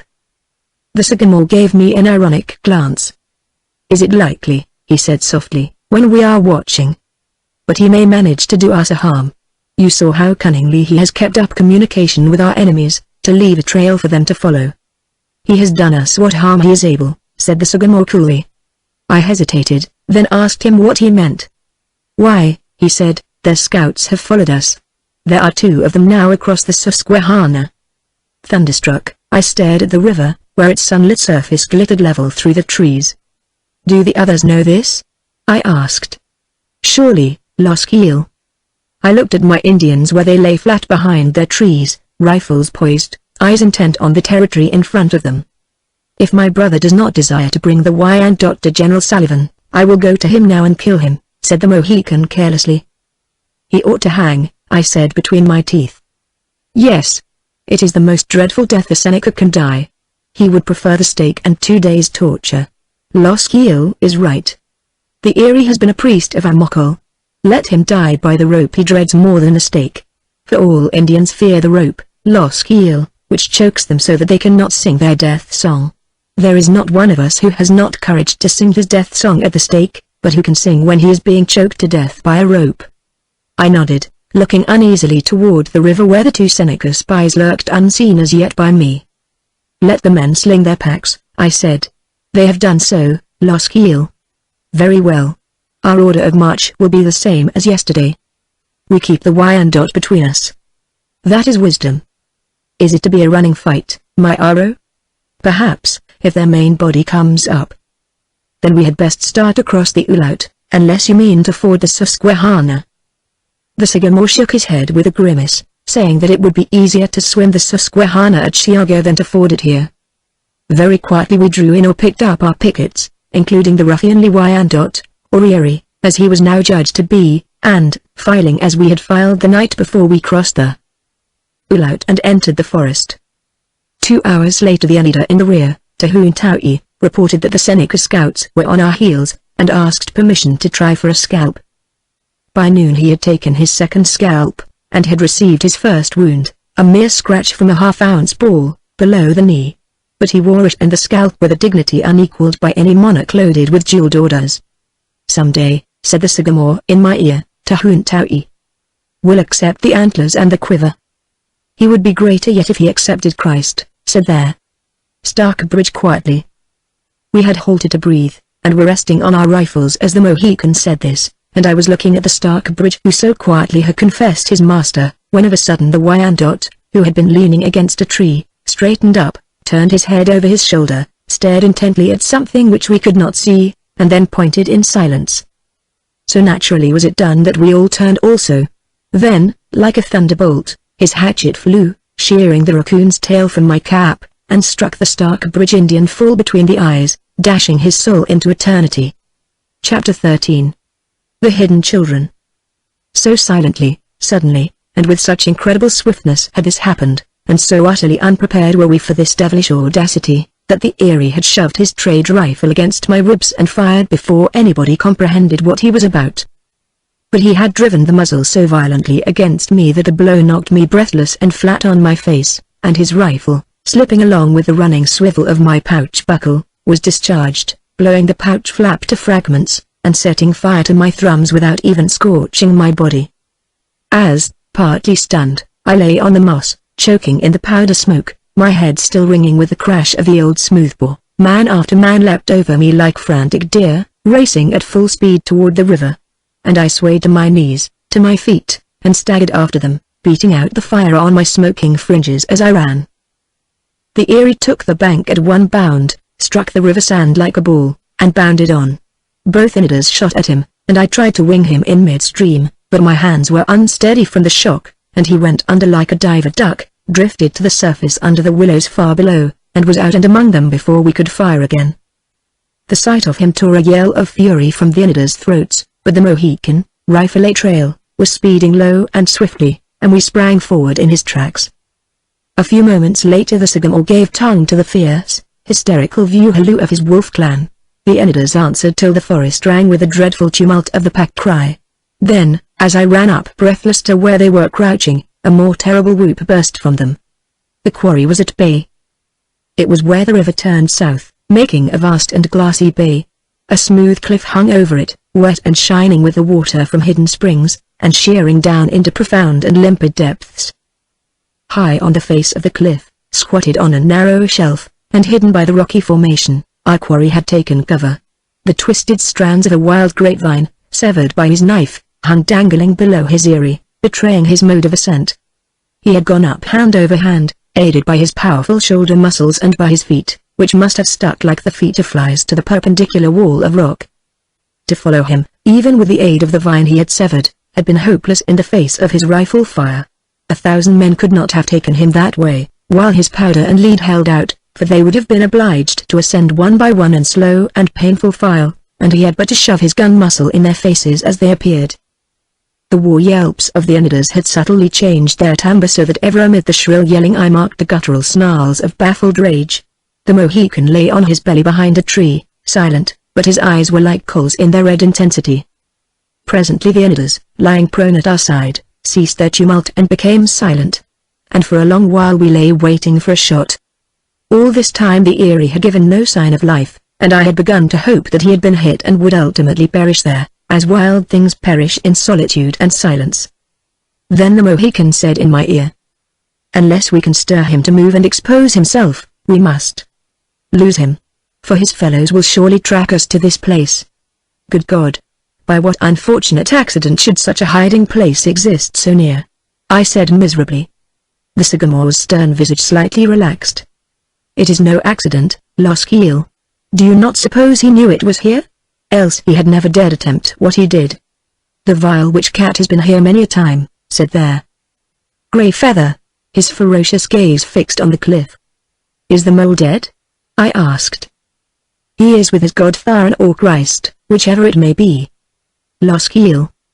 "The mole must not be scalped," said Tohuntau softly. "If the Senecas pass that way they will have at last one thing to boast of." I said to the Mohican, "Hold the Erie. The Nighthawk and I will go back and bury our dead against Seneca profanation. Let the Grey Feather go, Loskiel." "No. The mole was Christian. Does a Christian fail his own kind at the last?" "Loskiel has spoken," said the Mohican gravely. "The Grey Feather and I will hold the filthy cat." So we went back together across the river, the young Anita and I, and we hid the mole deep in the bed of a rotting log, and laid his testament on his breast over the painted cross, and his weapons beside him. Then, working cautiously, we rolled back the log, replaced the dead leaves, brushed up the deep green pile of the moss, and smoothed all as craftily as we might, so that no Seneca prowling might suspect that a grave was here, and disinter the dead to take his scalp. Over the blood-wet leaves where he had fallen, we made a fire of dry twigs, letting it burn enough to deceive. Then he covered it as hunters cover their ashes. The Anita took their Erie's hatchet, and we hastened back to the others. They were still lying exactly where we left them. Neither the Erie nor they had stirred or spoken. And, as I settled down in my ambush beside the Mohican, I asked him again whether there was any possible way to provoke the Erie so that he might stir and expose some portion of his limbs or body. The Nighthawk, who carried strapped to his back the quiver of an Andean adolescent containing a boy's short bow and a dozen game arrows, consulted with the grey feather in a low voice. Presently he wriggled off to where some sun-dried birch bark fluttered in the river breeze, returned with it, shredded it with care, strung his bow, tipped an arrow with the bark, and held it out to me.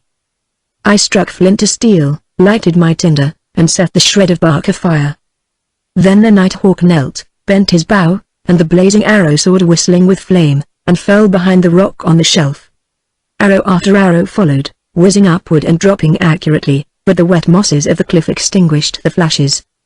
As the last arrow fell, flared a moment, then merely smoked, an insulting laugh came from aloft, and my Indians uttered fierce exclamations and cuddled their rifle stocks close to their cheeks, fairly trembling for a shot.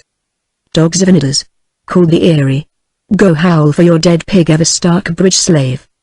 "The mole wears his scalp with Tharan," retorted the grey feather, choking with fury. "But Tahuntaui's hatchet is still sticking in the Seneca's heads, for which the Nighthawk shall burn at the Seneca stake," sobbing his death song, shouted the Erie, so fiercely that for a moment we lay silent, hoping that by some ungovernable movement he might expose himself. "Taunt him," I whispered, and the Mohican said with a derisive laugh. "4 scalp tufts from the mangy cats of Amokal trim my hatchet sheath. When the young men ask me what this sparse and sickly fur may be, I shall strip it off and cast it at their feet, saying it is but hairy filth to spit upon." "Liar of a conquered nation!"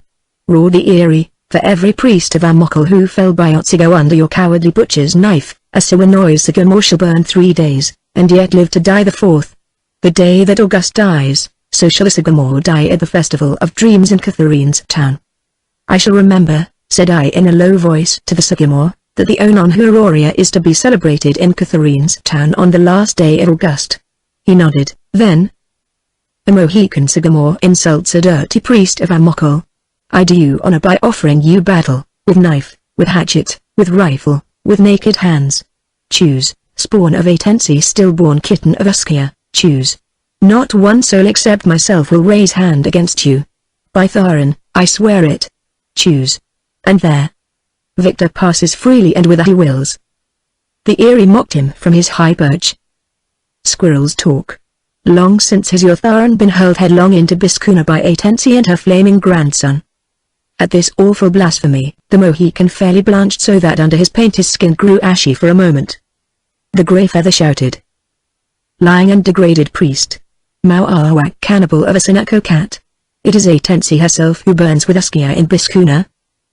And the sacrilegious fires lick your altars." The Erie laughed horribly. "Where is your fool of a stripling called Loskiel? Is he there with you? Or did my hatchet fetch him such a clip that he died of fright and a bullet in his belly?" "He is unharmed," replied the Mohican, tauntingly. "A squaw shoots better than a cat." "A lie. I saw my rifle blow a hole in his body." Hatchet and rifle failed. The ensign, Loskiel, laughed, asking what forest flies were buzzing at his ear. Loskiel spits on cats, and brushes their flying hatchets from his ears as others brush mosquitoes. "Let him speak, then, to prove it," shouted the Erie, incredulously. But I remained silent. Then the Erie's ferocious laugh rang out from the cliff. "Now, you Mohican slave and you Anita dogs, you shall know the power of Amokal. For what was done to Loskiel and to the praying mole, will be done to you all on the last day of this month, when the dream feast is held at Catherine's town. You shall die. And others shall die not as you, but on the red altar of the great sachem Amokal. strangled, disemboweled, sacrificed to clothe a Tensi. The grey feather, unable any longer to retain his self-control, was getting to his feet, staring wildly up at the cliff, but the Mohican drew him back into his form and held him there with powerful grip. "Listen," he hissed, "to what this warlock blabs." The Eerie laughed, evidently awaiting a retort. None came, and he laughed again triumphantly. "Amokel's arm is long, oh you Anida dogs who howl outside the long house gates. Amokel's eyes are like the white-crested eagle's eyes, seeing everything, and his ears are like the red buck's ears, so that nothing stirs unheard by him. Phantoms arise and walk at night, Amokel sees. Under earth and water, demons are breathing, Amokel hears. Then we arise, listen, too, and make the altar fires burn hotter. For the ghosts of the night and the demons that stir must be fed." He waited again, doubtless expecting some exclamation of protest against his monstrous profession. After a moment he went on. "Spectres and demons must be fed, but not on the foul flesh of dogs like you. We cut your throats to feed the flying heads." He paused, and as no reply was forthcoming, the sorcerer laughed scornfully. "Your blood becomes water. You cringe at the power of Amokel. But the red altar is not for you. Listen, dogs. Had I not found it necessary to slay your stripling, Loskiel, he had been burned and strangled in that altar. And there is another at Otzigo who shall die strangled on the altar of Amokel, a maiden called Lois. Long have we followed her. Long is the arm of the Red Priest when his white sorceress dreams for him. And now you know, you Mohican mongrel, why Amokel was at Otzigo. His arm reaches even into the barracks of Clinton. Because to Atensi the sacrifice of these two would be grateful, the maiden Lois and your Loskiel. Only the pure and guarded pleasure her. And these two are hidden children. One has died. The other shall not escape us. She shall die strangled by Amokel upon his own altar." I sat up, sick with horror and surprise, and stared at the Mohican for an explanation. He and the Inidas were now looking at me very gravely and in silence. And after a moment my head dropped. I knew well enough what the brutal Eerie meant by hidden children.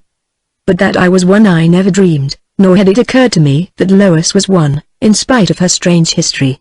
For among the Iroquois and their adopted captives there are both girls and boys who are spoken of as hidden persons or hidden children.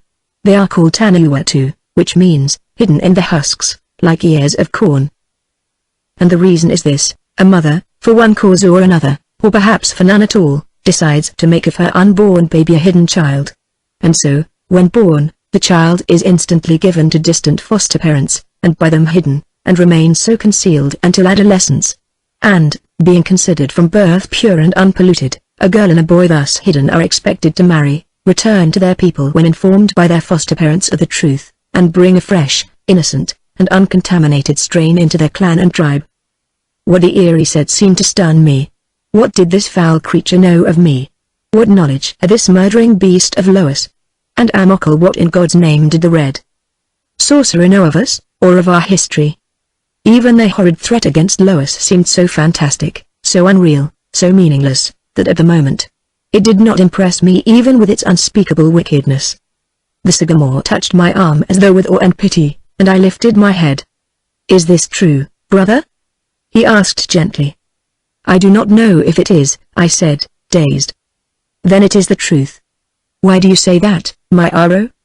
"I know it, now. I suspected it when your eyes first fell on the ghost bear earring on my breast. I thought I knew you, there at Major Lockwood's house in Pound Ridge. It was your name, Loskiel, and your knowledge of your Red brothers, that stirred my suspicions.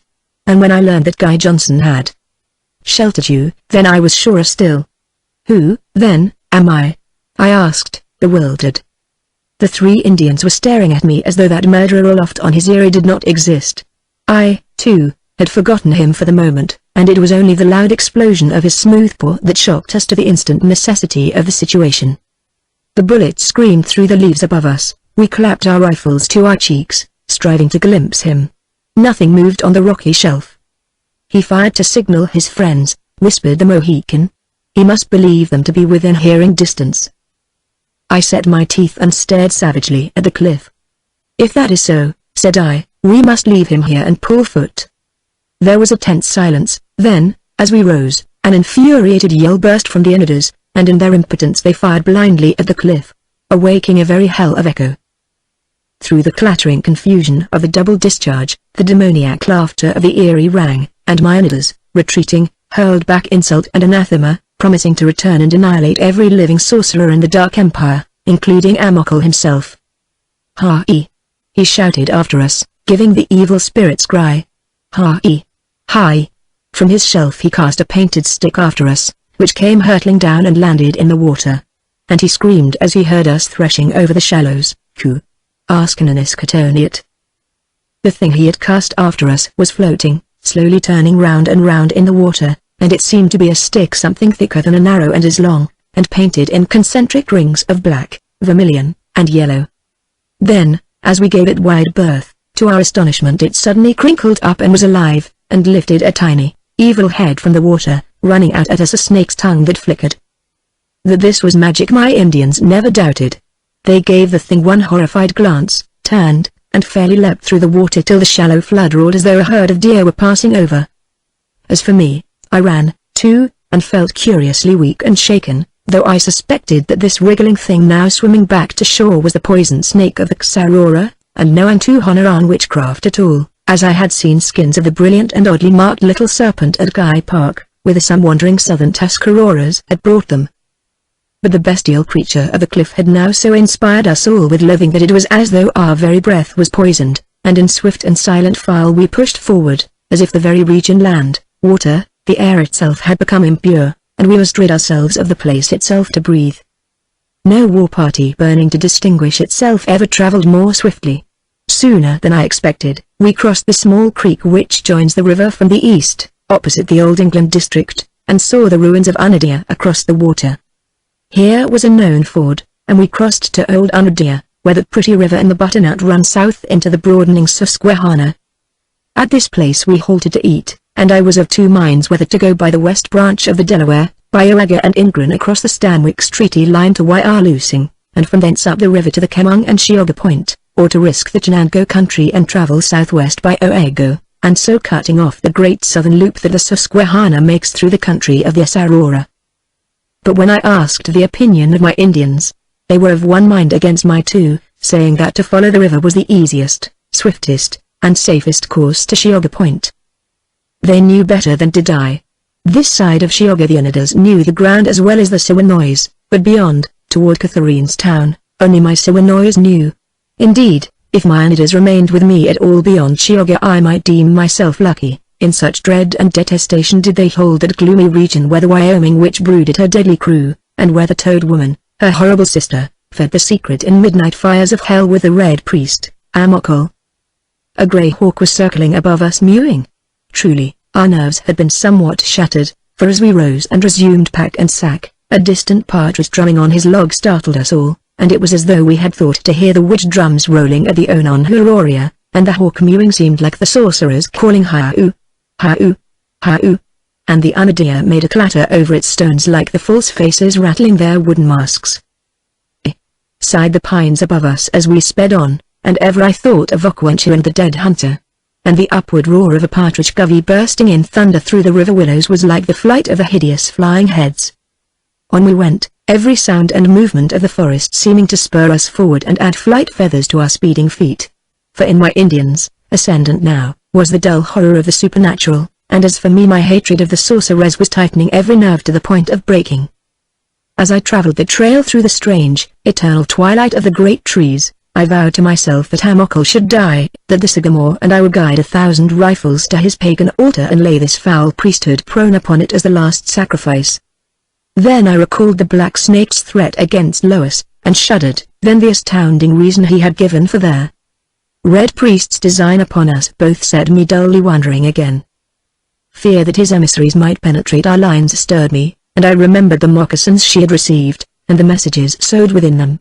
If a red messenger had found her every year and had left at her door, unseen, a pair of moccasins, why might not an invisible assassin find her, too?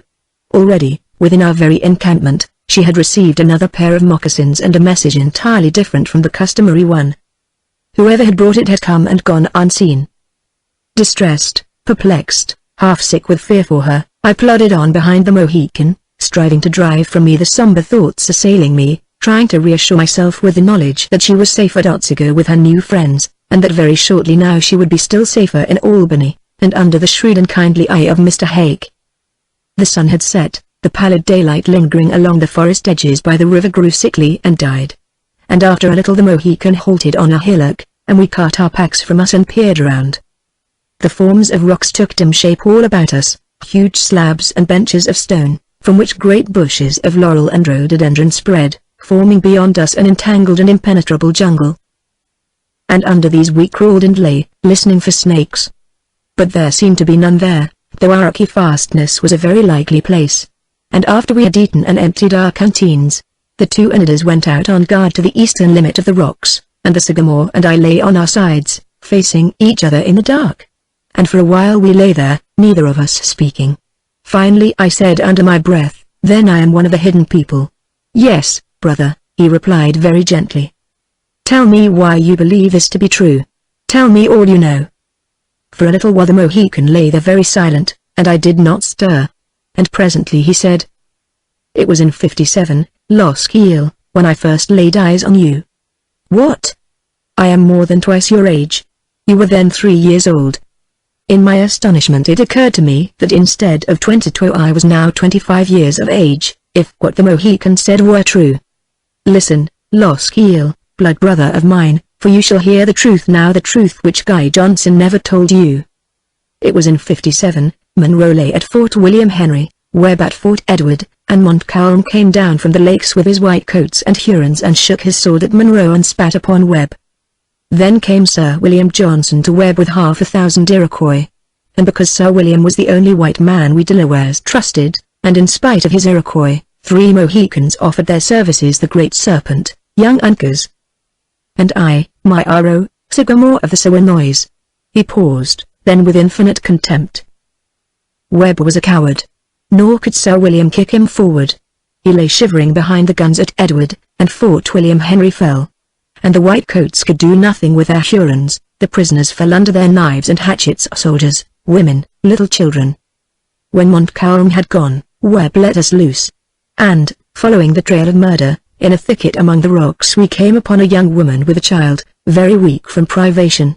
Guy Johnson and I discovered them here mere youth at that time. And the young woman told him how it had been with her, that her husband and herself had been taken by the street regis 3 years before, that they had slain her husband but had offered her no violence, that her child had been born a few weeks later, and that the street regis chief who took her had permitted her to make of it a hidden person. For 3 years the fierce street regis chief wooed her, offering her the first place in his lodge. For 3 years she refused him, living in a bush hut alone with her child, outside the street regis village, fed by them, and her solitude respected. Then Monroe came and his soldiers scattered the street regis and took her and her baby to the fort. And the street regis chief sent word that he would kill her if she ever married. So painfully intent was I on his every low-spoken word that I scarce dared breathe as the story of my mother slowly unfolded. Guy Johnson and I took the young woman and her child to Edward, he said. Her name was Marie Los Kiel, and she told us that she was the widow of a Scotch fur trader, one Ian Los Kiel, of St. Sacrament. There was another silence, as though he were not willing to continue. Then in a quiet voice I bade him speak, and he spoke, very gravely. Your mother's religion and Guy Johnson's were different. If that were the reason she would not marry him I do not know. Only that when he went away, leaving her at Edward, they both wept. I was standing by his stirrup, I saw him and her. And he rode away, Los Kiel. Why she tried to follow him the next spring, I do not know. Perhaps she found that love was stronger than religion. And after all the only difference seemed to be that she prayed to the mother of the god he prayed to. We spoke of it together, the Great Serpent, young Uncas, and I. And Uncas told us this. But the serpent and I could make nothing of it. And while Guy Johnson was at Edward, only he and I and your mother ever saw or touched you. And ever you were tracing with your baby fingers the great ghost bear rearing on my breast. Ah! I exclaimed sharply. That is what I have struggled to remember. He drew a deep, unsteady breath. Do you better understand our blood brotherhood now? Los Kiel? I understand profoundly. That is well. That is as it should be, O my blood brother, pure from birth, and at adolescence undefiled. Of such hidden ones were the white-plumed Sagamores. Of such was Tamanund, the silver-plumed, and the great Uncas, with his snowy winged and feathered head hidden people, Loskiel without stain, without reproach. And as it was to be recorded on the eternal wampum, you were found at Guy Johnson's landing place asleep beside a stranded Street Regis canoe, and your dead mother lay beside you with a half-ounce ball through her heart. The Street Regis chief had spoken. Why do you think he slew her? I whispered. Strike flint. It is safe here. I drew myself to my elbow, struck fire and blew the tinder to a glow.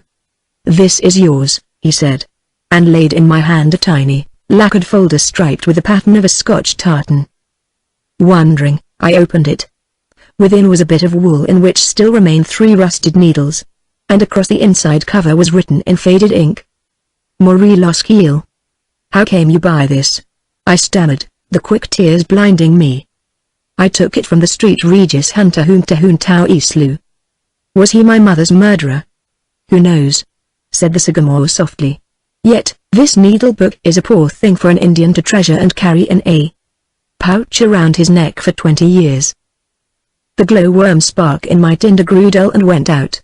For a long while I lay there, thinking, awed by the ways of God so certain, so inscrutable, and understood how at the last all things must be revealed, even the momentary and lightest impulse, and every deepest and the most secret thought. Lying there, I asked of the Master of Life his compassion on us all, and said my tremulous and silent thanks to him for the dear, sad secret that his mercy had revealed. And, my lips resting on my mother's needle-book, I thought of Lois, and how like mine in a measure was her strange history, not yet fully revealed. Sagamore, my elder brother? I said at last. My Aro listens. How is it then with Lois de Kentucky that you already knew she was of the hidden children? I knew it when I first laid eyes on her, Loskiel. By what sign? The moccasins. She lay under a cowshed asleep in her red cloak, her head on her arms. Beside her the kerchief tied around her bundle lay unknotted, revealing the moccasins that lay within. I saw, and knew. And for that reason have I been her friend. You told her this? Why should I tell her? There was no answer to this. An Indian is an Indian, I said after a moment. What mark is there on the moccasins that you knew them? The wings, worked in white wampum. A mother makes a pair with wings each year for her hidden one, so that they will bring her little child to her one day, swiftly and surely as the swallow that returns with spring. Has she told you of these moccasins, how every year a pair of them is left for her, no matter where she may be lodged? She has told me. She has shown me the letter on bark which was found with her, the relics of her father, this last pair of moccasins, and the new message written within. And she asked me to guide her to Catherine's town. And I have refused. No, Loskiel, I have never doubted that she was of the hidden people. And for that reason have I been patient and kind when she has beset me with her pleading that I show to her the trail to Catherine's town. But I will not. For although in rifle dress she might go with us, nay, nor do I even doubt that she might endure the warpath as well as any stripling eager for honor and his first scalp taken, I will not have her blood upon my hands. For if she stir thither, if she venture within the great shadow, the ghouls of Amokol will know it. And they will take her and slay her on their altar, spite of us all, spite of you and me and your generals and colonels, and all your troops and riflemen, spite of your whole army and its mighty armament. I say it, I, a Siwanoy's Mohican of the enchanted clan. A Sagamore has spoken. Chill after chill crept over me so that I shook as I lay there in the darkness. Who is this maiden, Lois? I asked. Do you not guess, Loskiel? Vaguely. Then listen, brother. Her grandfather was the great Jean Kerr, who married the white daughter of the Chevalier de Clausen. Her mother was Jean Kerr, her father the young Vicomte de Kentucky, of the regiment de la Reine, not that stupid Captain Kentucky of the regiment of Languedoc, who, had it depended on him, would never have ventured to attack Braddock at all. This is true, because I knew them both of these Kentucky captains. And the picture she showed to me was that of the officer in the regiment de la Reine. I saw that regiment die almost to a man. I saw Dieskau fall. I saw that gay young officer, de Kentucky, who had nicknamed himself Jean Kerr, laugh at our Iroquois as he stood almost alone, almost the last man living, among his fallen white coats. And I saw him dead, Loskiel, the smile still on his dead lips, and his eyes still open and clear and seeming to laugh up at the white clouds sailing, which he could not see. That was the man she showed me painted on polished bone. And her mother? I asked. I can only guess, Loskiel, for I never saw her.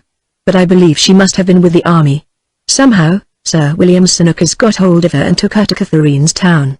And if the little Lois was born there or at India, or perhaps among the lakes before the mother was made prisoner, I do not know. Only this I gather, that when the cats of Amokel heard there was a child, they demanded it for a sacrifice. And there must have been some Seneca there, doubtless some adopted Seneca of a birth more civilized, who told the mother, and who was persuaded by her to make of it a hidden one. How long it lay concealed, and in whose care, how can I know? But it is certain that Amokel learned that it had been hidden, and sent his cat people out to prowl and watch.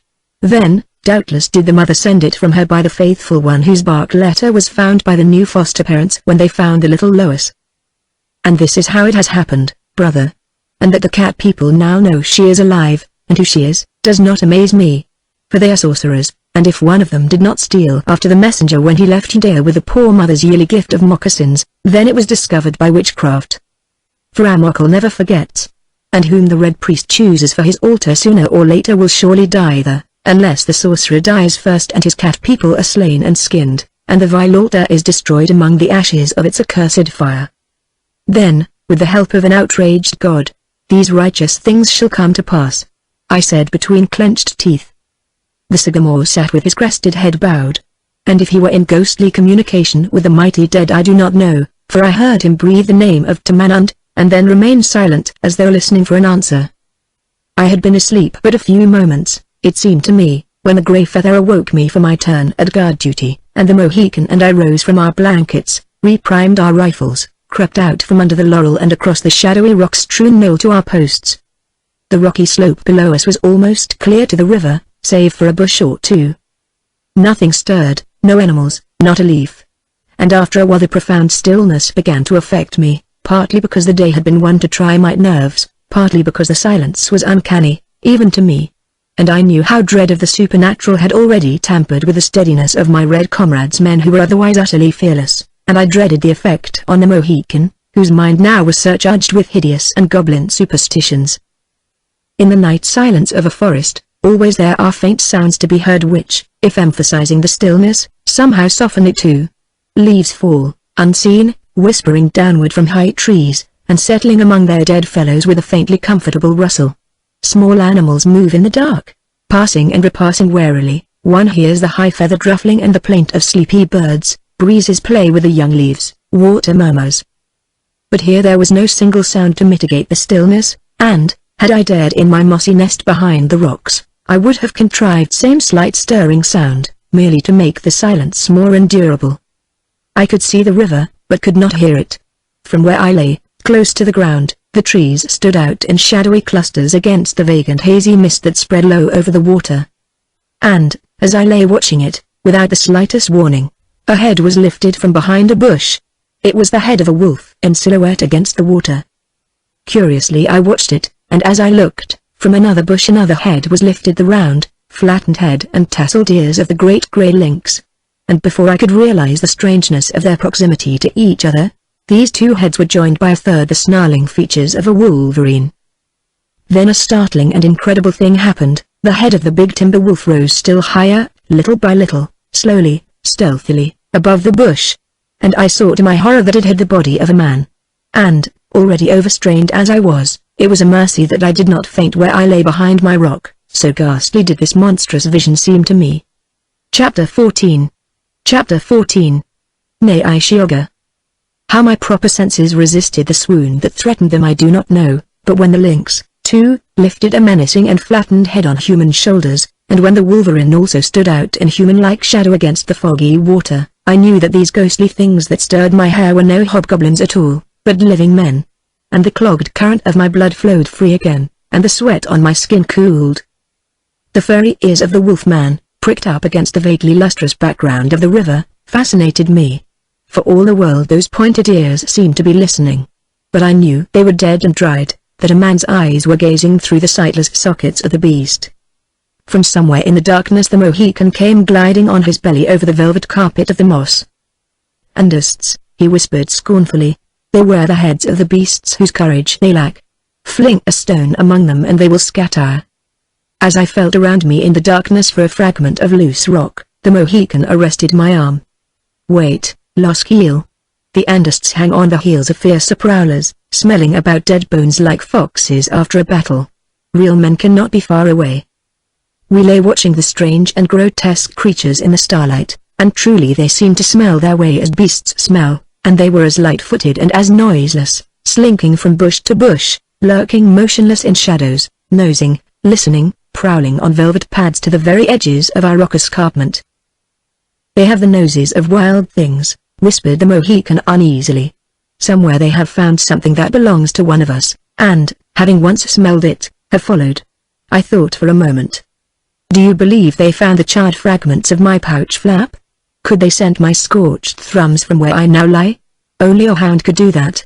It is not given to men to scent a trail as beasts scent it running past do," the Mohican said softly. "Men of the settlement detect no odor where those of their open perceive a multitude of pungent smells." "That is true," I said. "It is true, Loskiel. As a dog scents water in a wilderness and comes to it from afar, so can I also. Like a dog, too, can I wind the hidden partridge brood, though never the nesting hen, nor can a mink do that much either. But keen as the perfume of a bee tree, and certain as the rank smell of a dog fox in March which even a white man can detect, are the odors of the wilderness to him whose only home it is. And even as a lad, and for the sport of it, have I followed and found by its scent alone the great night butterfly, marked brown and crimson, and larger than a little bat, whose head bears tiny ferns, and whose wings are painted with the 4 quarters of the moon.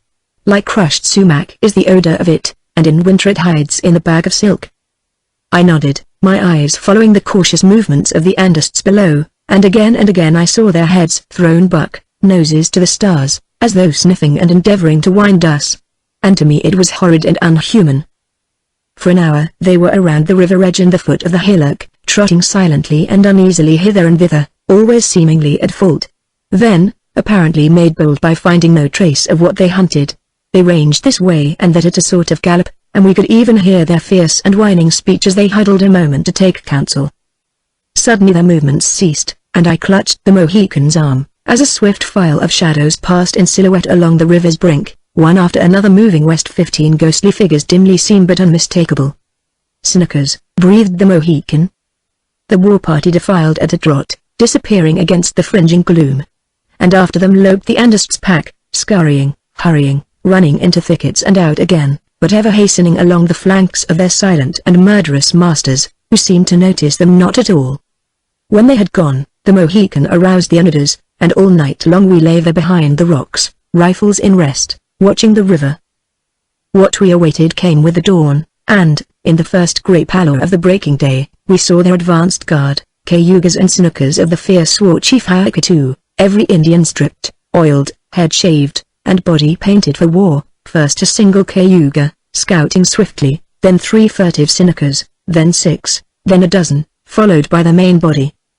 Doubtless they had depended on the Andists and advanced guard of Senecas for flankers, for the main body passed without even a glance up at the hilly ground where we lay watching them. Then there was a break in the line, an interval of many minutes before their pack horses appeared, escorted by green-kitted soldiers. And in the ghostly light of dawn, I saw Sir John Johnson riding at the head of his men, his pale hair unpowdered, his heavy, colorless face sunk on his breast. After him, in double file, marched his regiment of Greens. Then came more Indians, Oagas, I think, then that shameless villain, MacDonald, in bonnet and tartan, and the heavy claymore swing on his saddle bow, and his blue-eyed Indians swarming in the rear. Lord, what a crew! And as though that were not enough to affront the rising sun, comes riding young Walter Butler, in his funereal cloak, white as a corpse under the black disorder of his hair, and staring at nothing like a damned man.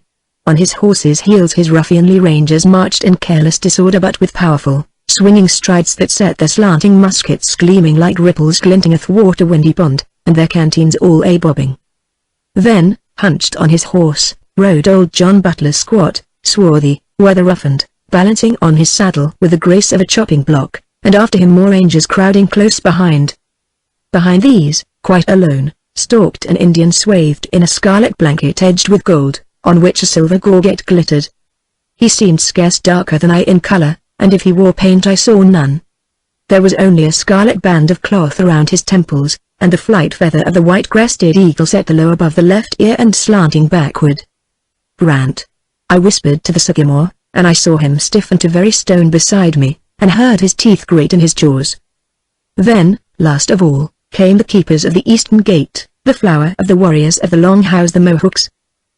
They passed in the barbaric magnificence of paint and feather and shining steel, 100 lithe, light-stepping warriors, rifles swinging a trail, and gorgeous beaded sporrans tossing at every stride. An interval, then the first wary figure of the lurking rearguard, another, half a dozen, smooth-bore rifles at a ready, scanning river and thicket. Every one of them looked up at our craggy knoll as they glided along its base, two hesitated, ran halfway up over the rock escarpment, loitered for a few moments, then slunk off, hastening to join their fellows. After a long while a single Seneca came speeding, and disappeared in the wake of the others. The motley army of the West had passed. And it was a terrible and an infamous sight to me, who had known these men under other circumstances, to see the remnant of the landed gentry of Tryon County now riding the wilderness like very vagabonds, squired by a grotesque horde of bloody renegades. To what a doleful pass had these gentlemen come, who lately had so lauded it among us, these proud and testy autocrats of County Tryon, with their vast estates, their baronial halls, their servants, henchmen, tenantry, armed retainers, slaves? Where were all these people now? Where were their ladies in their London silks and powder? Where were their mistresses, their distinguished guests? Where was my Lord Dunmore now, the great Murray, Earl of Dunmore and Brentmested to unhappy Norfolk? And, alas, where was the great and good Sir William, and where was Sir William's friend, Lady Grant, and the fearless Duchess of Gordon, and the dark and lovely Lady Johnson, and the pretty ladies of Guy Johnson, of Colonel Butler, of Colonel Claus? Where was Sir John's pitifully youthful and unfortunate lady, and her handsome brother, crippled at Oriskany, and the gentle, dark-eyed sister of Walter Butler, and his haughty mother? All either dead or prisoners, or homeless refugees, or exiles living on the scant bounty of their government they had suffered for so loyally. The merciless committee of sequestration had seized Johnson Hall, Fort Johnson, Guy Park, Butlersbury, Fish House was burned, Summer House Point lay in ashes, and the charming town built by Sir William was now a rebel garrison, and the jail he erected was their citadel, flying a flag that he had never heard of when he died. All was gone, gone the kilted Highlanders from the guard-house and the hall, gone the Royal Americans with all their bugle horns and clarions and scarlet pageantry, gone the many-feathered chieftains who had gathered so often at Guy Park, or the fort, or the hall. Mansions, lands, families, servants, all were scattered and vanished, and of all that Tryon County glory only these harassed and haggard horsemen remained, haunting the forest purlieus of their former kingdoms with hatred in their hearts, and their hands red with murder. Truly, the red beast we hunted these 3 years through was a most poisonous thing, that it should belch forth such pests as Lord George Germain, and Loring, and Cunningham, and turn the baronets and gentry of County Tryon into murdering and misshapen ghouls. When the sun rose we slung pack and pulled foot. And all that day we travelled without mischance, and the next day it was the same, encountering nothing more menacing than peeled and painted trees, where some scouting war party of the enemy had written threats and boasts, warning the Boston people away from the grisly fastnesses of the dread Long House, and promising a horrid vengeance for every mile of the dark empire we profaned. And so, towards sundown, the first picket of General Sullivan's army challenged us, and my Indians shouted, "Nay, Ishioga!" And presently we heard the evening gun very near. Signs of their occupation became more frequent every minute now. There were batks and rafts being unloaded at landing places, heavily guarded by Continental soldiery, canoes at carrying places, brush huts erected along the trail, felled trees, bushes cut and lying in piles, roads being widened and cleared, and men everywhere going cheerily about their various affairs. We encountered the cattle guard near to a natural meadow along a tiny binnacle, and they gave us an account of how Brant had fallen upon Minizink and had slain more than 100 of our people along the Delaware and Neversink. And I saw my Indians listening with grim countenances while their eyes glowed like coals.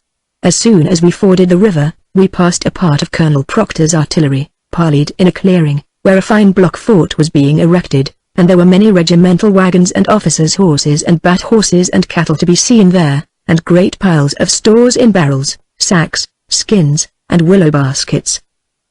As we passed the tents of a foot regiment, the 3rd New Hampshire Line, one of their 6 ensigns, Bradbury Richards, recognized me and came across the road to shake my hand, and to inform me that a small scout was to go out to reconnoiter the Indian town of Kemung, and that we would doubtless march thither on the morrow. With Richards came also my old friend Ezra Buell, lately lieutenant in my own regiment, but now a captain in the 3rd New York Continentals, and a nephew of that Ezra Buell who ran the Stanwix survey in '69 and married a pretty Aurora girl while marking the treaty line. "Well," says Ezra, shaking my hand, "and how are you, lazy people up the river, and what are you doing there?" "Damming the lake," said I, "whilst you damn us for making you wait." Bradbury Richards laughed, saying that they themselves had but just come up, admitting, however, that there had been some little cursing concerning our delay. "It has been that way with us, too," said I, "but it is the rebel Grants we curse, and the Ethan Allens and John Starks, and treacherous Green Mountain boys, who would shoot us in the backs or make a dicker with Sir Henry sooner than lift a finger. To obey the laws of the state they are betraying. So hot and yet so young," said Buell, laughing, and after a long trail, too, glancing at my Indians, and another in view already. "But you were ever an uncompromising youngster." "Loskiel. Your regiment has marched for Canajoharie," I said.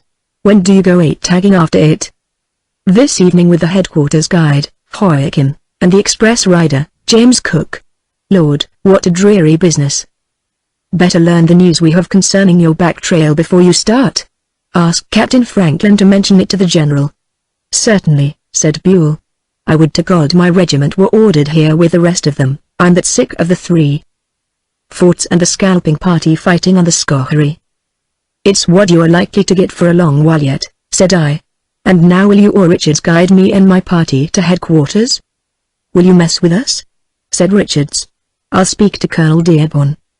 I said I would with pleasure, if free to do so, and we walked on through the glorious sunset light, past camp after camp, very smoky with green fires.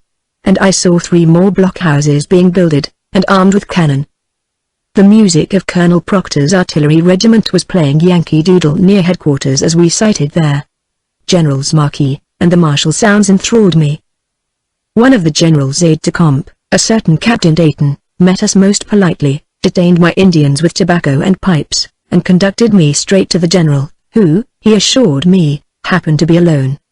Having seen our general on various occasions, I recognized him at once, although he was in his banyan, having, I judged, been bathing himself in a small, wooden bowl full of warm water, which stood on the puncheon flooring near, very sloppy. He received me most civilly and listened to my report with interest and politeness, whilst I gave him what news I had of Clinton and how it was with us at the lake, and all that had happened to my scout of 6, the death of the Street Regis and the 2 Iroquois, the treachery of the Erie and his escape, the murder of the Stark Bridge, and how we witnessed the defile of Indian butlers' motley but sinister array headed northwest on the Great Warrior Trail. Also, I gave him as true and just an account as I could give of the number of soldiers, renegades, Indians, and bat horses in that fantastic and infamous command. "Where are your Indians?" he asked bluntly. I informed him, and he sent his aide to fetch them. General Sullivan understood Indians, and I am not at all sure that my services as interpreter were necessary, but as he said nothing to the contrary, I played my part, presenting to him the stately Sagamore, then the Grey Feather, then the young warrior, Tahuntau'i, who fairly quivered with pride as I mentioned the scalps he had taken on his first warpath. With each of my Indians the general shook hands, and on each was pleased to bestow a word of praise and a promise of reward. For a while, through medium of me, he conversed with them, and particularly with the Sagamore, concerning the trail to Catherine's town, and, seeming convinced and satisfied, dismissed us very graciously, telling an aide to place 2 bush huts at our disposal, and otherwise see that we lacked nothing that could be obtained for our comfort and good cheer. As I saluted, he said in a low voice that he preferred I should remain with the Mohican and Oneidas until the evening meal was over, which I took to indicate that any rum served to my Indians must be measured out by me. So that night I supped with my red comrades in front of our bush huts, instead of joining Colonel Dearborn's mess. And I was glad I did so, and I allowed them only a gill of rum. After penning my report by the light of a very vile torch, and filing it at headquarters, I was so tired that I could scarce muster courage to write in my diary. But I did, setting down the day's events without shirking, though I yawned like a volcano at every pen stroke. Captains Franklin and Buell, in high spirits, came just as I finished, desiring to learn what I had to say of the road to Otsego, but when I informed them they went away looking far more serious than when they arrived. A few minutes later I saw the scout march out, bound for Kemung, a small detachment of the 2nd Jersey, 1 Starkbridge Indian, and a corridor boys in very elegant deerskin shirt and gorgeous leggings. Captain Cummins led them. As they left, Captain Dayton arrived to take me again to the general. There was a throng of officers in the marquee when I was announced, but evidently by some preconcerted understanding all retired as soon as I entered. When we were alone, the general very kindly pointed to a camp stool at his elbow and requested me to be seated, and for a little while he said nothing, but remained leaning with both elbows on his camp table, seeming to study space as though it were peopled with unpleasant pictures. However, presently his symmetrical features recovered pleasantly from abstraction, and he said, "Mr. Loskiel, it is said of you that, except for the Anita Sachem, Spencer, you are perhaps the most accomplished interpreter Guy Johnson employed." "No," I said, "there are many better interpreters, my general, but few, perhaps, who understand the most intimate and social conditions of the Long House better than do I." "You are modest in your great knowledge, Mr. Loskiel." "No, General, only, knowing as much as I do, I also perceive how much more there is that I do not know. Which makes me wary of committing myself too confidently, and has taught me that to vaunt one's knowledge is a dangerous folly." General Sullivan laughed that frank, manly, and very winning laugh of his. Then his features gradually became somber again. "Colonel Broadhead, at Fortress Pitt, sent you a supposed Wyandotte who might have been your undoing," he said abruptly. "He is a cautious officer, too, yet see how he was deceived. Are you also likely to be deceived in any of your Indians?" "No, sir." "Oh. You are confident, then, in this matter?" "As far as concerns the Indians now under my command." "You vouch for them?" "With my honor, General." "Very well, sir. And your Mohican loop? He can perform what he has promised. Guide us straight to Catherine's Town, I mean?" "He has said it." "Aye, but what is your opinion of that promise?" "A Siwanoi's Sagamore never lies." "You trust him?" "Perfectly. We are blood brothers, he and I." "Oh," said the general, nodding. "That was cunningly done, sir." "No, sir. The idea was his own." General Sullivan laughed again, playing with a polished gorget at his throat. "Do you never take any credit for your accomplishments, Mr. Loskiel?" he inquired. "How can I claim credit for that which was not of my own and proper plotting, sir?" "Oh, it can be done," said the general, laughing more heartily. "Ask some of our brigadiers and colonels, Mr. Loskiel, who desire advancement every time that heaven interposes to save them from their own stupidities. Well, let it go, sir. It is on a different matter that I have summoned you here, a very different business, Mr. Loskiel, one which I do not thoroughly comprehend. All I know is this, that we Continentals are warring with Britain and her allies of the Long House, that our few Oneida and Starkbridge Indians are fighting with us. But it seems that between the Indians of King George and those who espouse our cause there is a deeper and bloodier and more mysterious feud." "Yes, General." "What is it?" he asked bluntly. "A religious feud, terrible, implacable. But this is only between the degraded and perverted priesthood of the Senecas and our Oneidas and Mohicans, whose sachems and sagamores have been outraged and affronted by the blasphemous mockeries of our Mokol." "I have heard something of this." "No doubt, sir. And it is true. The Senecas are different. They belong not in the Long House. They are an alien people at heart, and seem more nearly akin to the Western Indians, save that they share with the Confederacy its common Huron-Iroquois speech. For although their ensigns sit at the most sacred right of the Confederacy, perhaps not daring in federal council to reveal what they truly are, I am convinced, sir, that of the Seneca sachems the majority are at heart pagans. I do not mean non-Christians, of course, they are that anyway, but I mean they are degenerated from the more noble faith of the Iroquois, who, after all, acknowledge one God as we do, and have become the brutally superstitious slaves of their violent perverted priests. It is the spawn of Frontenac that has done this. What the Wyoming witch did at Wyoming her demons will do hereafter. Witchcraft, the frenzied worship of goblins, ghouls, and devils, the sacrifice to Biskuna, all these have little by little taken the place of the grotesque but harmless rites practiced at the Onahu Aurora. Amokal has made it sinister and terrible beyond words, and it is making of the Senecas a swarm of fiends from hell itself. This, sir, is the truth. The orthodox priesthood of the Long House shudders and looks askance, but dares not interfere. As for Sir John, And Butler, and MacDonald, what do they care as long as their Senecas are inflamed to fury, and fight them more ruthlessly? No, sir, only the priesthood of our own allies has dared to accept the challenge from Amokal and his people of the Cat. Between these it is now a war of utter extermination.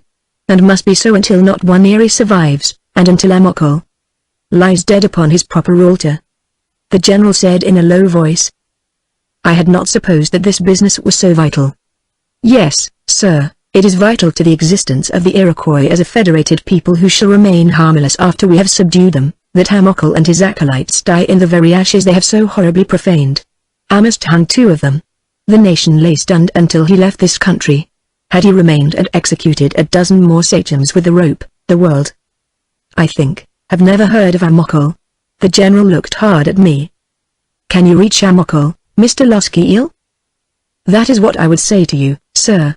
I think I can reach him at Catherine's Town with my Indians and a detachment from my own regiment, and crush him before he is alarmed by the advance of this army.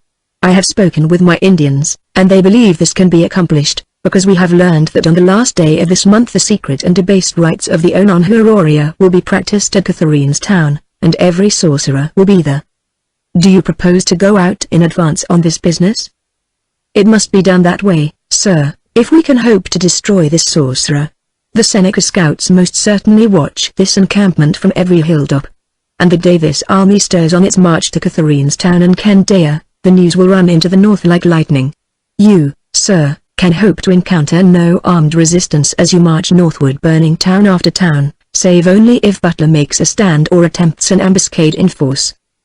Otherwise, no Seneca will await your coming. I mean, there will be no considerable force of Senecas to oppose you in their towns, only the usual scalping parties hanging just outside the smoke veil. All will retire before you. And how is Amokal to be destroyed at Catherine's Town unless he be struck at secretly before your advance is near enough to frighten him? What people would you take with you? My Indians, Lieutenant Boyd, and 30 riflemen. Is that not too few? In all swift and secret marches, sir, a few do better service than many, as you have taught your own people many a time. That is quite true. But they never seem to learn the lesson. I am somewhat astonished that you have seemed to learn it, and lay it practically to heart. He smiled, drummed on the table with a Faber pencil, then, knitting his brows, drew to him a sheet of paper and wrote on it slowly, pausing from time to time in troubled reflection. Once he glanced up at me coldly, and, who is to lead this expedition? He asked bluntly. Why, Lieutenant Boyd, sir, said I, wondering. Oh, you have no ambitions then? Mr. Boyd ranks me, I said, smiling. Who else should lead? I see. Well, sir, you understand that new commission lies all neatly folded for you in Catherine's Town. Even such a modest man as you, Mr. Loskiel, could scarce doubt that, he added laughingly. No, sir, I do not doubt it. That is well, then. Orders will be sent you in due time, not until General Clinton's army arrives, however. He looked at me pleasantly. I have robbed you of the sleep most justly due you. But I think perhaps you may not regret this conference. Good night, sir. I saluted and went out. An orderly with a torch lighted me to my quarters. Inside the bush hut assigned to the Mohican and myself, the red torchlight flickered over the recumbent sycamore, swathed in his blanket, motionless. But even as I looked, one of his eyes opened a little way, glimmering like a jewel in the ruddy darkness, then closed again. So I stretched myself out in my blanket beside the sycamore, and, thinking of Lois, fell presently into a sweet and dreamless sleep. At 6 o'clock the morning gun awoke me with its startling and annoying thunder. The sycamore sat up in his blanket, wearing that half-irritated, half-shamed expression always to be seen on an Indian's countenance when cannon are fired.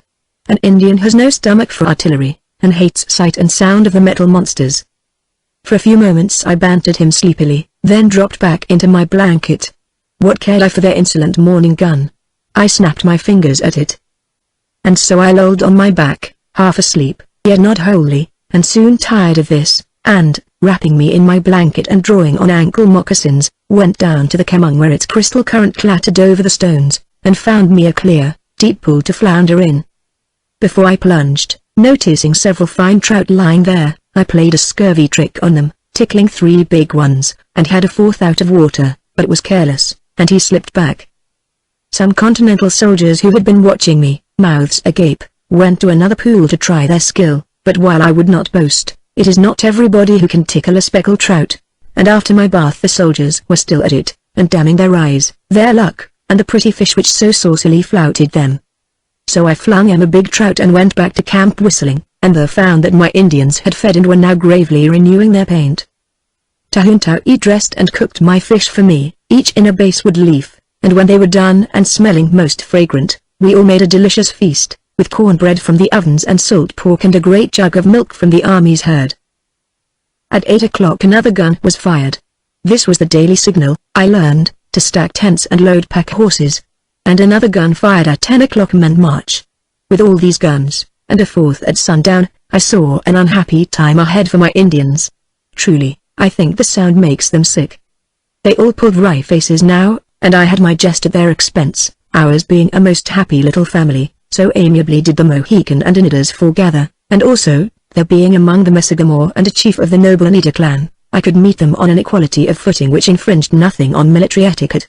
There were doubtless many interpreters in camp, but few, if any, I suppose, who had had the advantage of such training as I under Guy Johnson, who himself, after Sir William's death, was appointed Indian Superintendent under the Crown for all North America. Guy Johnson knew the Iroquois. And if he lacked the character, personal charm, and knowledge that Sir William possessed, yet in the politics and diplomacy of Indian affairs his knowledge and practice were vast, and his services most valuable to his king.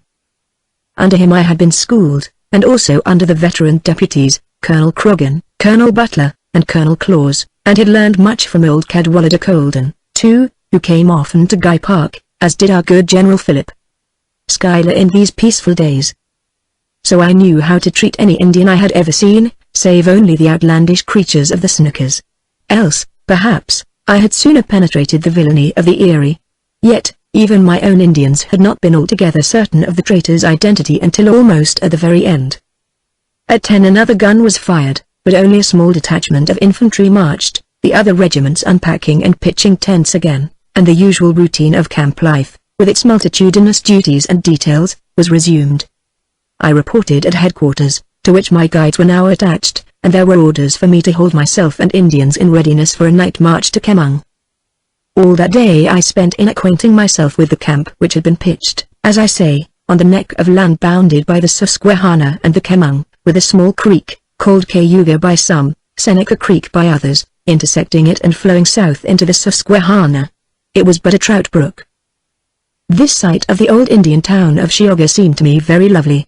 The waters were silvery and sweet, the flats composed of rich, dark soil, the forests beautiful with a great variety of noble and gigantic trees, white pines on the hills, on the level country enormous black walnuts, oaks, buttonwoods, and nut trees of many species, growing wide apart, yet so roofing the forest with foliage that very little sunlight penetrated, and only the flats were open and bright with waving Indian grass, now so ripe that our sheep, cattle, and horses found in it a nourishment scarcely sufficient for beasts so exercised and driven. That day, as I say, I walked about the camp and adjacent river country, seeking out my friends in the various regiments to gossip with them, and was invited to a rum punch given by all the officers at the artillery lines to celebrate the victory of General Wayne at Stony Point. Colonel Proctor's artillery band discoursed most noble music for us, and there was much hilarity and cheering, and many very boisterous. These social parties in our army, where rum punch was the favorite beverage, were gay and lively, but there was a headache in every cup of it. They say. I, being an interpreter, held aloof because I must ever set an example to my red comrades. And this day had all I could do to confine them to proper rations. For all spirit is a very poison to any Indian. And of all the crimes of which men of my color stand attainted, the offering of this death cup to our red brothers is, I think, the wickedest and the most contemptible. For when we white men become merely exhilarated in the performance of such social usages as politeness requires of us, the Indian becomes murderous. And I remember at this artillery punch many officers danced to Shawani's dance, and General Hand, of the light troops, did lead this war dance, which caused me discomfiture. I not at all pleased to see officers who ranked me cut schoolboy capers round a midday fire. And it was like very school lads that many of us behaved, making of this serious and hazardous expedition a silly pleasure jaunt. I have since thought that perhaps the somber and majestic menace of a sunless and unknown forest reacted a little on us all, and that many found a nervous relief in brief relaxations and harmless folly, and in antics performed on its grim and dusky edges. For no one, I think, doubted there was trouble waiting for us within these silent shades. And the tension had never lessened for this army, what with waiting for the right wing, which had not yet apparently stirred from Otsego, and the inadequacy of provisions, not known to the men but whispered among the officers, and the shots already exchanged this very morning along the river between our outposts and prowling scouts of the enemy, and the daily loss of pack animals and cattle, strayed or stolen, and of men, too, scalped since they left Wyoming, sometimes within gunshot of headquarters. But work on the 4-block forts, just begun, progressed rapidly, and, alas, the corps of invalids destined to garrison them had, since the army left Easton, increased too fast to please anybody, what with wounds, accidents in camp from careless handling of firearms, kicks from animals, and the various diseases certain to appear where many people congregate. There were a number of regiments under tents or awaiting the unfinished log barracks at Geauga Point. In the 1st Brigade there were 4 from New Jersey, in the 2nd Brigade 3 from New Hampshire, in the 3rd 2 from Pennsylvania, and an artillery regiment, and what with other corps and the train, boatmen, guides, workmen, servants, etc., it made a great and curious spectacle even before our right wing joined. Every regiment carried its colors and its music, fifes, drums, and bugle horns, and sometimes these played in the march when a light detachment went forward for a day's scout, or to forage or to destroy. But best of all music I ever heard, I loved now to hear the band of Colonel Proctor's artillery regiment, filling me as it did with solemn, yet pleasurable, emotions, and seemingly teaching me how dear had Lois become to me. The scout, sent out the day before, returned in the afternoon with an account that Kemung was held by the enemy, which caused a bustle in camp, particularly among the light troop. Headquarters was very busy all day long, and sometimes even gay, for the gentlemen of General Sullivan's family were not only sufficient, but amiable and delightful. And there I had the honor of being made known to his aide-de-camp, Mr. Pierce, Mr. Van Cortlandt, and Major Hoops. I already knew Captain Dayton. Also, of the staff I met the Captain Topham, our commissary of militia stores, Captain Lodge, our surveyor, Colonel Zantes and Bond, conductors of boats, Dr. Hogan, Chief Surgeon, Lieutenant Pemberton, Judge Advocate, Lieutenant Colonel Frassier, Colonel Hooper, Lieutenant Colonel Barber, Adjutant General, the Reverend S. Kirkland, Chaplain, and others most agreeable but too numerous to mention. Still, I have written them all down in my diary, as I try always to do, so that if God gives me wife and children some day they may find, perhaps, an hour of leisure, when to peruse a blotted page of what husband and father saw in the Great War might not prove too tedious or disagreeable. In this manner, then, the afternoon of that august day passed, and what with these occupations, and the catching of several trouts, which I loved to do with hook and line and alder pole, and what with sending to Lois a letter by an express who went to Clinton toward evening, the time did not seem irksome. Yet, it had passed more happily had I heard from Lois. But no runners came, and if any were sent out from Otsego and taken by the enemy I know not, only that none came through that day, Thursday, August the 12th. One thing in camp had disagreeably surprised me, that there were women and children here, and like to remain in the block forts after the army had departed from its base for the long march through the Seneca country. This I could not understand or reconcile with any proper measure of safety, as the cannon in the blockhouses were not to be many or of any great caliber, and only the corps of invalids were to remain to defend them. I had told Lois that no women would be permitted at Geauga Point. That these were the orders that had been generally understood at Otsego. And now, lo and behold, here were women arrived from Easton, Bethlehem, Wyalusing, and Wyoming, including the wives and children of several non-commissioned officers and soldiers from the district, widows of murdered settlers, washerwomen, and several tailoresses, in all a very considerable number. And I hoped to heaven that Lois might not hear of this mischievous business and discover in it an excuse for coming as the guest of any lady at Otsego, or, in fact, make any further attempt to stir until the right wing marched and the backs took the ladies of Captain Bleecker, Anson Lansing, and Lana, and herself to Albany. After sundown an officer came to me and said that the entire army was ordered to march at 8 that evening, excepting troops sufficient to guard our camp, that there would be no alarm sounded, and that we were to observe secrecy and silence. Also, it appeared that a gill of rumper man had been authorized, but I refused for myself and my Indians, thinking to myself that the general might have made it less difficult for me if he had confined his indulgence to the troops. About 8 o'clock a Stockbridge Indian, the one who had been with the scout to Kemung, came to me with a note from Dominic Kirkland. I gave him my hand, and he told me that his name was Yellow Moth, and that he was a Christian. Also, he inquired about the mole, and I was obliged to relate the circumstances of that poor convert's murder. "God's will," said the Yellow Moth very quietly. "You, my brother, and I may see 1,000 fall, and 10,000 on our right hand, and it shall not come nigh us." "Amen," said I, much moved by this simple fellow's tranquil faith. I made him known to the Sagamore and to the two Oneidas, who received him with a grave sincerity which expressed very plainly their respect for a people of which the mole had been for them a respectable example. Like the mole, the Yellow Moth wore no paint except a white cross limned on his breast over a clan sign indecipherable. And if, in truth, there had ever really been a totem under the white paint, I do not know, for like the Algonquins, these peoples had but a loose political, social, religious, and tribal organization, which never approached the perfection of the Iroquois system in any manner or detail. About 8 o'clock came Captain Carberry, of the 11th Pennsylvania, to us, and we immediately set out, marching swiftly up the Kemung River, the Sagamore and the Yellow Moth leading, then Captain Carberry and myself, then their Oneidas.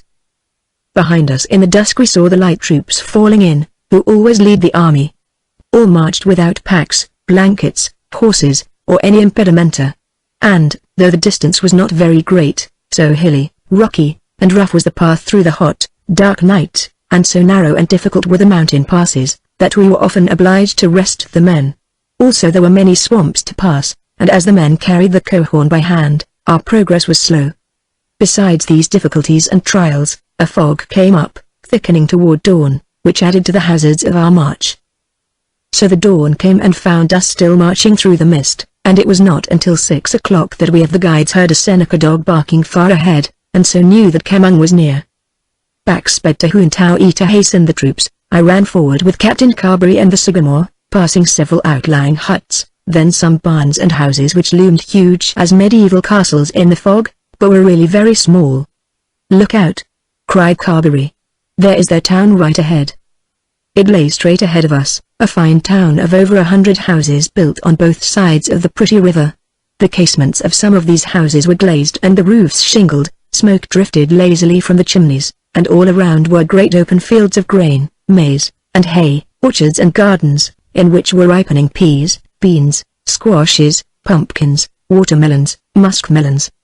"Good God!" said I. "This is a fine place, Carberry." "It's like a dozen others we have laid in ashes," said he, "and like scores more that we shall treat in a like manner. Look sharp.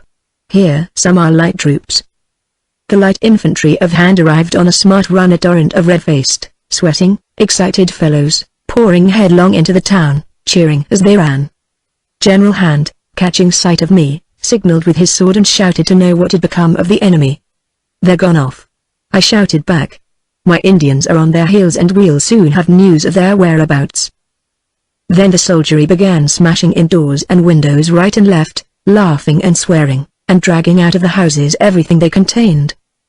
So precipitated had been the enemy's flight that they had left everything food still cooking, all their household and personal utensils, and I saw in the road great piles of kettles, plates, knives, deerskins, beaver pelts, bear hides, packs of furs, and bolts of striped linen, to which heaps our soldiers were adding every minute. Others came to fire the town, and it was sad to see these humble homes puff up in a cloud of smoke and sparks, then burst into vivid flame. In the orchards our men were plying their axes or girdling the heavily fruited trees. Field after field of grain was fired, and the flames swept like tides across them.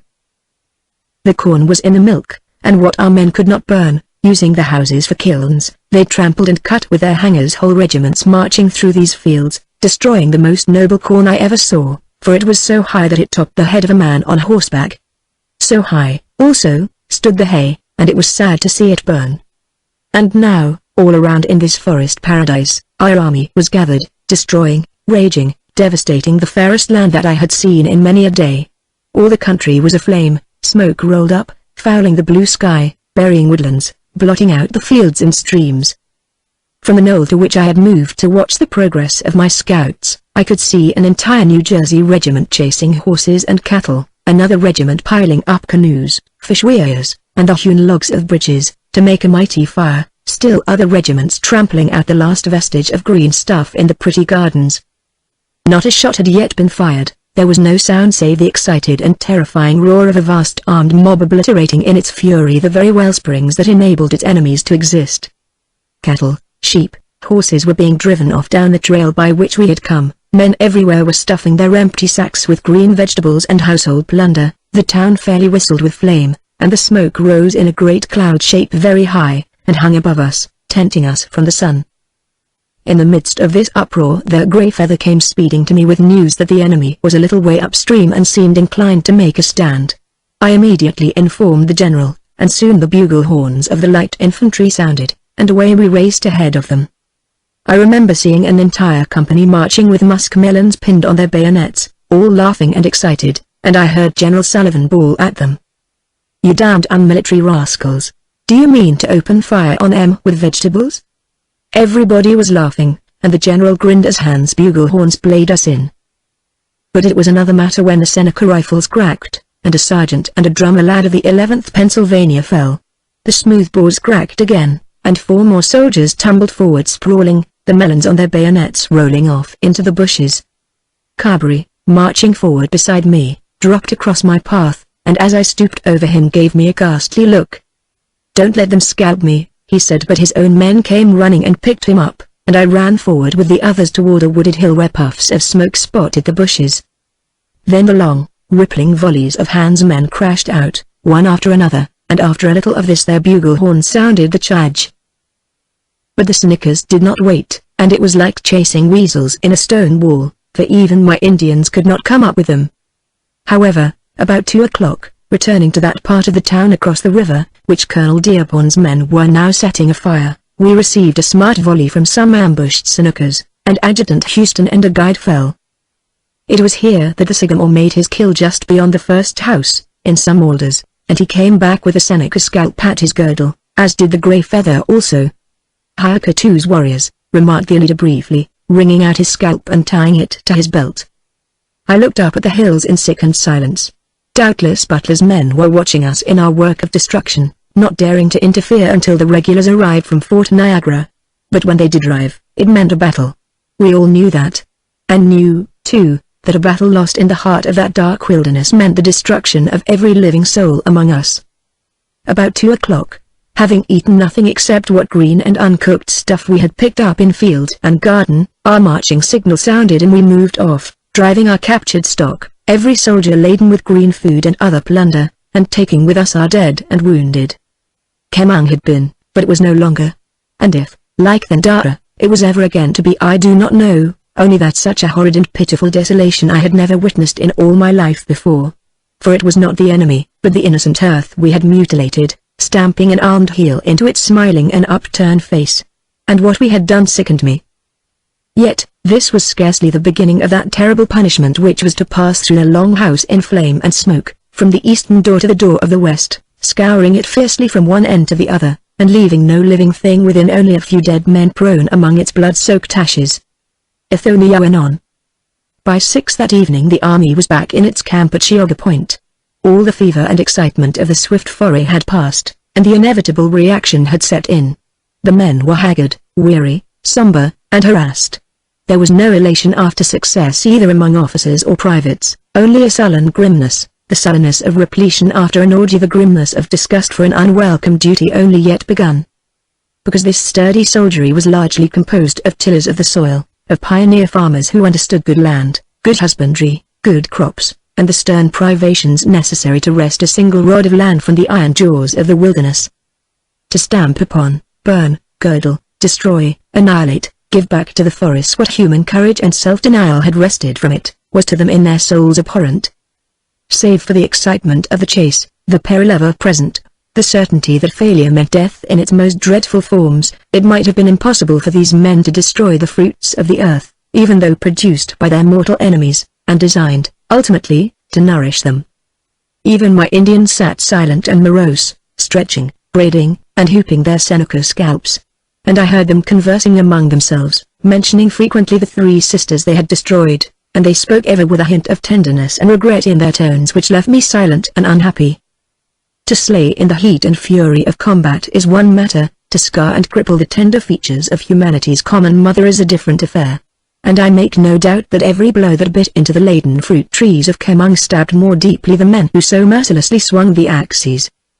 Well might the great Kayuka chieftain repeat the terrible prophecy of Toganeta the Beautiful.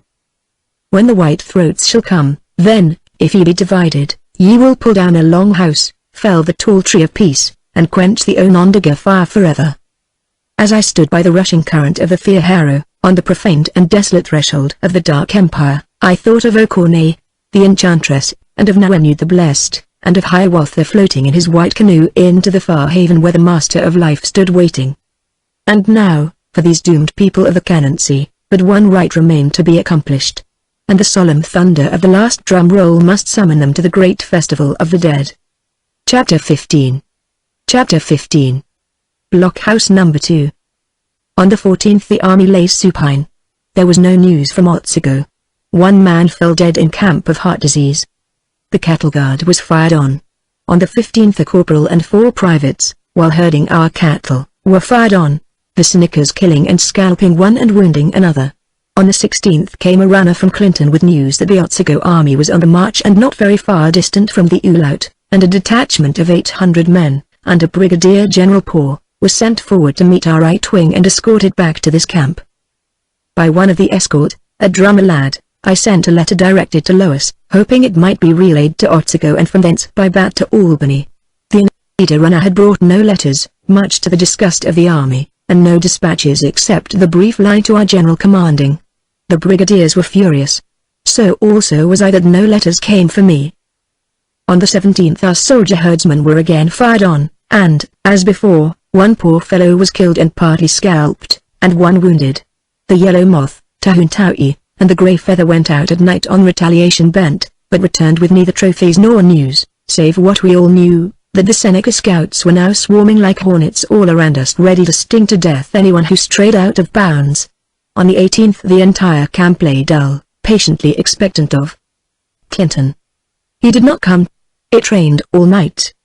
On Thursday, the 19th, it still rained steadily, but with no violence. A fine, sweet, refreshing summer shower, made golden and beautiful at intervals by the momentary prophecy of the sun, yet he did not wholly reveal himself, though he smiled through the mist at us in friendly fashion.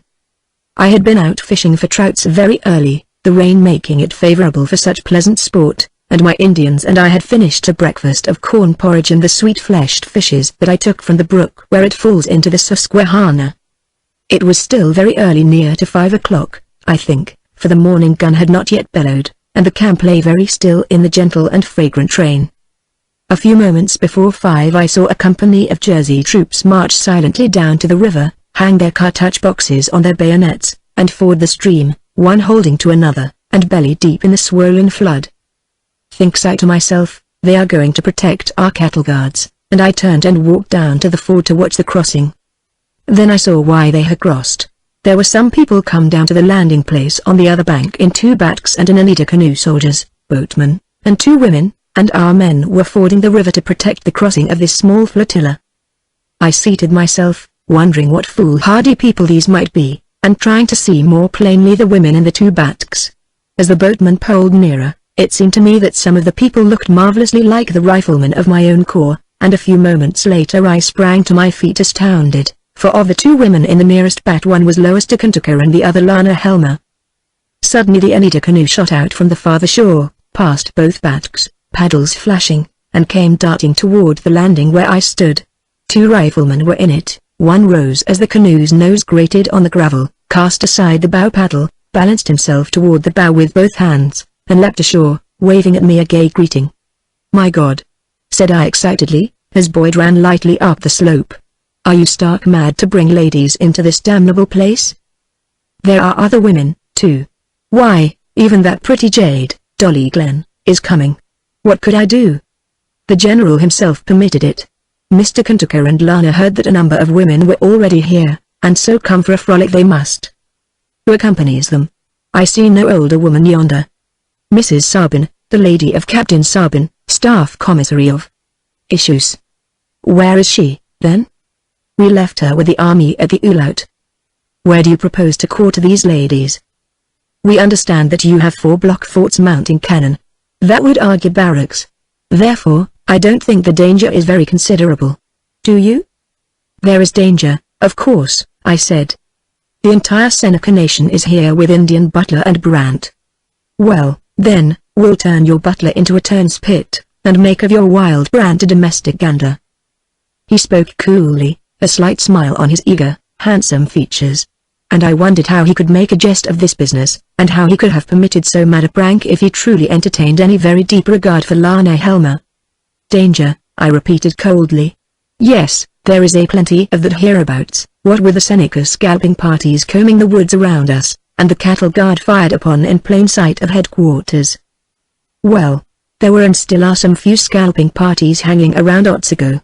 I myself see no real reason why the ladies should not pay us a visit here, have their frolic, and later return with the heavier artillery down the river to Easton. Or, if they choose, they shall await our return from Catherine's town. And if we do not return? Have you thought of that, Boyd? You shall not conjure me with any such forebodings. He laughed. This raid of ours will be no very great or fearsome affair. They'll run your Brants and Butlers, I warrant you. And we'll follow and burn their towns. Then, like the French king of old, down here we'll all go strutting, you and I and the army, lost keel, and no great harm done to anybody or anything, save to the Senecas' squash harvest, and the sensitive feelings of Walter Butler. While he was speaking, I kept my eye on the slow bat which led. 3 boatmen poled it, Lois and Lana sat in the middle. Behind them crouched 2 riflemen, long weapons ready, the ringed coontail floating in the breeze. Neither of the ladies had yet recognized me. Lana leaned lightly against Lois, her cheek resting on her companion's shoulder. A black rage against Boyd rose suddenly in my breast, and so savage and abrupt was the emotion that I could scarce stifle and subdue it. It is wrong for them to come, I said with an effort to speak calmly, utterly and wickedly wrong. Our block forts are not finished. And when they are they will be more or less vulnerable. I cannot understand why you did not make every effort to prevent their coming here. I made every proper effort, he said carelessly. What man is vain enough to believe he can influence a determined woman? I did not like what he said, and so made him no answer. Is your camp still asleep? He asked, yawning. Yes. The morning gun is usually fired at 6. Can you lodge us and bait us until I make my report? I can lodge the ladies and give breakfast to you all. How near is our main army? Between 20 and 30 miles above. One can scarce tell the way this accursed river winds about. Our men are exhausted. They'll not arrive tonight. General Paul's men from this camp met us last night. Clinton desired me to take a few riflemen and push forward, and the ladies except the fat one begged so prettily to go with us that he consented. So we took 2 empty backs and a canoe and came on in advance, with no effort whatever. That was a rash business, I said, controlling my anger. The river woods along the Ulaut swarm with Seneca scouts. Didn't you understand that? So I told them, he said, laughing, but do you know, Loski-eel, between you and me I believe that your pretty Inamorata really loves the thrill of danger. And I know damned well that Lana Helmer loves it. For when we came through without so much as sighting a muskrat, what? Says she, not a savage to be seen and not a shot fired. Lord, says she, I had as lief take the air on Bowling Green there being some real barrel of bow and macaronis. Everything this man said now conspired to enrage me, and it was a struggle for me to restrain the bitter affront ever twitching at my lips for utterance. Perhaps I might not have restrained it any longer had I not seen Lois lean suddenly forward in her seat, shade her eyes with her hands, then stand up beside one of the boatmen. And I knew she recognized me. Instantly within me all anger, rancor, and even dread melted in the warmer and more generous emotion which nigh overwhelmed me, so that for an instant I could scarce see her for the glimmering of my eyes. But that passed, I went down to the shore and stood there while the clumsy boat swung inshore, the misty waves slapping at the bow and side. The landing planks lay on the gravel. Boyd and I laid them. Lana, wrapped in her camblet, crossed them first, giving me her hand with a pale smile. I laid my lips to it, she passed, Boyd moving forward beside her. Then came Lois in her scarlet capuchin, eager and shy at the same time, smiling, yet with fearfulness and tenderness so strangely blended that ever her laughing eyes seemed close to tears and the lips that smiled were tremulous. "I came, you see. Are you angry?" she asked as I bent low over her little hand. "You will not chide me, will you, Yuan?" "No.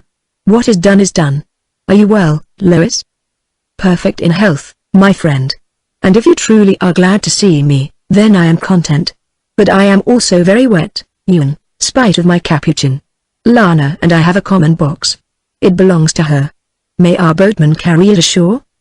I gave brief directions to the men, returned the smiling salute of my wet rifleman from the other boat now drawing heavily inshore, and climbed the grassy bank with Lois to where Lana and Boyd stood under the trees awaiting us. "I have but one bush hut to offer you at present," I said. "Proper provision in barracks will be made, no doubt, as soon as the general learns who it is who has honored him so unexpectedly with a visit." "That's why we came, you and an honor General Sullivan," said Lois demurely. "Did we not, Lynette?" Then again I noticed that the old fire, the old gaiety in Lana Helmer had been almost quenched. For instead of a saucy reply she only smiled, and even her eyes seemed spiritless as they rested on me a moment, then turned wearily elsewhere. "You are much fatigued," I said to Lois. "I? No. But my poor Lana slept very badly in the boat. Before dawn we went ashore for an hour's rest. That seemed sufficient for me, but Lana, poor dove, did not profit, I fear." "Did you, dearest?" "Very little," said Lana, forcing a gaiety she surely did not inspire in others with her haunted eyes that looked at everything, yet saw nothing, or so it seemed to me. As we came to our bush huts, Lois caught sight of the sycamore for the first time, and held out both hands with a pretty cry of recognition. "May I, my Aro?" The sycamore turned in silent astonishment, though when he saw Boyd there also his features became smooth and blank again. But he came forward with stately grace to welcome her, and, bending his crested head, took her hands and laid them lightly over his heart. "May I, Lois?" he exclaimed emphatically. "Aito, my Aro," she replied gaily, pressing his hands in hers. "I am that contented to see you. Are you not amazed to see me here?" she insisted, mischievously amused at his unaltered features. The sycamore said smilingly, "When she wills it, who can follow the rosy-throated pigeon in her swift flight? Not the enchantress in the moon. Tharan alone, O rosy-throated one. The wild pigeon has outwitted you all, has she not, my Aro, my friend? Nakwa. Let my brother Loskiel deny it, then. I, a sycamore, know better than to deny a fire its ashes, or a wild pigeon its magic flight." Boyd now spoke to the Mohican, who returned his greeting courteously, but very gravely. I then made the Mohican known to Lana, who gave him a lifeless hand from the green folds of her camblet. Myanaders, who had finished their somewhat ominous painting, came from the other hut in company with the yellow moth, the latter now painted for the first time in a brilliant and poisonous yellow. All these people I made acquainted one with another. Lois was very gracious to them all, using what Indian words she knew in her winning greetings and using them quite wrongly, God bless her. Then the yellow moth hung my new blue blanket, which I had lately drawn from our commissary of issues, across the door of my hut. Two huge boatmen came up with Lana's box, swung between them, and deposited it within the hut. "By the time you are ready," said I, "we will have a breakfast for you such as only the streams of this country can afford." The 6 o'clock gun awoke the camp and found me already at the general's tent, awaiting permission to see him. He seemed surprised that Clinton had allowed any ladies to accompany the Otsago army, but it was evident that the happiness and relief he experienced at learning that Clinton was on the Ulaut had put him into a most excellent humor. And he straightway sent an officer with orders to remove Lana's box to block Fort No. 2 in the new fort, where were already domiciled the wives of 2 sergeants and a corporal, and gave me an order assigning to Lois and Lana a rough loft there. But the general's chief concern and curiosity was for Boyd and the 8 riflemen who had come through from the Ulaut as the first advanced guard of that impatiently awaited Otsago army, and I heard Boyd telling him very gaily that they were bringing more than 200 batks, loaded with provisions. And, this, I think, was the best news any man could have brought to our commander at that moment. One thing I do know, from that time Boyd was an indulged favorite of our general, who admired his many admirable qualities, his gay spirits, his dashing enterprise, his utter fearlessness, and who overlooked his military failings, which were rashness to the point of folly, and a tendency to obey orders in a manner which best suited his own ideas. Captain Cummings was a far safer man. I say this with nothing in my heart but kindness for Boyd. God knows I desire to do him justice, would wish it for him even more than for myself. And I not only was not envious of his good fortune in so pleasing our general, but was glad of it, hoping that this honor might carry with it a new and grave responsibility sufficiently heavy to curb in him what was least admirable and bring out in him those nobler qualities so desirable in officer and man. When I returned to my hut there were any fish smoking hot on their bark plates, and Lana and Lois in dry woolen dresses, worsted stockings, and stout, buckled tune, already at porridge. So I sat down with them and ate, and it was, or seemed to be, a happy company there before our little hut, with officers and troops passing to and fro and glancing curiously at us, and our Indians squatted behind us all a row, and shining up knife and hatchet and rifle, and the bugle horns of the various regiments sounding prettily at intervals, and the fifers and drummers down by the river at distant morning practice. "You love best the bellowing conch horn of the rifles," observed Lana to Lois, with a touch of her old-time impudence. "I?" exclaimed Lois. "You once told me that every blast of it sets you a-trembling," insisted Lana. "Naturally I take it that you quiver with delight having some friend in that corps." Lana. "Have done, you little baggage." "Lord," said Lana. "'Twas Major Pa I meant. What does an infant ensign concern such aged dames as you and I?" Lois, lovely under her mounting color, continued busy with her porridge. Lana said in my ear, "She is a wild thing, Ewan, and endures neither plaguing nor wooing easily. How I have gained her I do not know. Perhaps because I am aging very fast these days, and she hath a heart as tender as a forest dove's." Lois looked up, seeing us whispering together. "Uncouth manners," said she. "I am greatly ashamed of you both." I thought to myself, wondering how utter a change had come over the characters of these two in twice as many weeks. Lois had now something of that quick and mischievous gaiety that once was Lana's, and the troubled eyes that once belonged to Lois now were hers no longer, but Lana's. It seemed very strange and sad to me. "Had I a dozen bow," quoth Lois airily, "I might ask of one o' them another bit of trout. And, oh," she exclaimed, in affected surprise, as I aided her, "it would seem that I have at least one young man who aspires to that ridiculous title. Do you covet it, Ewan? And humbly?" "Do I merit it?" I asked, laughing. "Upon my honor," she exclaimed, turning to Lana, "I believe the poor young gentleman thinks he does merit the title. Did you ever hear of such insufferable conceit? And merely be 'cause he offers me a bit of trout." "I caught them, too," said I. "That should secure me in my title." "Oh. You caught them too, did you? And so you deem yourself entitled to be a beau of mine? Lana, do you very kindly explain to the unfortunate ensign that you and I were accustomed at Otsego to a popularity and an adulation of which he has no conception. Colonels and majors were at our feet. Inform him very gently, Lana." "Yes," said Lana, "you behaved very indiscreetly at Otsego camp, dear one, sitting alone for hours and hours over this young gentleman's letters." "Traitor!" exclaimed Lois, blushing. "It was a letter from his solicitor, Mr. Hake, that you found me doting on." "Did you then hear from Mr. Hake?" I asked, laughing and very happy. "Indeed I did, by every post. That respectable Albany gentleman seemed to feel it his duty to write me by every bat and inquire concerning my health, happiness, and pleasure, and if I lacked anything on earth to please me. Was it not most extraordinary behavior, Ewan?" She was laughing when she spoke, and for a moment her eyes grew strangely tender, but they brightened immediately and she tossed her head. "Oh, Lana," said she, "I think I may seriously consider Mr. Hake and his very evident intentions. So I shall require no more beaux, Ewan, and thank you kindly for volunteering. Besides, if I want this camp seems moderately furnished with handsome and gallant young officers," she added airily, glancing around her. "Lana, do you please observe the tall captain with the red facings? And the other staff major yonder in blue and buff? Is he not beautiful as Apollo? And I make no doubt that this agreeable young ensign of ours will presently make them known to us for our proper diversion." Somehow, now, with the prospect of all these officers besetting her with their civilities and polite assiduities, nothing of the old and silly jealousy seemed to stir within me.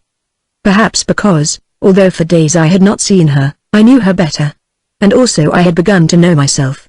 even though she loved not me in the manner I desired, yet the lesser, cruder, and more unworthy solicitude which at first seemed to have possessed me in her regard was now gone. And if inexperience and youth had inspired me with unworthy jealousies I do not know, but I do know that I now felt myself years older than when first I knew Lois, and perhaps my being so honestly in love with her wrought the respectable change in me.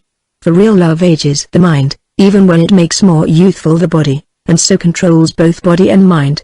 And I think it was something that way with me.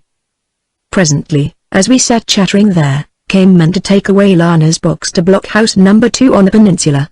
So Lana went into the bush hut and refilled and locked the box, and then we all walked together to the military works which were being erected on a cleared knoll overlooking both rivers, and upon which artillerymen were now mounting the 3-pounder and the cohorn, or grasshopper, as our men had named it, because our artillery officers had taken it from its wooden carriage and had mounted it on a tripod. And at every discharge it jumped into the air and kicked over backward. This miniature fortress, now called Fort Sullivan, was about 300 feet square, with strong block forts at the 4 corners, so situated as to command both rivers, and these fortifications were now so nearly completed that the men of the Invalid Corps who were to garrison the place had already marched into their barracks, and were now paraded for inspection. The forts had been very solidly constructed of great logs. The serrated palisade, deeply and solidly embedded, rose 12 feet high. A rifle platform ran inside this, connecting the rough barracks and stables, which also were built of logs. The crevices stuffed with moss and smeared and plastered with blue clay from the creek. These, with the curtain, block forts, and a deep ditch over which was a log bridge, composed the military works at Geauga, and this was the place into which we now walked, a sentry directing us to blockhouse number 2, which overlooked the Kemung. And no sooner had we entered and climbed the ladder to the women's quarters overhead, than— "What luxury!" exclaimed Lois, looking down at her bed of fresh-cut balsam, over which their blankets had been cast. Could any reasonable woman demand more? With a full view of the pretty river in the rain, and a real puncheon floor, and a bed of perfume to dream on, and a brave loop to shoot from. What more could a vain maid ask? She glanced at me with sweet and humorous sighs, saying, "Fort Orange is no safer than this log bastion, so scowl on me no more, Ewan, but presently take Lynette and me to the parapet where other and lovelier wonders are doubtless to be seen." "What further wonders?" asked Lana indifferently. "Why, sky and earth and river, dear, and the little dicky birds all preening under this sweet, sunny veil of rain. Is not all this mystery of nature wonderful enough to lure us to the rifle platform?" said Lana listlessly. "I had liefer caught a deeper mystery." "Which, dear one?" "Sleep," said Lana briefly, and I saw how pale she was, kneeling there beside the opened box and sorting out the simple clothing they had brought with them. For a few minutes longer we conversed, talking of Otsago and of our friends there, and I learned how Colonel Gansevoort had left with his regiment and Lieutenant Colonel Willett, and was marching there with Clinton after all. A soldier brought a wooden bowl, an iron sap kettle full of sweet water, a hewn bench, and nailed up a blanket cutting the room in 2. Their quarters were now furnished. I pushed aside the blanket, walked to the inner loop, and gazed down on the miniature parade where the invalids were now being inspected by Colonel Shreve. When I returned, Lana had changed to a levite and was lying on her balsam couch, cheek on hand, looking up at Lois, who knelt beside her on the puncheon floor, smoothing back her thick, bright hair. And in the eyes of these two was an expression the like of which I had never before seen, and I stepped back instinctively, like a man who intrudes on privacy unawares. "Come in, Ewan," cried Lois, with a gaiety which seemed slightly forced, and I came, awkwardly, not meeting their eyes, and made for the ladder to get myself below. Whereat both laughed. Lois rose and went behind the blanket to the loop, and Lana said, with a trace of her former levity, "Broad brim. Do you fly blushing from my levite? The Queen of France receives in scanter attire, I hear. Sit you on yonder bench and play courtier amiably for once." She seemed so frail and white and young, lying there, her fair hair unpowdered and tumbled about her face so childlike and helpless that a strange and inexplicable apprehension filled me, and, scarce thinking what I did, I went over to her and knelt down beside her, putting one arm around her shoulders. Her expression, which had been smiling and vaguely audacious, changed subtly. She lay looking up at me very wistfully for a moment, then lifted her hands a little way. I laid them to my lips, looking over them down into her altered eyes. "Always," she said under her breath, Always you have been kind and true, Yuan, even when I have used you with scant courtesy. You have never used me ill. No, only to plague you as a girl torments what she truly loves. Lois and I have spoken much of you together. She turned her head. Where are you, sweeting? Lois came from behind the blanket and knelt down so close to me that the fragrance of her freshened the air, and once again, as it happened at the first day's meeting in Westchester, the same thrill invaded me, and I thought of the wild rose that starlight night, and how fitly was it her symbol and her flower. Lana looked at us both, unsmiling, then drew her hands from mine and crooked her arms behind her neck, cradling her head on them, looking at us both all the while. Presently her lids drooped on her white cheeks.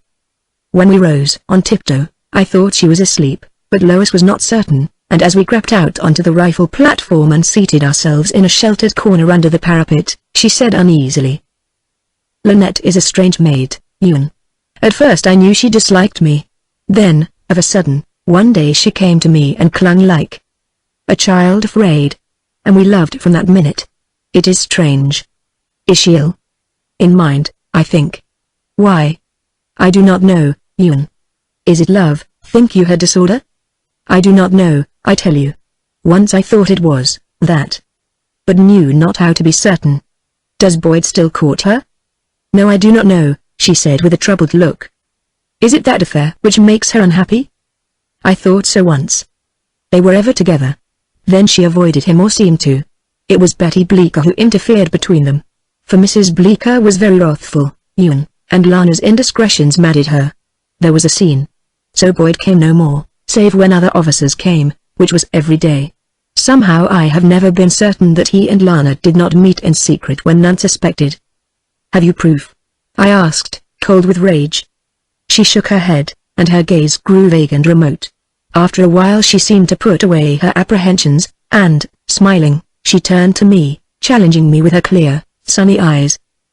Come, Yuan, you shall do me reason, now that my curly pate is innocent of powder, no French red to tint my lips and hide my freckles, and but a linsey woolsey gown instead of chintz and silk to cover me. So tell me honestly, does not the enchantment break that for a little while seemed to hold you near me? Do you forget, said I, that I first saw my enchantress in rags and tattered shoon? Oh, she said, tossing her pretty head. Extremes attract all men. But now in this sober and common guise of every day, I am neither Cinderella nor yet the princess, merely a frowsy, rustic, freckled maid with a mouth somewhat too large for beauty, and the clipped and curly poll of a careless boy. And I desire to know, once for all, how I now suit you, Yuan. You are perfection once for all. I? What obstinate foolishness you utter. In all seriousness. You are more beautiful than ever in all seriousness. What folly. She began to laugh nervously, then shrugged her shoulders, adding, this young man is plainly partisan and deaf to reason. Being in love. You. In love. What nonsense. Do you doubt it? Oh. She said carelessly. You are in love with love as all men are, and not particularly in love with me. Men, my dear Yuan, are gamblers. When first you saw me in tatters, you laid a wager with yourself that I'd please you in silks. A gay hazard. A sporting wager. And straight you dressed me up to suit you, and being a man, and therefore conceited, you could scarcely admit that you had lost your wager to your better senses. Could you? But now you shall admit that in this frowsy, woolen gown the magic of both Cinderella and the princess vanishes with yesterday's enchantment, and, instead of Chloe, pink and simpering, only a sturdy comrade stands revealed who now, as guerdon for the future, strikes hands with you like this. Who? And with a clear and joyous cry on her lips she struck my palm violently with hers, nor winced under my quick closing grip. Is all now clear and plain between us, Yuan? She inquired. And it seemed to me that her eagerness and fervor rang false. You cannot love me, then? I asked in a low voice. I? What has love to do with us here in the woods, and I without knowledge and experience? You do not love me, then? I cannot. Why? She made no answer, but bit her lip. You need not reply, said I. Yet that night I left lots ago, and when I passed you in the dark I thought. My heart was full that night. What comrade could feel less and still possess a human heart? She said almost sullenly. Your letter and mine encouraged me to believe. I know, she said, with the curt and almost breathless impatience of haste, But have I ever denied our bond of intimacy, Yuan? Closer bond have I with no man. But it must be a comrade's bond between us. I meant to make that plain to you, and doubtless, my heart being full and I but a girl conveyed to you by what I said and did. Lois, is it not in you to love me as a woman loves a man? I told you that when the time arrived I would doubtless be what you wish me to be. You can love me, then? How do I know? You perplex and vex me. Who else would I love but you? Who else is there in the world except my mother? There was a silence, then I said, has this passionate quest of her so wholly absorbed and controlled you that all else counts as nothing? Yes, yes. You know it. You knew it adults ago. Nothing else matters. I will not permit anything else to matter. And, lest you deem me cold, thankless, inhuman, ask of yourself, Yuan, why such a lonely girl as I should close her eyes and stop her ears and lock her heart and turn her face away when the man to whom she owes all, to whom she is utterly devoted, urges her toward emotions, toward matters strange to her and too profound as yet. So I ask you, for a time, to let what sleeps within us both lie sleeping, undisturbed. There is a love more natural, more imperious, more passionate still, and it has led me here.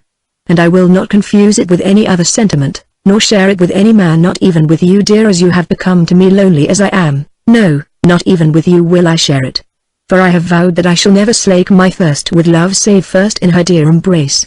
After these wistful, stark, and barren years, loveless, weary, naked, and unkind, suddenly she covered her face with her hands, bowing her head to her knees. Yet you bid me hope, Lois? I asked under my breath. She nodded. You make me happy beyond words, I whispered. She looked up from her hands. Is that all you required to make you happy? Can I ask more?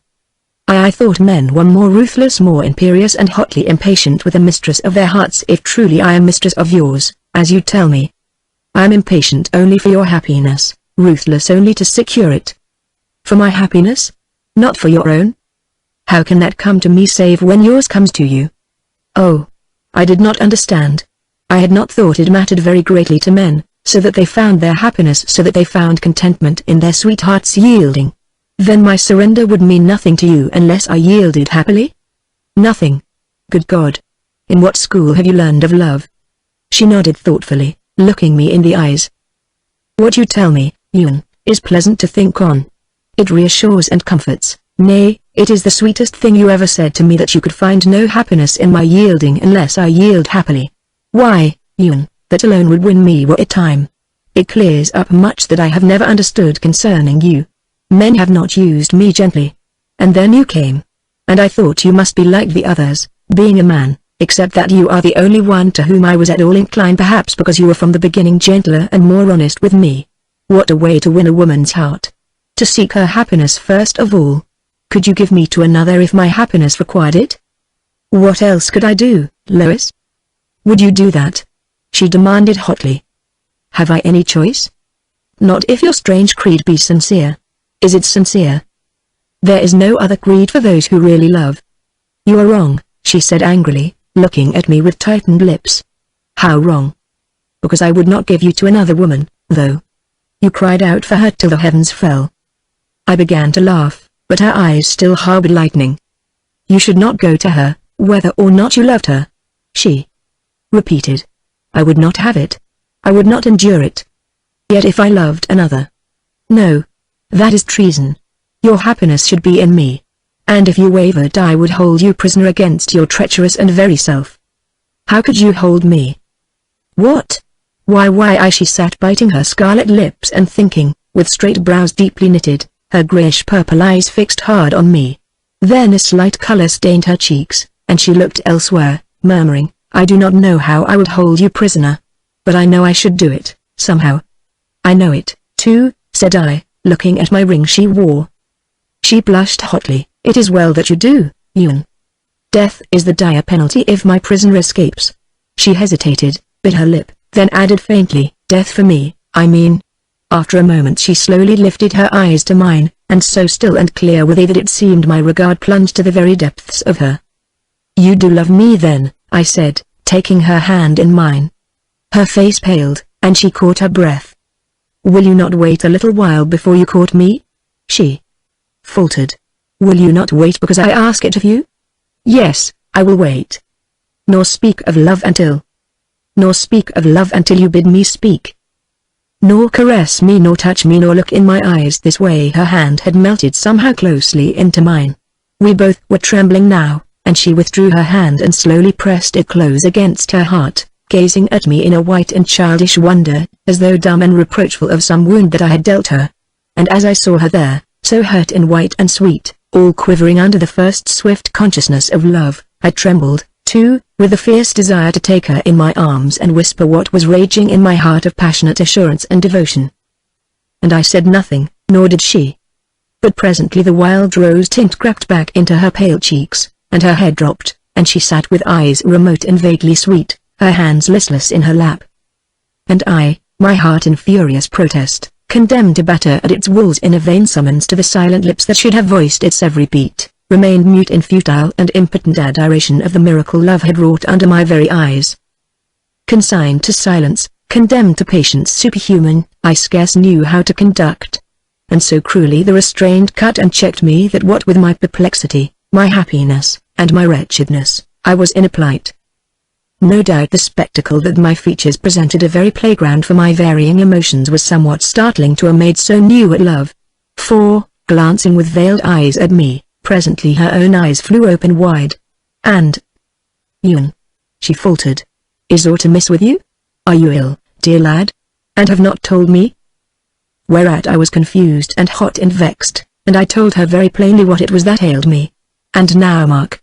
In place of an understanding and sympathy and a nice appreciation of my honorable discomfort, she laughed, and as her cheeks cooled she laughed the more, tossing back her pretty head, while her mirth, now uncontrolled, rippled forth till the wild birds, excited, joined in with restless chirping, and a squirrel sprung his elfin rattle overhead. "And that," said I, furious, "is what I get for deferring to your wishes. I've a mind to kiss you now." Breathless, her hands pressed to her breast, she looked at me, and made as though to speak, but laughter seized her and she surrendered to it helplessly. Whereat I sprang to my feet and marched to the parapet, and she after me, laying her hand on my arm. "Dear lad, I do not mean unkindness. But it is also new to me, and you are so tall a man to pull such funny faces as though love was a stomach pain." She swayed, helpless again with laughter, still clinging to my arm. "If you truly find my features ridiculous," I began, but her hand instantly closed my lips. I kissed it, however, with angry satisfaction, and she took it away hurriedly.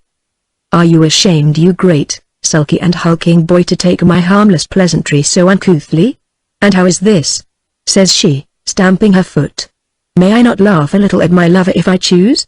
I will have you know, Ewan, that I do what pleases me with mine own, and am not to sit in dread of your displeasure if I have a mind to laugh. It hurt me that you should make a mockery." I made no mockery. I laughed. "And you shall know that one day, please God, I shall laugh at you, plague you, torment you," and she looked at me smilingly, hesitating, then in a low voice, "All my caprices you shall endure as in duty bound. Because your reward shall be the adoration of one who is at heart your slave already. And your desires will ever be her own, I hers already, Ewan. Have I made amends? More fully than. Then be content," she said hastily, "and pull me no more lugubrious faces to fright me. Lord! What a vexing paradox is this young man who sits and glowers and gnaws his lips in the very moment of his victory, while I, his victim, tranquil and happy in defeat, sit calmly telling my thoughts like holy beads to salve my newborn soul. Ai me!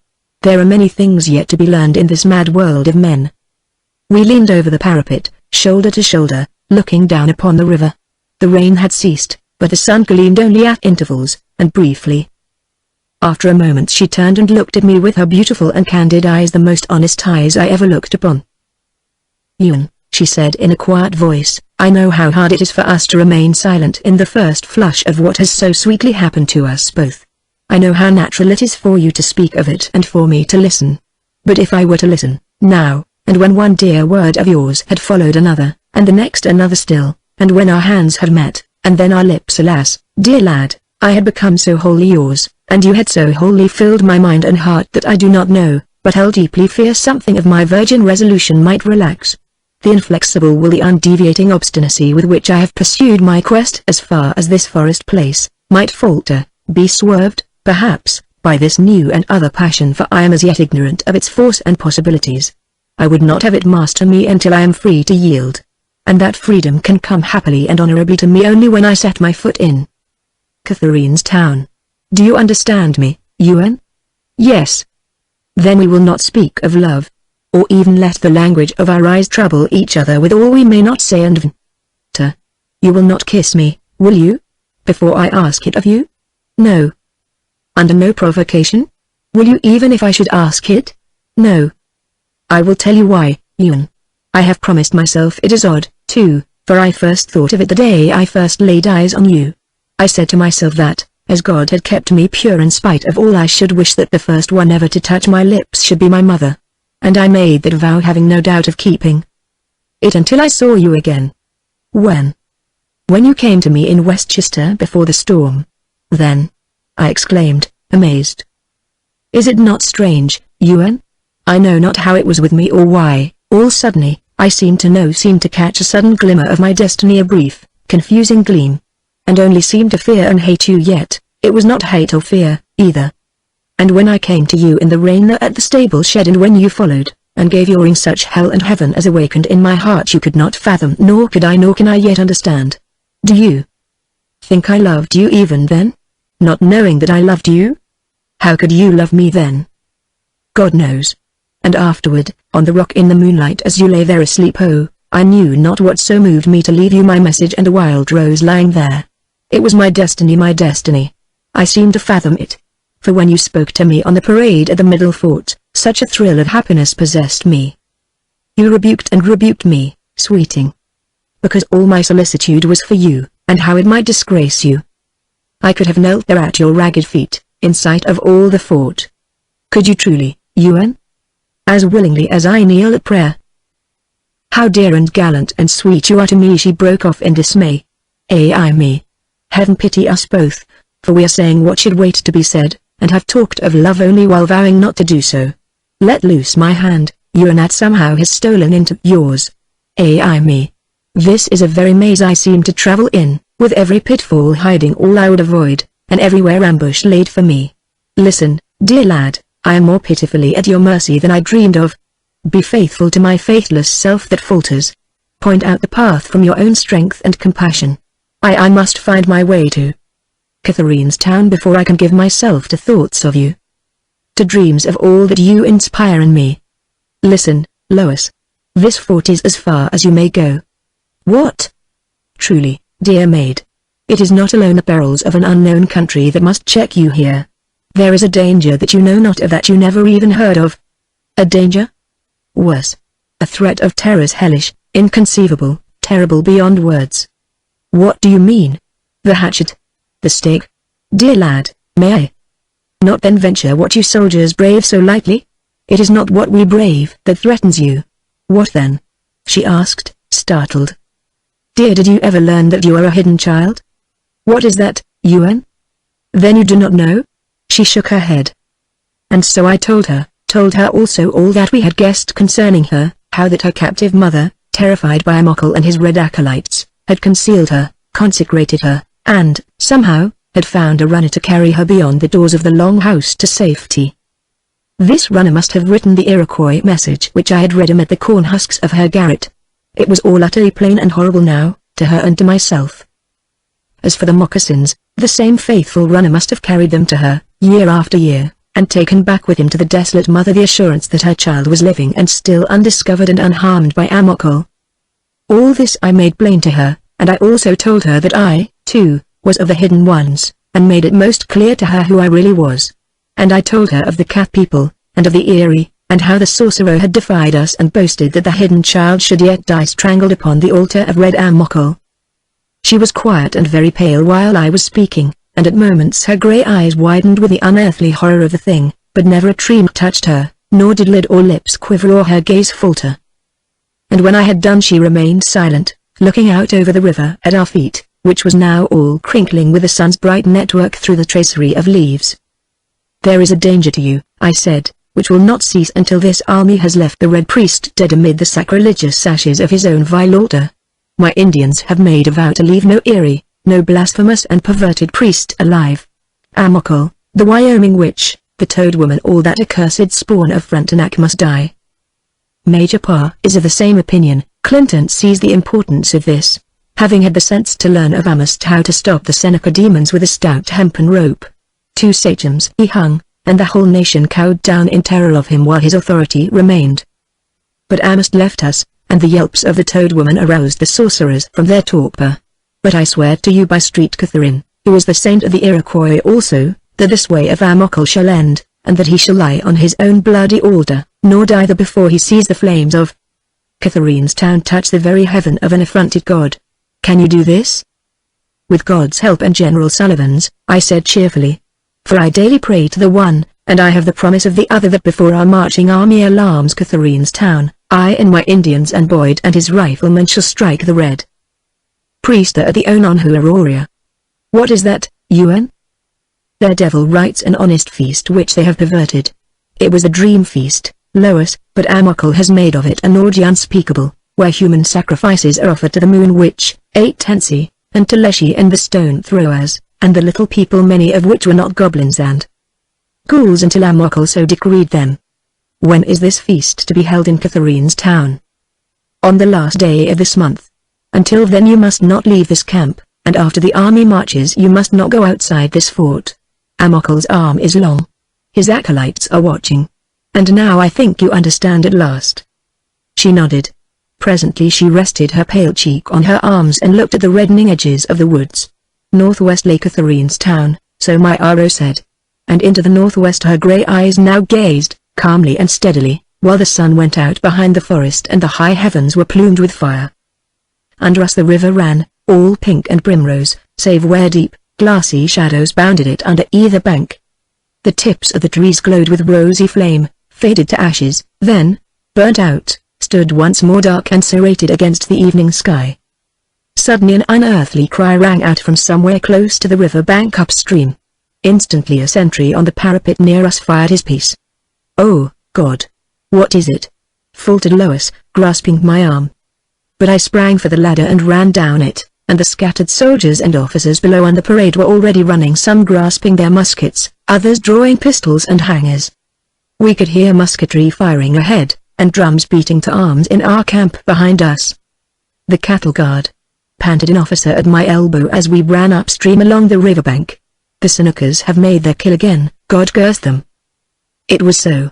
Out of the woods came running our frightened cattle, with the guard plodding heavily on their flanks, and in the rear 2 of our soldiers urged them on with kicks and blow. 2 more retreated backward, facing the dusky forest with leveled muskets, and a 3rd staggered beside them, half carrying, half trailing a man whose head hung down crimsoning the leaves as it dragged over them. He had been smoking a cob pipe when the silent assassin's hatchet struck him, and the pipe now remained clenched between his set teeth. At first, for the dead leaves stuck to him, we could not see that he had been scalped, but when we turned him over the loose and horrible features, all wrinkled where the severed brow muscles had released the skin, left us in no doubt. "This man never uttered that abominable cry," I said, shuddering. "Is there yet another missing from the guard?" "Oh, no, sir," said the soldier who had dragged him. "That there was a heifer bawling when them devils cut her throat." He stood scratching his head and gazing blankly down at his dead comrade. "Jesus," he drawled. "What be I a-goin' for to tell his woman now?" Chapter 16. Chapter 16. Lana Helmer. Our Sunday morning gun had scarce been fired when from up the river came the answering thunder of artillery.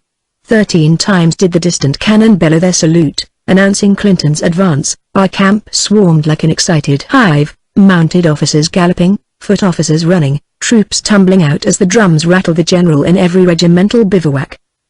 Colonel Proctor's artillery band marched out toward the landing place as I entered No. 2 blockhouse and ran up the ladder, and I heard the fort guard hurrying and the garrison troops on the unfinished parapets answering them with cheer after cheer. At my loud rapping on the flooring, Lois opened the trap for me, her lovely, youthful features flushed with excitement. Lana, behind her, beckoned me, and I sprang up into the loft and paid my duty to them both.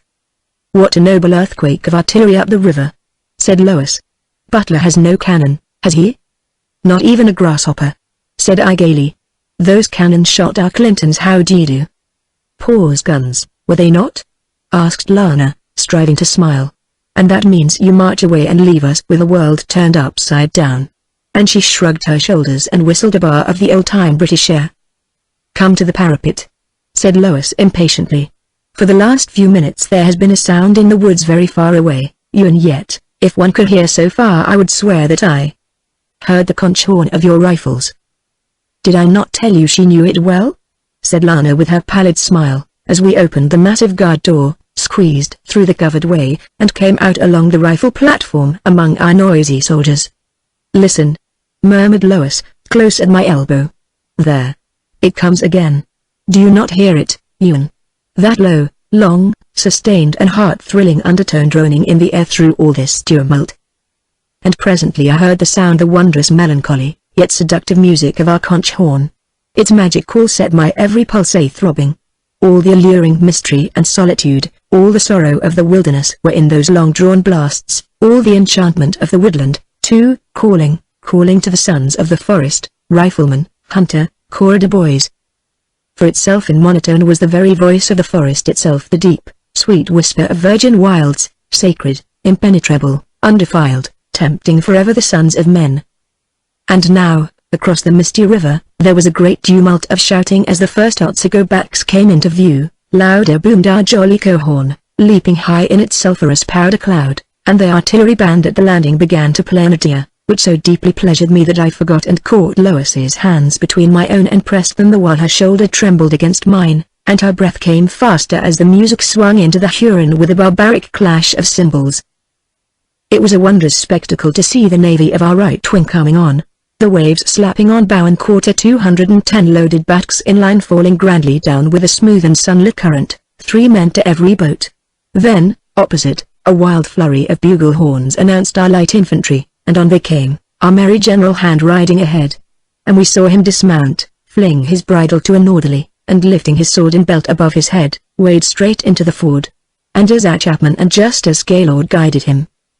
After these came the light troops in their cocked hats, guided by Frederick E. Veland. Then a dun-colored and dusty column emerged from the brilliant green of the woods, a mass of tossing fringes and ringed coontails and flashing rifle barrels. The rifles! Hurrah for Morgan's men! Hi! The 11th Virginia! Roared the soldiery all about us, while Lois tightened her arm round mine and almost crushed my fingers with her own. "There is Major Parr and Captain Simpson, oh, and yonder minces my macaroni ensign!" cried Lois, as the brown column swung straight into the ford, every rifle lifted, powder horn and cartouche box high swinging and glittering in the sun. I turned to look for Lana, and first caught sight of the handsome wench, Dolly Glenn. And, following her restless gaze, I saw that Boyd had come up to the rifle platform to join Lana, and that they stood together at a little distance from us. Also, I noticed that Lana's hand was resting on his arm. In sharp contrast to the excited, cheering soldiery thronging the platform, the attitude of these two seemed dull and spiritless, and Boyd looked more frequently at her than on the stirring pageant below, and once, under cover of the movement and tumult, I saw her pale cheek press for a moment against his green-fringed shoulder cape lightly, only for one brief moment. Yonder was no coquetry, no caprice of audacity. There was a heart there as heavy as the cheek was pale. It was love, and nothing less, the pitiful devotion of a lass in love whose lover marches on the morrow. Lord, Lord! Had we but known! As I stood beside Lois, I could not refrain from glancing toward them at moments, not meaning to spy, yet somehow held fascinated and troubled by what I had seen, for it seemed plain to me that if there was love, the little of happiness flavored it. Also, whenever I looked at them, always I saw Dolly Glenn watching Boyd out of her darkly beautiful and hostile eyes. And afterward, when our big rifleman marched onto the parade below, and we all hastened down, and the whole fort was a hubbub of cries and cheers and the jolly voices of friends greeting friends, even then I could scarce keep my eyes from these two and from the Glen girl. And I was glad when a large, fat dame came a-waddling, who proved to be Mrs. Sabin, and she had a cold and baleful eye for Boyd, which his gay spirits and airy blandishments neither softened nor abated. Lois made me known to her very innocently and discreetly, and I made her my best manners, but to my mortification, the disdain in her gaze increased, as did her stiffness with Boyd and her chilling odor. Lord! Here was no friend to men, at least, no friend to young men. That I comprehended in a trice, and my chagrin was nothing mended as I caught a sly glance from the merry and slightly malicious eyes of Boyd. Her husband is a fussy fat head and she's a basilisk, he whispered. I thought she'd bite my head off when the ladies came on under my protection. She was more square and heavily solid than fat, like a squat blockhouse, and as I stole another glance at her I wondered how she was to mount the ladder and get her through the trap above. And by heaven, when the moment came to try it, she could not. She attempted it thrice, and the third effort hung her there, wedged in, squeaking like a fat doe rabbit, and Boyd and I, stifling with laughter, now pushing, now tugging at her fat ankles. And finally got her out upon the ladder platform, crimson and speechless in her fury, and we lingered not, but fled together, not daring to face the lady at whose pudgy and nether limbs we had pulled so heartily.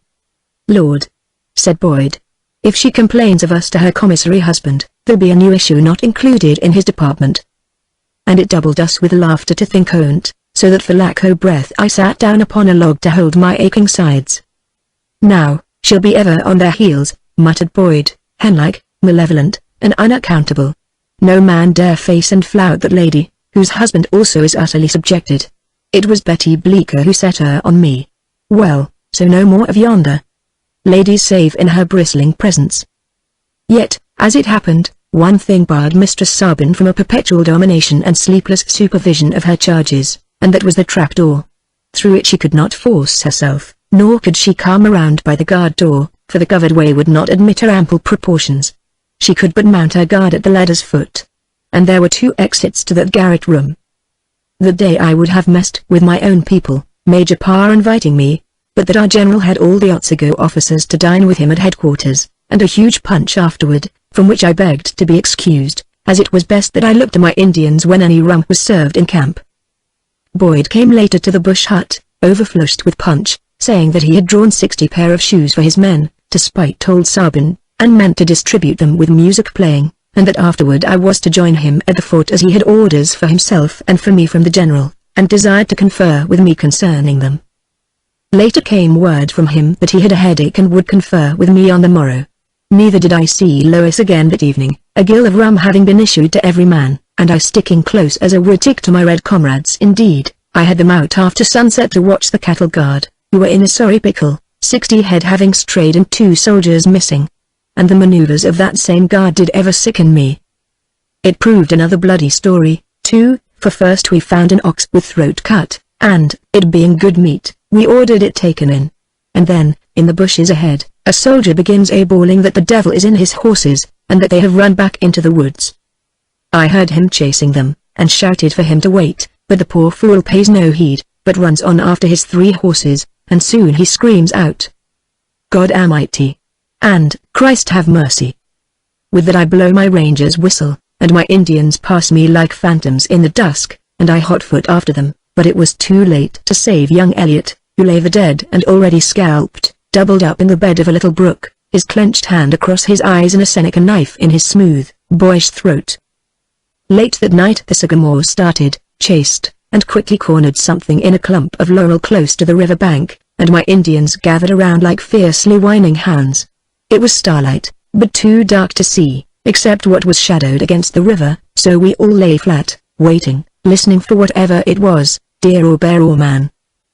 Then a night hawk, who stood guard at the river, uttered the shrill interview halloo, and into the thicket we all sprang crashing, and strove to catch the creature alive, but the Sagamore had to strike to save his own skull, and out of the bushes we dragged one of Amokel's greasy-skinned assassins, still writhing, twisting, and clawing as we flung him heavily and like a scotched snake upon the river sand, where the Mohican struck him lifeless and ripped the scalp from his oiled and shaven head. The Erie's lifeless fist still clutched the painted castate with which he had aimed a silently murderous blow at the Sagamore. Greyfeather drew the death maul from the dead warrior's grasp, and handed it to the Siwanois. Then Tahuntau'i, straightening his slim, naked figure to its full and graceful height, raised himself on tiptoe and, placing his hollowed hands to his cheeks, raised the shuddering echoes with the most terrific note an Indian can utter. As the forest rang with a fierce and scalp yell, very far away along the low-browed mountain flank we could hear the far tinkle of hoof and pebble, where the stolen horses moved, and out of the intense blackness of the hills came faintly the answering defiance of the Senecas, and the hideous miauling of the Eries, quavering, shuddering, dying into the tremendous stillness of the dark empire which we had insulted, challenged, and which we were now about to brave. Once more Tahuntaui's piercing defiance split the quivering silence, once more the whining panther cry of the cat. People floated back through the far darkness. Then we turned away toward our pickets, and, as we filed into our lines, I could smell the paint and oil on the scalp that the Siwanois had taken. And it smelled rank enough, God what? About 9 on Monday morning the entire camp was alarmed by irregular and heavy firing along the river, but it proved to be my riflemen clearing their pieces, which did mortify General Clinton, and was the subject of a blunt order from headquarters, and a blunter rebuke from Major Parter Boyd, who, I am inclined to think, did do this out of sheer deviltry. For that schoolboy delight of mischief which never, while he lived, was entirely quenched, was ever sparkling in those handsome and roving eyes of his. For which our riflemen adored him, being by every instinct reckless and irresponsible themselves, and only held to discipline by their worship of Daniel Morgan, and the upright character and the iron rigor of Major Parr. Not that the 11th Virginia ever shrank from duty. No regiment in the Continental Army had a prouder record. But the men of that corps were drawn mostly from those free-limbed, free-thinking, powerful, headlong, and sometimes ruthless backwoodsmen who carried law into regions where none but natures had ever before existed. And the law they carried was their own. It was a reproach to us that we scalped our red enemies. No officer in the corps could prevent these men from answering an Indian's insult with another of the same kind. And there remained always men in that command who took their scalps as carelessly as they clipped a amount of ears and pads. As for my special detail, I understood perfectly that I could no more prevent my Indians from scalping enemies of their own race than I could whistle a wolf pack upwind. But I could stop their lifting the hair from a dead man of my own race, and had made them understand very plainly that any such attempt would be instantly punished as a personal insult to myself. Which every warrior understood. And I have often wondered why other officers commanding Indians, and who were ever complaining that they could not prevent scalping of white enemies, did not employ this argument, and enforce it, too. For had one of my men, no matter which one, disobeyed, I would have had him driced up in a twinkling and given 100 lashes. Which meant, also, that I would have had to kill him sooner or later. There was a stink of rum in camp that morning, and it is a quaffing beverage which, while I like to drink it in punch, the smell of it abhors me.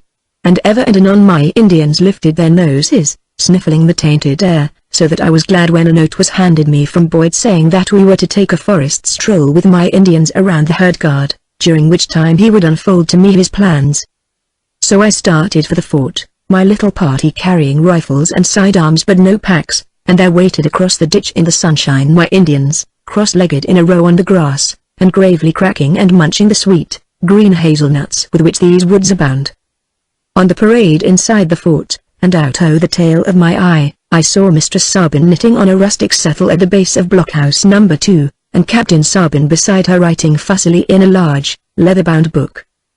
She did not know that the dovecote overhead was now empty, and that the pigeons had flown, nor did I myself suspect such a business, even when from the woods behind me came the low sound of a ranger's whistle blown very softly. I turned my head and saw Boyd beckoning, and arose and went thither, my Indians trotting at my heels.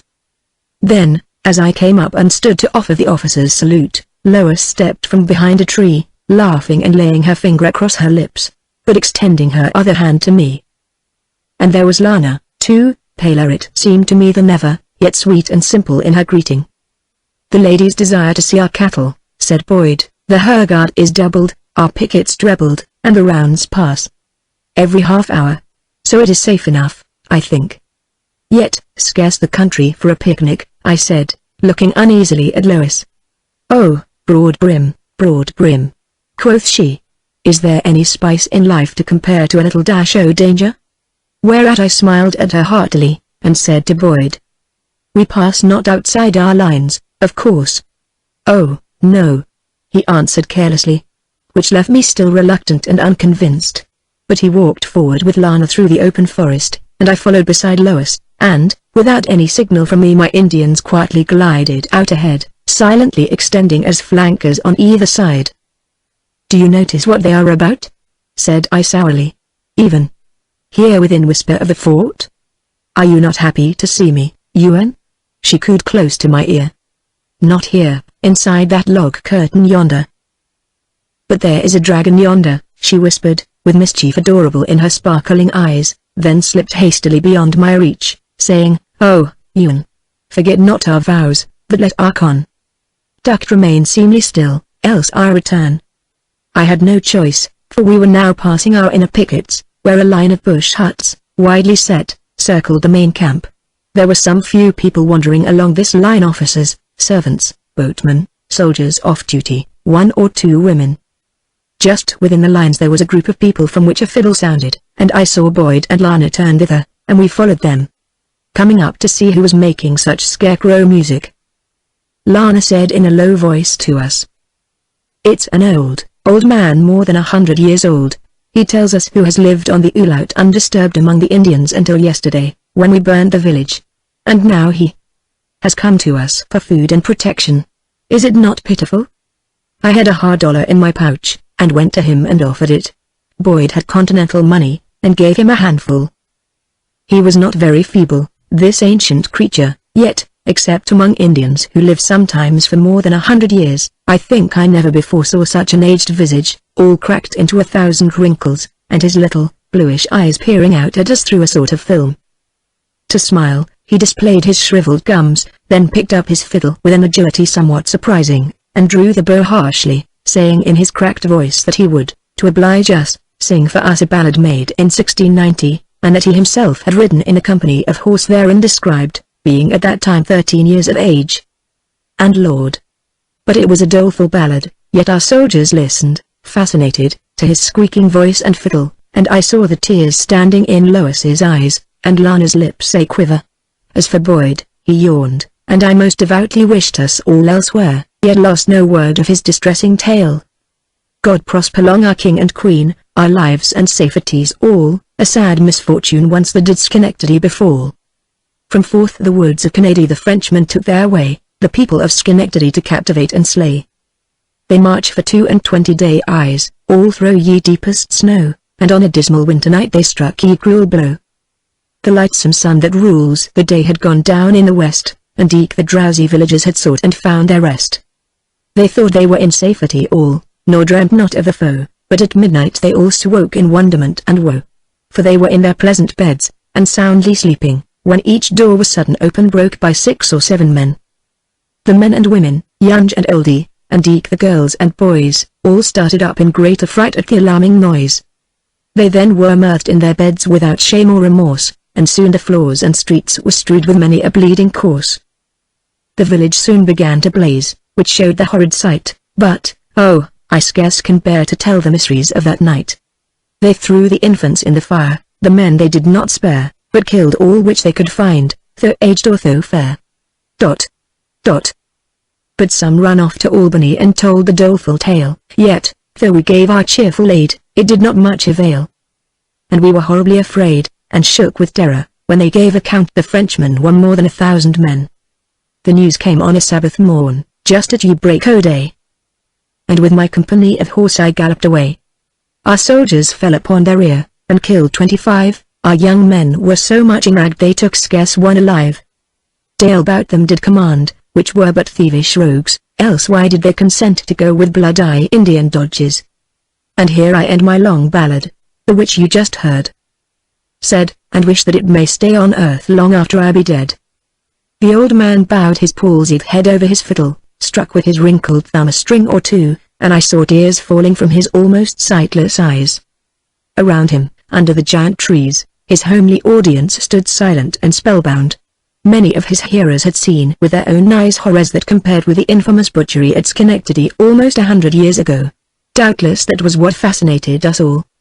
But Boyd, on whom nothing doleful made anything except an irritable impression, drew us away, saying that it was tiresome enough to fight battles without being forced to listen to the account of them afterward, at which, it being true enough, I laughed. And Lois looked up winking away her tears with a quick smile. As for Lana, her face was tragic and colorless as death itself. Seeing which, Boyd said cheerfully, "What is there in all the world to sigh about, Lynette? Death is far away and the woods are green." "The woods are green," repeated Lana under her breath, "yet, there are many within call who shall not live to see one leaf fall." "Why, what a very dirge you sing this sunny morning," he protested, still laughing, and I, too, was surprised and disturbed, for never had I heard Lana Helmer speak in such a manner. "'Twas that dreary old fiddler," he added with a shrug. "Now, God save us all, from croaking birds of every plumage, and give us to live for the golden moment. And for the future, said Lois. The devil take the future, said Boyd, his quick, careless laugh ringing out again. Today I am lieutenant, and Losky Eel, here, is ensign. Tomorrow we may be captains or corpses. But is that a reason for pulling a long face and confessing every sin? Have you, then, aught to confess? Asked Lois, in pretence of surprise. I?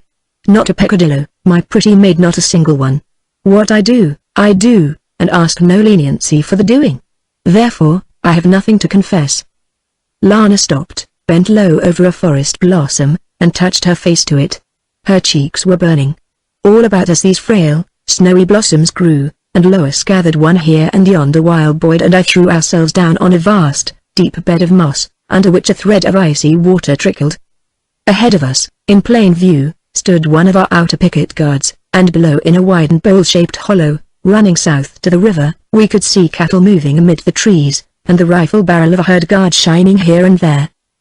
My Indians on either flank advanced to the picket line, and squatted there, paying no heed to the challenge of the sentinels, until Boyd was obliged to go forward and satisfy the sullen Pennsylvania soldiery on duty there. He came back in his graceful, swinging stride, chewing a twig of black birch, his thumbs hooked in his belt, damning all Pennsylvanians for surly dogs. I pointed out that many of them were as loyal as any man among us, and he said he meant the Quakers only, and cursed them for rascals, every one.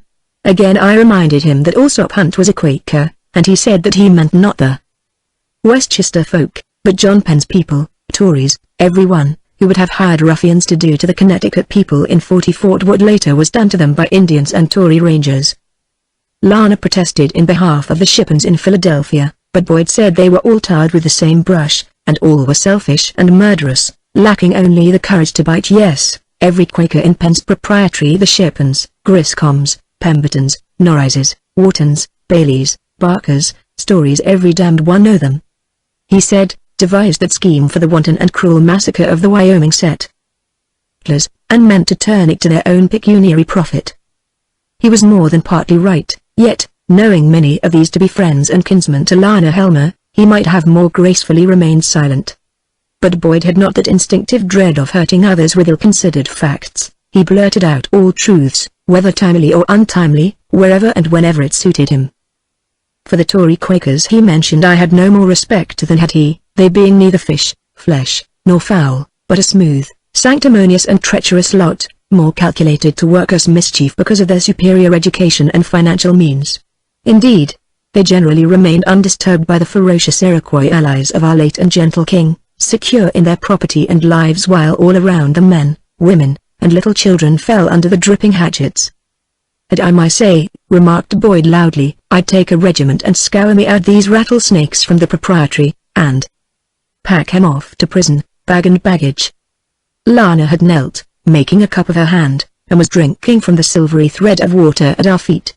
Now, as Boyd spoke, she straightened up and cast a shower of sparkling drops in his face, saying calmly that she prayed God he might have the like done for him when next he needed a cooling off. Lynette, said he, disconcerted but laughing, do you mean in hell or at the Iroquois stake? Whereupon Lana flushed and said somewhat violently that he should not make a jest of either hell or stake, and that she for one marveled at his ill-timed pleasantries and unbecoming jests. So here was a pretty quarrel already lit up, but neither I nor Lois interposed, and Lana, pink and angry, seated herself on the moss and gazed steadily at our watchful Indians. But in her fixed gaze I saw the faint glimmer of tears. After a moment Boyd got up, went down to her, and asked her pardon. She made no answer. They remained looking at each other for another second, then both smiled, and Boyd lay down at her feet, resting his elbow on the moss and his cheek on his hand, so that he could converse with me across her shoulder. And first he cautioned both Lana and Lois to keep secret whatever was to be said between us two, then, nodding gaily at me, you were quite right, Loskiel, in speaking to the general about the proper trap for this wizard Saint-Germain-Mocal, who is inflaming the entire Seneca nation to such a fury. I know no other way to take and destroy him, said I. There is no other way. It must be done secretly, and by a small party maneuvering ahead and independently of our main force. Are you to command? I asked. I am to have that honor, he said eagerly, and I take you, your savages, and 20 riflemen. What is this? Said Lana sharply, but he lifted an impatient hand and went on in his quick, interested manner, to detail to me the plan he had conceived for striking Amokol at Catherine's town, in the very midst of the Onanhu Aurora. Last night, he said, I sent out Haineri and Yao Anaya, the headquarters scouts, and I'm sorry I did, for they came in this morning with their tails between their legs, saying the forest swarmed with the Seneca scouts, and it was death to stir. And I was that disgusted what with their cowardice and the aftermath of that headquarters punch that I bade them go paint and sing their death songs. Oh, Lord! You should not lose your temper with an Indian, I said, vexed at his indiscretion. I know it. I'll not interfere with your tame wolves, Loskiel. But Haineri madded me, and now he's told Dominic Kirkland's praying Indians, and not one o' them will stir from Shiogo the chicken-hearted knaves.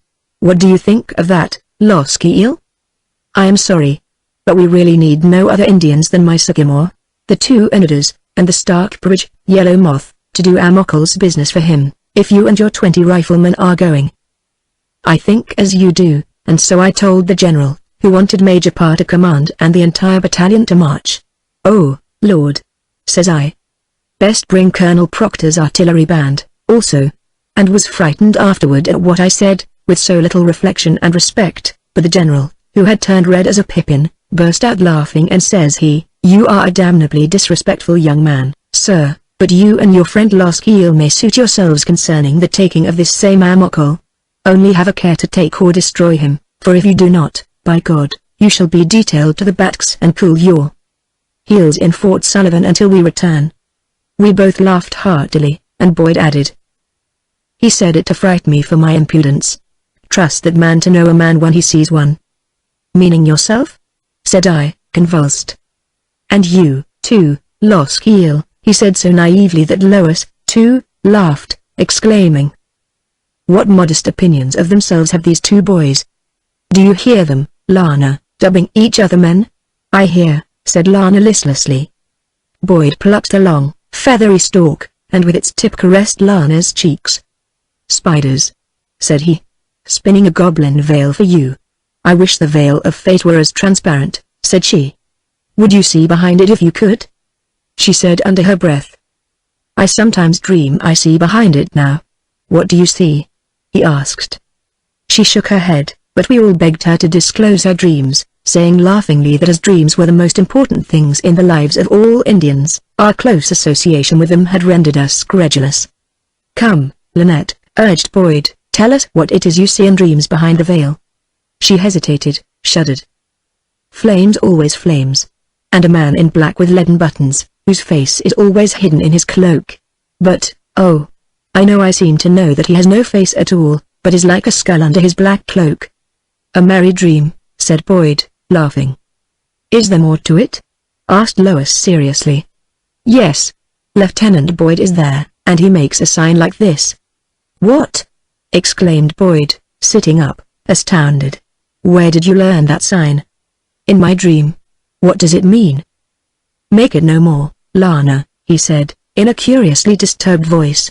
For wherever you have learned it, if truly from a dream, or from some careless fellow of my own, he hesitated, glanced at me. You are not a Mason, Loskiel. And Lana has just given the Masonic signal of distress, having seen me give it in a dream. It is odd. He sat very silent for a moment, then lay down again at Lana's feet, and for a little while they conversed in whispers, as though forgetting that we were there at all, his handsome head resting against her knees, and her hand touching the hair on his forehead lightly at intervals. After a few moments I rose and, with Lois, walked forward toward our picket line, from where we could see very plainly the great cattle herd among the trees along the river. She said in a low and troubled voice, It has come so far, then, that Lana makes no longer a disguise of her sentiments before you and me. It seems as though they had bewitched each other and find scant happiness in the mutual infatuation. I said nothing. Is he not free to marry her? Asked Lois. Why, yes, I suppose he is if she will have him, I said. Startled by the direct question. Why not? I don't know. Once, at Otsago camp, I overheard bitter words between them, not from him, for he only laughed at what she said. It was in the dusk, close to our tent, and either they were careless or thought I slept. And I heard her say that he was neither free nor fit to speak of marriage. And he laughed and vowed that he was as free and fit as was any man. No, says she, there are other men like you in Loskiel in the world.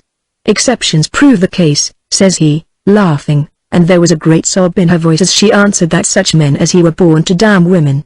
And he retorted coolly that it was such women as she who ever furnished the provocation, but that only women could lose their own souls, and that it was the same with men, but neither of them could or ever had contributed one iota toward the destruction of any soul except their own. Then Larnock came into our tent and stood looking down at me where I lay, and dimly through my lashes I could perceive the shadow of Boyd behind her on the tent wall, wavering, gigantic, towering to the ridgepole as he set the camp torch in its socket on the flooring. She passed her slim hand across her eyes. It was like an unreal scene, a fevered vision of two phantoms in the smoky, lurid luster of the torch. Boyd stood the dark against the light, edged with flickering flame as with a mantle, figure and visage scintillant with Lucifer's own beauty and Lana, her proud head drooping, and her sad, young eyes fixed on me. Oh, Ewan. She stood pressing down both eyelids with her fingers, motionless, then, with a quick drawn breath and a brusque gesture, flung her arms wide and let them drop to her sides. How can men follow what they call their fortune, headlong, unheeding, ranging through the world as a hot-jowled hound ranges the rabbits? Are they never satiated? Are they never done with the ruthless madness? Does the endless chase with its intervals of killing never pall? Hounds are hounds, I said slowly. And the hound will chase his thousandth hare with all the unslaked eagerness that thrilled him when his first quarry fled before him. Why? But I shook my head in silence. Are you that way? I have not been. The instinct then is not within you? Yes, the instinct is. But some hounds are trained to range only as far as their mistress, old Dame Reason, permits. Others slip leash and take to the runways to range uncontrolled and mastered only by a darkened second self, urging them ever forward. There are but two kinds of men, Lois the self-disciplined, and the unbroken. But the raw nature of the two differed nothing at their birth. She stood looking down at the distant cattle along the river for a while without speaking, then her hand, which hung beside her, sought mine and softly rested within my clasp. It is wonderful, she murmured, that it has been God's pleasure I should come to you unblemished after all that I have lived to learn and see. But more wonderful and blessed still it is to me to find you what you are amid this restless, lawless, ruthless world of soldiery upright and pure in heart. It seems almost, with us, as though our mothers had truly made of us two hidden children, white and mysterious within the enchanted husks, which only our own hands may strip from us, and reveal ourselves unsullied as God made us, each to the other on our wedding morn. I lifted her little hand and laid my lips to it, touching the ring. Then she bent timidly and kissed the rough gold circlet where my lips had rested. Somehow, a shaft of sunlight had penetrated the green roof above, and slanted across her hair, so that the lovely contour of her head was delicately edged with light. Nenyaweni, Lois, I whispered passionately. Nyaweni, O Loskiel. Teninons. We stood yet a while together there, and I saw her lift her eyes and gaze straight ahead of us beyond our picket line, and remain so, gazing as though her regard could penetrate those dim and silent forest aisles to the red altar far beyond in unseen Catherine's town. When must you go? She asked under her breath. The army is making ready today. To march into the Indian country? I nodded. When does it march? On Friday. But that is not to be known at present. I understand. By what route do you go? By Kemung. And then? At Kemung we leave the army, Boyd and I. You heard? Yes, Ewan. I said, forcing myself to speak lightly. You are not to be afraid for us, little rosy pigeon of the forest. Follow me with your swift-winged thoughts and no harm shall come to me. Must you go? I laughed. Kateriosias, Lois. Wakat Unsihun, she said calmly. Wakat Artiatskon. Then I gave way to my increasing surprise. Wonder child, I exclaimed. When and where have you learned to understand and answer me in the tongue of the Longhouse? Kyo Tensei, she said with a faint smile. For whom? For my mother, Ewan. Did you suppose I could neglect anything that might be useful in my life's quest? Who knows when I might need the tongue I am slowly learning to speak? Oh, and I know so little, yet. Something of Algonquin the Mohican taught me, and with it a little of the Huron tongue. And now for nearly a month every day I have learned a little from the Anidas a ago, from the Anida girl whose bridal dress you bought to give to me. Do you remember her? The maid called Drooping Wings? Yes, but I do not understand. To what end is all this? When and where is your knowledge of the Iroquois tongue likely to aid you? She gave me a curious, veiled look, then turned her face away. You do not dream of following our army, do you? I demanded. Not one woman would be permitted to go. It is utterly useless for you to expect it, folly to dream of such a thing. You and Lana are to go to Easton as soon as the heavier artillery is sent down the river, which will be the day we start Friday. This frontier gypsying is ended, all this coquetting with danger is over now. The fort here is no place for you and Lana. Your visit, brief as it has been, is rash and unwarranted. And I tell you very plainly, Lois, that I shall never rest until you are at Easton, which is a stone town and within the borders of a civilization. The artillery will be sent down by boat, and all the women and children are to go also. Neither Boyd nor I have told this to you and Lana, but I glanced over my shoulder. I think he is telling her now. Lois slowly turned and looked toward them. Evidently they no longer cared what others saw or thought, for Lana's cheek lay pressed against his shoulder, and his arm encircled her body. We walked back, all together, to the fort, and left Lois and Lana at the postern. Then Boyd and I continued on to my bushette, the Indians following. Muffled drums of a regiment were passing, and an escort with reversed arms, to bury poor Kimball, captain in Colonel Silly's command, shot this morning through the heart by the accidental discharge of a musket in the careless hands of one of his own men. We stood at salute while the slow cortege passed. Said Boyd thoughtfully. Well, Kimball's done with all earthly worries. There are those who might envy him. You are not one, I said bluntly. I? No. I have not yet played hard enough in the jolly blind man's buff which others call the game of life. I wear the bandage still, and still my hands clutch at the empty air, and in my ears the world's sweet laughter rings. He smiled, then shrugged. The charm of fortune's bag is not what you pull from it, but what remains within. Boyd, I said abruptly. Who is that handsome wench that followed us from Otsego? Dolly Glenn? That is her name. Lord, how she pesters me, he said fretfully. I chanced upon her at the Middle Fort one evening down by the river. And what are our wenches coming to, he exclaimed impatiently, that a kiss on a summer's night should mean to them more than a kiss on a night in summer. She is a laundress, is she not? How do I know? A tailoress, too, I believe, for she has patched and mended for me, and she married me because she would take no pay. There are times, he added, when sentiment is inconvenient. Poor thing, I said. My God, why? When I slipped my arm around her she put up her face to be kissed. It was give and take, and no harm done in the moon laughing at us both. And why the devil she should look at me reproachfully is more than I can comprehend. It seems a cruel business, said I. Cruel? I to awake a heart and pass your way whistling. Now, Loskiel, he began, plainly vexed, I am not cruel by nature, and you know it well enough. Men kiss and go their way. But women linger still. Not those I've known. Yet, here is one. A silly fancy that will pass with her. Lord, do you think a gentleman accountable to every pretty chit of a girl he notices on his way through life? Some dare believe so. He stared at me, then laughed. You are different to other men, of course, he said gaily. We all understand that. So let it go. One moment, Boyd. There is a matter I must speak of because friendship and loyalty to a childhood friend both warrant it. Can you tell me why Lana Helmer is unhappy? A dark red flush surged up to the roots of his hair, and the muscles in his jaw tightened. He remained a moment mute and motionless, staring at me. But if my question, for the first moment, had enraged him, that quickly died out, and into his eyes there came a haggard look such as I had never seen there. He said slowly. Were you not the man you are, Loskiel? I had answered in a manner you might scarcely relish. Now, I answer you that if Lana is unhappy I am more so. And that our unhappiness is totally unnecessary if she would but listen to what I say to her. And what is it that you say to her?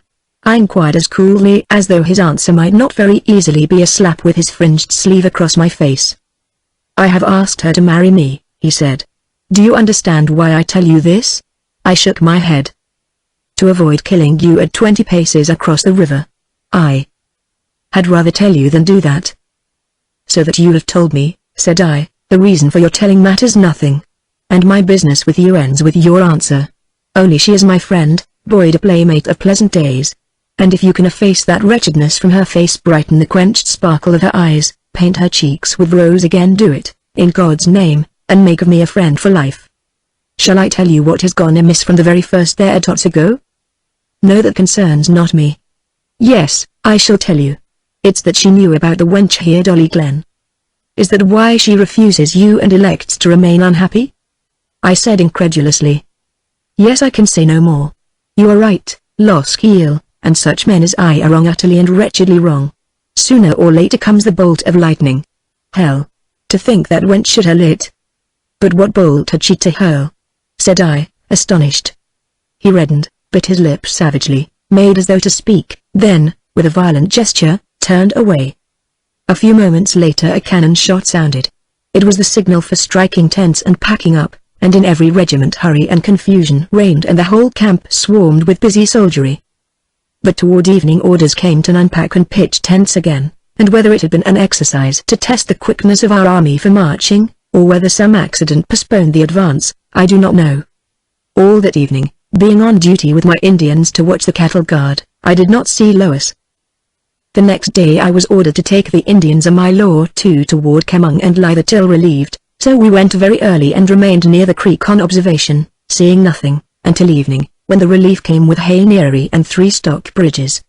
These gave us an account that another soldier had been shot in camp by the accidental discharge of a musket, and that the light troops had marched out of their old encampment and had pitched tents 100 rods in advance. Also, they informed us that the flying hospital and stores had been removed to the fort, and that Colonel Shreve had taken over the command of that place. By reason of the darkness, we were late in getting into camp, so again that day I saw nothing of Lois. On Wednesday it rained heavily about 11 o'clock, and the troops made no movement. Some leaders came in and went to headquarters. My Indians did not seem to know them. I was on duty all day at headquarters, translating into Iroquois for the general a speech which he meant to deliver to the Tuscaroras on his return through Easton. The rain ceased late in the afternoon. Later, an express came through from Fort Pitt, and before evening orders had gone out that the entire army was to march at 8 o'clock in the morning. Morning came with a booming of cannon. We did not stir. Toward 11, however, the army began to march out as though departing in earnest, but as Major Parr remained with the rifles, I knew something had gone amiss. Yet, the other regiments, including my own, marched away gaily enough, with music sounding and colors displayed, and the garrison, boatmen, artillerymen, and all the civil servants and women and children waved them adieu from the parapets of the fort. But high water at Cheogga Ford, a mile or 2 above, soon checked them, and there they remained the night. As I was again on duty with Hay Neary and the Dominie, I saw not Lois that day. Friday was fair and sunny, and the ground dried out. And all the morning I was with Dominie Kirkland and Hay Neary, translating, transcribing, and writing out the various speeches and addresses left for me by General Sullivan. Runners came in toward noon with news that our main forces had encamped at the pass before Kemung, and were there awaiting us. Murphy, the rifleman, came saying that our detail was packing up at the fort, that Major Parr had sent word for Lieutenant Boyd to strike tents and pull foot, and that the boats were now making ready to drop down the river with the non-combatants. My pack, and those of my Indians, had been prepared for days, and there was little for me to do to make ready. Some batmen carried my military chest to the fort, where it was bestowed with the officers' baggage until we returned. Then I hastened away to the fort and discovered our 20 riflemen paraded there, and Boyd inspecting them and their packs. His face seemed very haggard under its dark coat of sunburn, but he returned my salute with a smile, and presently came over to where I stood, saying coolly enough, "I have made my ducks to the ladies. They are at the landing place expecting you. Best not linger. We should reach Kemung by dusk." "My Indians are ready," said I. "Very well," he said absently, and returned to his men, continuing his careful inspection. As I passed the log bridge, I saw Dolly Glen standing there with a frightened look on her face, but she paid no heed to me, and I went on still haunted by the girl's expression. A throng of people, civilians and soldiers, were at the landing.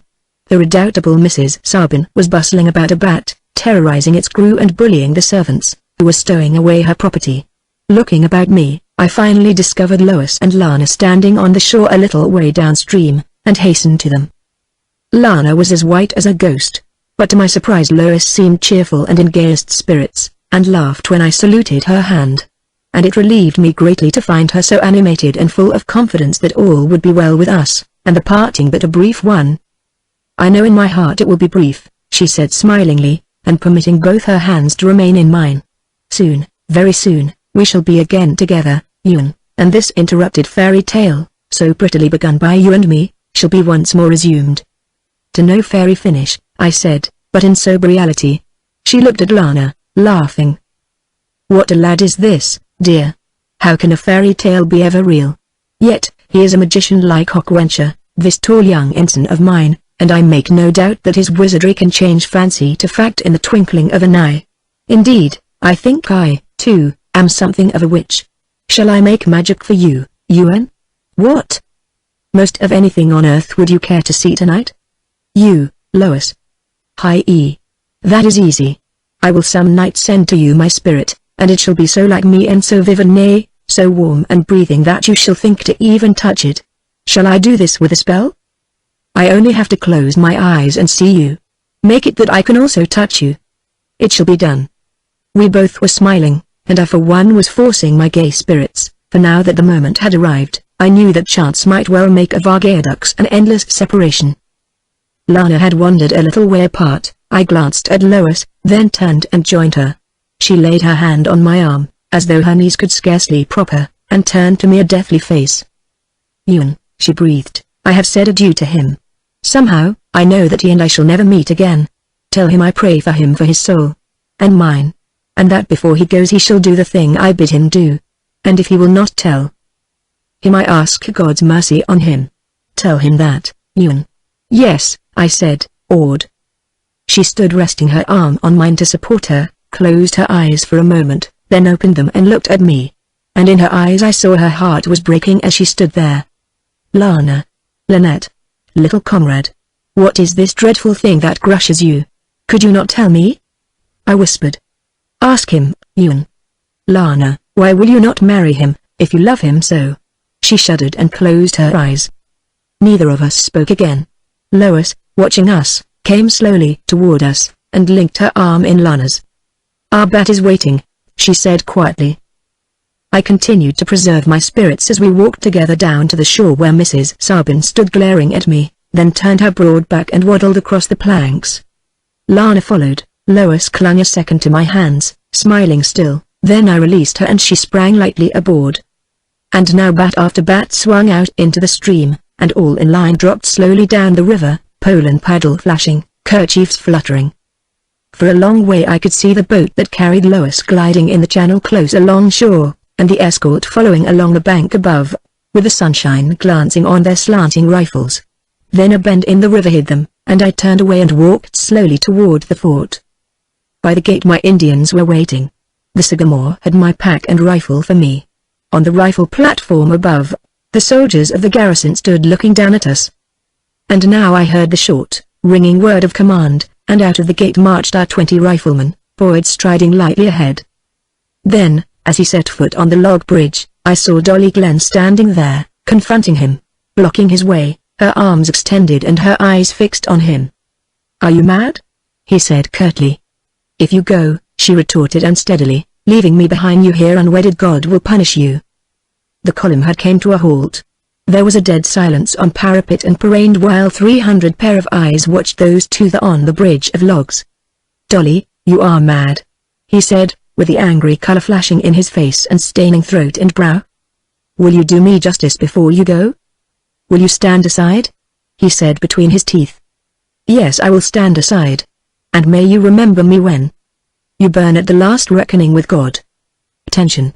Trail arms. By the left flank march," he cried, his voice trembling with rage.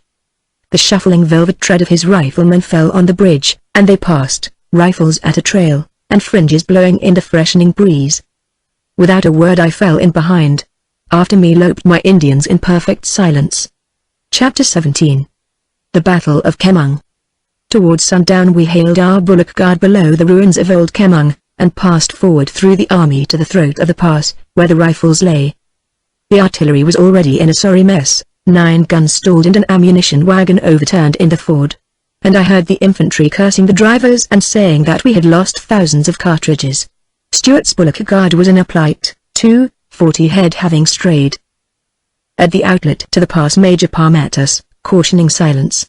No fires burned and the woods were very still, so that we could hear in front of us the distant movement of men, and supposed that the enemy had come down to Kemung in force. But Major Parr told us that our scouts could make nothing of these incessant noises, reporting only a boatload of Sir John Johnson's green-coated soldiers on the river, and a few Indians in 2 canoes, and that he had no knowledge whether Sir John, the 2 butlers, MacDonald, and Brant lay truly in front of us, or whether these people were only a mixed scalping party of blue-eyed Indians, Senecas, and other ragamuffin marauders bent on a more distant foray, and now merely lingering along our front overnight to spy out what we might be about. Also, he informed us that a little way ahead, on the Great Warrior Trail, lay an Indian town which our scouts reported to be abandoned, and said that he had desired to post our pickets there, but that orders from General Hand had prevented that precaution until the General Commanding arrived at the front. Some few minutes after our appearance in camp, and while we were eating supper, there came a ruddy glimmer of torches from behind us, lighting up the leaves overhead, and Generals Sullivan, Clinton, Hand, and Poor rode up and drew bridle beside Major Parr, listening intently to the ominous sounds in front of us. "And, what the devil do you make of it, Major?" says Sully. Van, in a low voice. "It sounds like a log rolling in March." "My scouts give me no explanation," says Parr grimly. "I think the rascals are terrified." "Send Boyd and that young interpreter," said Sullivan curtly. So, as nobody could understand exactly what these noises indicated, and as headquarters scouts could obtain no information, Lieutenant Boyd and I, with my Indians, left our supper of fresh roast corn and beans and went forward at once. We moved out of the defile with every precaution, passing the throat of the rocky pass and wading the little trout brook over which our trail led, the Kemung River now lying almost south of us. Low mountains rose to the north and west, very dark and clear against the stars, and directly ahead of us we saw the small Indian town surrounded by cornfields, and found it utterly deserted, save for bats and owls, and not even an Indian dog prowling there. A little way beyond it we crossed another brook close to where it entered the river, opposite an island. Here the Kemung makes a great bend, flowing in more than half a circle, and there are little hills to the north, around which we crept, hearing always the stirring and movements of men ahead of us, and utterly unable to comprehend what they were so busily about. Just beyond the island another and larger creek enters the river, and here, no longer daring to follow the Seneca Trail, we turned southwest, slinking across the river flats, through the high Indian grass, until we came to a hardwood ridge, from whence some of these sounds proceeded. We heard voices very plainly, the splintering of saplings, and a heavier, thumping sound, which the Mohican whispered to us was like hewn logs being dragged over the ground and then piled up. A few moments later, Tahuntaui, who had crept on ahead, glided up to us and whispered that there was a high breastwork of logs on the ridge, and that many men were cutting bushes, sharpening the stems, and planting them to screen this breastwork so that it could not be seen from the Seneca Trail north of us, along which lay our army's line of march. A pretty ambuscade, in truth. But Braddock's breed had passed. Silently, stealthily, scarcely breathing, we got out of that dangerous place, recrossed the grassy flats, and took to the river willows the entire way back. At the mouth of the pass, where my battalion lay asleep, we found Major Parr anxiously awaiting us. He sent Captain Simpson back with the information. Before I could unlace my shirt, drag my pack under my head, and compose myself to sleep, Boyd, who had stretched himself out beside me, touched my arm. "Are you minded to sleep, Loskiel?" "I own that I am somewhat inclined that way," said I. "As you please. Why? Are you unwell?" He lay silent for a few moments, then, "What a mortifying business was that at the Shiogga fort," he said under his breath. "The entire garrison saw it, did they not?" "Loskiel? Colonel Shreve and all?" "Yes, I fear so." "It will be common gossip tomorrow," he said bitterly. "What a miserable affair to happen to an officer of Morgan's." "A sad affair," I said. "It will come to her ears, no doubt. Shreve's batmen will carry it down the river." I was silent. "Rumour runs the woods like lightning," he said. "She will surely hear of this disgraceful scene. She will hear of it at Easton." "Strange," he muttered, "strange how the old truths hold. Our sins shall find us out. I never before believed that, lost heel not in a wilderness, anyway. I had rather be here dead and scalped than have had that happen and know that she must hear of it one day. He lay motionless for a while, then turned heavily on his side, facing me across the heap of dead leaves. Somehow or other, he said, she heard of that miserable business, heard of it even a dots ago. That is why she would not marry me, Loskiel. Did you ever hear the like? That a man must be so utterly and hopelessly damned for a moment's careless folly, lose everything in the world for a thoughtless moonlight frolic. Where lies the justice in such a judgment? It is not the world that judges you severely. The world cares little what a man's way may be with a maid. But Lana cares. It has ended everything for her. I said in a low voice. You ended everything for Dolly Glen. How was I to know she was no light or love this camp tailoress, the silly little wench who but let it go? Had she but whimpered, and seemed abashed and unfamiliar with a kiss, well, let it go.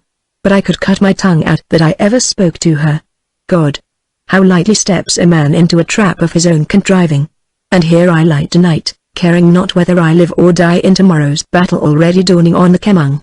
And yonder, south of us, in the black starlight, drift the bats, dropping down to east and under the very sky that shines above us here. If Lana be asleep at this moment I do not know. She tells me I have broke her heart but yet will have none of me. Tells me my duty lies elsewhere, that I shall make amends. How can a man make amends when his heart lies not in the deed? Am I then to be fettered to a passing whim for all eternity? Does an instant's idle folly entail endless responsibility? Do I merit punishment everlasting for a silly amret that lasted no longer than the July moon? Tell me, Loskiel, you who are called among us blameless and unstained, is there no hope for a guilty man to shrive himself and walk henceforward upright? I cannot answer you, I said dully. Nor do I know how, of such a business, a man may be shriven, or what should be his amends. It all seems pitiful and sad to me, a matter perplexing, unhappy, and far beyond my solving. I know it is the fashion of the times to regard such affairs lightly, making of them nothing. Much I have heard, little learned, save that the old lessons seem to be the truest, the old laws the best, and that our cynical and modern disregard of them make one's salvation none the surer, one's happiness none the safer. I heard Boyd sigh heavily, where he lay, but he said nothing more that I heard, for I slept soon afterward, and was awakened only at dawn. Everywhere in the rocky pass the yawning riflemen were falling in and calling off. A detail of surly Jersey men, carrying ropes, passed us, cursing the artillery which, it appeared, was in a sorry plight again. The 9 guns all stalled behind us, and an entire New Jersey brigade detailed to pull them out over the mud and over the rocks of the narrowing defile. Boyd shared my breakfast, seeming to have recovered something of his old-time spirits. And if the camp that night had gossiped concerning what took place at Geauga Fort, it seemed to make no difference to his friends, who one and all greeted him with the same fellowship and affection that he had ever inspired among fighting men. No man, I think, was more beloved and admired in this Western army, by officers and men alike, for in him were naturally combined all those brilliant qualities of daring, fearlessness, and gaiety in the face of peril, which endear, and which men strive to emulate. In no enterprise had he ever failed to perform the part allotted him, never had he faltered in the 100 battles fought by Morgan's veteran corps, never had he seemed dismayed. And if sometimes he did a little more than he was asked to do, his superior officers forgave this handsome, impetuous young man the more readily, perhaps, because, so far, no disaster had befallen when he exceeded the orders given him.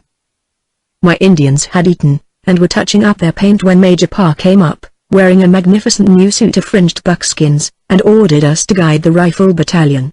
A moment later our conch horn boomed out its thrilling and a melodious warning. Far in the rear I heard the drums and bugle horns of the light infantry sounding the general. As we went forward in the early daylight, the nature of the ambuscade prepared for us became very plain to me, and I pointed out to Major Parr where the unseen enemy rested, his right flank protected by the river, his left extending north along the hog bank, so that his lines enveloped the trail on which we marched, threatening our entire army in a most cunning and evil manner. Truly there was no fox like Butler in the Northland. All was very still about us as we marched, the river mist hung along the woods, a few birds sang, the tops of the Indian corn rustled. Toward 8 o'clock the conch horn blew, our riflemen halted and deployed in perfect silence, facing the unseen works on the wooded ridge ahead. Another division of troops swung to the left, continuing the movement to the river in splendid order, where they also halted and formed a line of battle, facing north. And still the unseen enemy gave no sign. Birds sang, the mist drifted up through the trees. From where we lay we could see our artillery horses straining, plunging, stumbling up a high knoll in the center of our line, while Maxwell's division halted and extended behind our riflemen to support the artillery, and Clinton's four splendid New York regiments hurried forward on a double, regiment after regiment dropping their packs behind our lines and running north through the open woods, their officers all finely mounted and cantering ahead, swords drawn. A few moments later, General Sullivan passed along our front on horseback, and drew bridle for a moment where Boyd and I were standing at salute. "Now is your opportunity, young gentlemen," he said in a low voice. "If you would gain Catherine's town and destroy Amokal before we drive this motley Tory army headlong through it, you should start immediately. And have a care, Butler's entire army and Brandt's Mohawks are now entrenched in front of us, and it is a pitched battle we're facing, God be thanked." He spurred forward with a friendly gesture toward us, as we saluted, and his staff officers followed him at a canter while our riflemen turned their heads curiously to watch the brilliant cavalcade. "Where the devil are their log works?" demanded Major Parr, using his field glasses. "I can see naught but green on that ridge ahead." Boyd pointed at the crest, but our major could see nothing, and I called to Timothy Murphy and Davy Larson to climb trees and spy out if the works were still occupied. Murphy came down presently from the dizzy top of a huge black walnut tree, reporting that he had been able to see into the river angle of their works, had for a while distinguished nothing, but presently discovered Indians, crouched motionless, the brilliancy of their paint, which at first he had mistaken for patches of autumn leaves, betraying them when they moved. "Now, God be praised," said Major Parr grimly, "for we shall this day furnish these western gatekeepers with material for a condolence feast such as no Seneca ever dreamed of. And if you gentlemen can surprise and destroy Amokal, it will be a most blessed day for our unhappy country." General Hand, in his patched and faded uniform of blue and buff, drew his long, heavy sword and walked his horse over to Major Parr. "Well, sir," he said, "we must amuse them, I suppose, until the New Yorkers gain their left. Push your men forward and draw their fire, Major." There came a low order, the soft shuffle of many moccassined feet, silence. Presently, ahead of us, a single rifle shot shattered the stillness. Instantly a mighty roar of Tory musketry filled the forest, and their Indians, realizing that the ambuscade had been discovered, came leaping down the wooded ridge, yelling and firing all along our front, and our rifles began to speak quicker and quicker from every rock and tuft and fallen log. "Are we to miss this?" said Boyd, restlessly. "Listen to that firing.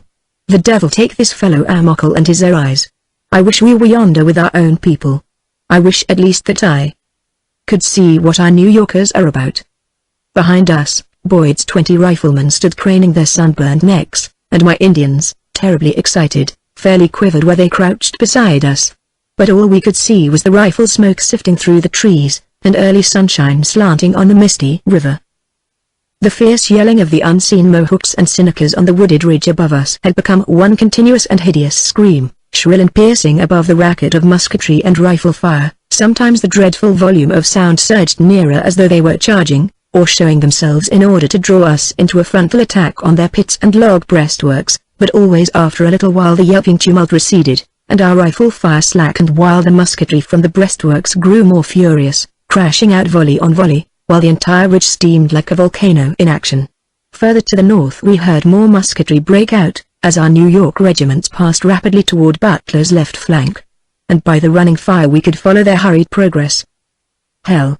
said Boyd, furiously, flinging his rifle to his shoulder.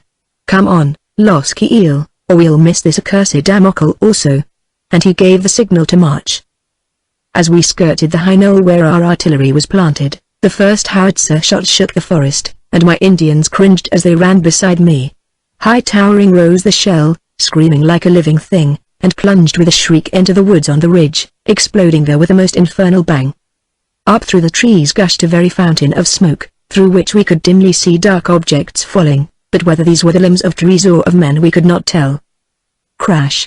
A howitzer hurled its 5.5-inch shell high into the sunshine. Boom! Another shot from a 3-pounder. Bang! The little cohorn added its miniature bellow to the bigger guns, which now began to thunder regularly, one after another, shaking the ground we trod. The ridge was ruddy with the red lightning of exploding shells. Very far away in the forest we could hear entire regiments, as they climbed the slopes, cheering above the continuous racket of musketry. The yelling of the Senecas and Mohawks grew wavering, becoming ragged and thinner. It was hard for us all, I think, to turn our backs on the first real battle we had seen in months. Hard for Boyd, for me, and for our 20 riflemen. Harder, perhaps, for our Indians, who could hear the yells of their most deadly enemies, and who knew that they were within striking distance at last.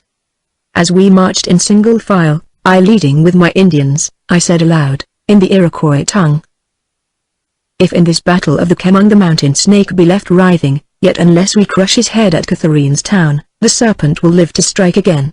For though 100 arrows stick in the western serpent's body, his poison lies in his fangs are rooted in his head, and the head still hisses at God and man from the shaggy depths of Catharine's town. It is for us of the elect to slay him, though for us few and chosen ones honored by this mandate from our commander. Why, then, should the thunder of Proctor's guns arouse in us envy for those who join in battle? Let the iron guns do their part, let the men of New York, of Jersey, of Virginia, of New Hampshire, of Pennsylvania, do the great part allotted them. Let us in our hearts pray God to speed them. For if we do our part as worthily, only then shall their labor be not in vain. Their true title to glory is in our keeping, locked inevitably with our own. If we fail, they have failed. Judge, therefore, O Sagamore, judge, you yellow moth, and you Anida's grey feather, with your Warkif's feather and your Satan's ensign, Tahuntau chieftain to be judge, all of you, where the real glory lies, whether behind us in the rifle smoke or before us in the red glare of Amokel's accursed altar." They had been listening to every word as I walked beside them. The Mohican made answer first. "It was hard for us to leave the Kemung, O Loskiel, my brother, with the dog yelps of the Seneco and Mauawaksin salting our ears. But it was wiser. I, a Sagamore, say it. It is God's will," said the yellow moth. But his eyes were still red with his fierce excitement, and the distant cannonade steadily continued as we marched. "I am Royane," said the grey feather. "What wisdom counsels I understand. He who would wear the scaly girdle must first know where the fangs lie buried. But to hear the Antuhonorant scalp yelp, and to turn one's back, is very hard, O my friend, Loskiel." The night hawk controlled his youthful features, forcing a merry smile as my eye fell on him. "Who?" he exclaimed softly. "I have made promise to my thirsty hatchet, O Loskiel. Else it might have leapt from its sheath and bitten someone." "A good hatchet and a good dog bite only under orders," I said. "My younger brother's hatchet has acquired glory. Now it is acquiring wisdom." Boyd came up along the line, his deerskin shirt open to the breastbone, the green fringe blowing in the hill wind. Far below us in the river valley sounded the uproar of the battle, a dull, confused, and distant thunder, for now we could no longer hear the musketry and rifle fire, only the booming of the guns and the endless roar of echoes. Here on a high hill's spur, with a brisk wind blowing in our faces, the heavy rumble of forest warfare became deadened, and we looked out over the naked ridge of rock, across the forests of this broken country, into a sea of green which stretched from horizon to horizon, accented only by the silver glimmer of lakes and the low mountain peaks east, west, and south of us. Below us lay a creek, its glittering thread visible here and there. The great warrior trail crossed it somewhere in that ravine. I drew the Mohican aside. "Sagamore," said I, "now is your time come. Now we depend on you. If it lay with us, not one white man here, not one Indian, could take us straight to Catharine's town, for the great warrior trail runs not thither. Are you, then, confident that you know the way?" "I know the way, Loskiel." "Is there then a trail that leads from the great warrior trail below?" "There are many." "And you know the right one?" "I have spoken, brother. I am satisfied. But we must clearly mark the trail for our surveyors and for the army." "We will mark it," he said meaningly, "so that no Seneca dog can ever mistake which way we passed." I did not exactly understand him, but I nodded to Boyd and he gave the signal, and we began the descent through the warm twilight of an open forest that sloped to the creek 1,000 feet below us. Down and down we went, partly sliding, and ploughing up the moss and leaves knee-deep, careless how we left our trail, as there was none to follow, save the debris of a flying army or the flanking scouts of a victorious one. Below us the foaming rifles of the creek showed white in the woodland gloom, and presently we heard its windy voice amid rocks and fallen trees, soughing all alone through leafy solitudes, and its cool, damp breath mounted to us as we descended. The Indians dropped prone to slake their thirst. The riflemen squatted and used their cups of bark or leather, pouring the sweet, icy water over their cropped heads and wrists. "Off packs," said Boyd quietly, and drew a bit of bread and meat from his beaded wallet. And so the Mohican and I left them all eating by the stream, and crossed to the western bank. Here the sycamore pointed to the opposite slope. I gave a low whistle, and Boyd looked across the water at me. Then I drew my hatchet and notched a tree so that he saw what I did. He nodded comprehension. We went on, notching trees at intervals, and so ascended the slope ahead until we arrived at the top. Here the forest lay flat beyond, and the great warrior trail ran through it, a narrow path 15 inches wide, perhaps, and worn nearly a foot deep, and patted as hard as rock by the light feet of generations men and wild beasts which had traversed it for centuries. North and south the deeply graven war trail ran straight through the wilderness. The Mohican bent low above it, scrutinizing it in the subdued light, then stepped lightly into it, and I behind him. For a little way we followed it, seeing other and narrower trails branching from it right and left, running I knew not whither, the narrow, delicate lanes made by game deer and bear, fox and hare, all spreading out into the dusk of the unknown forest. Presently we came to a trail which seemed wet, as though swampy land were not far away, and into this the Mohican turned, slashing a great scar on the nearest tree as he entered it. There was a mossy stream ahead, and the banks of it were dark and soft. Here we rested high and dry on the huge roots of an oak, and ate our midday meal. In a little while the remainder of our party came gliding through the trees, Boyd ahead. "Is this the Catherine's Town trail?" he asked. "By God, they'll never get their artillery through here. Mark it, all the same," he added indifferently, and seated himself beside me, dropping his rifle across his knees with a gesture of weariness. "Are you tired?" I asked. He looked up at me with a wan smile. "Weary of myself, lost heel, and of a life lived too lightly and now nigh ended." "Nigh ended," I repeated. "I go not back again," he said, somberly. I glanced sharply at him, where he sat brooding over his rifle, and there was in his face an expression such as I had never before seen there, something unnatural that altered him altogether, as death alters the features, leaving them strangely unfamiliar. And even as I looked, the expression passed. He lifted his eyes to mine, and even smiled.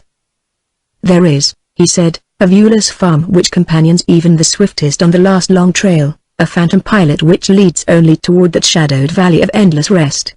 In my ears all day, close to my ear, I have heard the whisper of this unseen ghost. Everywhere I have heard it, amid the din of the artillery, on windy hilltops, in the long silence of the forest, through the noise of torrents in lost ravines, by flowing rivers sparkling in the sun. Everywhere my pilot whispers to me, I cannot escape, lost heel, whatever trail I take, that is the trail, whichever way I turn, that is the way. And ever my phantom pilots me forward or back, aside or around, it is all one to him and to me, for at the end of every trail I take, nearer and nearer draw I to mine end." I had heard of premonitions before a battle, had known officers and soldiers to utter them, brave men, too, yet obsessed by the conviction of their approaching death. Sometimes they die, sometimes escape, and the premonition ends forever. But until the moment of peril is past, or they fall as they had foretold, no argument will move them, no assurance cheer them. But our corps had been in many battles during the last 3 years, and I had never before seen Boyd this way. He said, brooding on his rifle. "The one true passion of my life has been Lane Helmer. It began ignobly, it continues through all this pain and bewilderment, a pure, clean current, running to the deep, still sea of dreams. There it is lost, I follow it no further. And were I here today as upright and as stainless as are you, lost heel, still I could follow it no further than that sea of dreams. Nor would my viewless pilot lead me elsewhere than to the destiny of silence that awaits me, and none the less would I hear his voice. For in my ears, my race is run." I said, "Is it vain to appeal to your reason when your heart is heavy?" "Had I another chance," he said, "I would lighten the load of sin I bear, the heavy load I bear with me into the unknown. God gives us all our chance. He gave me my last chance at Chiogga Fort, and I cursed it in my heart and put it aside. One day you will return." "Never again, lost heel. I am no coward. I dare face the wrath to come. It is not that, but I am sorry I did not spare when I might have been more generous. The little thing was ignorant. Doves mate like that. And somewhere somehow I shall be required to answer for it. All shall be condemned to make amends. I wonder how the dead make their amends? For me to burn in hell avails her nothing. If she thought it, she would weep uncomforted. No, there is a justice. But how it operates I shall never understand until it summons me to hear my sentence. You will return and do what a contrite heart bids you to do, I said. If that might be, he said gently, that would I do for the child's sake and for hers. Good God, I said under my breath. Did you not surmise it? No. Well, then, now you know how deeply I am damned. God gave me a last chance. There was a chaplain at the fort. Kirkland. Yes, Gan went forward. But God's grace was not within me. And to see her angered me, that and the blinding hurt I had when Lana left heartbroken, wretched, still loving me, but consigning me to my duty. So I denied her at the bridge. And from that moment has my unseen pilot walked beside me, and I know he leads me swiftly to my end. I raised my troubled eyes and glanced toward my Indians. They had stripped great squares of bark from half a dozen trees, and were busily painting upon them, in red and blue, insulting signs and symbols: a dead tree cat, scalped, and full of arrows, a snake severed into sections, a Seneca tied to a post, and a broken wampum belt at his feet. And on every tree they had also painted the symbol of their own clans and nation-pointed stones and the stars of the Pleiades, a witch wolf and an enchanted bear, a yellow moth alighted on a white cross, a night hawk, perfectly recognizable, soaring high above a sun, setting, bisecting the line of the horizon. Every scalp taken was duly enumerated and painted there, together with every captured weapon. Such a gallery of art in the wilderness I had never before beheld. Boyd's riflemen sat around, cross-legged on the moss, watching the Indians at their labor, all except Murphy and Ellerson, who, true to their habits, had each selected a tree to decorate, and were hard at work with their hunting knives on the bark. On Murphy's tree I read, "To hell with Walter Butler." Ellerson, who no doubt had scraped the outlines of this legend with his knife point before Murphy carved it, had produced another message on his own tree, not a whit more complimentary: "Damn Butler, Brant, Hiakutu, and MacDonald for bloody rogues and murder and rascals all." They were ever like this, these two great overgrown boys, already celebrated so terribly in song and legend. And the rank and file of Morgans resembled them, brave to a fault, innately lawless, of scant education save what the forest had taught them, headstrong, quick to anger, quick to forgive, violent in every emotion through the entire gamut from love to hatred. Boyd rose, glanced quietly at me, then made his signal. And in a few moments the riflemen were on the trail again, spotting it wherever a new path led away, trotting steadily forward in single file, my Indians ranging wide on either flank. Late in the afternoon we came to the height of land, where the little watercourses all ran north, and here we halted, dropped packs, and the men sat down while the Sagamore and I once more went forward to the headwaters of a stream, beside which the narrow and swampy trail ran due north. And here the nature of the country changed entirely, for beyond it was all one vast swamp, as still and dark as death. A little way along this blackish stream my arrow halted, and for a while stood motionless, his powerful arms folded, gazing straight in front of him with the half-closed eyes of a dreaming wolf. Never had I looked upon so sinister a country or a swamp so vast and desolate. It seemed more black than dusky, and the gloom lay not in the obscure light of thick-set spruce, pine, and hemlock, but in the shaggy, monstrous, and forbidding growth which appeared to be soiled with some common dye. Water, earth, tree trunks, foliage all wore the same inky livery, and seemed wrought of rusty iron, so still the huge trees stood, with every melancholy branch a droop. Sign of life there was none. The current of the narrow stream ran like smooth oil, nor was its motion visible where it wound between soft, black banks of depthless swamp through immemorial shadows. The Mohican's voice came to me, low in the silence, sounding dull and remote, nor did his dreaming eyes move in their vague intensity. "This is the land of Amokol," he said. "Here, through these viewless shades, his sway begins, as this stream begins, whose source is darkness and whose current moves slowly like thick blood. Here is the haunt of witch and sorcerer, of the hag Katrine, of the Wyoming fiend, of Amokol. Here run the Andists, hunting through the dusk like wolves and foxes, running, smelling, listening, ever hunting. Here slink the cat people under a moon which is hidden forever by this matted forest roof. This is the dark empire, O Loskiel. Behold." A slight shudder chilled me, but I said calmly enough, "Where lies Catherine's town, O Sagamore?" "This thick, dark stream runs through it." "Through Catherine's town?" "Aye." And then? Along the vast chain of inland seas, first into the lake of the Senecas, then to that of the Cayugas, fed by Owasco, by Onondaga, by Oneida, until it is called Oswego, and flows north by the Great Fort into the Sea Ontario. And where lies Catherine's town? 9 miles beyond us, northward. And the trail? None, Los Kiel, save for the maze of game trails where long leaps are made from tussock to swale, from root to rotting log across black pools of mud, and quivering quicksands whose depths are white as snow under the skin of mud, set with tarnished rainbow bubbles. But those who come after us, my Aro, the army, the wagons, horses, artillery, cattle, nay, the men themselves. How are they to pass? He pointed east, then west, for 6 miles, flanking this swamp, run ridges of high hills northward. By these must the army march to Catherine's town, the pioneers opening a road for the artillery. This you shall make plain to Boyd presently, for he must march that way, marking plain the trail north on the eastern ridge of hills, then west. Thus shall Boyd move to cut off our Mockle from the lake, while you and I and the Oneidas and the Yellow Moth must thread this swamp and comb it clean, to head him from the rivers south of us. Is there a path along the ridge? No path, Los Kiel. So Boyd shall march by compass, slowly, seeking over the level way, and open woods, with the artillery and wagons ever in his thoughts. 6 miles due north shall he march, then, where the hills end a swamp begins thick, miry, set with maple, briar, and tamarack. But through this he must blaze his trail, and the pioneers who are to follow shall lay their wagon path across felled trees, northward still, across the forests that border the flats of Catherine's town, and then, still northward for a mile, and so swing west, severing the lake trail. Thus we shall trap our Mockle between us. Slowly we walked back together to the height of land, where our little party lay looking down at the dark country below. I sat down beside Boyd, cleared from the soil the leaves for a little space, drew my knife, and with its point traced out the map. He listened in silence, while I went over all that the sycamore had taught me, and around us squatted our Indians, motionless, fiercely intent upon my every word and gesture. Today is Sunday, I said. By this hour, Butler's people should be in headlong flight.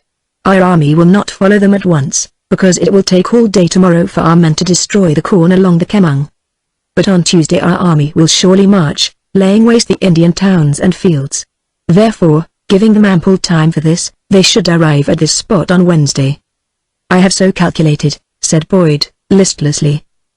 But Wednesday is the first day of September, and if we are to strike our Mockle at all it must be done during the Onan Aurora. And that ends on Tuesday. Therefore, must you move within the hour.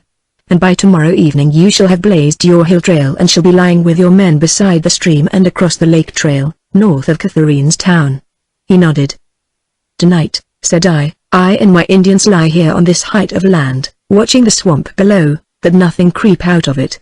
On Monday morning, we move through it, straight northward, following the stream, and by Monday night we scout to Catherine's town.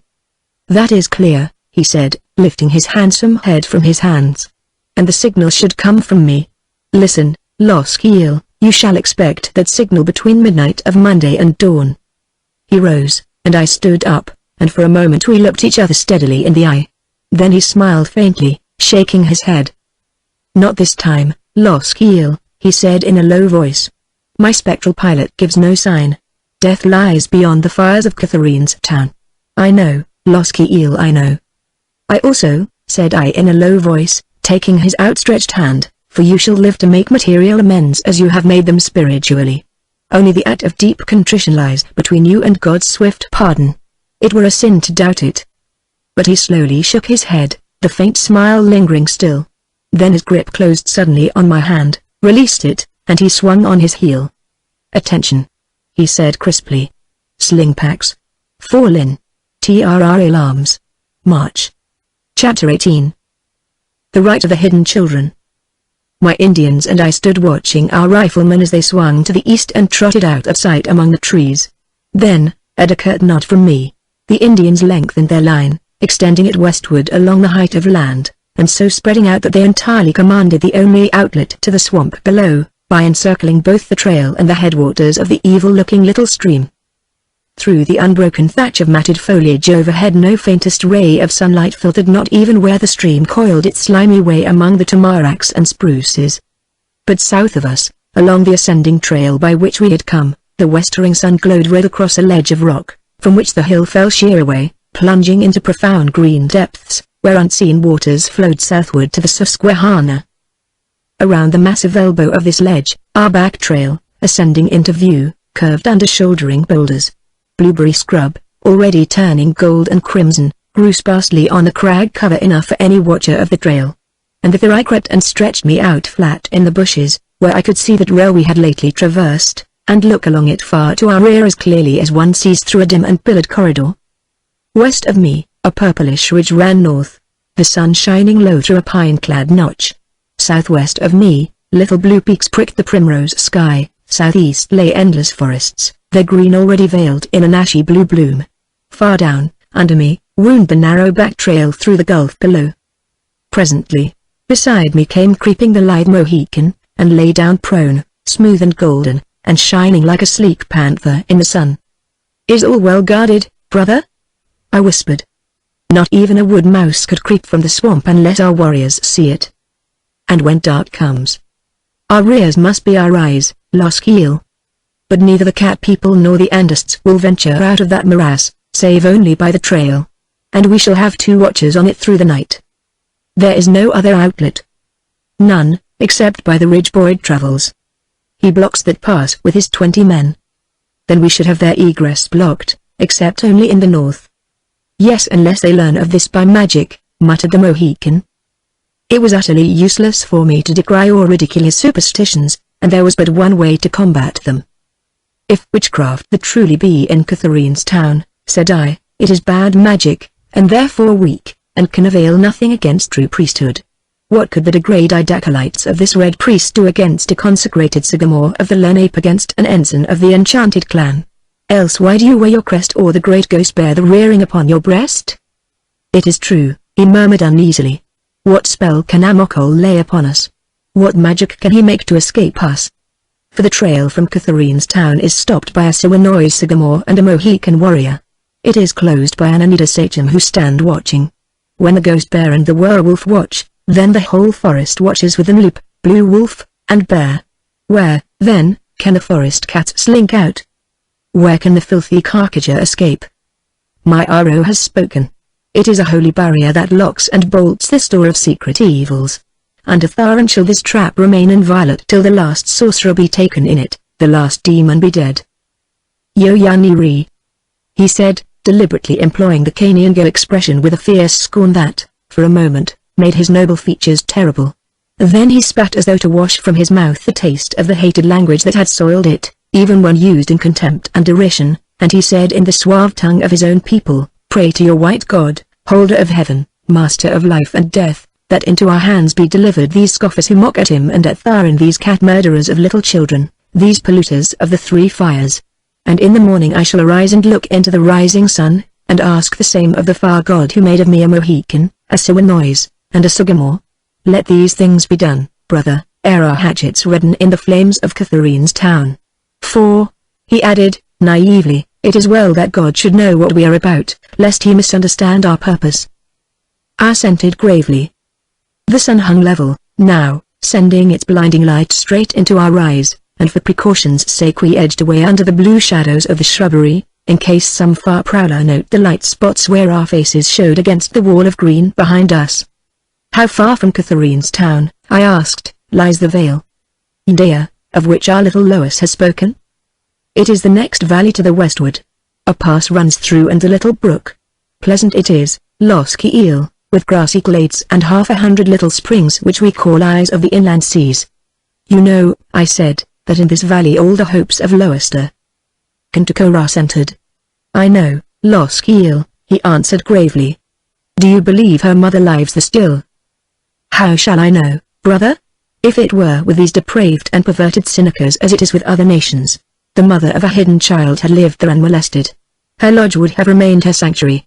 Her person had been respected, her hidden one undisturbed down to this very hour. But see how the accursed Senecas have dealt with her, so that to save her child from Amokol she sent it far beyond the borders of the Long House itself. What shame upon the Iroquois that the Senecas have defiled their purest law. May Leshy seize them all. So how, then, Shall I know whether this white captive mother lives in the Vale India still, or if she lives at all?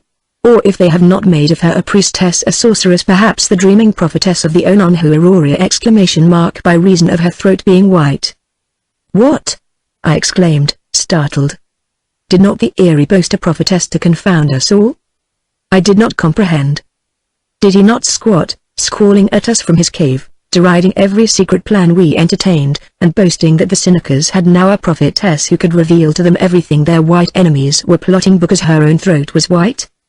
I looked at him in silent horror. "Hi," he said grimly. "If she still lives at all, it is because she dreams for a mokol. And this, Loskiel, has long remained my opinion. Else they had slain her on their altars long ago, strangled her as soon as ever she sent her child beyond their reach. For what she did broke sanctuary. According to the code of the Longhouse, the child belonged to the nation in which the mother was a captive. And by the mother's act this child was dedicated to a stainless marriage with some other child who also had been hidden. But the red sorcerer has perverted this ancient law, and when he would have taken the child to sacrifice it, then did the mother break the law of sanctuary and sent her child away, knowing, perhaps, that the punishment for this is death. So you ask me whether or not she still lives. And I say to you that I do not know, only I judge by the boasting of that vile airy cat that she has bought her life of them by dreaming for their red priest. And if she has done this thing, and has deceived them until this day, then it is very plain to me that they believe her to be a witch. For it is true, Loskiel, that those who dream wield heavy influences among all Indians and among the Iroquois in particular. Yet, with all this, I doubt not that, if she truly be alive, her life hangs by a single thread, ever menaced by the bloody knife of Amokol. I cannot understand, said I, why she sent out no appeal during her long captivity. Before this war broke, had her messengers to Lois gone to Sir William Johnson, or to Guy Johnson, with word that the Senecas held in their country a white woman captive, she had been released within a fortnight, I warrant you. Loskiel, had that appeal gone out, and a belt been sent to Catherine's town from Johnstown or Guy Park, the Senecas would have killed her instantly and endured the consequences even though Amherst himself was thundering on their western gate. Are you sure, my Aro? Certain, Loskiel. She could not have lived a single moment after the Senecas learned that she had sent out word of her captivity. That is their law, which even Amokol could not break. It was a mercy that our little Lois appealed not to His Excellency, so that the word ran through Canada by flag to hold demand. She might have done this, said the Sagamore quietly. She asked me at Poundridge how this might be accomplished. But when I made it clear to her that it meant her mother's death, she said no more about it. But pushed on blindly by herself, I exclaimed, braving the somber Northland forests with her little ragged feet half naked, hungry, friendless, and alone, facing each terror calmly, possessed only of her single purpose. O Sagamore of a warrior clan that makes a history of brave deeds done, can you read in the records of your most ancient wampum a braver history than this? He said, let what this maid has done be written in the archives of the white men, where are gathered the records of brave but unwise deeds. So shall those who come after you know how to praise and where to pity our little rosy pigeon of the forest. No rash young warrior of my own people, bound to the stake itself, can boast of greater bravery than this. And you, blood brother to a Sawanoise, shall witness what I say. After a silence I said, they must have passed Wyoming already. At this hour our little Lois may be secure under the guns of Easton. Do you not think so, my Aro? As he made no answer, I glanced around at him and found him staring fixedly at the trail below us. What do you see on our back trail? I whispered. A man, Loskiel, if it be not a deer. A moment and I also saw something moving far below us among the trees.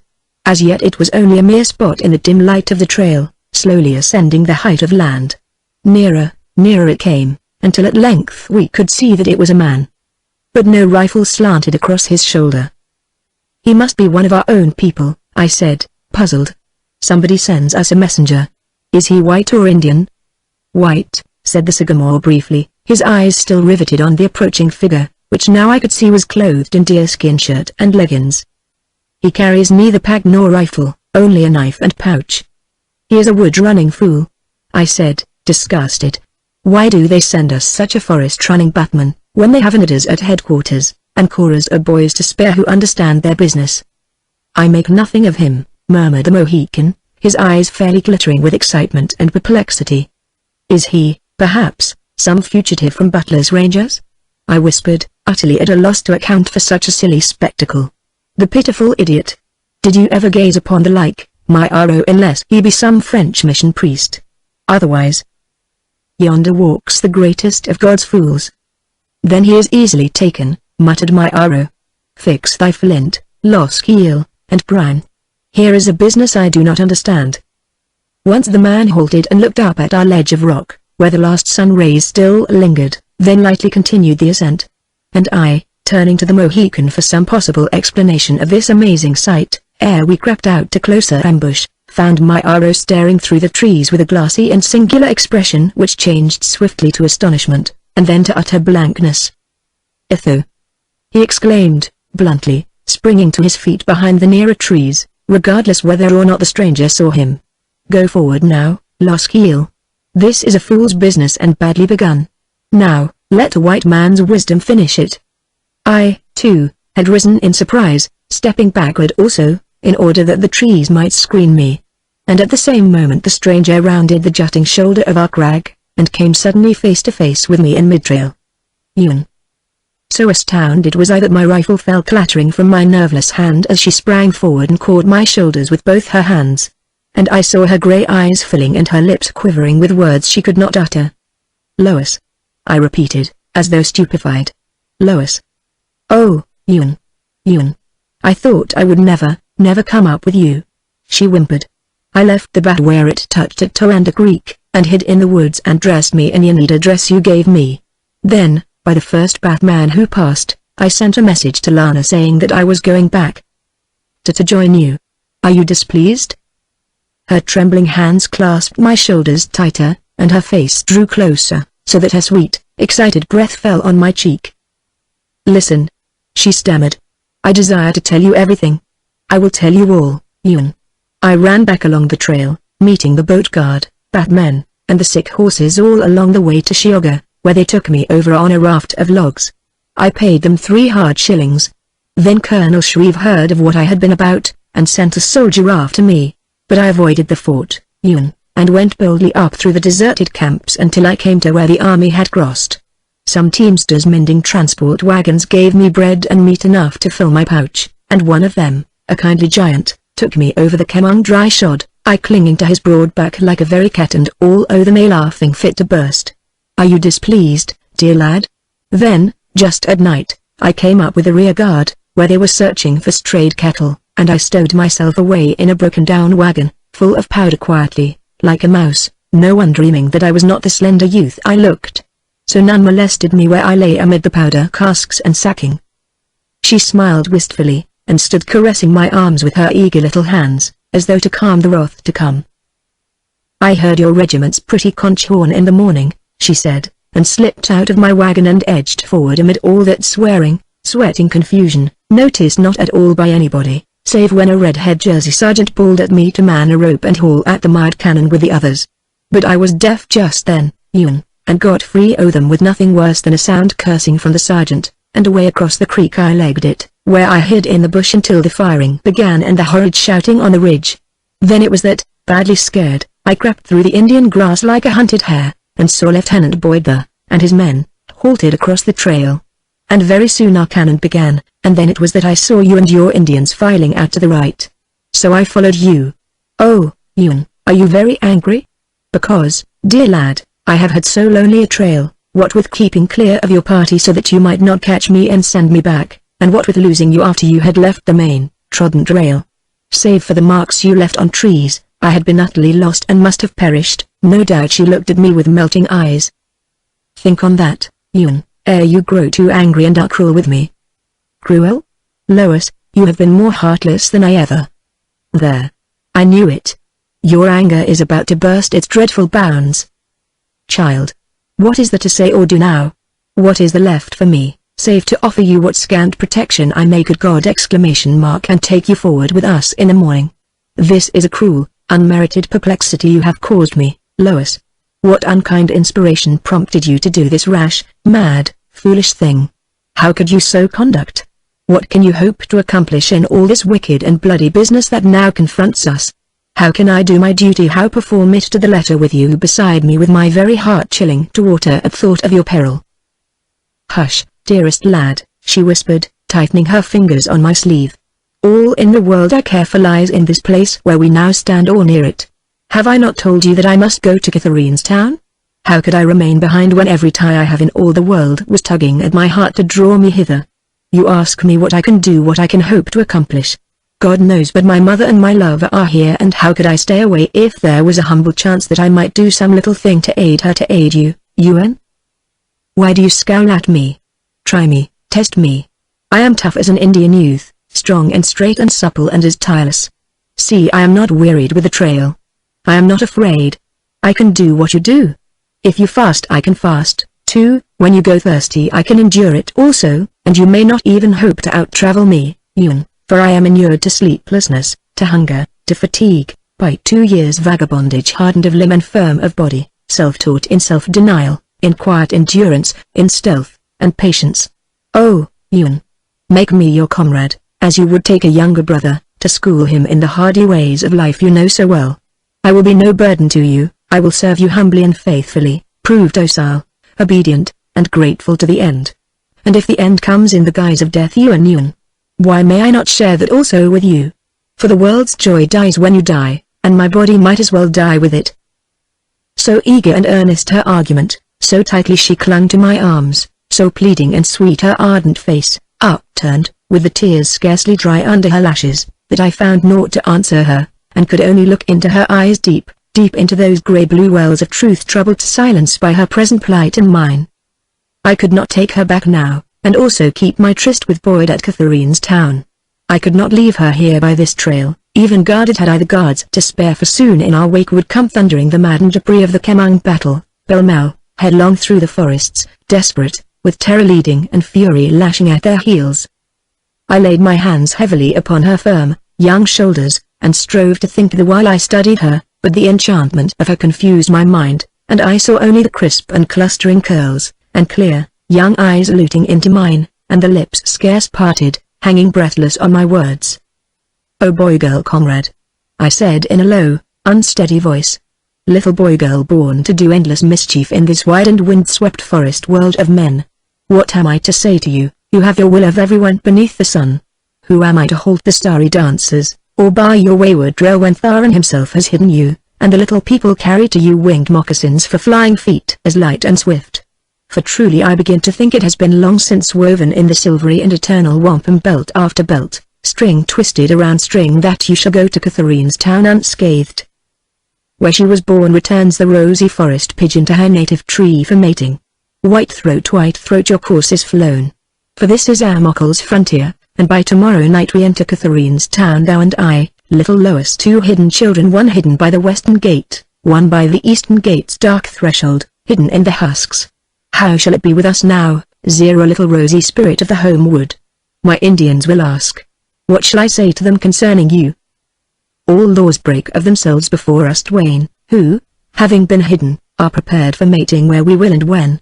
And if the long flight be truly ended and the home forests guard our secret, and if Tharan be God also and his stars the altar lights and his riv mist my veil, she faltered, and her clear gaze became confused.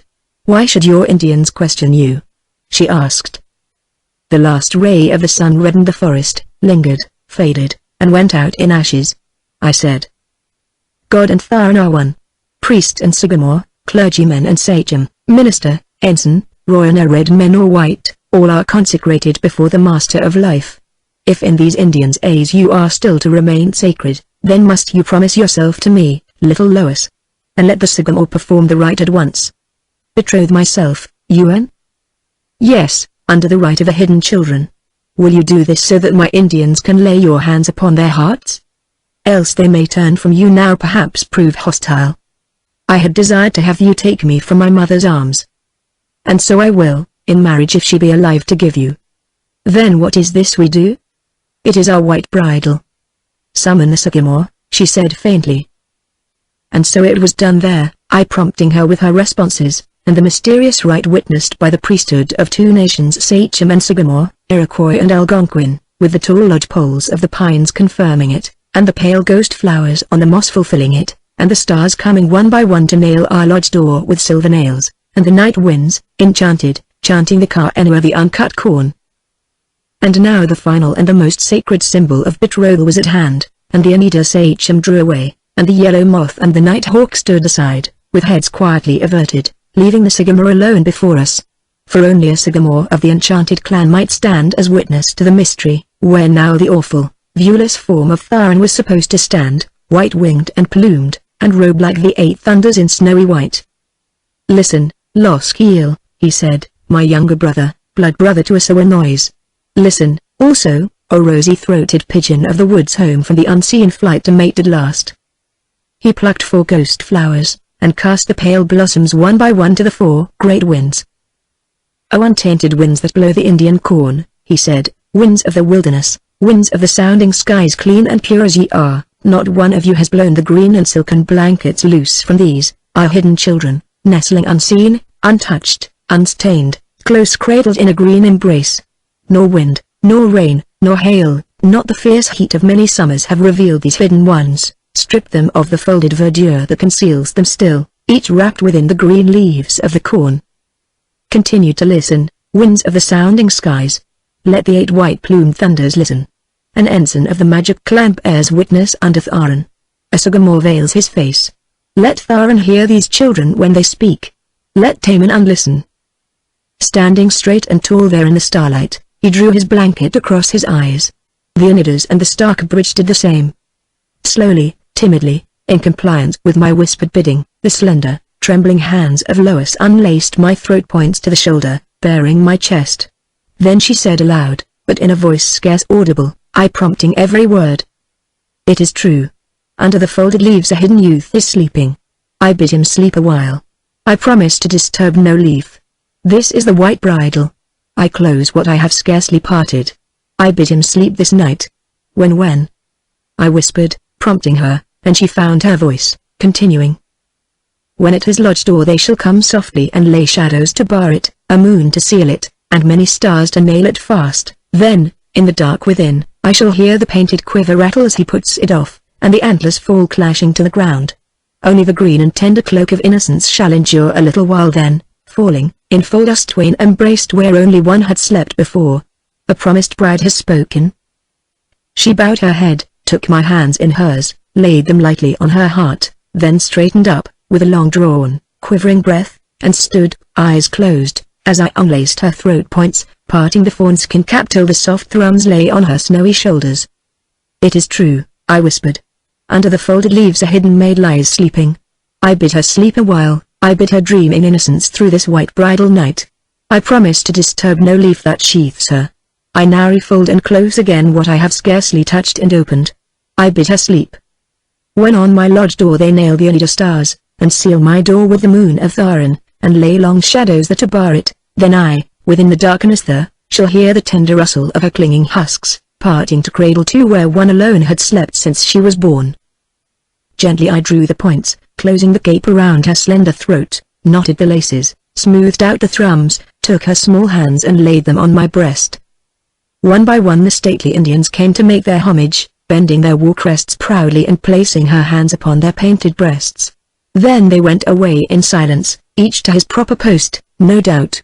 Yet, to be certain, I desired to make my rounds, and bade Lois await me there. But I had not proceeded 3 paces when lo! Of a sudden she was at my side, laughing her soft defiance at me in the darkness. "No orders do I take save what I give myself," she said. "Which is no mutiny, Ewan, and no insubordination either, seeing that you and I are one or are like to be when the brigade chaplain passes if the Tories meddle not with his honest scalp. Come, honest Ewan, shall we make our rounds together? Or must I go alone?" And she linked her arm in mine and put one foot forward, looking up at me with all the light mischief of the very boy she seemed in her soft trifle dress and leggings, and the bright hair crisply curling round her moleskin cap. "Have a care of the trees, then, little minx," I said. "Pooh! Can you not see in the dark? Can you? Surely. When you and I went to the springway Ianta, I needed not your lantern light to guide me. I see not well by night," I admitted. "You do see well by night through my 2 eyes. Are we not one? How often must I repeat it that you and I are one? One." 1. O lost heel stealer of hearts, if you could only know how often on my knees I am before you, how truly I adore, how humbly, scarcely daring to believe my heart that tells me such a tale of magic and enchantment after these barren, loveless years. Mark. Yonder stands the grey feather. Is that his post? Wonder eyes, I see him not. Wait, you are right. And he is at his post. Pass to the left, little minx. And so we made the rounds, finding every Indian except the sycamore at his post. He lay asleep. And after we had returned to our southern ledge of rock, and I had spread my blanket for her and laid my pack to pillow her, I picked up my rifle and rose from my knees. And you? She asked. I stand guard across the trail below. Why? When all except the Sawanois are watching. The Nighthawk is there. Stretch yourself here beside me and try to sleep. Your watch will come too soon to suit you, or me either, for that matter. Do you mean to go on guard with me? Do you dream that I shall let you stand your guard alone, young sir? This is folly, Lois. You vex me. Lie beside me. Here is sufficient blanket room and pillow. And if you do not sleep presently and let me sleep too, our wits will all be sadly addled when they summon us. So I stretched myself out beside her and looked up, open-eyed, into darkness. Sleep well, she whispered, smothering a little laugh. Sleep safely, Lois. That is why I desired you, so I might sleep safely, knowing myself safe when you are, too. And you are safe only when you are at my side. Do you follow my philosophy? I said presently, this is our white bridal, Lois. The ceremony completes itself by dawn. Save that the sycamore is but a heathen priest, truly I feel myself already wedded to you, so solemn was our pretty rite. Dare you kiss me, Ewan? You never have. Christians betrothed may kiss each other once, I think. Not such as we if the rite means anything to us. Why? Not on the white bridal night if we regard this rite as sacred. I feel its sacredness. That is why I thought no sin if you should kiss me on such a night. She sat up in her blanket, and I sat up, too. Take a centos, she said. Shtenna, you are laughing. Ni. Take a centos. She insisted. Why? You do not love me, she remarked, kicking off one ankle moccasin. Kenon we sazita hawayo, Shtennaha. I said, laughing. Akazita? Katantats. But is that all of me you love? The other one also. The other one also. Niwene, O Loskiel.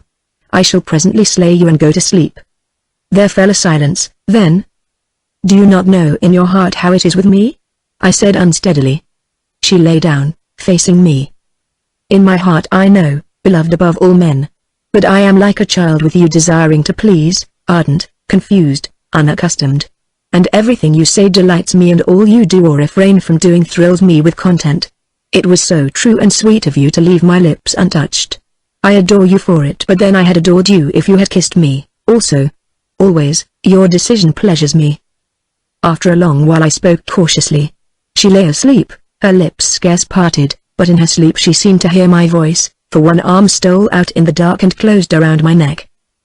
And so we lay until the dark forms gliding from the forest summoned me to mount my guard, and Lois awoke with a little sigh, sat upright, then sprang to her feet to face the coming dawn alone with me.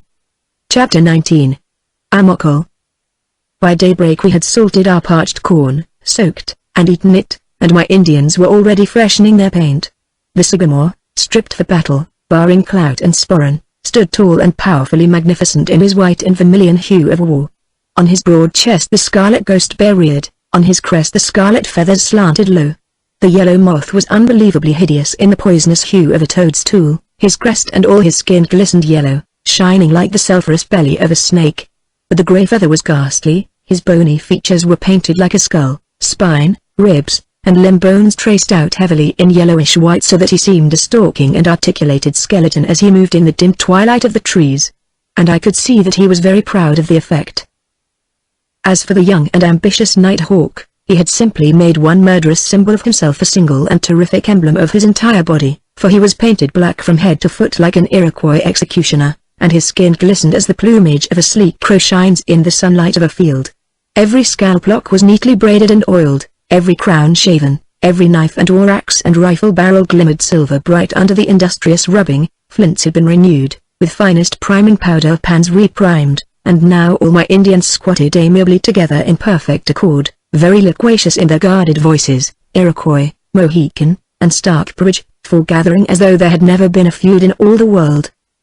Through the early dusk of morning, Lois had stolen away, having discovered a spring pool to bathe in, the creek water being dark and bitter, and I had freshened myself, too, when she returned, her soft cheeks abloom, and the crisp curls still wet with spray. When we had eaten, the sycamore rose and moved noiselessly down the height of land to the trail level, where our path entered the ghostly gloom of the evergreens. I followed, Lois followed me, springing lightly from tussock to rotting log, from root to bunchy swale, swift, silent-footed, dainty as a lithe and graceful panther crossing a morass dry-footed. Behind her trotted in order the yellow moth, Tohoon-Taui, and lastly the grey feather-like Father Death herding us all to destruction, whispered Lois in my ear, as I halted while the sycamore surveyed the trail ahead with cautious eyes. As we moved forward once more, I glanced around at Lois and thought I never had seen such fresh and splendid vigor in any woman. Nor had I ever seen her in such a bright and happy spirit, as through the nearness to the long-sought goal was changing her every moment, under my very eyes, into a lovelier and more radiant being than ever had trod this war-scarred world. While we had eaten our hasty morning meal, I had told her what I had learned of the Valendea, and this had excited her more than anything I ever saw to happen to her, so that her grey eyes sparkled with brilliant azure lights, and the soft colour flew from throat to brow, waxing and waning with every quick-drawn breath. She wore also, and for the first time, the moccasins for flying feet, and ere she put them on she showed them to me with eager and tender pride, kissing each soft and beaded shoe before she drew it over her slender foot. Around her throat, lying against her heart, nestled her furthest faded picture. And as we sped I could hear her murmuring to herself, Jean Kerr, Enfin, me voici en chemin. North, always north we journeyed, moving swiftly on a level runway, or, at fault, checked until the sycamore found the path, sometimes picking our dangerous ways over the glistening bog, from swale to log, now leaping for some solid root or bunch of weed, now swinging across quicksands, hanging to tested branches by our hands. Duller grew the light as the foliage overhead became denser, until we could scarce see the warning glimmer of the bog. Closer, taller, more unkempt grew the hemlocks on very hand. In the ghostly twilight we could not distinguish their separate spectral trunks, so close they grew together. And it seemed like two solid walls through which wound a dusky corridor of mud and bitter tasting water. Then, far ahead a level gleam caught my eye. Nearer it grew and brighter, and presently out of the graysom darkness of the swamp we stepped into a lovely oval intervale of green ferns and grasses, set with oak trees, and a clear, sweet thread of water dashing through it, and spraying the tall ferns along its banks so that they quivered and glistened with the sparkling drops. And here we saw a little bird flitting, the first we had seen that day. At the western end of the oval glade a path ran straight away as far as we could see, seeming to pierce the western wall of the hills. The little brook followed at. As Lois knelt to drink, the sycamore whispered to me, "This is the pass to the Valendea. You shall not tell her. Yet not till we have dealt with our Mokol." "Not till we have dealt with our Mokol," I repeated, staring at the narrow opening which crossed this black and desolate region like a streak of sunshine across burnt land. Tohoon-Taui examined the trail. Nothing had passed since the last train, save deer and fox. So I went over to where Lois was bathing her flushed face in the tiny stream, and lay down to drink beside her. "The water is cold and sweet," she said, "not like that bitter water in the swamp." She held her cupped hands for me to drink from, and I kissed the fragrant cup. As we rose and I shouldered my rifle, the grey feather began to sing in a low, musical, chanting voice, and all the Indians turned merry faces toward Lois and me as they nodded time to the refrain. "Continue to listen and hear the truth, maiden hidden and hidden youth. The song of those who are more than men. Thuns-Ken. It is the chant of the stone throwers, the little people," said my Aro, laughing. "Ye too are fit to hear it. They are singing the song of the hidden children," I whispered to Lois. "Is it not strangely pretty?" "It is wild music, but sweet," she murmured, "the music of the little people Cheka-Ahenoa. Can you catch the words?" "Aye, but do not understand them everyone. Some day I will make them into an English song for you. Listen. The voices are beginning. Listen attentively to their chant of Danuatu. The night hawk was singing now, as he walked through the sunlit glade, hip-deep in scented ferns and jewelweed. 2 brilliant hummingbirds whirled around him as he strode. A voice. Who shall find my hidden maid where the tasseled corn is growing? Let them seek her in Candia, let them seek her in Oswaya, where the giant pines are growing, let them seek and be afraid. Where the Adriata flowing splashes through the forest glade, where the Kenyato flowing thunders through the hemlock shade, let them seek and be afraid, from Oswaya to India, all the way to Kaane. Another voice. Who shall find my hidden son where the tasseled corn is growing? Let them seek my hidden one from the silver Horicon north along the Sigwin, where the Huron cocks are crowing, where the Huron maids are mowing hay along the Sigwin, where the Mohawk maids are hoeing corn along the Kaane. Let them seek my hidden son, west across the inland seas, south to where the cypress trees quench the flaming scarlet flora of the painted Aurora, drenched in rivers to their knees. Ono Eto. Like Vendera. Let them hunt to Danaskara back along the Sigwin, on the trail to Kaane, through the silver Horicon till the night and day are one. Where the Adriata flowing sings below Oswaya glowing. Where the sunset of Candia paints the meadows of India. Let them seek my hidden son till the sun and moon are one. Tkihoken. Nay Shehawa. She lies sleeping, where the green leaves closely fold her.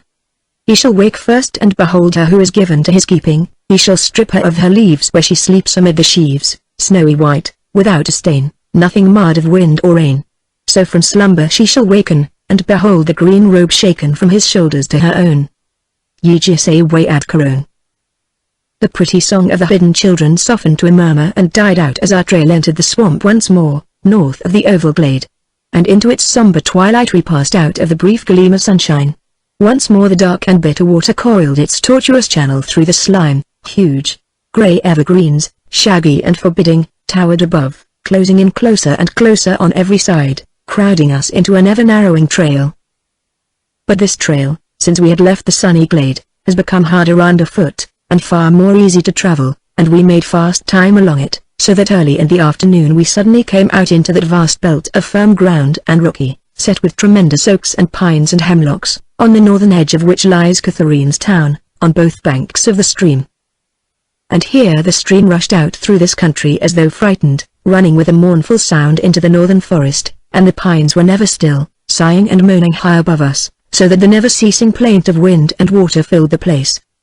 And here, on a low, bushy ridge, we lay all day, seeing in the forest not one living thing, nor any movement in that dim solitude, save where the grey and wraith-like water tossed a flat crest against some fallen tree, or its dull and sullen surface gleamed like a lead athwart the valley far ahead. My Indian squatted, or sprawled prone along the ridge. Lois lay flat on her stomach beside me, her chin resting on her clasped hands.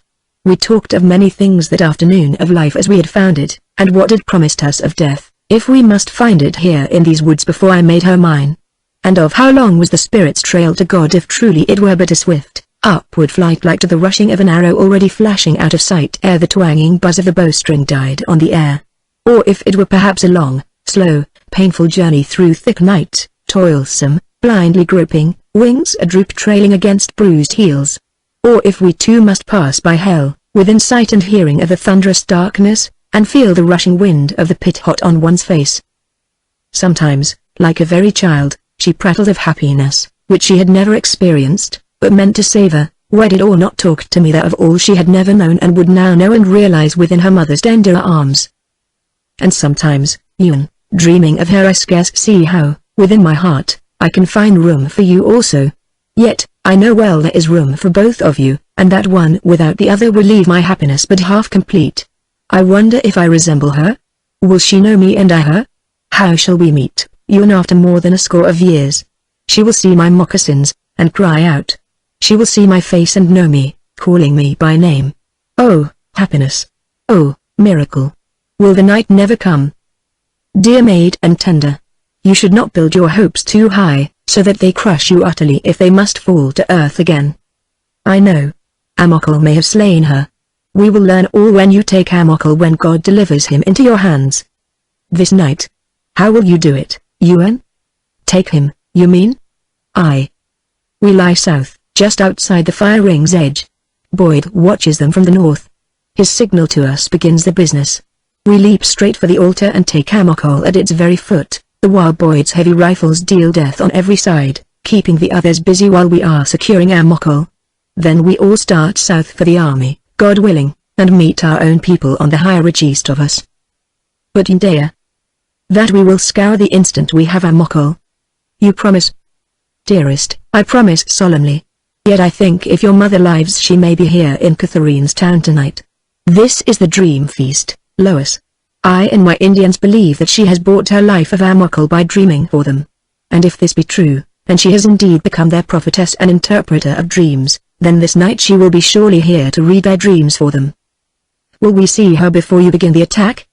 Little Lois, how can I tell you such things? We are to creep up close to the central fire, as close as we dare. Will there be crowds of people there? Many people. Warriors? Not many. They are with Haikatu and Brant. There will be hunters and sachems, and the cat people, and the Andest's pack, and many women. The false faces will not be there, nor the Wyoming witch, nor the toad woman, because all these are now with Haikatu and Walter Butler. For which I thank God and am very grateful. How shall I know her in this firelit throng? Murmured Lois, staring ahead of her where the evening dusk had now veiled the nearer trees with purple. Before I could reply, the Sigma rose from his place on my left, and we all sprang lightly to our feet, looked to our priming, covered our pans, and trailed arms.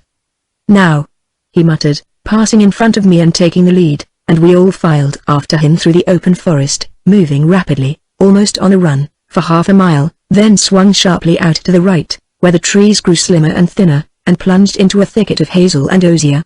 I smell smoke, whispered Lois, keeping close to me. I nodded. Presently we halted and stood in silence, minute after minute, while the purple dusk deepened swiftly around us, and overhead a few stars came out palely, as though frightened. Then my arrow dropped noiselessly to the ground and began to crawl forward over the velvet moss, and we followed his example, feeling our way with our right hands to avoid dry branches and rocks. From time to time we paused to regain our strength and breathe, and the last time we did so the aromatic smell of birch smoke blew strong in our nostrils, and there came to our ears a subdued murmur like the stirring of pine tops in a steady breeze. But there were no pines around us now, only osier, hazel, and grey birch, and the deep moss underfoot. "A house," whispered the yellow moth, pointing. There it stood, dark and shadowy against the north. Another loomed dimly beyond it, a haystack rose to the left. We were in Catherine's town. And now, as we crawled forward, we could see open country on our left, and many unlighted houses and fields of corn, dim and level against the encircling forest. The murmur on our right had become a sustained and distinct sound, now swelling in the volume of many voices, now subsiding, then waxing to a dull tumult. And against the borders of the woods, like a shining crimson curtain shifting, we could see the red reflection of a fire sweeping across the solid foliage.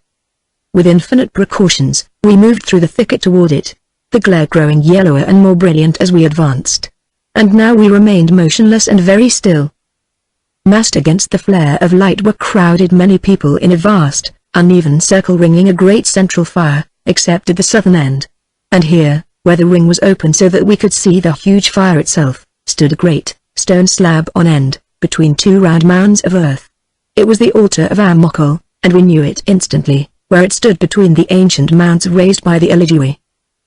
The drums had not yet begun while we were still creeping up, but they began now, muttering like summer thunder.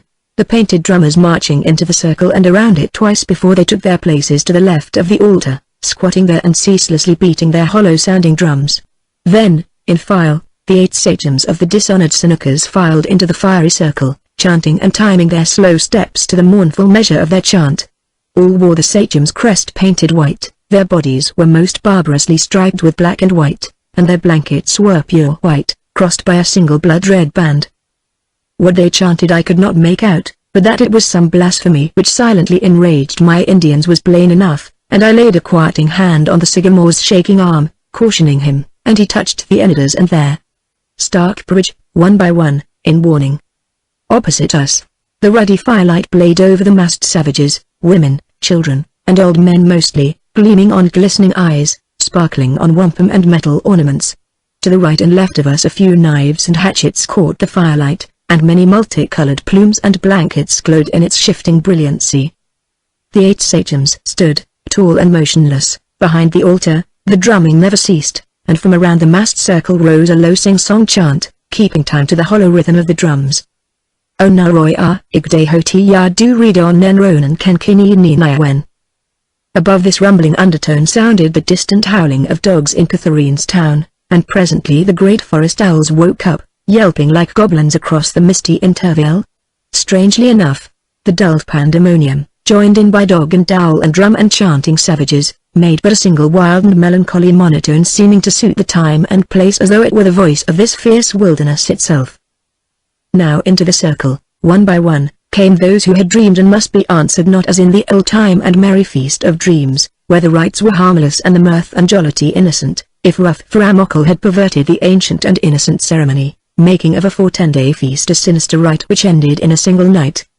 I understood this more clearly now, as I lay watching the proceedings, for I had seen this feast in company with Guy Johnson on the Canietto, and found in it nothing offensive and no revolting license or blasphemy, though others may say this is not true.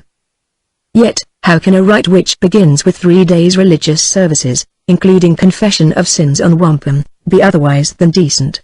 As for the rest of the feast, the horseplay, skylarking, dancing, guessing contests, the little children's dance on the 10th day, the dance for 4 on the 11th, the dance for the 8th thunders on the 13th, the noisy, violent, but innocent tromping of the false faces, all this I had seen in the East, and found no evil in it and no debauchery. But what was now already going on I had never seen at any Iroquois feast or rite, and what Amokal had made of this festival I dared not conjecture as I gazed at the dreamers now advancing into the circle with an abandon and an effrontery scarcely decent. 6 young girls came first, naked except for a breadth of fawn skin falling from waist to instep. Their bodies were painted vermilion from brow to ankle. They carried in their hands red harvest apples, which they trussed one to another as they moved lightly across the open space in a slow, springy, yet not ungraceful dance. Behind them came a slim maid, wearing only a black fox head, and the soft pelt dangling from her belt, and the tail behind. She was painted a ruddy yellow everywhere except a broad line of white in front, like a fox's belly, and, like a fox, too, her feet and hands were painted black. Following her came 8 girls plumed in spotless white and clothed only in white feathers, aping the thunders, doubtless. But even to me, a white man and a Christian, it was a sinister and evil sight to see this mockery as they danced forward, arms entwined, and the snowy plumes floating out in the firelight, disclosing the white painted bodies which the firelight tinted with rose and amber lights. Then came dancing other girls, dressed in most offensive mockery of the harmless and ancient rite. First the firekeeper, crowned with oak leaves instead of wild cherry, and wearing a sewed garment made of oak twigs and tufted leaves, from which the acorns hung. Followed 2 girls in cloaks of shimmering pine needles, and wearing wooden masks, dragging after them the carcasses of 2 white dogs, to clothe the moon witch. They cried to the burly eerie acolyte who followed them, his heavy knife shining in his hand. Then the eerie disemboweled the strangled dogs, cast their entrails into the fire, and kicked aside the carcasses, shouting, "Atensi stands naked upon the moon. What shall she wear to cover her?" "The soft hide of a hidden child," answered a sachem from behind the altar. "We have so dreamed it." "It shall be done," cried the eerie, and, lifting himself on tiptoe, he threw back his brutal head and gave the panther cry so that his voice rang hideously through the night. Instantly into the circle came scurrying the Andists, some wearing the heads of bulls, some of wolves, foxes, bears, their bodies painted horribly in raw reds and yellows, and running about like a pack of loosened hounds.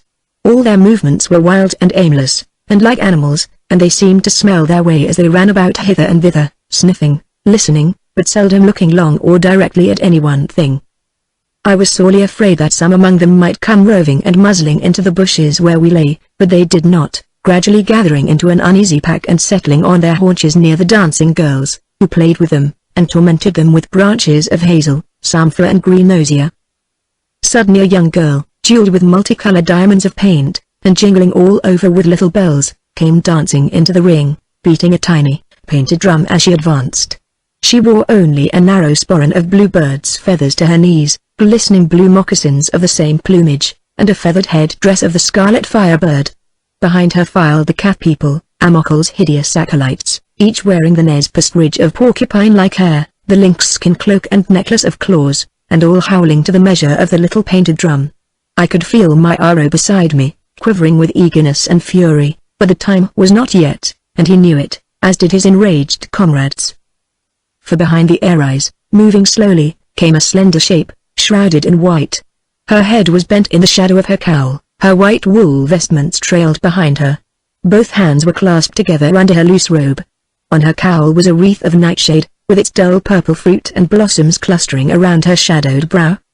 "Who is that?" whispered Lois, beginning to tremble. "God knows," I said. "Wait." The shrouded shape moved straight to the great stone altar and stood there a moment facing it. Then, veiling her face with the robe, she turned, mounted the left-hand mound, and seated herself, head bowed. Toward her, advancing all alone, was now approaching a figure, painted, clothed, and plumed in scarlet. Everything was scarlet about him. His moccasins, his naked skin, the fantastic cloak and blanket, girdle, knife hilt, axe shaft, and the rattling quiver on his back, nay, the very arrows in it were set with scarlet feathers, and the looped bowstring was whipped with crimson sinew. The Andists came moaning, cringing, fawning, and leaping about his knees. He noticed them not at all. The cat people, seated in a semicircle, looked up humbly as he passed. He ignored them. Slowly he moved to the altar and laid first his hand upon it, then unslung his bow and quiver and laid them there. A great silence fell upon the throng, and we knew we were looking at last upon the Scarlet Priest. Yes, this was Amokol, the Red Sachem, the vile, blaspheming, murderous, and degraded chief who had made of a pure religion a horror, and of a whole people a nation of unspeakable assassins. As the firelight flashed full in his face, I saw that his features were not painted, that they were delicate and regular, and that the skin was pale, betraying his French ancestry. And good God! What a brood of demons had that madman, Frontenac, begot to turn loose upon this western world. For there appeared to be a monster in every bit of devil's work we ever heard of, and it seemed as though there was no end to their number. One, praise God, had been slain before Wyoming, which some said enraged the witch, his mother, to the fearsome deeds she did there, and one was this man's sister, Lynn Monter, a sleek, lithe girl of the forest, beautiful and depraved. But the Toad Woman, mother of Amokol, was absent, and of all the Monters only this strange priest had remained at Catherine's town. And him we were now about to take or slay. "Amokol," whispered the Sagamore in my ear. "I know," I said. "It is strange. He is not like a monster, after all." "He is beautiful," whispered Lois. I stared at the pale, calm face over which the firelight played. The features seemed almost perfect, scarcely cruel, yet there was in the eyes a haunting beauty that was almost terrible when they became fixed. To his scarlet moccasins crept the Andists, one by one, and squatted there in silence. Then a single warrior entered the ring. He was clad in the ancient arrow-proof armor of the Iroquois, woven of sinew and wood. His face was painted jet black, and he wore black plumes. He mounted the eastern mound, strung his bow, set an arrow to the string, and seated himself.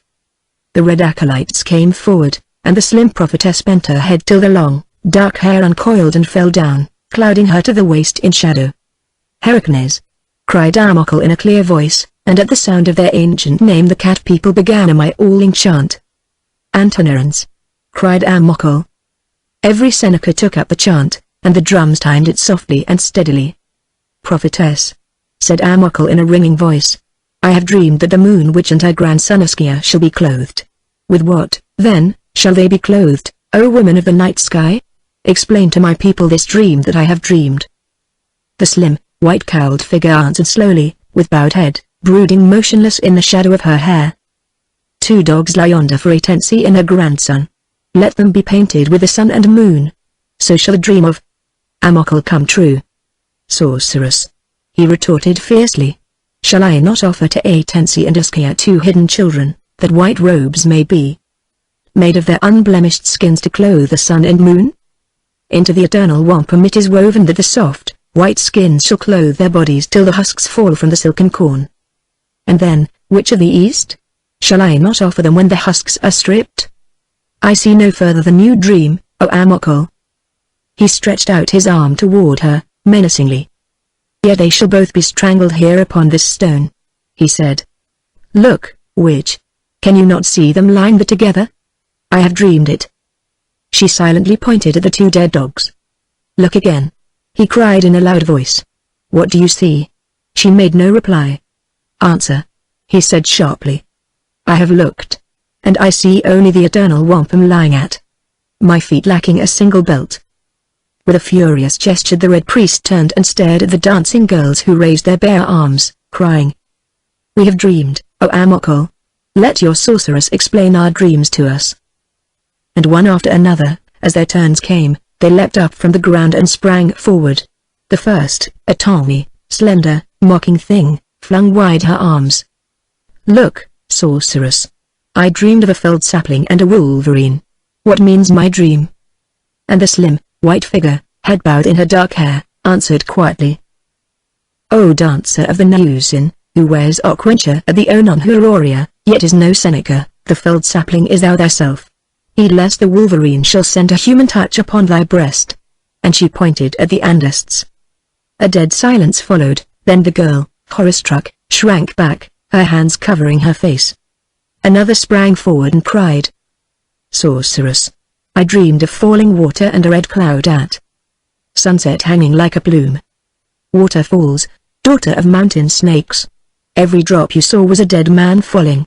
And the red cloud was red by years on of blood, and the plume was the crest of the war chief. What chief?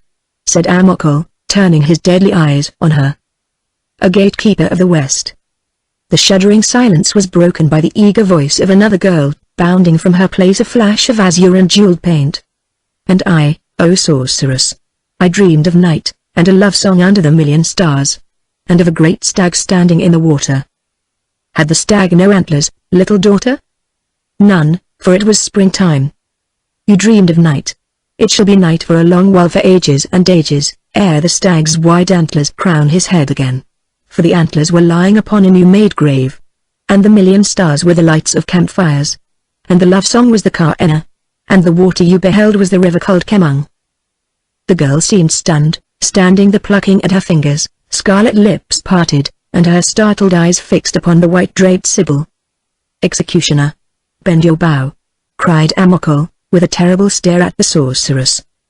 The man in woven armor raised his bow, bent it, drawing the arrow to the tip. At the same instant the prophetess rose to her feet, flung back her cowl, and looked Amokol steadily in the eyes from the shadow of her hair. So, for a full minute in utter silence, they stared at each other, then Amokol said between his teeth, Have a care that you read truly what my people dream. Shall I lie? She asked in even tones. And, quivering with impotent rage and superstition, the Red Priest found no word to answer. O Amokol, she said, let the armored executioner loose his shaft. It is poisoned. Never since the cat people were overthrown has a poisoned arrow been used within the long house. Never since the Atataho covered his face from Hiawatha, never since the snakes were combed from his hair has a priest of the long house dared to doubt the prophetess of the Seneca nation. Doubt and die. Amokol's face was like pale brown marble. Twice he half turned toward the executioner, but gave no signal. Finally, he laid his hand flat on the altar, the executioner unbent his bow and the arrow drooped from the painted haft and dangled there, its hammered iron warhead glinting in the firelight. Then the prophetess turned and stood looking out over the throng through the thick, aromatic smoke from the birch fire, and presently her clear voice rang through the deathly silence. O people of the evening sky! Far on the Kemung lie many dead men. I see them lying there in green coats and in red, in feathers and in paint. Through forests, through mountains, through darkness, have my eyes beheld this thing. There is a new thunder in the hills, and red fire flowers high in the pines, and a hail falls, driving earthward in iron drops that slay all living things. New clouds hang low along the river, and they are not of the water mist that comes at twilight and ascends with the sun. Nor is this new thunder in the hills the voice of the 8 white-plumed ones, nor is the boiling of the waters the stirring of the serpent bride. Red run the riffles, yet the sun is high, and those who would cross at the ford have laid them down to dam the waters with their bodies. And I see fires along the flats, I see flames everywhere, towns on fire, corn burning, hay kindling to ashes under a white ocean of smoke. The 3 sisters scorched, trampled, and defiled. She lifted one arm. Her spellbound audience never stirred. Listen, she cried, I hear the crashing of many feet in northward flight. I hear horses galloping, and the rattle of swords. Many who run are stumbling, falling, lying still and crushed and wet with blood. I, sorceress of the Senecas, see and hear these things, and as I see and hear, so must I speak my warning to you all." She whirled on Amokol, flinging back her hair. Her skin was as white as my own. With a stifled cry Lois sprang to her feet, but I caught her and held her fast. "Good God!" I whispered to the Sagamore. "Where is Boyd?" The executioner had risen, and was bending his bow. The sorceress turned deathly pale, but her blue eyes flashed, never swerving from the cruel stare of Amokol. "Where is Boyd?" I whispered helplessly. "They mean to murder her." "Kill that executioner," panted Lois, struggling in my arms.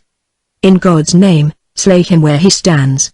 It means our death," said the Sagamore. The Nighthawk came crouching close to my shoulder.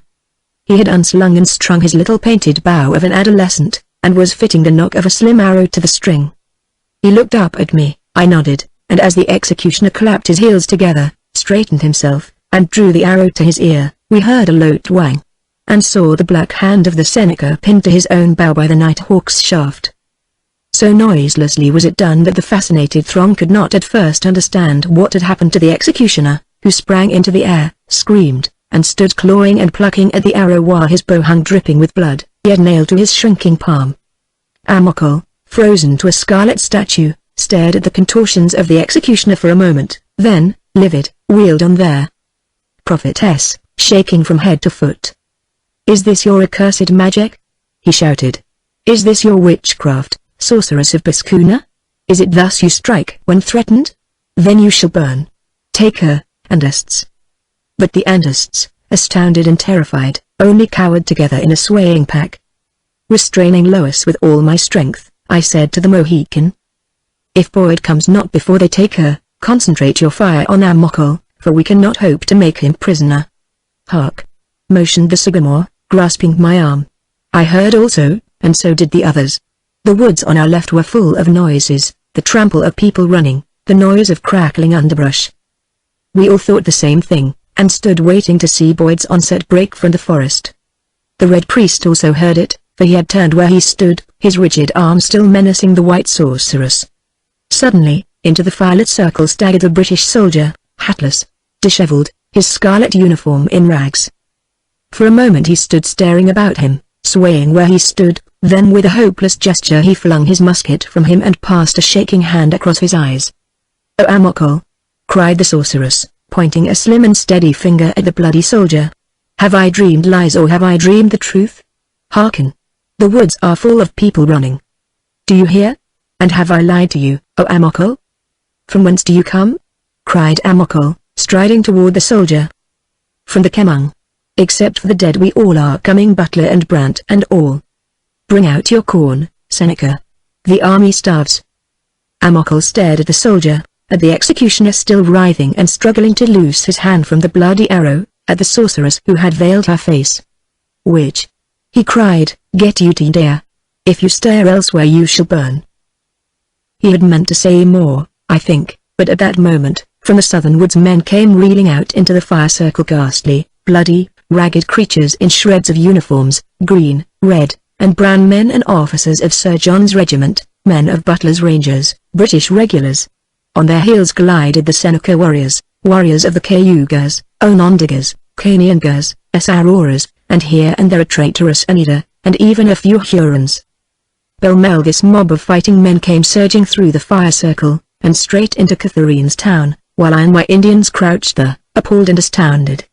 I saw Sir John Johnson come up with the officers of his 2 battalions and a captain, a sergeant, a corporal, and 15 British regulars. "Clear me out this ring of mummers," he said in his cold, penetrating voice. "And thou, Amokol, if this damned town of thine be stocked, bring out the provisions and set these Arise roasting corn."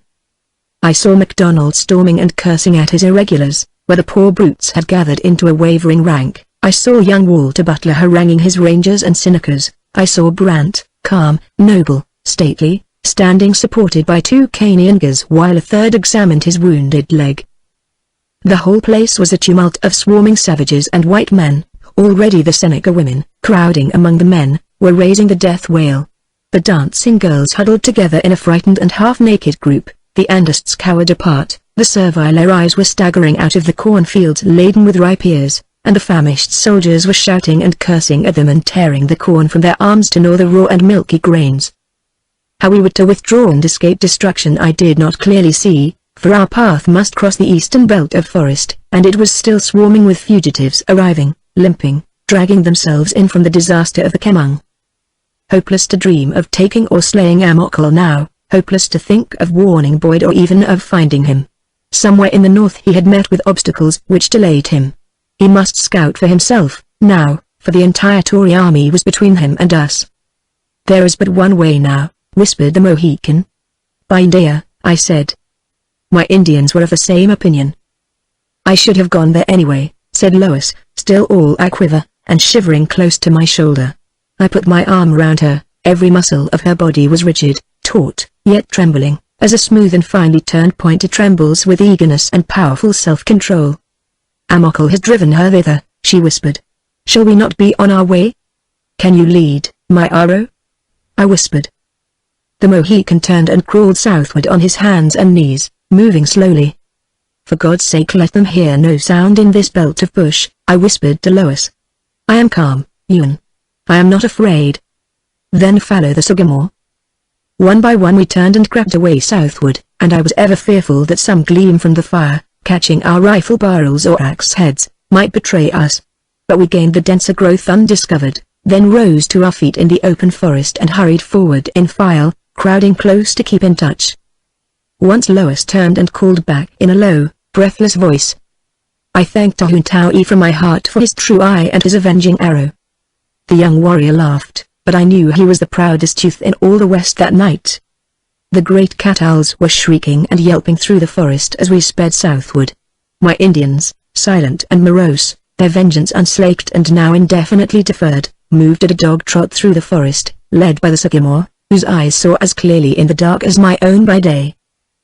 And after a little while we noticed the stars above us, and felt ferns and grass under our feet, and came out into that same glade from whence runs the trail to India through the western hill cleft. "People ahead," whispered the sycamore. "They're sorceress and 6 Sarais." "Are you certain?" I breathed, loosening my hatchet.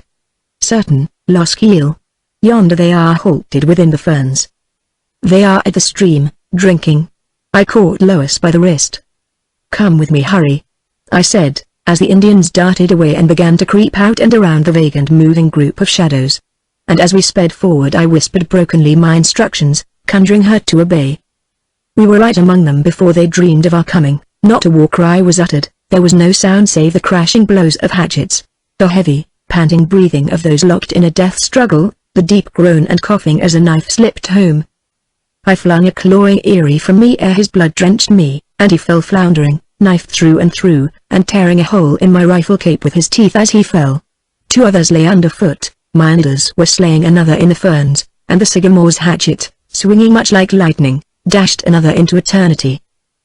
The last one ran, but stumbled, with 3 arrows in his burly neck and spine, and the night hawk's hatchet flew, severing the thread of life for him and hurling him on his face.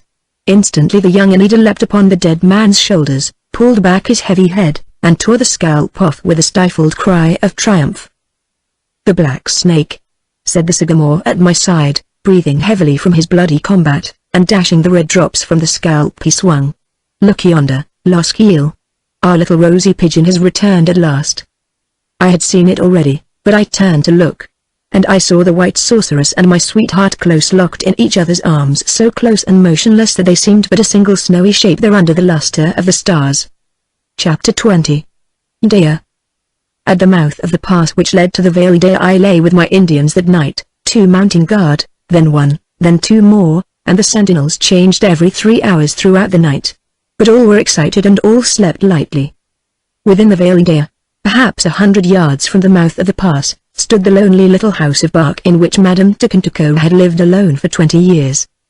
And here, that night, Lois lay with her mother, and no living thing nearer the dim house than we who mounted guard except for the little birds asleep that Madame Tukuntuko had tamed, and the small forest creatures which had learned to come fearlessly at this lonely woman's low-voiced call. And these things I learned not then, but afterwards.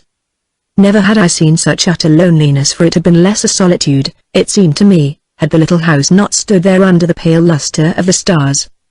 On every side lofty hills enclosed the valley, heavily timbered to their crests, and through the intervale the rill ran, dashing out of the pass and away into that level, wooded strip to the fern glade which lay midway between the height of land and Catherine's town, and joined the large stream which flowed north. I could see in the darkness little of the secret and hidden valley called Judea, only the heights silhouetted against the stars, a vague foreground sheeted with mist, and the dark little house standing there all alone under the stars. All night long the great tiger owls yelped and hallooed across the valley, all night the spectral whippoorwill whispered its husky, frightened warning. And long after midnight a tiny bird awoke and sang monotonously for an hour or more. Awaiting an attack from Catherine's town at any moment, we dared not make a fire or even light a torch. Rotten trunks which had fallen across the stream we dragged out and piled up across the mouth of the pass to make a defense. But we could do no more than that, and, our efforts ended, my Indians sat in a circle cross-legged, quietly hooping and stretching their freshly taken scalps by the dim light of the stars, and humming their various airs of triumph in low, contented, and purring voices. All labored under subdued excitement, the brief and almost silent slaughter in the ferns having thoroughly aroused them.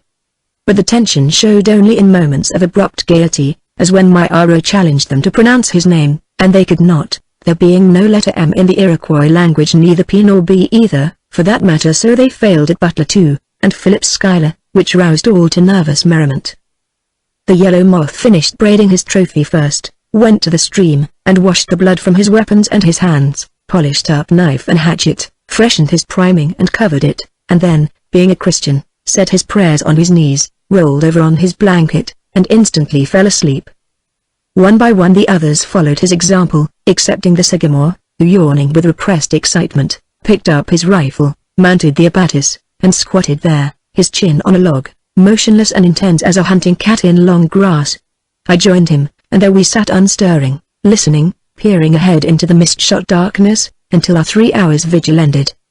Then we noiselessly summoned the Grey Feather, and he crept up to the log defense, rifle in hand, to sit there alone until his 3 hours' duty was finished, when the Yellow Moth and Tahun Taui should take his place. It was already after sunrise when I was awakened by the tinkle of a cowbell. A broad, pinkish shaft of sunshine slanted through the pass into the hidden valley, and for the first time in my life I now beheld the Valindea in all the dewy loveliness of dawn. A milch cow fed along the brook, flank deep in fern. Chickens wandered in its wake, snapping at gnats and tiny, unseen creatures under the leaves. Dainty shreds of fog rose along the stream, films of mist floated among sun-tipped ferns and bramble sprays. The little valley, cup-shaped and green, rang with the loud singing of birds. The pleasant noises of the brook filled my ears. All the western hills were now rosy where the rising sun struck their crests, north and south a purplish plum bloom still tinted velvet slopes, which stretched away against a saffron sky untroubled by a cloud. But the pretty valley and its green grass and ferns and hills held my attention only at moments, for my eyes ever reverted to the low bark house, with its single chimney of clay, now stained orange by the sun. All the impatience and tenderness and not ignoble curiosity so long restrained assailed me now, as I gazed upon that solitary dwelling, where the unhappy mother of Lois Tucantuco had endured captivity for more than 20 years. Vines of the flowering scarlet bean ran up the bark sides of the house, and over the low doorway, and everywhere around grew wildflowers and thickets of laurel and rhododendron, as in a cultivated park. And I saw that she had bordered a walk of brook pebbles with azaleas and marsh honeysuckles, making a little path to the brook over which was a log bridge with handrails. But laurel, azalea, and rhododendron bloomed no longer. The flowers that now blossomed in a riot of azure, purple, and gold on every side were the lovely wild asters and goldenrod, and no pretty garden set with formal beds and garnished artfully seemed to compare with this wild garden in the Valindea. As the sun warmed the ground, the sappy perfume of tree and fern and grass mounted, scenting the pure, cool air with warm and balm-like odors. Gauzy winged creatures awoke, flitted, or hung glittering to some frail stem. The birds' brief autumn music died away, only the dry chirring of a distant squirrel broke the silence, and the faint tinkle of a cowbell. My Indians, now all awake, were either industriously painting their features or washing their wounds and scratches and filling them with balsam and bruised witch hazel, or were eating the last of our parched corn and stringy shreds of leathery venison. All seemed as complacent as a party of cats licking their rumpled fur, and examining their bites, scratches, bruises, and knife wounds. I found no serious injury among them, and nothing to stiffen for very long the limbs of men in such a hardy condition. The youthful Night Hawk was particularly proud of an ugly knife slash, with which the black snake had decorated his chest. Nay, I suspected him of introducing sumac juice to make it larger and more showy, but said nothing, as these people knew well enough how to care for their bodies. Doubtless they were full as curious as was I concerning Madame Tukintuko, perhaps more so, because not one of them but believed her the sorceress which unhappy circumstances had obliged her to pretend to be. Pagan or Christian, no Indian is ever rid of superstition. Yet, devoured by curiosity, not one of them betrayed it, forbearing, at least in my presence, even to mention the white prophetess of the Senecas, though they voiced their disappointment freely enough concerning the escape of Amokal. So we ate our corn and dried meat, and drank at the pretty rill, and cleansed us of mud and blood, each after his own fashion, discussing the scalping of the Arais the while, the righteous death of the Black Snake, the rout of Butler's army, and how its unexpected arrival had saved Amokal. For none among us doubted that, another half hour at most, and we had heard the cracking signal of Boyd's rifles across the hideous and fiery space. We were not a whit alarmed concerning Boyd and his party. Reconnoitring Catherine's town from the north, they must have very quickly discovered the swarm of partly crippled hornets, so unexpectedly infesting the nest, and we felt sure that they had returned in safety to watch and keep in touch with the beaten army. Yet, beaten at Kemang, exhausted after a rapid and disorderly retreat, this same defeated Tory army was still formidable and dangerous. We had seen enough of them to understand that fewer men than these at Catherine's town had ambuscaded Braddock, fewer still had destroyed another British expedition, while in the north Abercrombie had been whipped by an enemy less than a quarter as strong as his own force. No, we veteran riflemen knew that this motley army of Butler and MacDonald, if it had indeed lost a few rattles, had however parted with none of its poison fangs. Also, Amokal still lived. And it had been still another monter of the wily and accursed Frontenac breed Anastos the Huron, who had encompassed the destruction of Braddock. That the night had passed without a sign of an enemy, and the dawn had heralded no yelling onset, we could account for either because no scouts from Catherine's town had as yet discovered the scalped bodies of the Arais in the glade, or because our own pursuing army was so close that no time could be taken by the Senecas to attack a narrow pass held by 5 resolute men. Now that the sun had risen, I worried not at all over our future prospects, believing that we would hear from our advancing army by afternoon, and the Sagamore was of my opinion. And even while we were discussing these chances, leaning against our log abatis in the sunshine, far away across the sunlit flat woods we saw a man come out among the ferns from the southward, and lie down. And then another man came creeping from the south, and another, and yet another, the sunlight running red along their rifle barrels. After them went both Iniders, gliding swiftly out and speeding forward just within the encircling cover, taking every precaution, although we were almost certain that the distant scouts were ours. And they proved to be my own men, a handful of Morgans pushing far in advance to reconnoiter Catherine's town from the south, although our main army was marching by the western ridges, where Boyd had marked a path for them. A corporal in my corps, named Bailey, came back with the Iniders, climbed with them over the logs, sprang down inside, and saluted me coolly enough. His scout of 4, he admitted, had made a bad job of the swamp trail, and his muddy and disordered dress corroborated this. But the news he brought was interesting. He had not seen Boyd. The Battle of the Kemang had ended in a disorderly rout of Butler's army, partly because we had outflanked their works, partly because Butler's Indians could not be held to face our artillery fire, though Brant displayed great bravery in rallying them. We had lost few men and fewer officers. Grain fields, haystacks, and Indian towns were afire everywhere along our line of march. Detachments followed every watercourse, to wipe out the lesser towns, gardens, orchards, and harvest fields on either flank, and gather up the last stray head of the enemy's cattle. The whole Iroquois empire was now kindling into flames, and the track our army left behind it was a blackened desolation, as horrible to those who wrought it as to the wretched and homeless fugitives who had once inhabited it. He added to me in a lower voice, glancing at my Indians with the ineradicable distrust of the average woodsman, that our advanced guard had discovered white captives in several of the Indian towns, in one a young mother with a child at her breast. She, her husband, and 5 children had been taken at Wyoming. The Indians and Tories had murdered all save her and her baby. Her name was Mrs. Lester. In one town, he said, they found a pretty little white child, terribly emaciated, sitting on the grass and playing with a chicken. It could speak only the Iroquois language. Doubtless its mother had been murdered long since. So starved was the little thing that had our officers not restrained it, the child might have killed itself by too much eating. Also, they found a white prisoner, a man taken at Wyoming, one Luke Sweatland, and it was said in the army that another young white girl had been found in company with her little brother, both painted like Indians, and that still another white child was discovered, which Captain Mission had instantly adopted for his own. The corporal further said that our army was proceeding slowly, much time being consumed in laying the axe to the plum, peach, and apple orchards, and that it was a sad sight to see the heavily fruited trees fall over, crushing the ripe fruit into the mud. He thought that the advanced guard of our army might be up by evening to burn Catherine's town, but it was not certain. Then he asked permission to go back and rejoin the scout which he commanded, which permission I gave, though it was not necessary, and away he went, running like a young deer that has lagged from the herd. A tall, fine, wholesome young fellow, and as sturdy and active as any I ever saw in rifle dress and ruffles. My Indians lay down on their bellies, stretching themselves out in the sun across the logs, and, save for the subdued but fierce glimmer under their lazy lids, they seemed as pleasant and harmless as four tawny pumas sunning on the rocks. As for me, I wandered restlessly along the brook, as far as the bridge, and, seating myself here, fished out writing materials and my journal from my pouch, and filled in the events of the preceding days as briefly and exactly as I knew how. Also I made a map of Catherine's town and of India from memory, resolving to correct it later when Mr. Lodge and his surveyors came up, if opportunity permitted.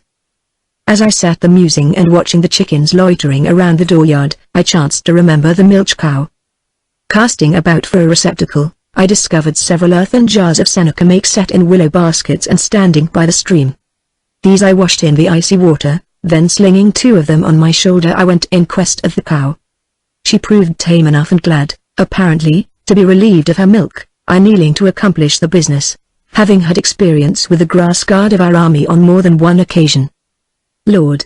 How sweet the fragrance of the milk to a man who had seen none in many days. And so I carried back my jars and set them by the door of the bark house, covering each with a flat stone.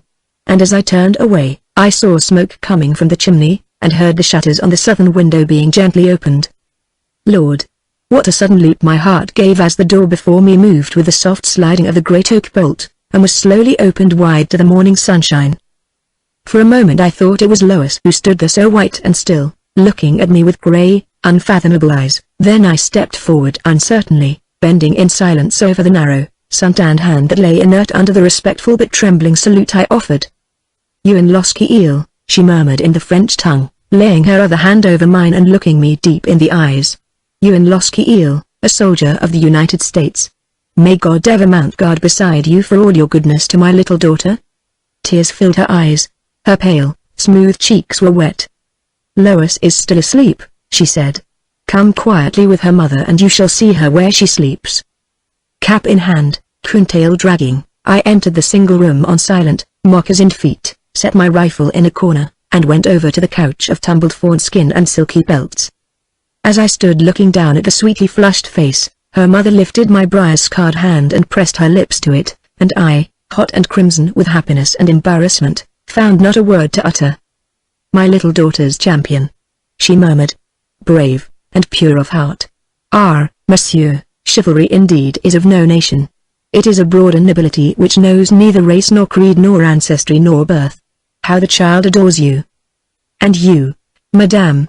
Has ever history preserved another such example of dauntless resolution and filial piety as Lois de Kentucky has shown us all?" Her mother's beautiful head lifted a little. "The blood of France runs in her veins, monsieur." Then, for the first time, a pale smile touched her pallor. "Quaint meme. No de Kentucky tires of endeavor while life endures. 22 years, monsieur. Look upon her. And for 21 years I have forced myself to live in hope of this moment. Do you understand?" She made a vague gesture and shook her head. "Nobody can understand, not even I, though I have lived the history of many ages." Still keeping my hand in hers, she stood there silent, looking down at her daughter. Then, silently, she knelt beside her on the soft fawn skin, drawing me gently to my knees beside her. "And you are to take her from me," she murmured. "Madame." "Hush, soldier. It must be. I give her to you in gratitude and tears. My task is ended, yours at last begins. Out of my arms you shall take her as she promised. What has been said shall be done this day in the vein, dear. May God be with us all. Madam, when I take her, one arm of mine must remain empty as half her heart would be if neither may hold you also to the end. She bent her head, her grey eyes closed, and I saw the tears steal out along the long, soft lashes. Son, if you should come to love me. Madame, I love you now. She covered her face with her slim hands. I drew it against my shoulder. A moment later Lois unclosed her eyes, looked up at us, then rose to her knees in her white shift and put both bare arms around her mother's neck. And, kneeling so, turned her head, offering her untouched lips to me. Thus, for the first time in our lives, we kissed each other. There was milk, ash bread, corn, and fresh laid eggs for all our party when Lois went to the door and called, in a clear, sweet voice. Nay, my Aro. Yon quack en nisen. Never have I seen any Indian eat as did my 4 warriors, the yellow moth cleaning his bark platter, where he sat on guard upon the logs at the pass, the others in a circle at our threshold. Had we a siege to endure in this place, there was a store of plenty here, not only in apple pit and corn pit, but in the good, dry cellar with which the house was provided.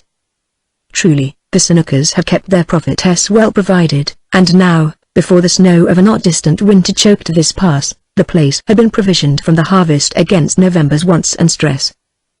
And it secretly amused me to note the ever-latent fear born of respect which my Indians endeavored not to betray when in the presence of Madame de Kentucky, nor could her gentle dignity and sweetness toward them completely reassure them.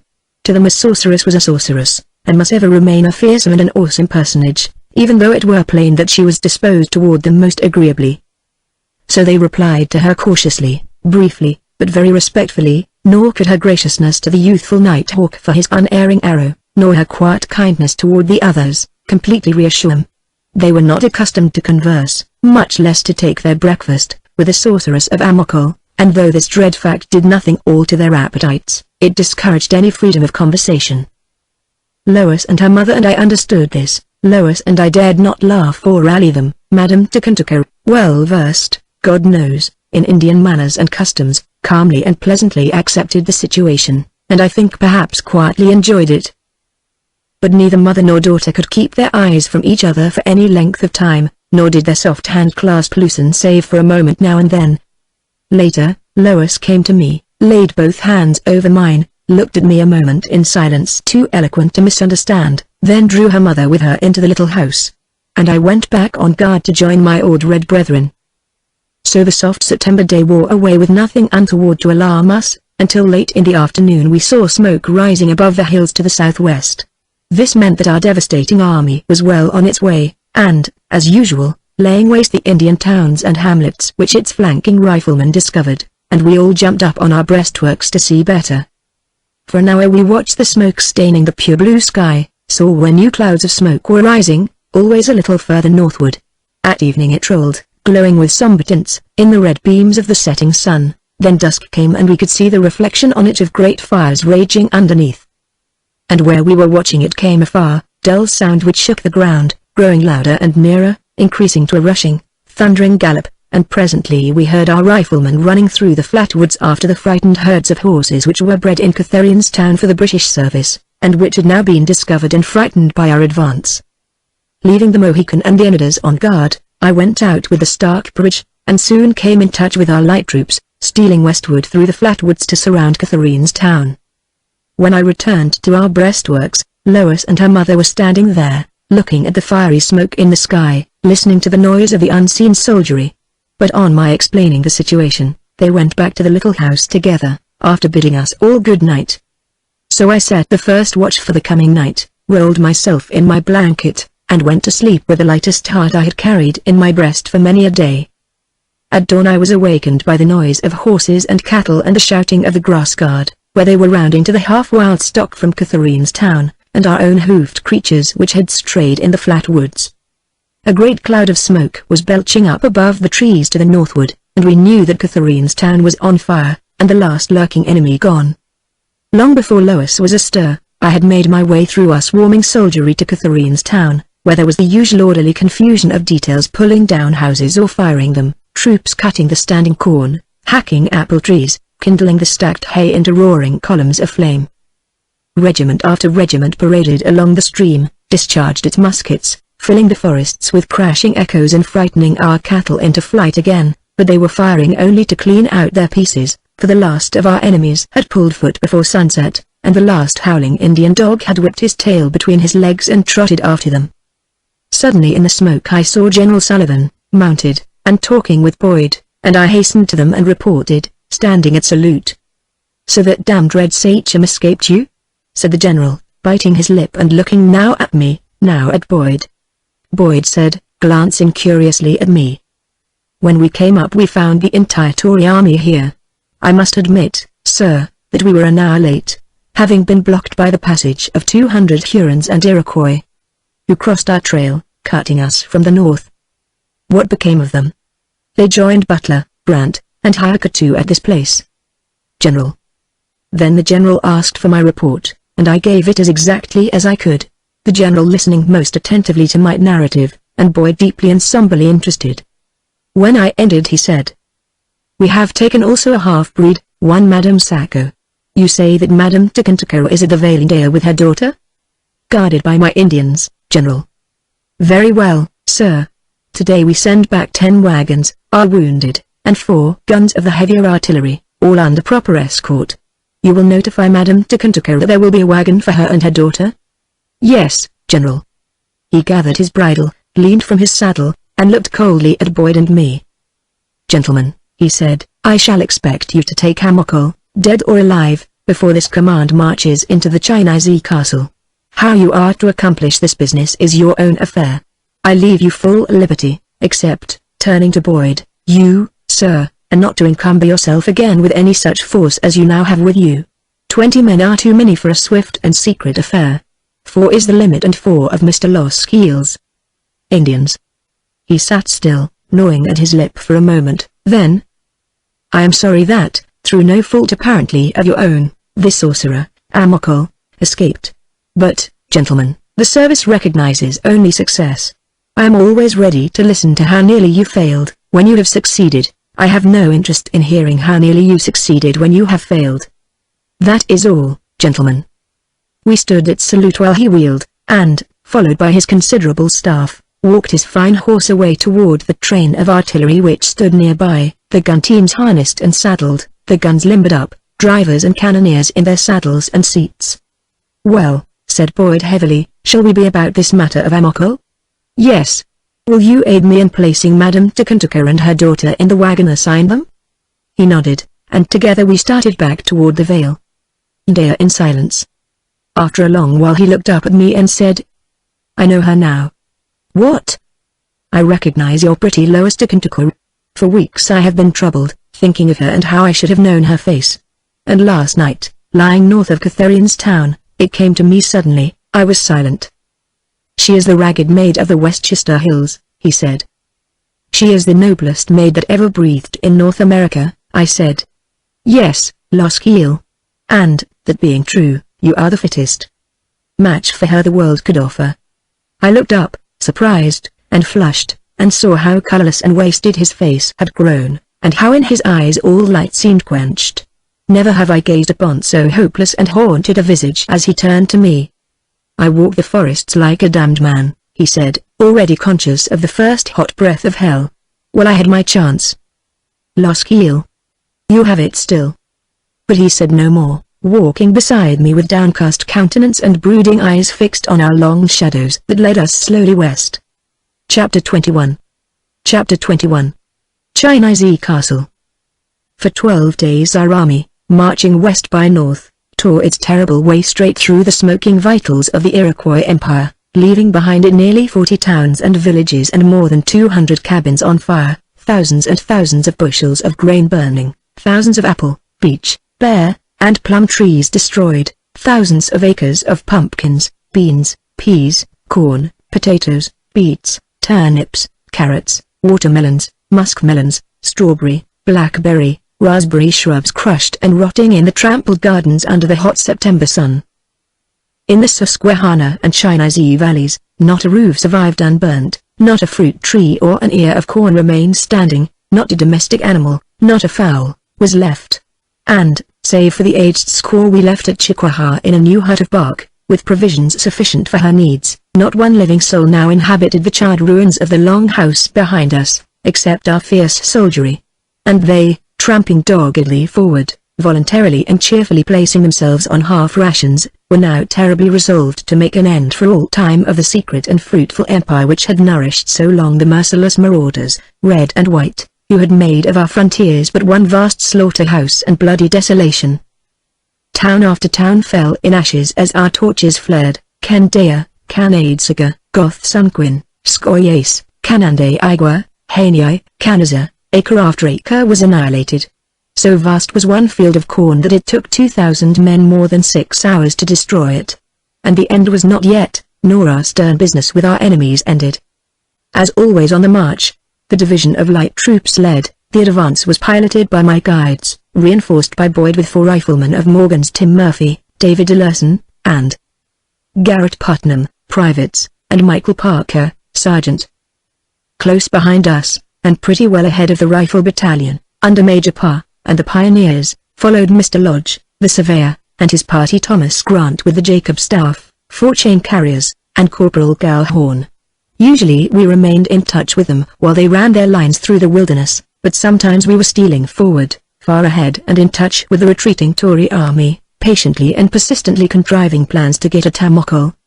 But the painted hordes of Senecas enveloped the sorcerer and his acolytes as with a living blanket, and, prowling outside their picket fires at night, not one ridged crest did we see during those 12 days of swift pursuit. Boyd, during the last few days, has become very silent and morose, and his men and my Indians believed that he was brooding over his failure to take the Red Priest at Catherine's town. But my own heavy heart told me a different story, and the burden of depression which this young officer bore so silently seemed to weight me also with vague and sinister apprehensions. I remember, just before sunset, that our small scout of 10 were halted by a burned log bridge over a sluggish inlet to a lake. The miry trail to the Chinese castle led over it, swung westward along the lake, rising to a steep bluff which was gashed with a number of deep and rocky ravines. It was plain that the retreating Tory army had passed over this bridge, and that their rearguard had set it afire. I said to Boyd, pointing across the southern end of the lake. From what I have read of Braddock's field, yonder terrain most astonishingly resembles it. What an ambuscade could Butler lay for our army yonder, within shot of this crossing. Pray God he lays it, said Boyd between his teeth. Yet, we could get at him better beyond those rocky gashes, I muttered, using my spyglass. Butler is there, said the Mohican, calmly. Both Boyd and I searched the wooded bluffs in vain for any sign of life, but the Sagamore and the other Indians quietly maintained their opinion, because, they explained, though patches of wild rice grew along the shore, the wild ducks and geese had left their feeding coves and were lying half a mile out in open water. Also, the blue jays had set up a screaming in the yellowing woods along the western shore, and the tall, blue herons had left their shoreward sentry posts, and now mounted guard far to the northward among the reeds, where solitary black ducks dropped in at intervals, quacking loudly. Boyd nodded. The onagers drew their hatchets and blazed the trees, and we all sat down in the woods to await the coming of our advanced guard.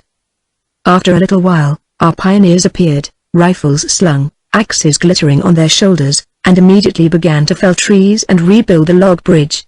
Hard on their heels came my rifle battalion, and in the red sunshine we watched the setting of the string of outposts. Far back along the trail behind us we could hear the halted army making camp, flurries of cheery music from the light infantry bugle horns, the distant rolling of drums, the ranger's penetrating whistle, lashes of wagoners cracking, the melancholy bellow of the beef herd. Major Parr came and talked with us for a few minutes, and went away convinced that Butler's people lay watching us across the creek. Anson Chambers came mincing through the woods, whisking the snuff from his nose with the only laced hanker in the army, and, "Dear me," says he, "do you really think we shall have a battle, Loskiel? How very interesting and enjoyable it will be." "Who drilled your pretty hide, Benjamin?" said I bluntly, noting that he wore his left arm in a splint. "Lord," says he, "'twas a scratch from a half-ounce ball at the Kemung. Dear, dear, how very disappointing was that affair, Loskiel. Most annoying of them not to stand our charge. And, dear, dear, dear," he murmured, mincing off again with all the air of a Wall Street beau ogling the pretty dames on Hanover Square. Where is this damned castle? Growled Boyd. Chinese, Chenasio, Genesee, whatever it is called? The name keeps buzzing in my head, nay, for the last 3 days I have dreamed of it and awakened to hear it sounding in my ears, as though beside me someone stooped and whispered it. I pulled out our small map, which we had long since learned to distrust, yet even our general had no better one. Here was marked the Chinese castle, near the confluence of Canasraka Creek and the Chinese River, and I showed the place to Boyd, who looked at it curiously. My Aro, however, shook his crested head. No, Losky Eel, he said. The Chinese castle stands now on the western shore. The great town should stand here, placing his finger on an empty spot on the map. And here, 2 miles above, is another town. And you had better tell that to the general when he comes, remarked Boyd. And to me he said, if we are to take Amokol at all, it will be this night or at dawn at the Chinese castle. I am also of that opinion, said I. I shall want 20 riflemen, he said. If it cannot be done with 4, and my Indians, we need not attempt it. Why? He asked sullenly. The general has so ordered. Yes, but if I am to catch Amokol I must do it in my own way. I know how to do it. And if I risk taking my 20 riflemen, and am successful, the general will not care how it was accomplished. I said nothing, because Boyd ranked me, but what he proposed made me very uneasy. More than once he had interpreted orders after his own fashion, and, being always successful in his enterprises, nothing was said to him in reproof. My Indians had made a fire, I desiring to let the enemy suppose that we suspected nothing of his ambuscade so close at hand, and around this we lay, munching our meager meal of green corn roasted on the coals, and ripe apples to finish. As we ended, the sun set behind the western bluffs, and our evening gun boomed good night in the forest south of us. And presently came, picking their way through the trail mire, our general, handsomely horsed as usual, attended by Major Adam Hoops, of his staff, and several others. We instantly waited on him and told him what we knew and suspected, and I showed him my map and warned him of the discrepancy between its marked places and the report of the Mohican Sycamore. Damnation, he said. Every map I have had lies in detail, misleading and delaying me when every hour empties our wagons of provisions. Were it not for your Indians, Mr. Losky Eel, and that Sycamore in particular, we had missed half the game as it lies. He sat his saddle in silence for a while, looking at the unfinished log bridge and up at the bluffs opposite. I feel confident that Butler is there, he said bluntly. But what I wish to know is where this accursed Chinese castle stands. Boyd, take 4 men, move rapidly just before midnight, find out where this castle stands, and report to me at sunrise. Boyd saluted, hesitated, then asked permission to speak. And when the general accorded it, he explained his plan to take Amokol at the Chinese castle, and that this matter would neither delay nor interfere with the prompt execution of his present orders.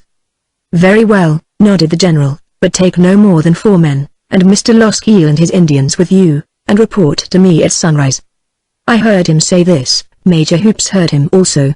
So I supposed that Boyd would obey these orders to the letter. When the mounted party had moved away, Boyd and I went back to the fire and lay down on our blankets.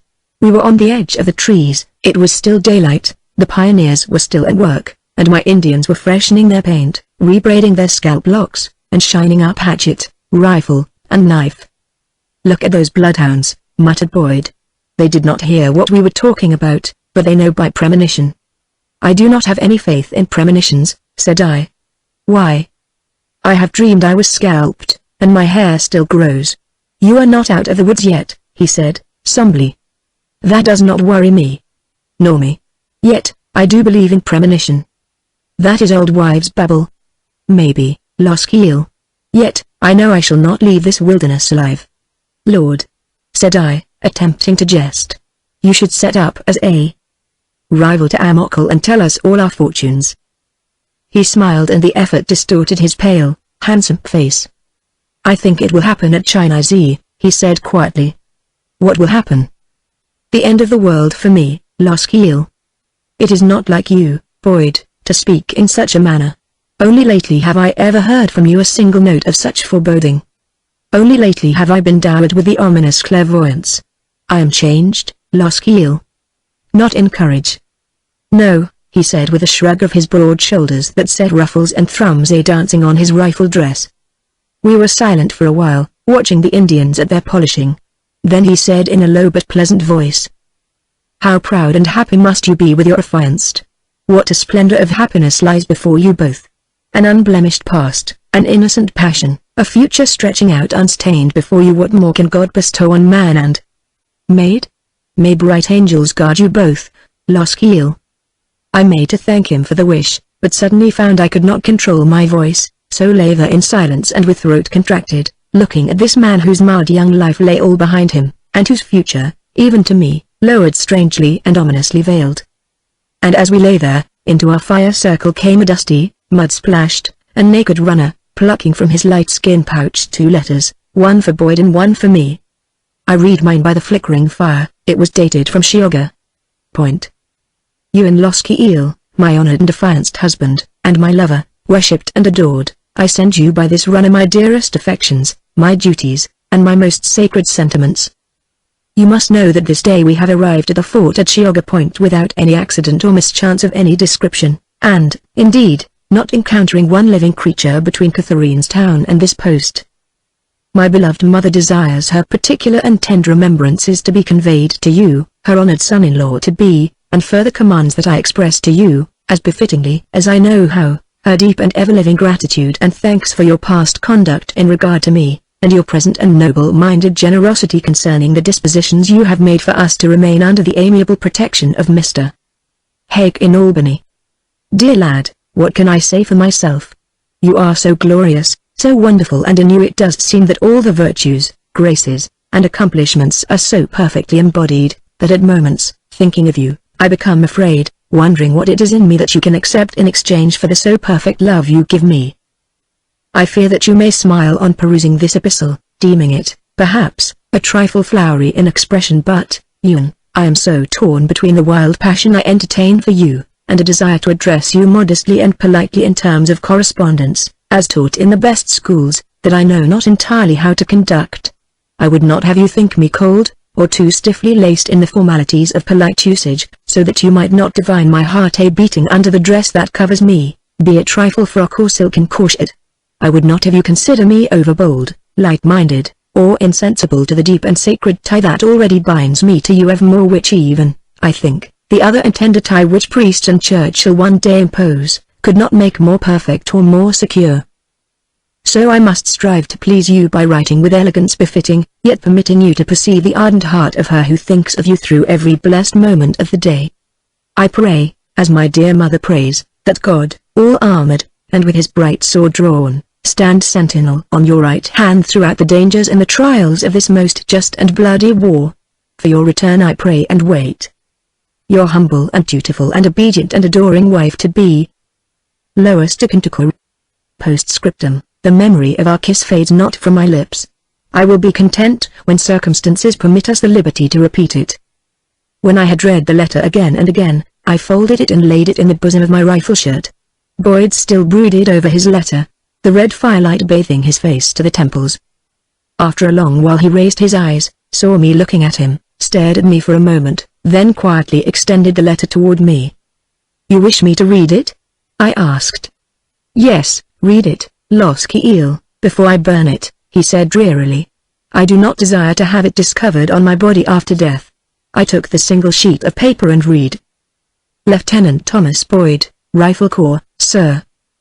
For the last time, I venture to importune you in behalf of one for whose present despair you are entirely responsible. Pitying her unhappy condition, I have taken her as companion to me since we are arrived at Easton, and shall do what lies within my power to make her young life as endurable as may be. You, sir, on your return from the present campaign, have it in your power to make the only reparation possible. I trust that your heart and your sense of honor will so incline you. As for me, Mr. Boyd, I make no complaint, desire no sympathy, expect none. What I did was my fault alone. Knowing that I was falling in love with you, and at the same time aware what kind of man you had been and must still be, I permitted myself to drift into deeper waters, too weak of will to make an end, too miserable to put myself beyond the persuasion of your voice and manner. and perhaps I might never have found courage to give you up entirely had I not been startled into comprehension by what I learned concerning the poor child in whose behalf I now am writing. That instantly sobered me, ending any slightest spark of hope that I might have and my secret heart still guarded. For, with my new and terrible knowledge, I understood that I must pass instantly and completely out of your life, and you out of mine. Only your duty remained not to me, but to this other and more unhappy one. And that path I pray that you will follow when a convenient opportunity arises. I am, Sir Wyved, etc., etc. Magdalene Helmer. P.S. If you love me, Tom, do your full duty in the name of God. Lana. I handed the letter back to him in silence. He stared at it, not seeing the written lines, I think, save as a blur, and after a long while he leaned forward and laid it on the coals. If I am not already foredoomed, he said to me, what Lana bids me do that I shall do. It is best, is it not, Loskiel? A clergyman is fitter to reply to you than I. Do you not think it best that I marry Dolly Glenn? God knows. It is all too melancholy and too terrible for me to comprehend the right and wrong of it, or how a penitence is best made. Yet, as you ask me, it seems to me that what she will one day become should claim your duty and your future. The weakest ever has the strongest claim. Yes, it is true. I stand tonight so fettered to an unborn soul that nothing can unloose me. I wish that I might live. You will live. You must live. I, must and will are twins of different complexions, Loskiel. Yet, if I live, I shall live decently and honestly hereafter in the sight of God and Lana Helmer. We said nothing more. About 10 o'clock Boyd rose and went away all alone. Half an hour later he came back, followed by some score and more of men, a dozen of our own battalion, half a dozen musket men of the 4th Pennsylvania Regiment, 3 others, 2 Indians, Hayneary, the headquarters and leader guide, and Akim, a Stockbridge. Volunteers, he said, looking sideways at me. I know how to take Amokal, but I must take him in my own manner. I ventured to remind him of the general's instructions that we find the Chinese castle and report at sunrise. Damn it, I know it, he retorted impatiently, but I have my own plans, and the general will bear me out when I fling Amokal's scalp at his feet. The grey feather drew me aside and said in a low, earnest voice, we are too many to surprise Amokal. Before Wyoming, with only 3 others I went to Diago, the castle of the 3 clans, the bear, the wolf, and the turtle, and there we took and slew Skullface, brother of Amokal, and wounded Telenamut, the husband of Katrine Monta. By Wandea we stretched the scalp of Skullface, at Thawthan we painted it with Huron and Seneca teardrops, at Yaoanai we peeled 3 trees and wrote on each the story so that the 3 clans might read and howl their anguish. Thus should it be done to night if we are to deal with Amokal. Once more I ventured to protest to Boyd. Leave it to me, Loskiel, he said pleasantly. And I could say no more. At 11 our party of 29 set out, Hayneary, the leader, from headquarters, guiding us, and I could not understand why Boyd had chosen him, for I was certain he knew less about this region than did my RO. However, when I spoke to Boyd, he replied that the general had so ordered, and that Hayneary had full instructions concerning the route from the commander himself. As General Sullivan was often misinformed by his maps and his scouts, I was nothing reassured by Boyd's reply, and marched with my Indians, feeling in my heart afraid. And, without vaunting myself, nor meaning to claim any general immunity from fear, I can truly say that for the first time in my life I set forth upon an expedition with the most melancholy forebodings possible to a man of ordinary courage and self-respect. We followed the hard-traveled war trail in single file, and Hayneary did not lose his way, but instead of taking, as he should have done, the unused path which led to the Chinese castle, he passed it and continued on. I protested most earnestly to Boyd, the Sagamore corroborated my opinion when summoned. But Hayneary remained obstinate, declaring that he had positive information that the Chinese castle lay in the direction we were taking. Boyd seemed strangely indifferent and dull, making apparently no effort to sift the matter further. So strange and apathetic had his manner become, so unlike himself was he, that I could make nothing of him, and stood in uneasy wonderment while the Mohican and the Oneida, Hayneary, were gravely disputing. "Come," he said, in his husky and altered voice, "let us have done with this difference in opinion. Let the Oneida guide us as we cannot have 2 guides' opinions. March." In the darkness we crept past Butler's right flank, silently and undiscovered, nor could we discover any sign of the enemy, though now not one among us doubted that he lay hidden along the bluffs, waiting for our army to move at sunrise into the deadly trap that the nature of the place had so perfectly provided. All night long we moved on the hard and trodden trail, and toward dawn we reached a town. Reconnoitering the place, we found it utterly abandoned. If the Chinese castle lay beyond it, we could not determine, but Hainieri insisted that it was there. So Boyd sent back 4 men to Sullivan to report on what we had done, and we lay in the woods on the outskirts of the village, to wait for daylight. When dawn whitened the east, it became plain to us all that we had taken the wrong direction. The Chinese castle was not here. Nothing lay before us but a deserted village. I knew not what to make of Boyd, for the discovery of our mistake seemed to produce no impression on him. He stood at the edge of the woods, gazing vacantly across the little clearing where the Indian houses straggled on either side of the trail. "We have made a bad mistake," I said in a low voice. "Yes, a bad one," he said listlessly. "Shall we not start on our return?" I asked. "There is no hurry. I beg your pardon, but I have to remind you that you are to report at sunrise." If that were possible, Loskiel. "Possible," I repeated, blankly. "Why not?" "Because," he said in a dull voice, "I shall never see another sunrise save this one that is coming presently. Let me have my fill of it unvexed by generals and orders." "You are not well, Boyd," I said, troubled. "As well as I shall ever be, but not as ill, Loskiel." At that moment the sycamore laid his hand on my shoulder and pointed. I saw nothing for a moment, then Boyd and Murphy sprang forward, rifles in hand, and my arrow after them, and I after them, running into the village at top speed. For I had caught a glimpse of a most unusual sight, 4 Iroquois Indians on horseback, riding into the northern edge of the town. Never before, save on 2 or 3 occasions, had I ever seen an Iroquois mounted on a horse. We ran hard to get a shot at them, and beyond the second house came in full view of our enemies. Murphy fired immediately, knocking the leading Indian from his horse. I fired, breaking the arm of the next rider. Both my Indians fired and missed, and the Iroquois were off at full speed. Boyd had not fired. We ran to where the dead man was lying, and the Mohican recognized him as an Erie named Sanadea. Murphy coolly took his scalp, with an impudent wink at the sycamore and a grin at Boyd and me. In the meanwhile, our riflemen and Indians had rushed the town and were busy tearing open the doors of the houses and setting fire to them. In vain I urged Boyd to start back, pointing out that this was no place for us to linger in, and that our army would burn this village in due time. But he merely shrugged his shoulders and loitered about, watching his men at their destruction, and I stood by, a witness to his strange and inexplicable delay, a prey to the most poignant anxiety because the entire Tory army lay between us and our own army, and this smoke signal must draw upon us a very swarm of savages to our inevitable destruction. At last Boyd sounded the recall on his ranger's whistle, and ordered me to take my Indians and reconnoiter our back trail. And no sooner had I entered the woods than I saw an Indian standing about 100 yards to the right of the trail, and looking up at the smoke which was blowing southward through the treetops. His scarlet cloak was thrown back. He was a magnificent warrior, in his brilliant paint, matching the flaming autumn leaves in color. My Indians had not noticed him where he stood against a crimson and yellow maple bush. I laid my rifle level and fired.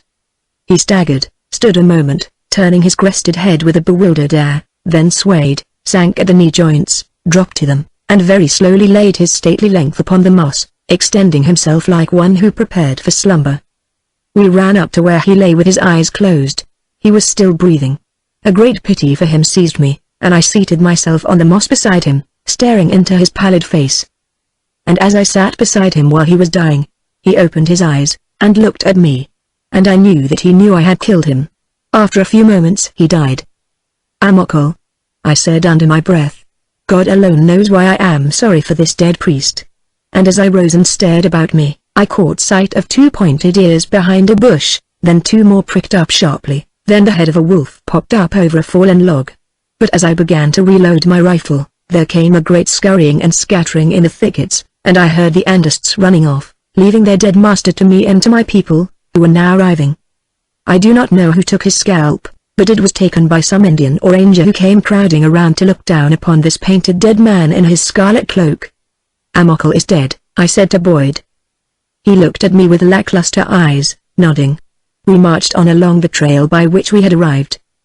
For 5 miles we proceeded in silence, my Indians flanking the file of riflemen. Then Boyd gave the signal to halt, and sent forward the Sycamore, the Grey Feather, and Tahuntaui to inform the general that we would await the army in this place. The Indians, so coolly taken from my command, had gone air. I came up from the rear to find what Boyd had done. "Are you mad?" I exclaimed, losing my temper. "Do you propose to halt here at the very mouth of the hornet's nest?" He did not rebuke me for such gross lack of discipline and respect. In fact, he seemed scarcely to heed at all what I said, but seated himself at the foot of a pine tree and lit his pipe. As I stood biting my lip and looking around at the woods encircling us, he beckoned 2 of his men, gave them some orders in a low voice, crossed one leg over the other, and continued to smoke the carved and painted anita pipe he carried in his shot pouch. I saw the 2 riflemen shoulder their long weapons and go forward in obedience to his orders, and when again I approached him he said, "They will make plain to Sullivan what your Indians may garble in repeating that I mean to await the army in this place and save my party these useless miles of traveling. Do you object?" "Our men are not tired," I said, astonished, "and our advanced guard cannot be very far away. Do you not think it more prudent for us to continue the movement toward our own people?" "Very well if you like," he said indifferently. After a few minutes in action, he rose, sounded his whistle, the men got to their feet, fell in, and started, rifles a trail. But we had proceeded scarcely a dozen rods into the big timber when we discovered our 2 riflemen, who had so recently left us, running back toward us and looking over their shoulders as they ran. When they saw us, they halted and shouted for us to hasten, as there were several Seneca Indians standing beside the trail ahead. In a flash of intuition it came to me that here was a cleared runway to some trap. "Don't leave the trail," I said to Boyd. "Don't be drawn out of it now. For God's sake hold your men and don't give chase to those Indians." "Press on," said Boyd curtly, and our little column trotted forward. Something crashed in a near thicket and went off like a deer. The men, greatly excited, strove to catch a glimpse of the running creature, but the bush was too dense. Suddenly a rifleman, who was leading our rapid advance, caught sight of the same Senecas who had alarmed him and his companion, and he started toward them with a savage shout, followed by a dozen others. Haneri turned to Boyd and begged him earnestly not to permit any pursuit. But Boyd pushed him aside impatiently, and blew the view-halloo on his ranger's whistle, and in a moment we all were scattering in full pursuit of 5 lithe and agile Senecas, all in full war paint, who appeared to be in a panic, for they ran through the thickets like terrified sheep, huddling and crowding on one another's heels. "Boyd," I panted, catching up with him. "This whole business looks like a trap to me.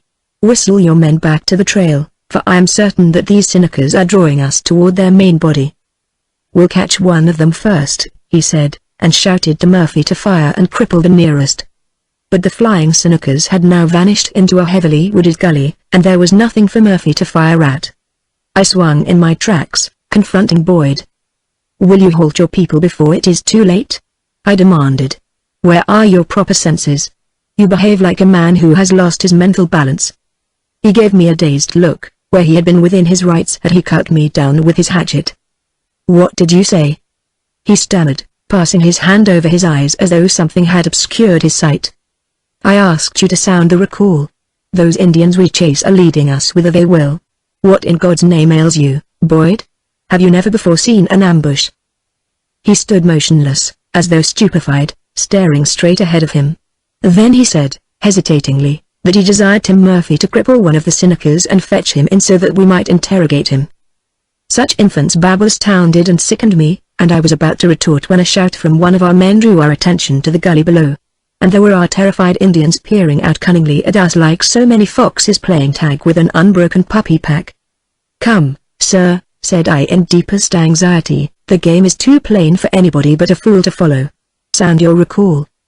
He set his whistle to his lips, and as I stood there, thunderstruck and helpless, the shrill call rang out, "Forward! Hark away!"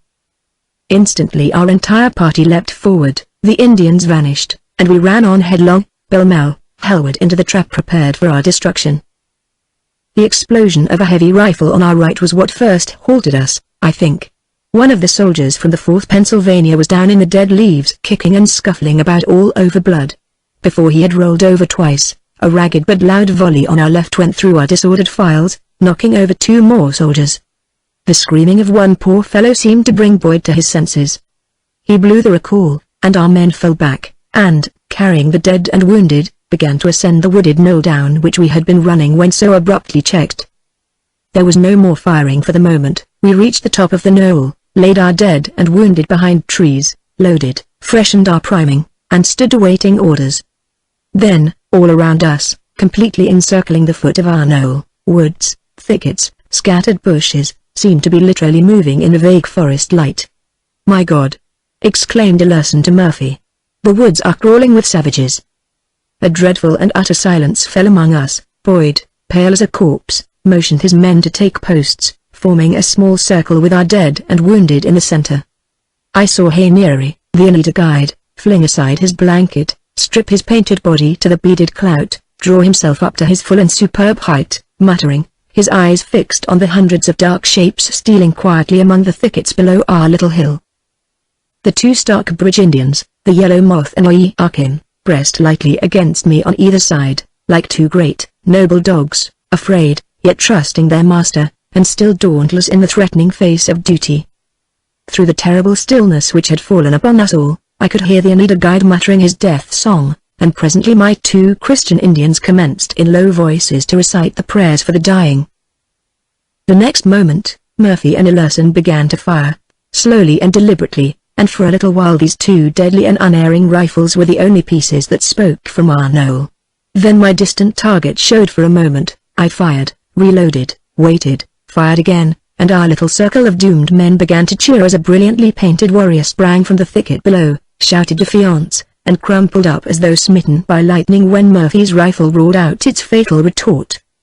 Then, for almost every soul that stood there, the end of the world began, for 1,000 men swarmed out of the thickets below, completely surrounding us, and like a hurricane shrilling through naked woods swept the death halloo of 500 Iroquois in their naked paint. On every side the knoll was black with them as they came leaping forward, hatchets glittering, while over their heads the leaden hail of Tory musketry pelted us from north and south and east and west. Down crashed Oyakin at my side, his rifle exploding in midair as he fell dead and rolled over and over down the slope toward the masses of his enemies below. As a Seneca seized the rolling body, set his foot on the dead shoulders and jerked back the head to scalp him, the Yellow Moth leapt forward, launching his hatchet. It flew, sparkling, and struck the scalper full in the face. The next instant the Yellow Moth was among them, snarling, stabbing, raging, almost covered by Senecas who were wounding one another in their eagerness to slay him. For a moment it seemed to me that there was a chance in this melee for us to cut our way through, and I caught Boyd by the arm and pointed. A volley into our very backs staggered and almost stupefied us. Through the swirling powder gloom, our men began to fall dead all around me. I saw Sergeant Hungerman drop, Privates Harvey, Connery, Jim McElroy, Jack Miller, Benny Curtin and poor Jack Putnam. Murphy, clubbing his rifle, was bawling to his comrade. Ellerson. "To hell with this, Davy. Avenue we don't pull a foot, we're a pair o' dead ducks." "For God's sake, Boyd," I shouted. "Break through there beside the Yellow Moth." Boyd, wielding his clubbed rifle, cleared a circle amid the crowding savages. Sergeant Parker ran out into the yelling crush, the 2 gigantic riflemen, Murphy and Ellerson, swinging their terrible weapons like flails, smashed their way forward.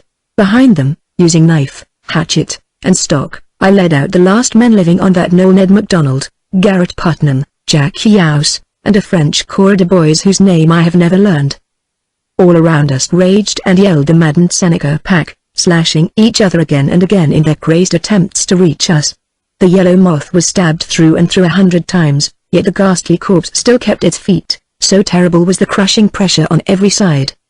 Suddenly, tearing a path through the frenzied mob, I saw a mob of cursing, sweating, green-coated soldiers and rangers, struggling toward us. Saw one of Butler's rangers seize Sergeant Parker by the collar of his hunting shirt, bawling out, "Hurrah!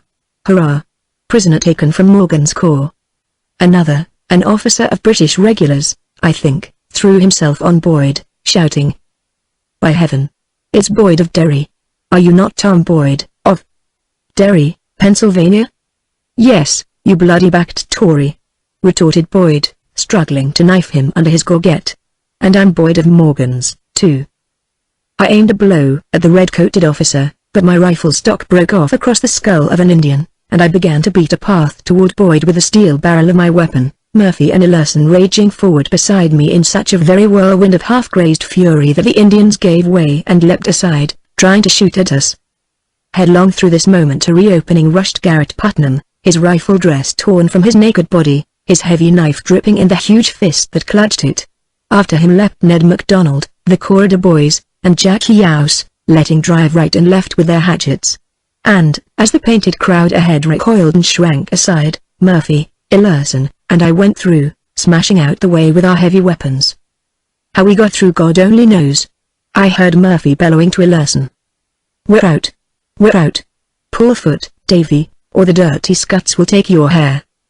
A Pennsylvania soldier, running heavily downhill ahead of me, was shot, sprang high into the air in one agonized bound, like a stricken hare, and fell forward under my very feet, so that I leapt over him as I ran.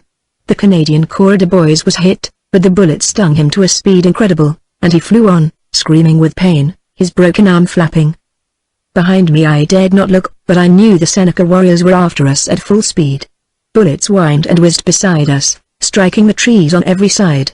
A long slope of open woods now slanted away below us.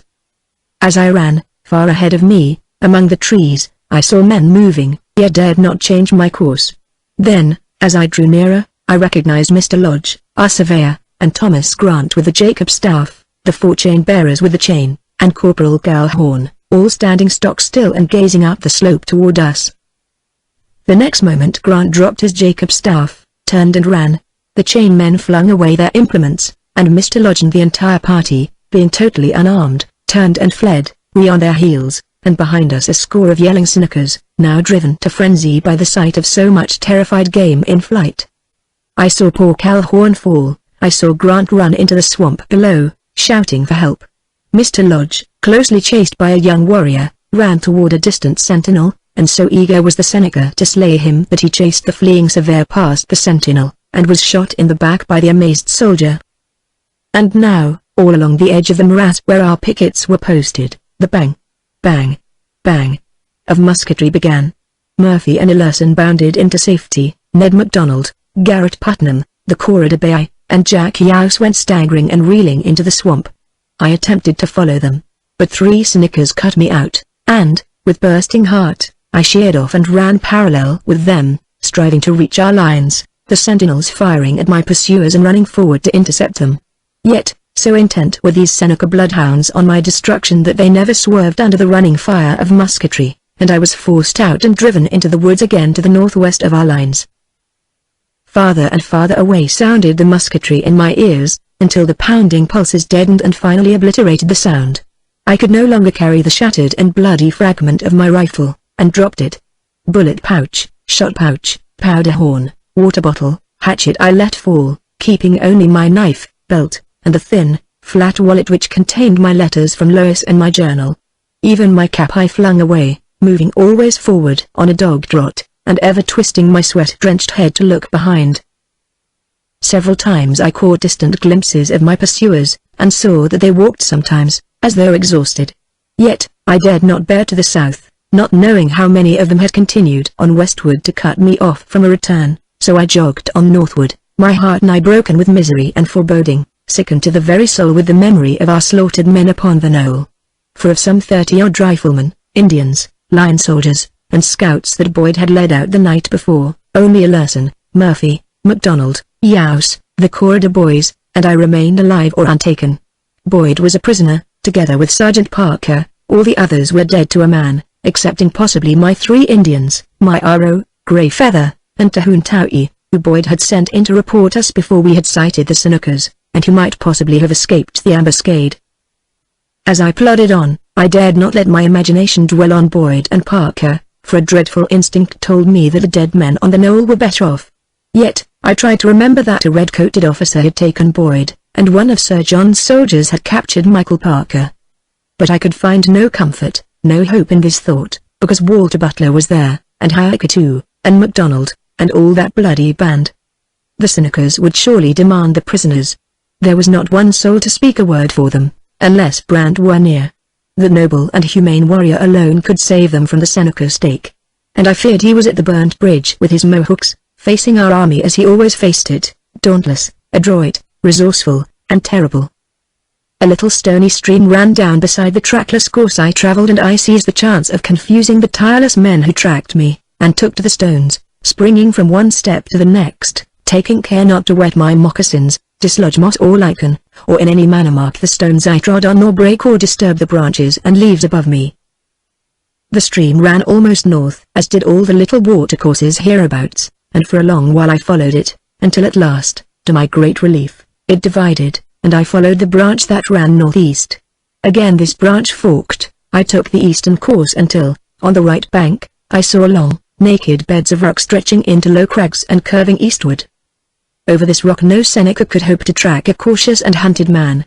I walked sometimes trotted, and so jogged on, bearing ever to the east and south, meaning to cross the Chinese River north of the confluence, and pass clear around the head of the lake. Here I made my mistake by assuming that, as our pioneers must still be working on the burnt bridge, the enemy that had merely enveloped our party by curling around us his right flank, would again swing back to their bluffs along the lake, and, though hope of ambuscade was over, dispute the passage of the stream and the morass with our own people. But as I came out among the trees along the river bank, to my astonishment and alarm I saw an Indian house, and smoke curling from the chimney. So taken aback was I that I ran south to a great oak tree and stood behind it, striving to collect my thoughts and make out my proper bearings. But off again scattered every idea I had in my head, and I looked about me in a very panic, for I heard close at hand the barking of Indian dogs and a vast murmur of voices, and, peering out again from behind my tree, I could see other houses close to the strip of forest where I hid, and the narrow lane between them was crowded with people. Where I was, what this town might be, I could not surmise, nor did I perceive any way out of this wasp's nest where I was now landed, except to retrace my trail. And that I dared not do. There was now a great shouting in the village, as though some person had just made a speech and his audience remained in two knots concerning its import. Truly, this seemed to be no place for me. The woods were very open, a sugar bush in all the gorgeous glory of scarlet, yellow, and purple foliage, heavily fringed with thickets of bushes and young hardwood growth, which for the moment had hid the town from me, and no doubt concealed me from the people close at hand. To retreat through such a strip of woodland was impossible without discovery. Besides, somewhere on my back trail were enemies, though just where I could not know. For a moment's despair, it seemed to me that only the wings of a bird could save me now. Then, as I involuntarily cast my gaze aloft, the thought to climb followed, and up I went into the branches, where the blaze of foliage concealed me, and lay close to a great limb looking down over the top of the thicket to the open river bank. And what I saw astounded me. The enemy's baggage wagons were fording the river, his cattle drove had just been herded across, and the open space was already full of his gaunt cows and oxen. Rangers and Greens pricked them forward with their bayonets, forcing them out of the opening and driving them northwest through the outskirts of the village. The wagons, horses, and vehicles, in a dreadful plight, followed the herd guard.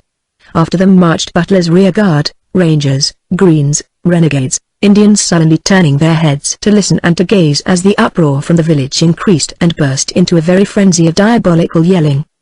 Suddenly, out through the narrow lane or street surged hundreds of Seneca warriors, all clustering and crowding around something in the center of the mass, and as the throng, now lurching this way, now driving that way, spread out over the cleared land up to the edges of the very thicket which I overlooked, my blood froze in my veins. For in the center of that mass of painted, capering demons, walked Boyd and Parker, their bloodless faces set and grim, their heads carried high. Into this confusion drove the baggage wagons. The herd guards began to shout angrily and drive back the Indians.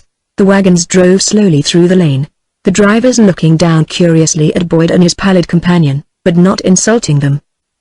One by one the battered and rickety wagons jolted by, then came the bloody and disheveled soldiery plodding with shouldered muskets through the lanes of excited warriors, scarcely letting their haggard eyes rest on the two prisoners who stood, unpinioned in the front rank. A mounted officer, leaning from his saddle, asked the Senecas what they meant to do with these prisoners, and the ferocious response seemed to shock him, for he drew bridle and stared at Boyd as though fascinated. So near to where I lay was Boyd standing that I could see the checked quiver of his lips as he bit them to control his nerves before he spoke. Then he said to the mounted officer, in a perfectly even and distinct voice, Can you not secure for us, sir, the civilized treatment of prisoners of war?" "I dare not interfere," faltered the officer, staring around at the sea of devilish faces. "And you, a white man, return me such a cowardly answer?" Another motley company came marching up from the river, led by a superb Mohawk Indian in full war paint and feathers, and, blocked by the mounted officer in front, halted. I saw Boyd's despairing glance sweep their files, then suddenly his eyes brightened. "Brant!" he cried. And then I saw that the splendid Mohawk leader was the great Thanakia himself. "Boyd," he said calmly, "I am sorry for you. I would help you if I could. But," he added, with a bitter smile, "there are those in authority among us who are more savage than those you white men call savages. One of these gentlemen has overruled me, denying my more humane counsel. I am sorry." "Boyd." "Brant," he said in a ringing voice. "Look at me attentively." "I look upon you, Boyd." Then something extraordinary happened. I saw Boyd make a quick sign, saw poor Parker imitate him, realized vaguely that it was the Masonic signal of distress. Brant remained absolutely motionless for a full minute. Suddenly he sprang forward, pushed away the Senecas who immediately surrounded the prisoners, shoving them aside right and left so fiercely that in a moment the whole throng was wavering and shrinking back. Then Brant, facing the astonished warriors, laid his hand on Boyd's head and then on Parker's. "Senecas," he said in a cold and ringing voice. "These men are mine, let no man dare interfere with these two prisoners. They belong to me. I now give them my promise of safety. I take them under my protection. Thanakia. I do not ask them of you, I take them. I do not explain why. I do not permit you, not one among you, to question me. What I have done is done. It is Joseph Brand who has spoken." He turned calmly to Boyd, said something in a low voice, turned sharply on his heel, and marched forward at the head of his company of Mohawks and half-breeds. Then I saw Hayakatu come up and stand glaring at Boyd, showing his teeth at him like a baffled wolf, and Boyd laughed in his face and seated himself on a log beside the path, coolly and insolently turning his back on the Seneca warriors, and leisurely lighting his pipe. Parker came and seated himself beside him, and they conversed in voices so low that I could not hear what they said, but Boyd smiled at intervals, and Parker's bruised visage relaxed. The Senecas had fallen back in a sullen line, their ferocious eyes never shifting from the two prisoners. Hayakatu set 4 warriors to guard them, then, passing slowly in front of Boyd, spat on the ground. "Dog of a Seneca," said Boyd fiercely. "What you touch you defile, stinking wolverine that you are." "Dog of a white man," retorted Hayakatu. "You are not yet in your own kennel. Remember that." "But you are," said Boyd. "The stench betrays the wolverine. Go tell your filthy cubs that my young men are counting the scalps of your cat people and Urandists, and that their mangy lock of Amokal shall be thrown to us wine." Struck entirely speechless by such rash effrontery and by his own fury, the dreaded Seneca war chief groped for his hatchet with trembling hands, but a warning hiss from one of his own mountain snakes on guard brought him to his senses. Such an embodiment of devilish fury I had never seen on any human countenance, only could it be matched in the lightning snarl of a surprised lynx or in the deadly stare of rattlesnake. He uttered no sound. After a moment the thin lips, which had receded, sheathed the teeth again, and he walked to a tree and stood leaning against it as another company of Sir John's Royal Greens marched up from the river bank and continued northwest, passing between the tree where I lay concealed, and the log where Boyd and Parker sat. MacDonald, mounted, naked claymore in his hand, came by, leading a company of his renegades. He grinned at Boyd, and passed his basket hilt around his throat with a significant gesture, then grinned again. "Not yet, you Scotch loon," said Boyd gently. "I live to pepper your kilted tattered malions so they'll beg for the mercies of Glencoe."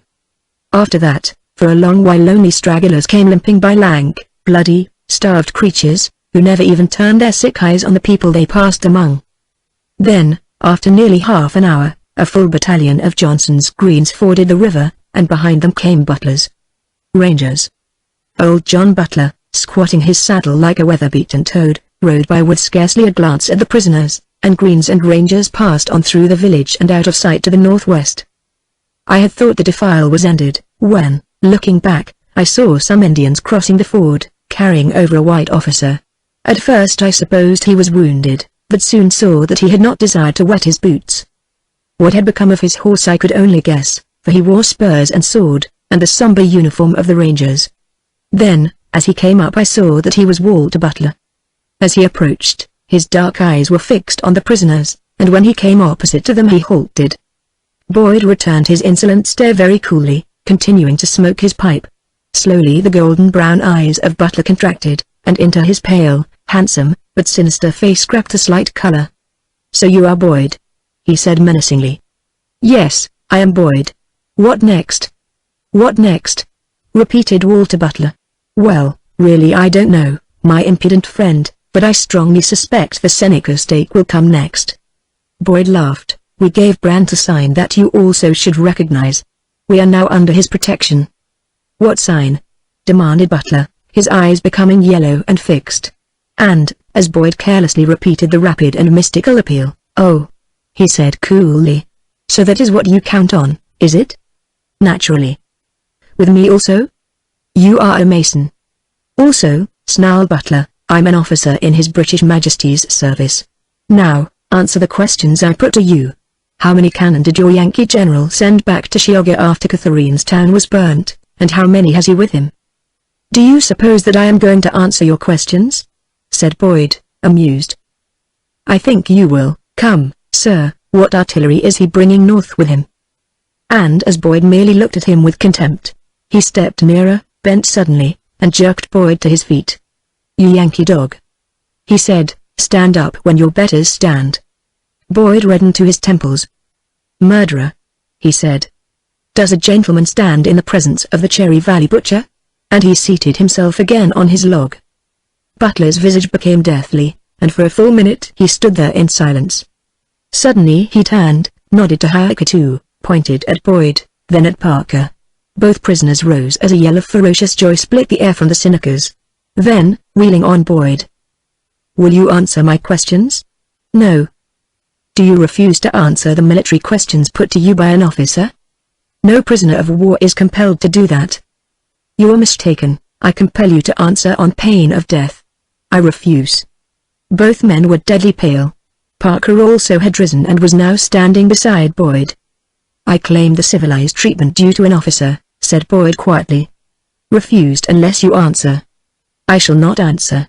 I am under Brandt's protection." "Brandt!" exclaimed Butler, his pallid visage contorted. "What do I care for Brandt? Who is Brandt to offer you immunity?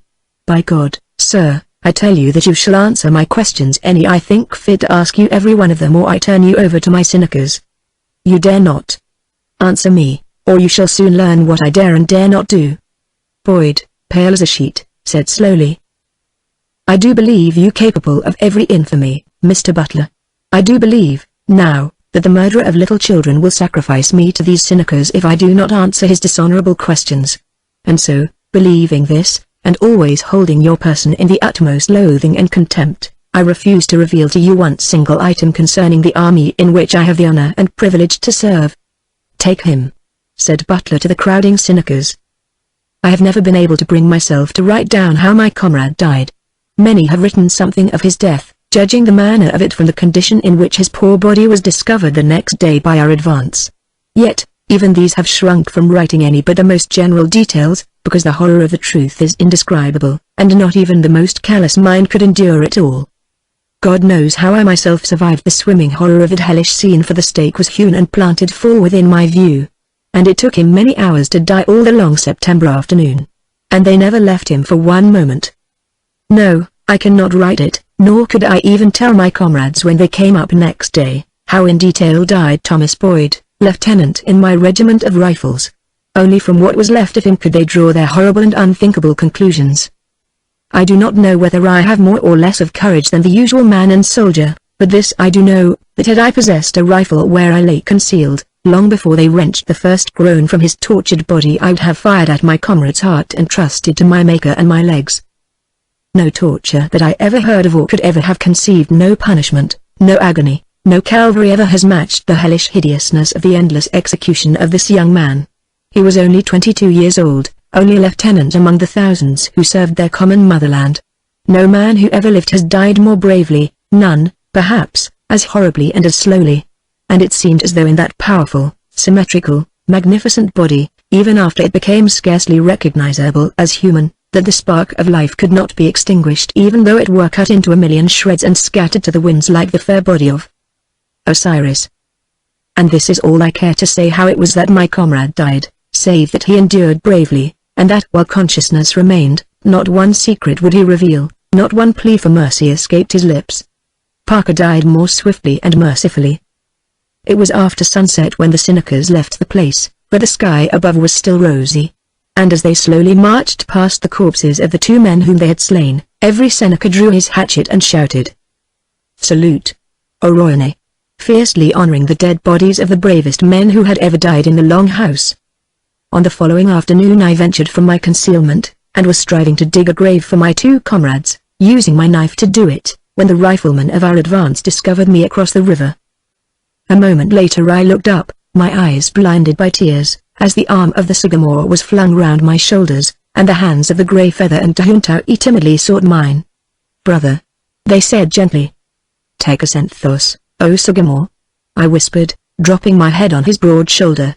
Isi Taiwaya Dakaran, Aquadiakanakorondon. Chapter 22. Chapter 22. Mzadux. For my acquaintances in and outside of the army, and for my friends and relatives, this narrative has been written, and if in these pages I have seemed to present myself, my thoughts, and behavior as matters of undue importance, it is not done so purposely or willingly, but because I knew no better method of making from my daily journal the story of the times and of the events witnessed by me, and of which I was a small and modest part. It is very true that no two people, even when standing shoulder to shoulder, ever see the same episode in the same manner, or draw similar conclusions concerning any event so witnessed. Yet, except from hearsay, how is an individual to describe his times except in the light of personal experience and of the emotions of the moment so derived? In active events, self looms large, even in the crisis of supreme self-sacrifice. In the passive part, which even the most active among us play for the greater portion of our lives, self is merged in the detached and impersonal interest which we take in what passes before our eyes. Yet must we describe these things only as they are designed and colored by our proper eyes, and therefore, with no greater hope of accuracy than to approximate to the general and composite truth. Of any intentional injustice to our enemies, their country, and their red allies, I do not hesitate to acquit myself, yet, because I have related the history of this campaign as seen through the eyes of a soldier of the United States, so I would not deny that these same and daily episodes, as seen by a British soldier, might wear forms and colors very different, and yet be as near to the truth as any observations of my own. Therefore, without diffidence or hesitation, because I have explained myself unprejudiced by an unalterable belief in the cause which I have had the honor and happiness to serve, it is proper that I bring my narrative of these 3 months to a conclusion. With these same 3 months the days of my youth also ended. No stripling could pass through those scenes and emerge still immature. The test was too terrible, the tragedy too profound. The very setting of the tremendous scene, all its monstrous and gigantic accessories, left an impression ineradicable upon the soul. Adolescence matured to manhood in those days of iron, youthful ignorance became stern experience, sobering with its enduring leaven the serious years to come. I remember every separate event after the tragedy of Chenandana, where they found me dazed with grief and privation, digging with my broken hunting knife a grave for my dead companions. The horror of their taking off passed from my shocked brain as the exigencies of the perilous moments increased, demanding of me constant and untiring effort, and piling upon my shoulders responsibilities that left no room for morbid brooding or even for the momentary inaction of grief. From Chioggia, Colonel Shreve sent forward to us a wagon train of provisions, even wines and delicacies for our sick and wounded, but even with this slight aid our men remained on half rations, and for all our voluntary sacrifice we could not hope now to reach Niagara and deliver the final blow to that squirming den of serpents. True, Amokel was dead, but Walter Butler lived. And there was now no hope of reaching him. Bag and baggage, horse, foot, and Indians, he had gone clear out of sight and sound into a vast and trackless wilderness which we might not hope to penetrate because, even on half rations, we had now scarcely enough flour left to take us back to the frontiers of civilization. Of our artillery we had only a light piece or two left, and the cohorn, of cattle we had scarcely any, of wagons and horses very few, having killed and eaten the more worn-out animals at Horseheads. Only the regimental wagons contained any flour, half our officers were without mounts, ammunition was failing us, and between us and our frontiers lay the ashes of the Dark Empire and hundreds of miles of a wilderness so dreary and so difficult that we often wondered whether it was possible for human endurance to undergo the endless marches of a safe return. But our task was ended, and when we set our faces toward home, every man in our ragged, muddy, briar-torn columns knew in his heart that the power of the Iroquois Empire was broken forever. Senecas, Cayugas, Onondagas, might still threaten and even strike like crippled snakes, but the Long House lay in ashes, and the heart of every Indian in it was burnt out. Swinging out our wings east and west as we set our homeward course, burning and destroying all that we had hitherto spared, purposely or by accident, we started south, and from the 15th of September until the 30th the only living human being we encountered was the aged squaw we had left at Catherine's. Never had I seen such a desolation of utter destruction, for amid the endless ocean of trees every oasis was a blackened waste, every town but a heap of sodden ashes, every garden a mass of decay, rotting under the autumn sun. On the 30th of September, we marched into Geauga Fort, Colonel Shreve's cannon thundering their welcome, and Colonel Proctor's artillery band playing a most stirring air. But Lord, what a ragged, half-starved army it was! Though we cared nothing for that, so glad were we to see our flag flying and the bats lying in the river. And the music of the artillery filled me with solemn thoughts, for I thought of Lois and of Lana, and of Boyd, where he lay in his solitary grave under the frosty stars. On the 3rd of October, the army was in marching order once more. Colonel Shreve blew up the Geauga military works, the invalids, women and children, and some of the regiments went by bats, but we marched for Wyoming, passing through it on the 10th, and arriving at Easton on the 15th. And I remember that, starved as we were, dusty, bloody with briars, and half-naked, regiment after regiment halted, sent back for their wagons, combed out and tied their hair, and used the last precious cupfuls of flour to powder their poles, so that their heads, at least might make a military appearance as they marched through the stone-built town of Easton.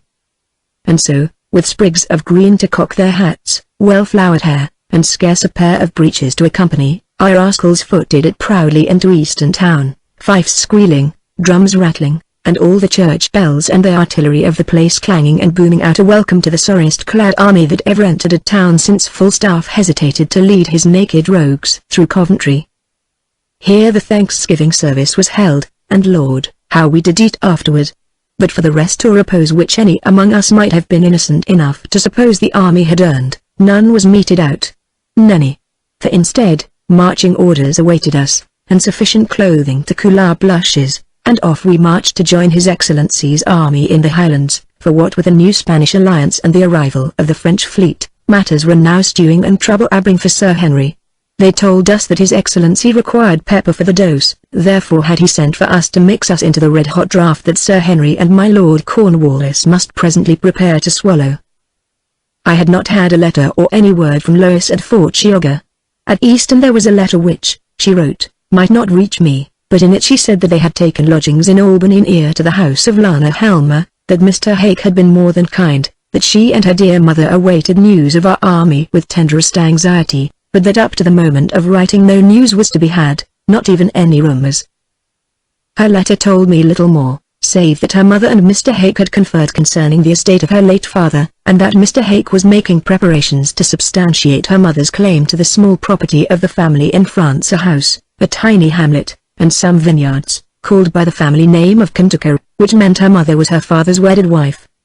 Also, she wrote, my mother has told me that there are in the house some books and pictures and pretty joyaux which were beloved by my father, and which he gave to her when she came to Kentucky, a bride. Also that her dot was still untouched, which, with her legal interest in my father's property, would suffice to properly endow me, and still leave sufficient to maintain her. So you see, Ewan, that the half-naked little gypsy of Poundridge Camp comes not entirely shameless to her husband after all. Oh, my own soldier, hasten, hasten. Every day I hear drums in Albany streets and run out to sea. Every evening I sit with my mother on the stoop and watch the river redden in the sunset. Over the sandy plains of pines comes blowing the wind of the western wilderness.